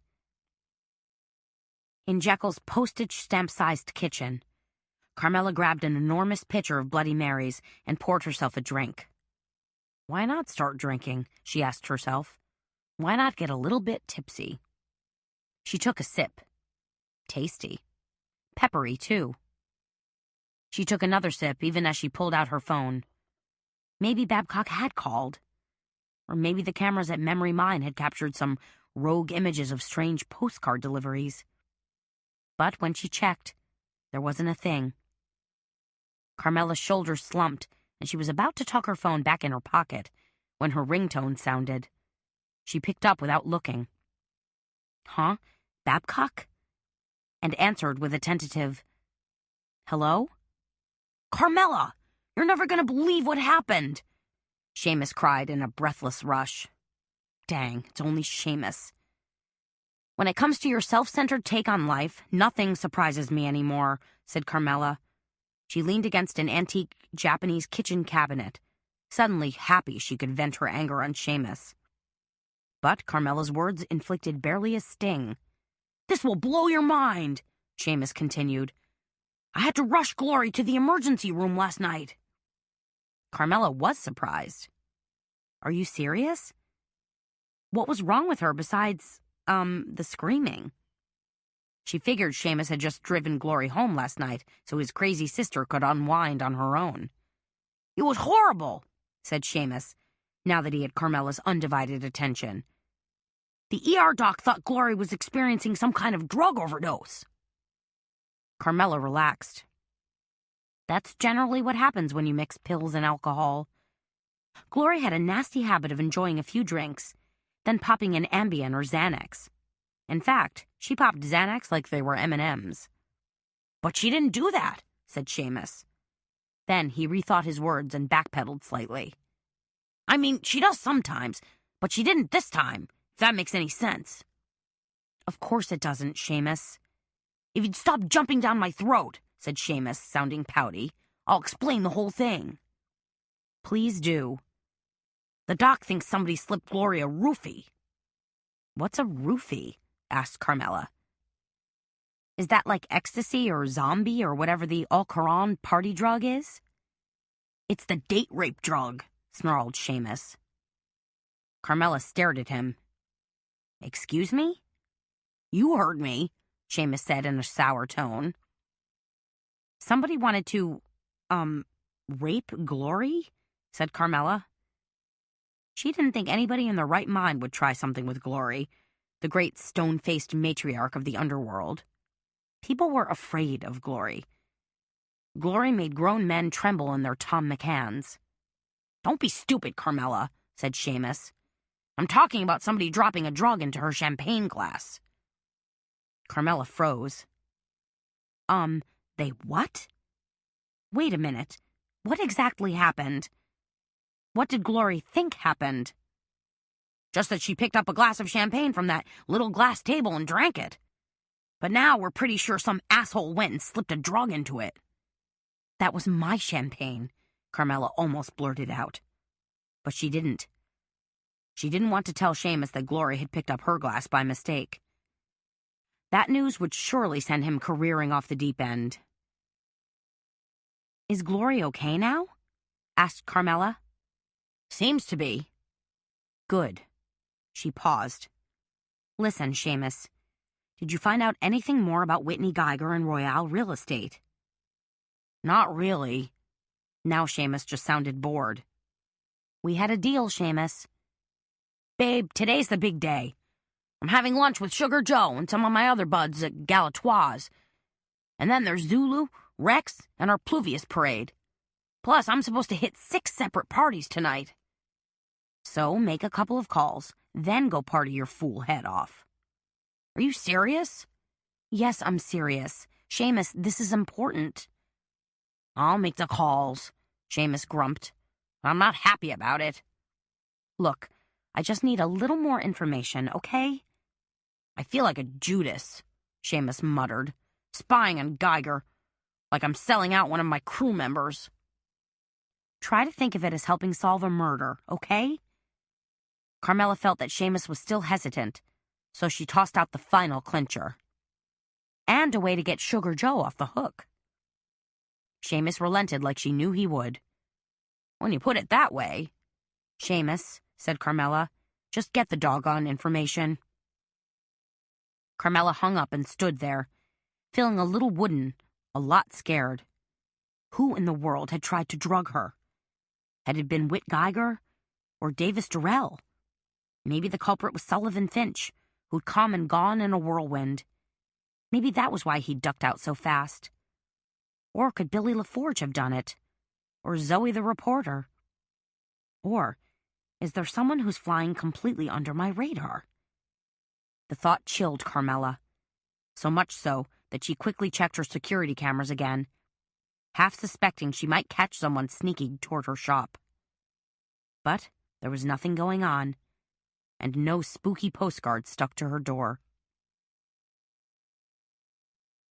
At 2:00, Carmela, Ava, Jekyll, and about 20 of the revelers trooped over to Mumbo Gumbo. Quig Brevard met them with great gusto, and Carmela could almost see dollar signs light up in his eyes. 3 large tables were hastily pushed together to accommodate their group, which gave the whole event the feel of a Rotary Club dinner. "We have a slightly limited menu today," said Quig, hastily passing out printed sheets. "But our tasty gumbos are still headlining." "And wine," declared Jekyll. "We need wine." Quig stood behind Carmela's chair, one hand draped possessively on her shoulder.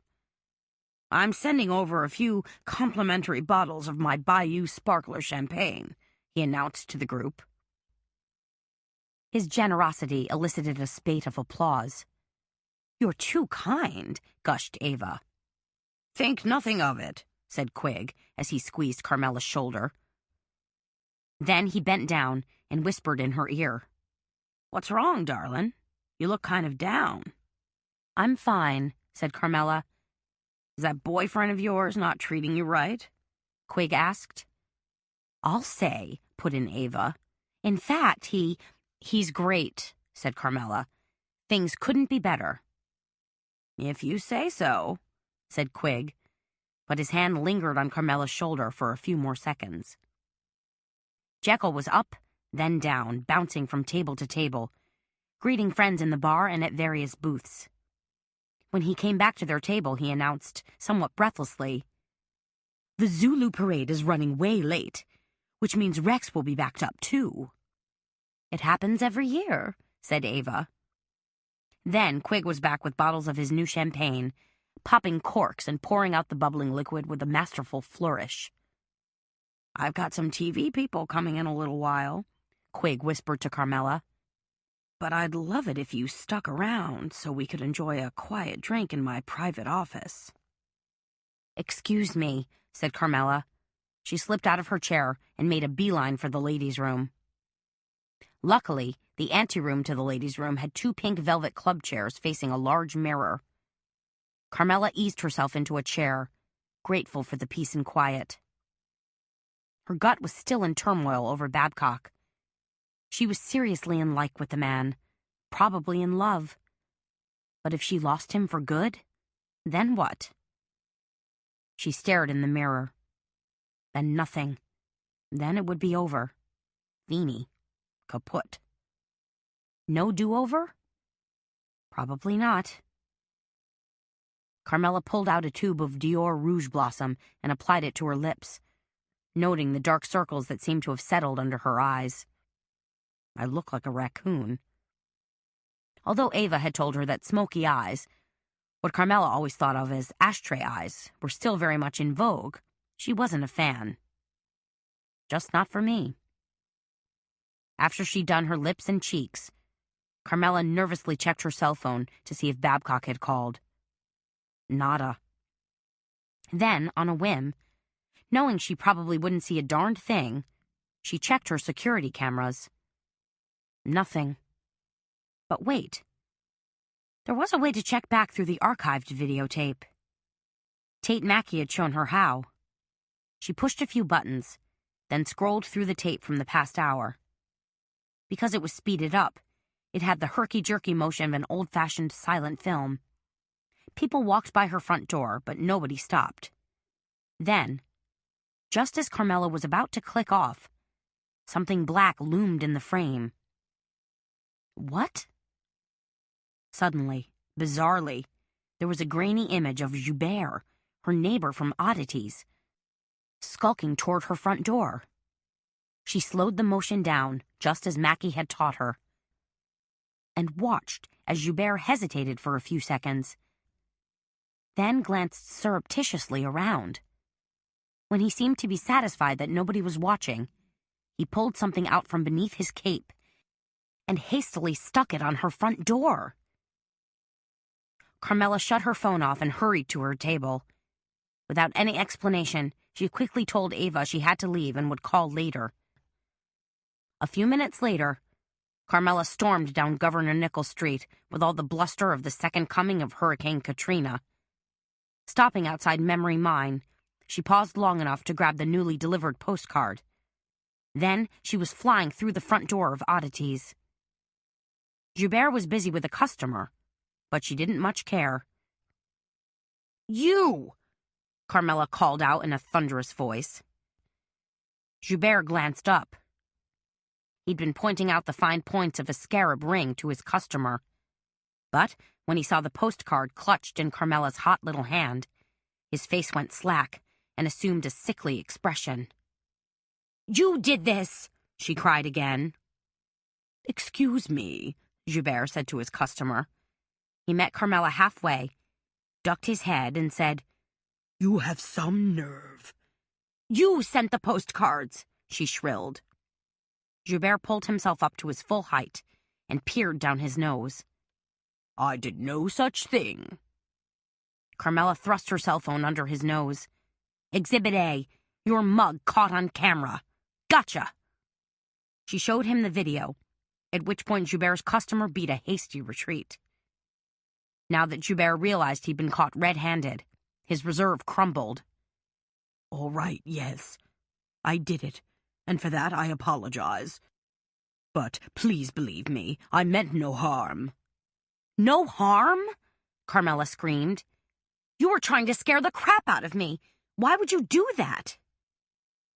Joubert looked suddenly miserable. I thought the postcards might eventually be collectible, attached, such as they are, to a local murder." "Have you lost your mind?" Carmela cried. "Why would you think that?" She jammed the postcard up under his nose. "I want an explanation."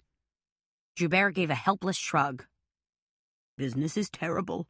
This economy sucks." "You cooked up this postcard fiasco to spike business?" Carmela sputtered. She'd never heard of anything so preposterous or so ridiculous. "I'm sorry. I'm truly, truly sorry," cried Joubert. Now he looked ashamed and ready to burst into tears. But Carmela wasn't finished. She got in his face again and screeched, "Did you smoke bomb my apartment?" "No," said Joubert. "I wouldn't. Never." Carmela gritted her teeth. Her voice was cold as ice. "Did you kill Kimber Breeze?" she demanded. Joubert held up a hand as if to deflect her anger. "Absolutely not," he cried. "I didn't even know the woman." "But you weren't afraid to capitalize on her death," said Carmela. Really, this was the most preposterous prank she'd ever witnessed. "Trust me, please," implored Joubert. "I only did it for business." "Business?" Carmela spat out the word like it was a rotten hunk of fish. "That's the most ridiculous thing I ever heard." "I spent too much money amassing inventory," said Joubert. "And I'm not... No, the fact is I'm horrible at marketing." Carmela paced his shop like an angry jungle cat. "Don't you have a website?" Joubert shook his head. "No." "Did you send out press releases?" "Are those the same as invitations?" "No," said Carmela. She tried to dial back her anger a bit. "What about reciprocal agreements with some of the local galleries and antique dealers? Handing out their business cards in exchange for handing out yours?" Joubert put his head down. "I didn't think of that." You're stupid, aren't you? Said Carmela. I suppose so. Carmela reined herself in before she really went off the deep end. She didn't like this crazy, screaming Carmela. This wasn't the rational, sane person she usually was. Carmela held her hands out as if to placate him. Okay, enough. This postcard crap ends right here, right now, okay? Of course, said Joubert. Whatever you say. Carmela stared at a funeral urn for a long moment, then turned back to him. I'm going to ask you one more time. Did you kill Kimber Breeze? This time, Joubert's answer was a high-pitched wail. No!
Chapter 29.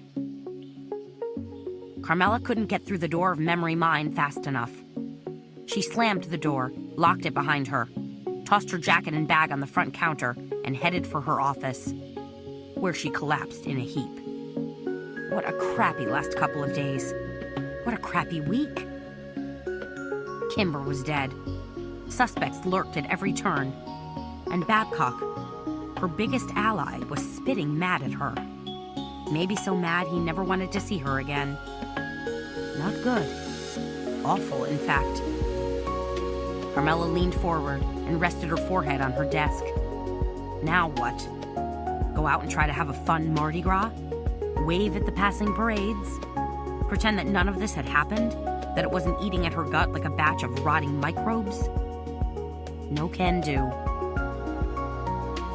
Carmela, never one to retreat, was now ready to throw in the towel. And the more she thought about it, the better it sounded. Yes, that was exactly what she'd do. Head back to Ava's place, cozy up with her dogs, and pull the leopard print covers over her head. Try to sleep, try to dream, try to forget. Make like an ostrich for a while. Her cell phone sounded, startling the crap out of her. Carmela snatched it up. What? Geez, Carmela, mellow out, said Seamus. Oh, it's you. Yeah, it's me, said Seamus. And I've got some information for you. What is it? Something about Whit Geiger? Actually, said Seamus, it's the 411 on your foreclosure guy. Carmela frowned and sat a little straighter in her chair. LaForge? What about him? First off, there's not going to be a foreclosure. You got Glory to change her mind? Hardly, said Seamus. The thing is, Billy LaForge is going to have plenty of money for his mortgage. Enough to pay off the whole shebang and still have a serious chunk left over.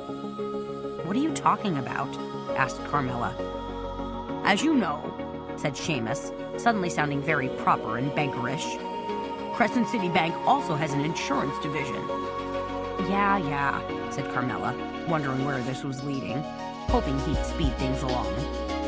So I did some checking, and it turns out we wrote all of KBEZ-TV's insurance policies, said Seamus, including key person insurance. Meaning? Said Carmela. Billy LaForge was listed as his sister's sole beneficiary, said Seamus. So baby brother stands to inherit $1 million in insurance money. Carmela gasped out loud as Seamus's words echoed in her head. Are you sure about this?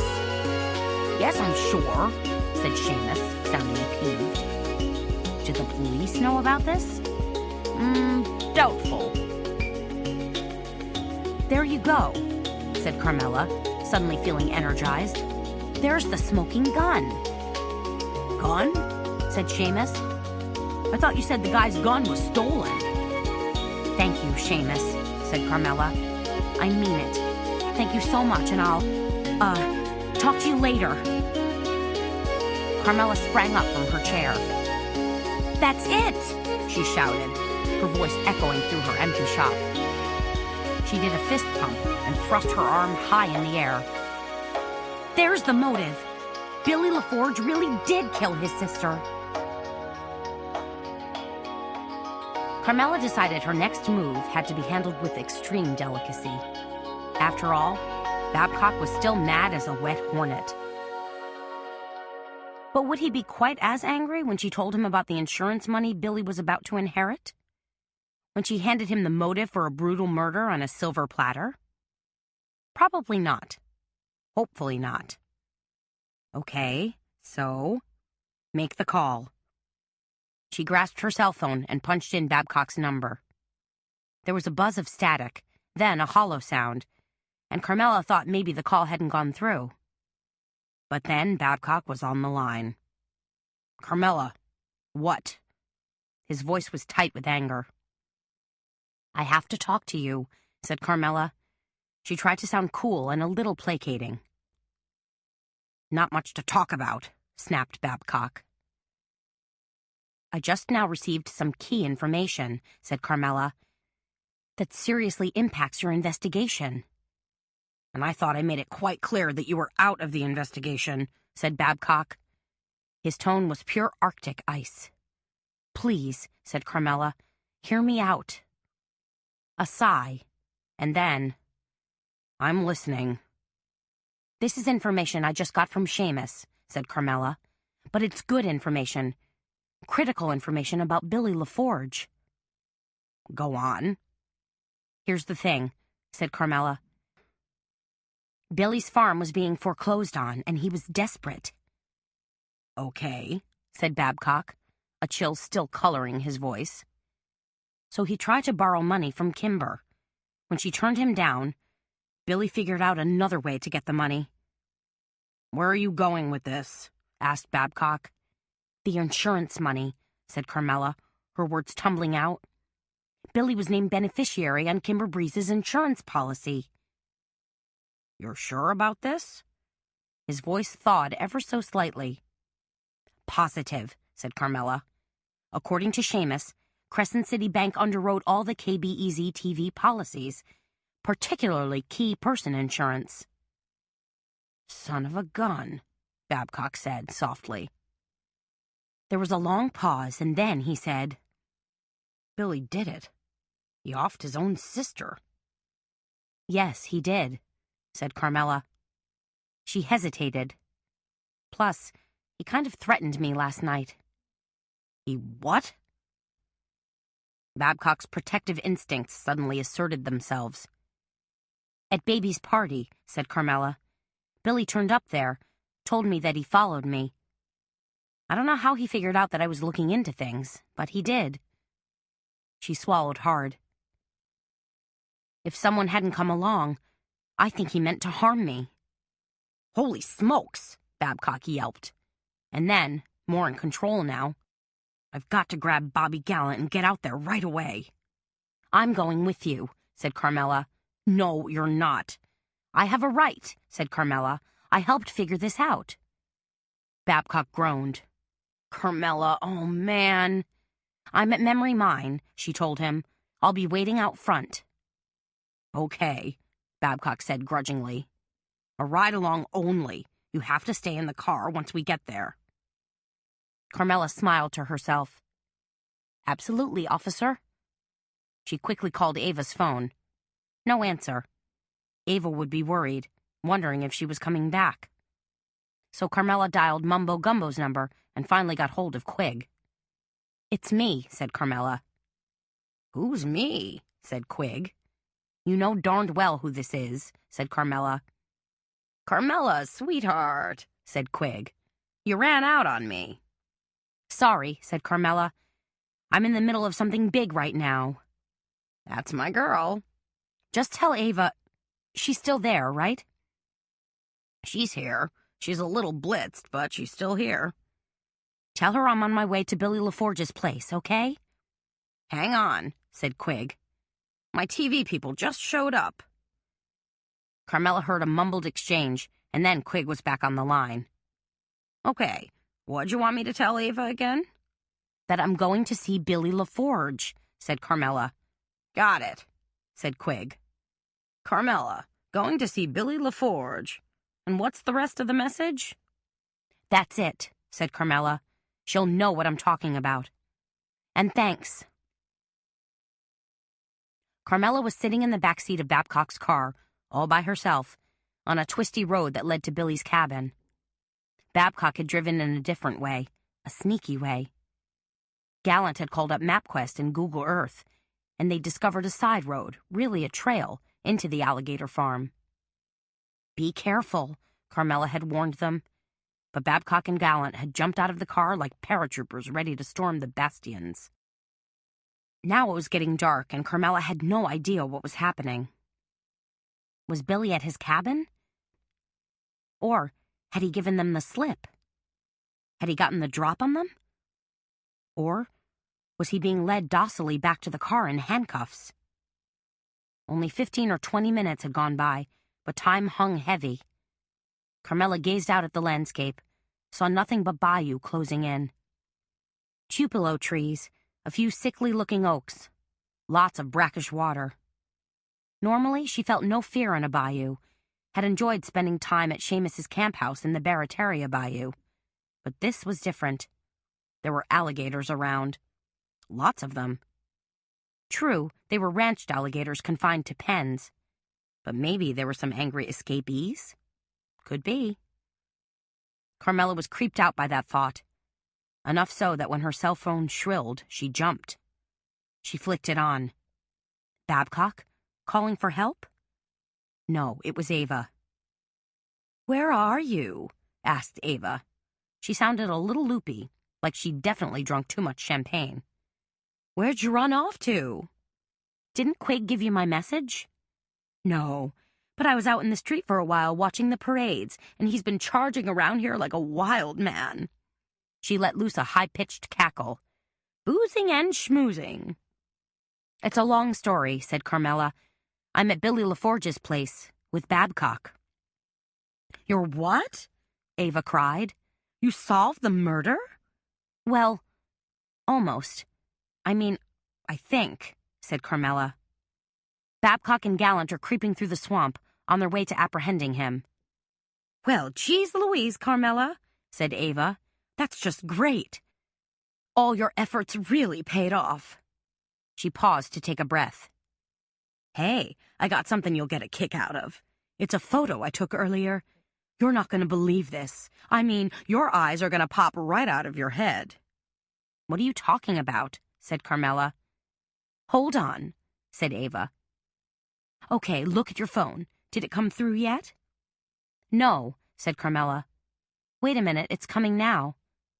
"You see it yet?" burbled Ava. Carmela stared at the emailed photo Ava had just sent her. It was a photo of Ed Bannister wearing the cameo costume.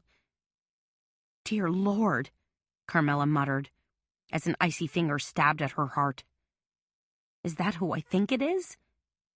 "Pretty crazy, huh?" said Ava. "I thought you'd get a good chuckle out of that. You'd been looking high and low for that silly costume, and today it came sauntering into Mumbo Gumbo. Ain't that a wild coincidence? I wonder if Ed knows that—" But Carmela had already clicked off. "Holy crap!" she screamed, her voice shrill and filled with panic. "The killer's not LaForge at all. It's Ed Bannister." But of course, nobody was around to hear her. Chapter 30. Carmela crawled out of the car. The sky was growing darker by the minute. Thick, slate-gray clouds had tumbled in from the Gulf of Mexico, and the scent of rain hung heavy in the air. Any minute now, the heavens would open wide and unleash a storm of biblical proportions. She just knew it. So what to do? She knew Gallant had circled around one way, and Babcock had circled the other way. They'd been planning to come at Billy's cabin from opposite directions. She had to warn them, somehow stop them. She didn't want Babcock and Gallant involved in a needless and bizarre shootout. If Billy feared they were coming to haul him off to jail or foreclose on his farm, he might flip out and try to defend himself. But which way to go? Carmela stared at the narrow trail and decided to follow it. She took off at a slow jog as rain began to patter down. After a quarter of a mile, rain sliced down harder and she quickened her pace, even though she was getting soggier by the minute. Still, she didn't seem to be making any progress. She fervently wished she'd taken a closer look at those maps Gallant had printed out. If she knew the general direction of Billy's cabin, maybe she could cut through the bayou? She decided to risk it anyway. 20 feet in, past thickets of cane and more tupelo, soft mud gave way to a small creek. She slogged along the bank for a few minutes, slipping and sliding, wet branches slapping her face. The earth was sodden and spongy, and she felt dampness seeping into her shoes. Stopping in her tracks, wishing she'd worn more weatherproof footwear than her ballet flats, Carmela cocked her head and tried to listen. And just as a long, rolling thunderclap ended, she heard faint voices off in the distance. Gotta be them. Carmela angled off in the direction the voices had come from and covered another 50 yards. I must be getting close. Wiping rain from her eyes, Carmela stared through dense foliage. Way off in the distance, she thought she could see a patch of brown. Billy's cabin? She kept slogging as darkness closed in around her. Stopping again when she heard a high-pitched cry, Carmela decided that Babcock and Gallant must be ordering Billy to come out. If she could just get a little closer, she could wave them off. Tell them they were after the wrong man and get them to stand down. Explain to them that the real killer was sauntering around the French Quarter in a white silk clown costume. Ducking around a stand of wild camellias, Carmela was halted by a waist-high wire fence. Did she dare climb over it? Should she risk putting herself in danger? She heard footsteps up ahead, someone running. Babcock? Had he gone back to the car? Finding it empty would drive him frantic with worry. "Hey!" Carmela called out, trying to make herself heard above the slashing wind and rain. "I'm over here!" She vaulted over the fence and plunged through dense foliage, moving as fast as she could. And, just as she ducked around a fallen tree, she caught a burst of movement through the trees. Was it Babcock? "Over here!" she called out again. She dodged around a pine tree, then froze in her tracks. Because the man who was creeping along wasn't Babcock at all. It was Ed Bannister. Ed Bannister carrying a gray snub-nosed gun. "Carmela!" Bannister suddenly called out. "I know you're there." Carmela flattened herself against a tree. Now what? Now her mission was twice as urgent. She not only had to escape from Bannister, she had to warn Babcock. She spun wildly and flung herself behind a rough-barked oak. Panting heavily, she calculated that if she made a mad dash back to the little stream, she could probably lose Bannister. And still circle around and warn Babcock? Hopefully. "Carmela!" came Bannister's sing-song voice. Come out, wherever you are." Carmela pushed off hard, dodging left, then right, sprinting as fast as she dared. Behind her, she could hear Bannister crashing through the trees, swatting branches and swearing at her. If I can just... Carmela ducked around an enormous moss-covered tree and ran directly into the arms of... "Billy!" she shrieked as she ran up hard against him. Billy LaForge looped his arms around her and held her tight. "Billy," she babbled, "we've got to get out of here. Bannister is..." She fought and twisted in Billy's arms, but he held her firm. "Billy!" Carmela cried, desperately trying to get through to him. "That's Ed Bannister out there. He killed Kimber." Billy stared at Carmela, his dark eyes suddenly unreadable. She couldn't tell if he was rocked to the core or couldn't care less. Then, with a rough jerk, he dragged her over to a slightly flatter area where high, wet grass came up to their knees. "I got her!" Billy called to Bannister. "She's over here!" "Billy, no!" Carmela pleaded, suddenly understanding that he meant to turn her over to Bannister. "You're better than this!" She kicked at him, trying to drive a heel into his instep, but he gripped her tight. "Kid!" Bannister yelled as he thundered toward them. "Get out of the way!" "Listen to me!" Carmela screamed, trying to get through to Billy. "He strangled your sister!" Bannister crashed through the trees and out into the open. When he saw them, he stopped in his tracks. He was breathing heavily, face red as a tomato, eyes bright and menacing. "Hey," Billy said to Bannister. He lifted his chin and said, "You killed Kimber?" Bannister stared at him. "I'll kill you if I have to." "Don't bother," Billy said in a harsh voice. "I'm on your side. Kimber was a worthless, self-promoting nobody." His face pulled into a sneer, and a crazy light danced in his eyes. "Billy, no!" cried Carmela. What was he doing? Was he as crazy as Bannister? As filled with hate? Billy dragged Carmela another couple of steps and stopped. He grabbed her wrist, twisted it sharply, and angled her behind him. "I want to shake your hand, man," he said to Bannister. "Can we do that? Can we shake hands?" Bannister snorted as he lowered his pistol. "Whatever," he said. He shook his head, took 2 steps forward, then suddenly stiffened, as if he'd just been shot through with 1,000,000 watts of electrical current. His mouth gaped open as he gasped in pain. His eyes rolled back in his head until only the whites showed, and the gun flew from his hand. Bannister's face turned bright purple, and he let loose a blood-curdling scream. "Gotcha, man!" cried an ecstatic Billy. "Gotcha good!" Bannister was bellowing like a stuck pig now, bent over, wildly clawing and batting at his ankles and feet. "Billy!" cried Carmela, trying to peer around him. "What did you do?" Billy spat at Bannister. "Too bad about that nasty leg trap," he rasped. "But hey, dude killed my sister." Then his face crumpled into a look of supreme sadness as he turned to face Carmela. "Did he really?" he whispered. Billy's eyes brimmed with tears, and his lower lip quivered. "I'm afraid so," said Carmela. She put her arms around Billy and let him collapse against her. "I'm so sorry," Carmela crooned, as Billy's tears ran down his face and mingled with her own. "I'm so sorry." Chapter 31. Bannister sat on a stump in Billy's yard, handcuffed and moaning.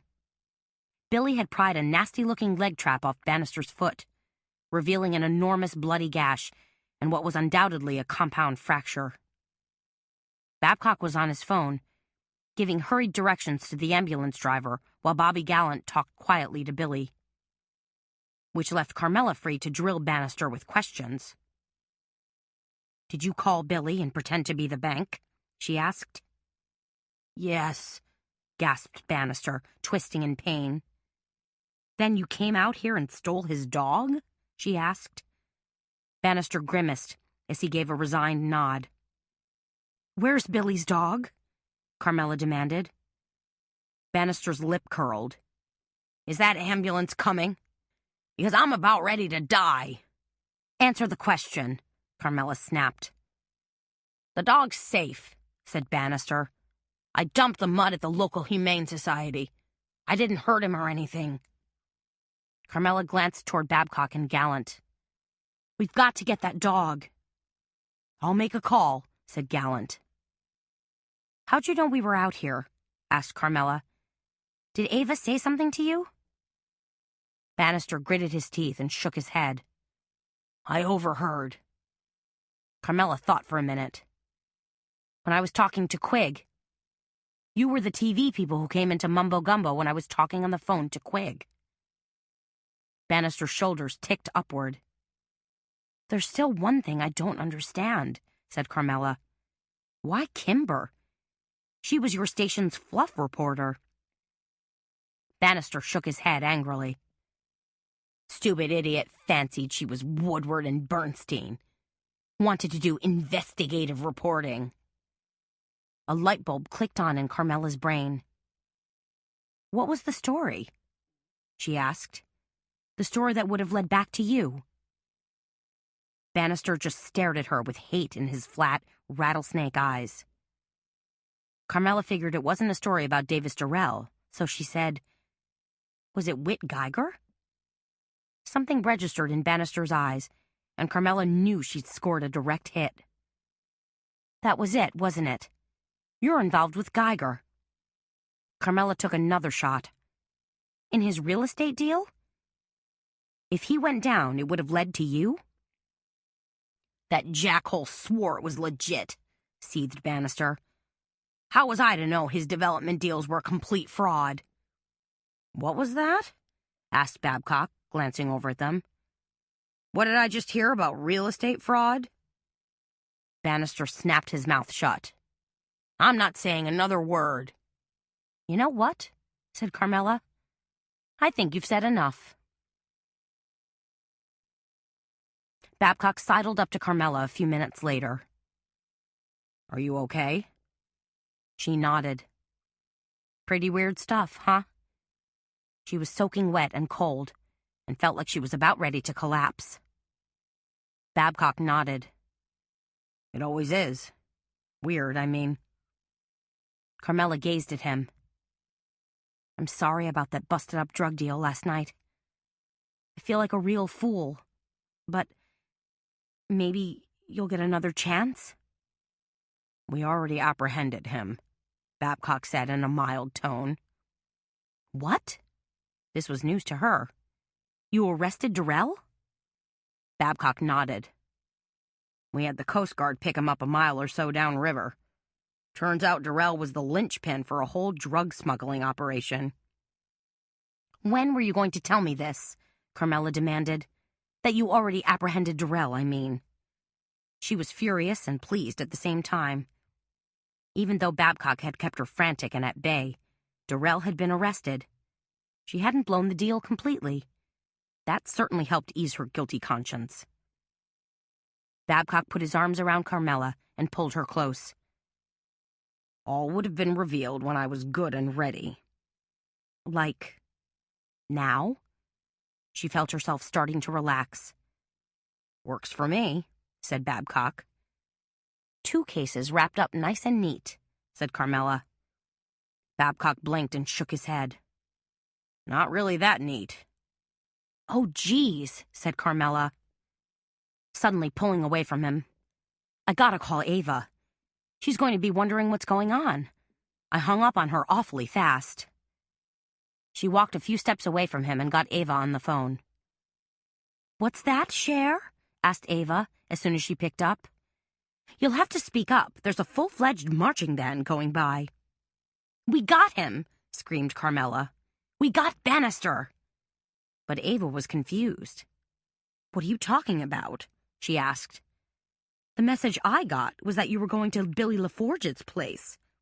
Isn't Billy under arrest? We did go there, said Carmela, but he isn't. It's a long, complicated story. But hey, that photo you sent me? It pretty much blew the case wide open. It turns out Bannister was the killer. Bannister? Said Ava, sounding really confused now. He's the killer? Holy dingbats, Carmela. He came out here to, I don't know what, try to shut everybody up, I suppose. But Babcock got him, said Carmela, walking back toward Babcock. We'll be driving back shortly, so I promise I'll explain everything in detail as soon as I see you. But what about, your fight with... I mean, are you and Babcock okay now? Asked Ava. Carmela dropped the phone to her chest and smiled at Babcock. Ava wants to know if we're okay.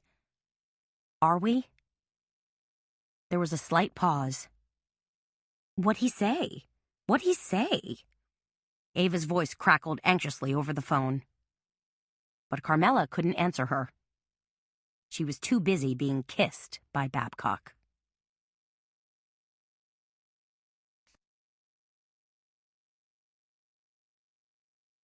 Scrapbook, stamping, and craft tips from Laura Childs.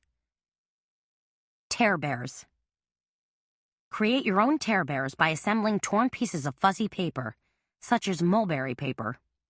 When gently pulled and torn, the edges will be fuzzy just like a real bear. Start by making a pattern on white paper. A circle for your teddy bear head, a pear-shaped torso, oblongs for the arms and legs, and several small circles to use as ears, muzzle, and paws. Trace your pattern onto your paper and then gently tear. Now assemble your bear, playing around with various poses before you glue it. Be sure to draw in eyes and a smile. Then use your tear bear to hug a photo or point to a piece of artwork. Ask a question.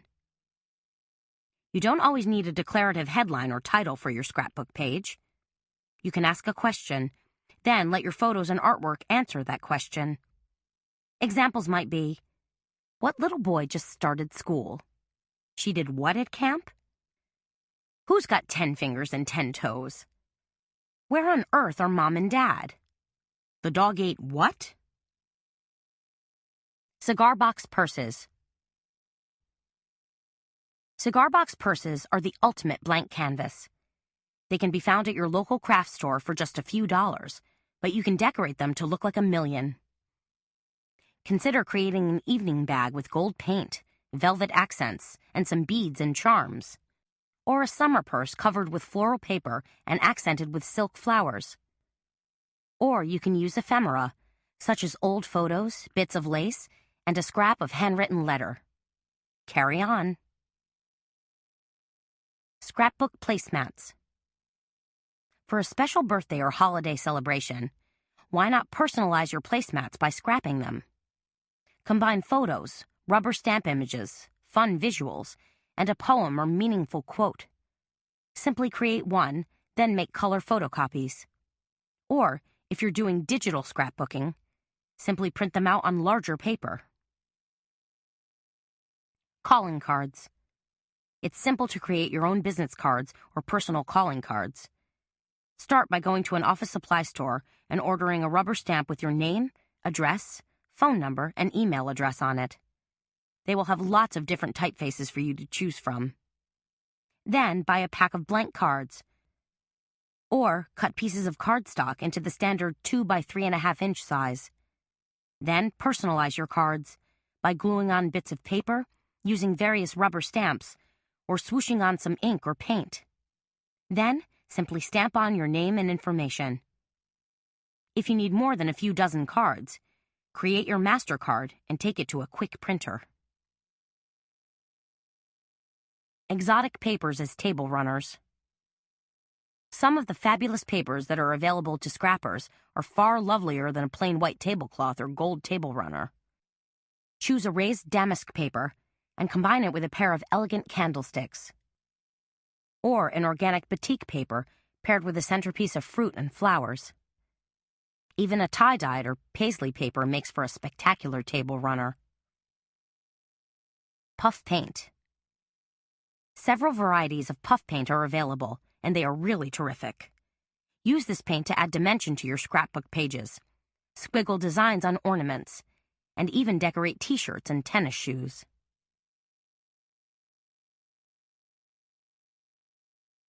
Favorite New Orleans recipes. Bontiemp's chicken jambalaya. 1 tablespoon oil, 1 large onion diced, 1 green bell pepper diced, 1/4 cup water, 4 small chicken breasts, 1 can, 14.5 ounces, whole peeled tomatoes, chopped, juice reserved, garlic powder to taste, onion powder to taste, chili powder to taste, 1 cup instant rice, uncooked.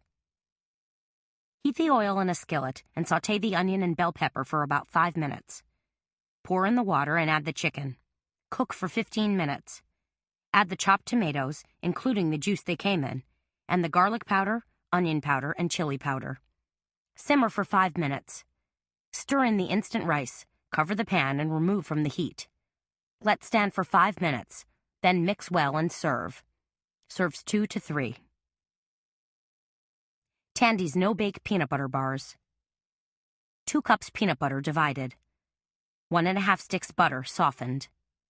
2 cups powdered sugar divided. 3 cups graham cracker crumbs. 2 cups semi-sweet chocolate chips divided. In the bowl of an electric mixer, beat 1.25 cups of the peanut butter with the butter until creamy. Gradually beat in 1 cup of the powdered sugar.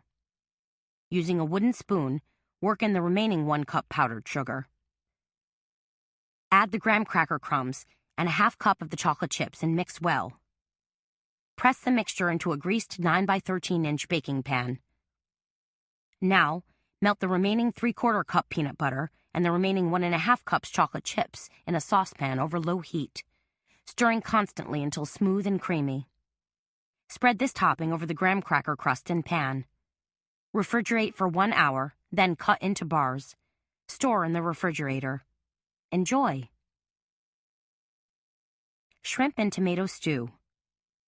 1 pound large shrimp without shells, 2 tablespoons butter, 1 teaspoon dried oregano, 1 teaspoon fresh cilantro, 1 teaspoon garlic powder, 1/2 cup heavy cream, 2 cups stewed tomatoes, 1/4 cup lemon juice, 1/2 teaspoon ground nutmeg, 1 tablespoon brown sugar, salt and pepper to taste.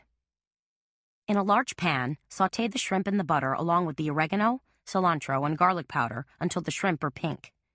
Add the cream and cook for 5 minutes.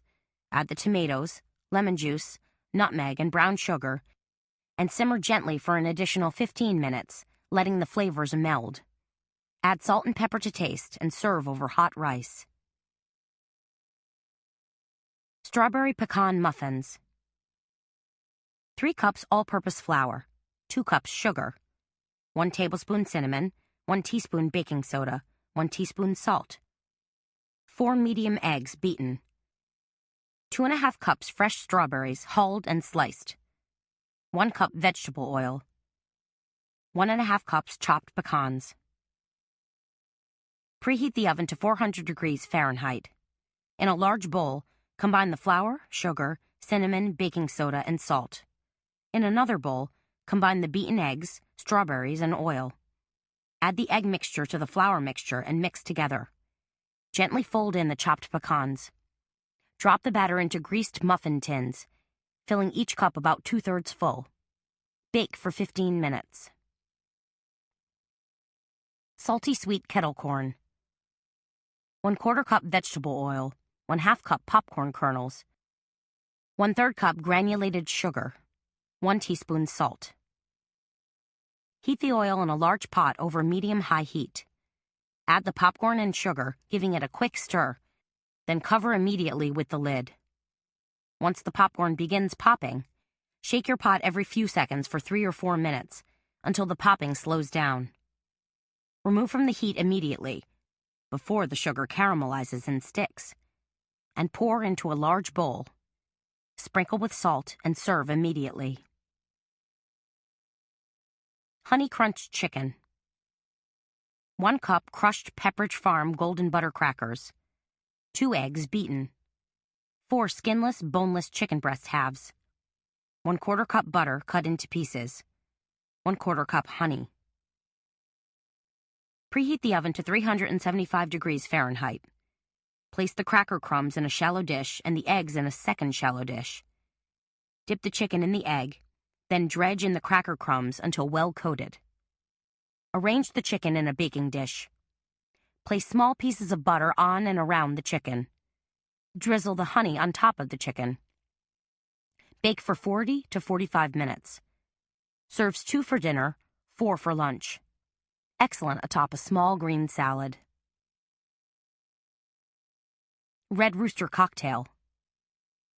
4 cups cranberry juice, 2 cups orange juice concentrate, 1 cup vodka. Mix the ingredients well, then put into the freezer until slushy. Pour out into your favorite stemmed goblets and serve with a lemon twist. Sweet potato biscuits. 2 cups cooked, mashed sweet potatoes, 1 stick butter melted, 1½ cups milk, 4 cups self-rising flour, pinch of baking soda, 3 tablespoons sugar. Preheat the oven to 400 degrees Fahrenheit. Mix the sweet potatoes, butter, and milk together. Stir in the flour, baking soda, and sugar. Combine the mixture and knead the dough a few times. Roll the dough out to about 1 inch thick. Cut out biscuits using a 2-inch biscuit cutter. Place the biscuits on a greased pan and bake for 16 to 18 minutes until golden brown. Serve warm with butter. Spicy red beans and rice. 1 cup rice uncooked, 2 tablespoons oil, 1 pound smoked sausage sliced, 1 can, 14½ ounces stewed tomatoes, 1 can, 16 ounces red kidney beans drained and rinsed, 1/4 teaspoon cayenne pepper, salt to taste. Cook the rice in 2½ cups water. While rice is cooking, heat a skillet over medium heat, add the oil, then add the sausage. Cook for 3 to 5 minutes until lightly browned. Add the tomatoes, then add the kidney beans, cayenne pepper, and salt. Bring to a boil and simmer for 10 minutes. When the rice is almost done, drain it and stir it into the sauce. Cook for an additional 2 to 3 minutes until the rice is completely done. Serves 4. Cajun meatloaf. 1½ pounds ground beef. ½ pound sweet pork sausage. 1 cup cheddar cheese, cubed or shredded. 2 eggs. 1 medium onion, chopped. 1/2 green bell pepper, chopped. 1 cup milk. 1 cup dried breadcrumbs. 1 teaspoon salt. ½ teaspoon black pepper. 1 teaspoon celery salt. ½ teaspoon paprika. Preheat the oven to 350 degrees Fahrenheit. Combine all of the ingredients in a large bowl. Go ahead and use your hands to make sure everything is well mixed together. Line a large baking pan with aluminum foil and grease it. Now, transfer the meat to the pan and form into a long, fat loaf, about 5 by 10 inches. Bake for 60 to 70 minutes. Serve hot. Also can be served cold as a great filling for sandwiches. Mardi Gras meatballs. Meatballs. 2 pounds ground beef. 1/2 cup crushed crackers. 1/2 cup grated Parmesan cheese. 2 eggs. 1/4 cup onion, finely chopped. 2 tablespoons Worcestershire sauce. 1/4 teaspoon pepper. 1/2 teaspoon garlic powder. 1/3 cup ketchup. Sauce. 2 cups ginger ale. 1½ cups barbecue sauce. 1/4 teaspoon salt. Mix all of the meatball ingredients together, then form into 1-inch balls. Now combine the ginger ale, barbecue sauce, and salt in a large skillet. Bring to a boil, then add the meatballs. Simmer uncovered, stirring occasionally, for about 45 minutes, or until the meatballs are fully cooked. Makes a great appetizer.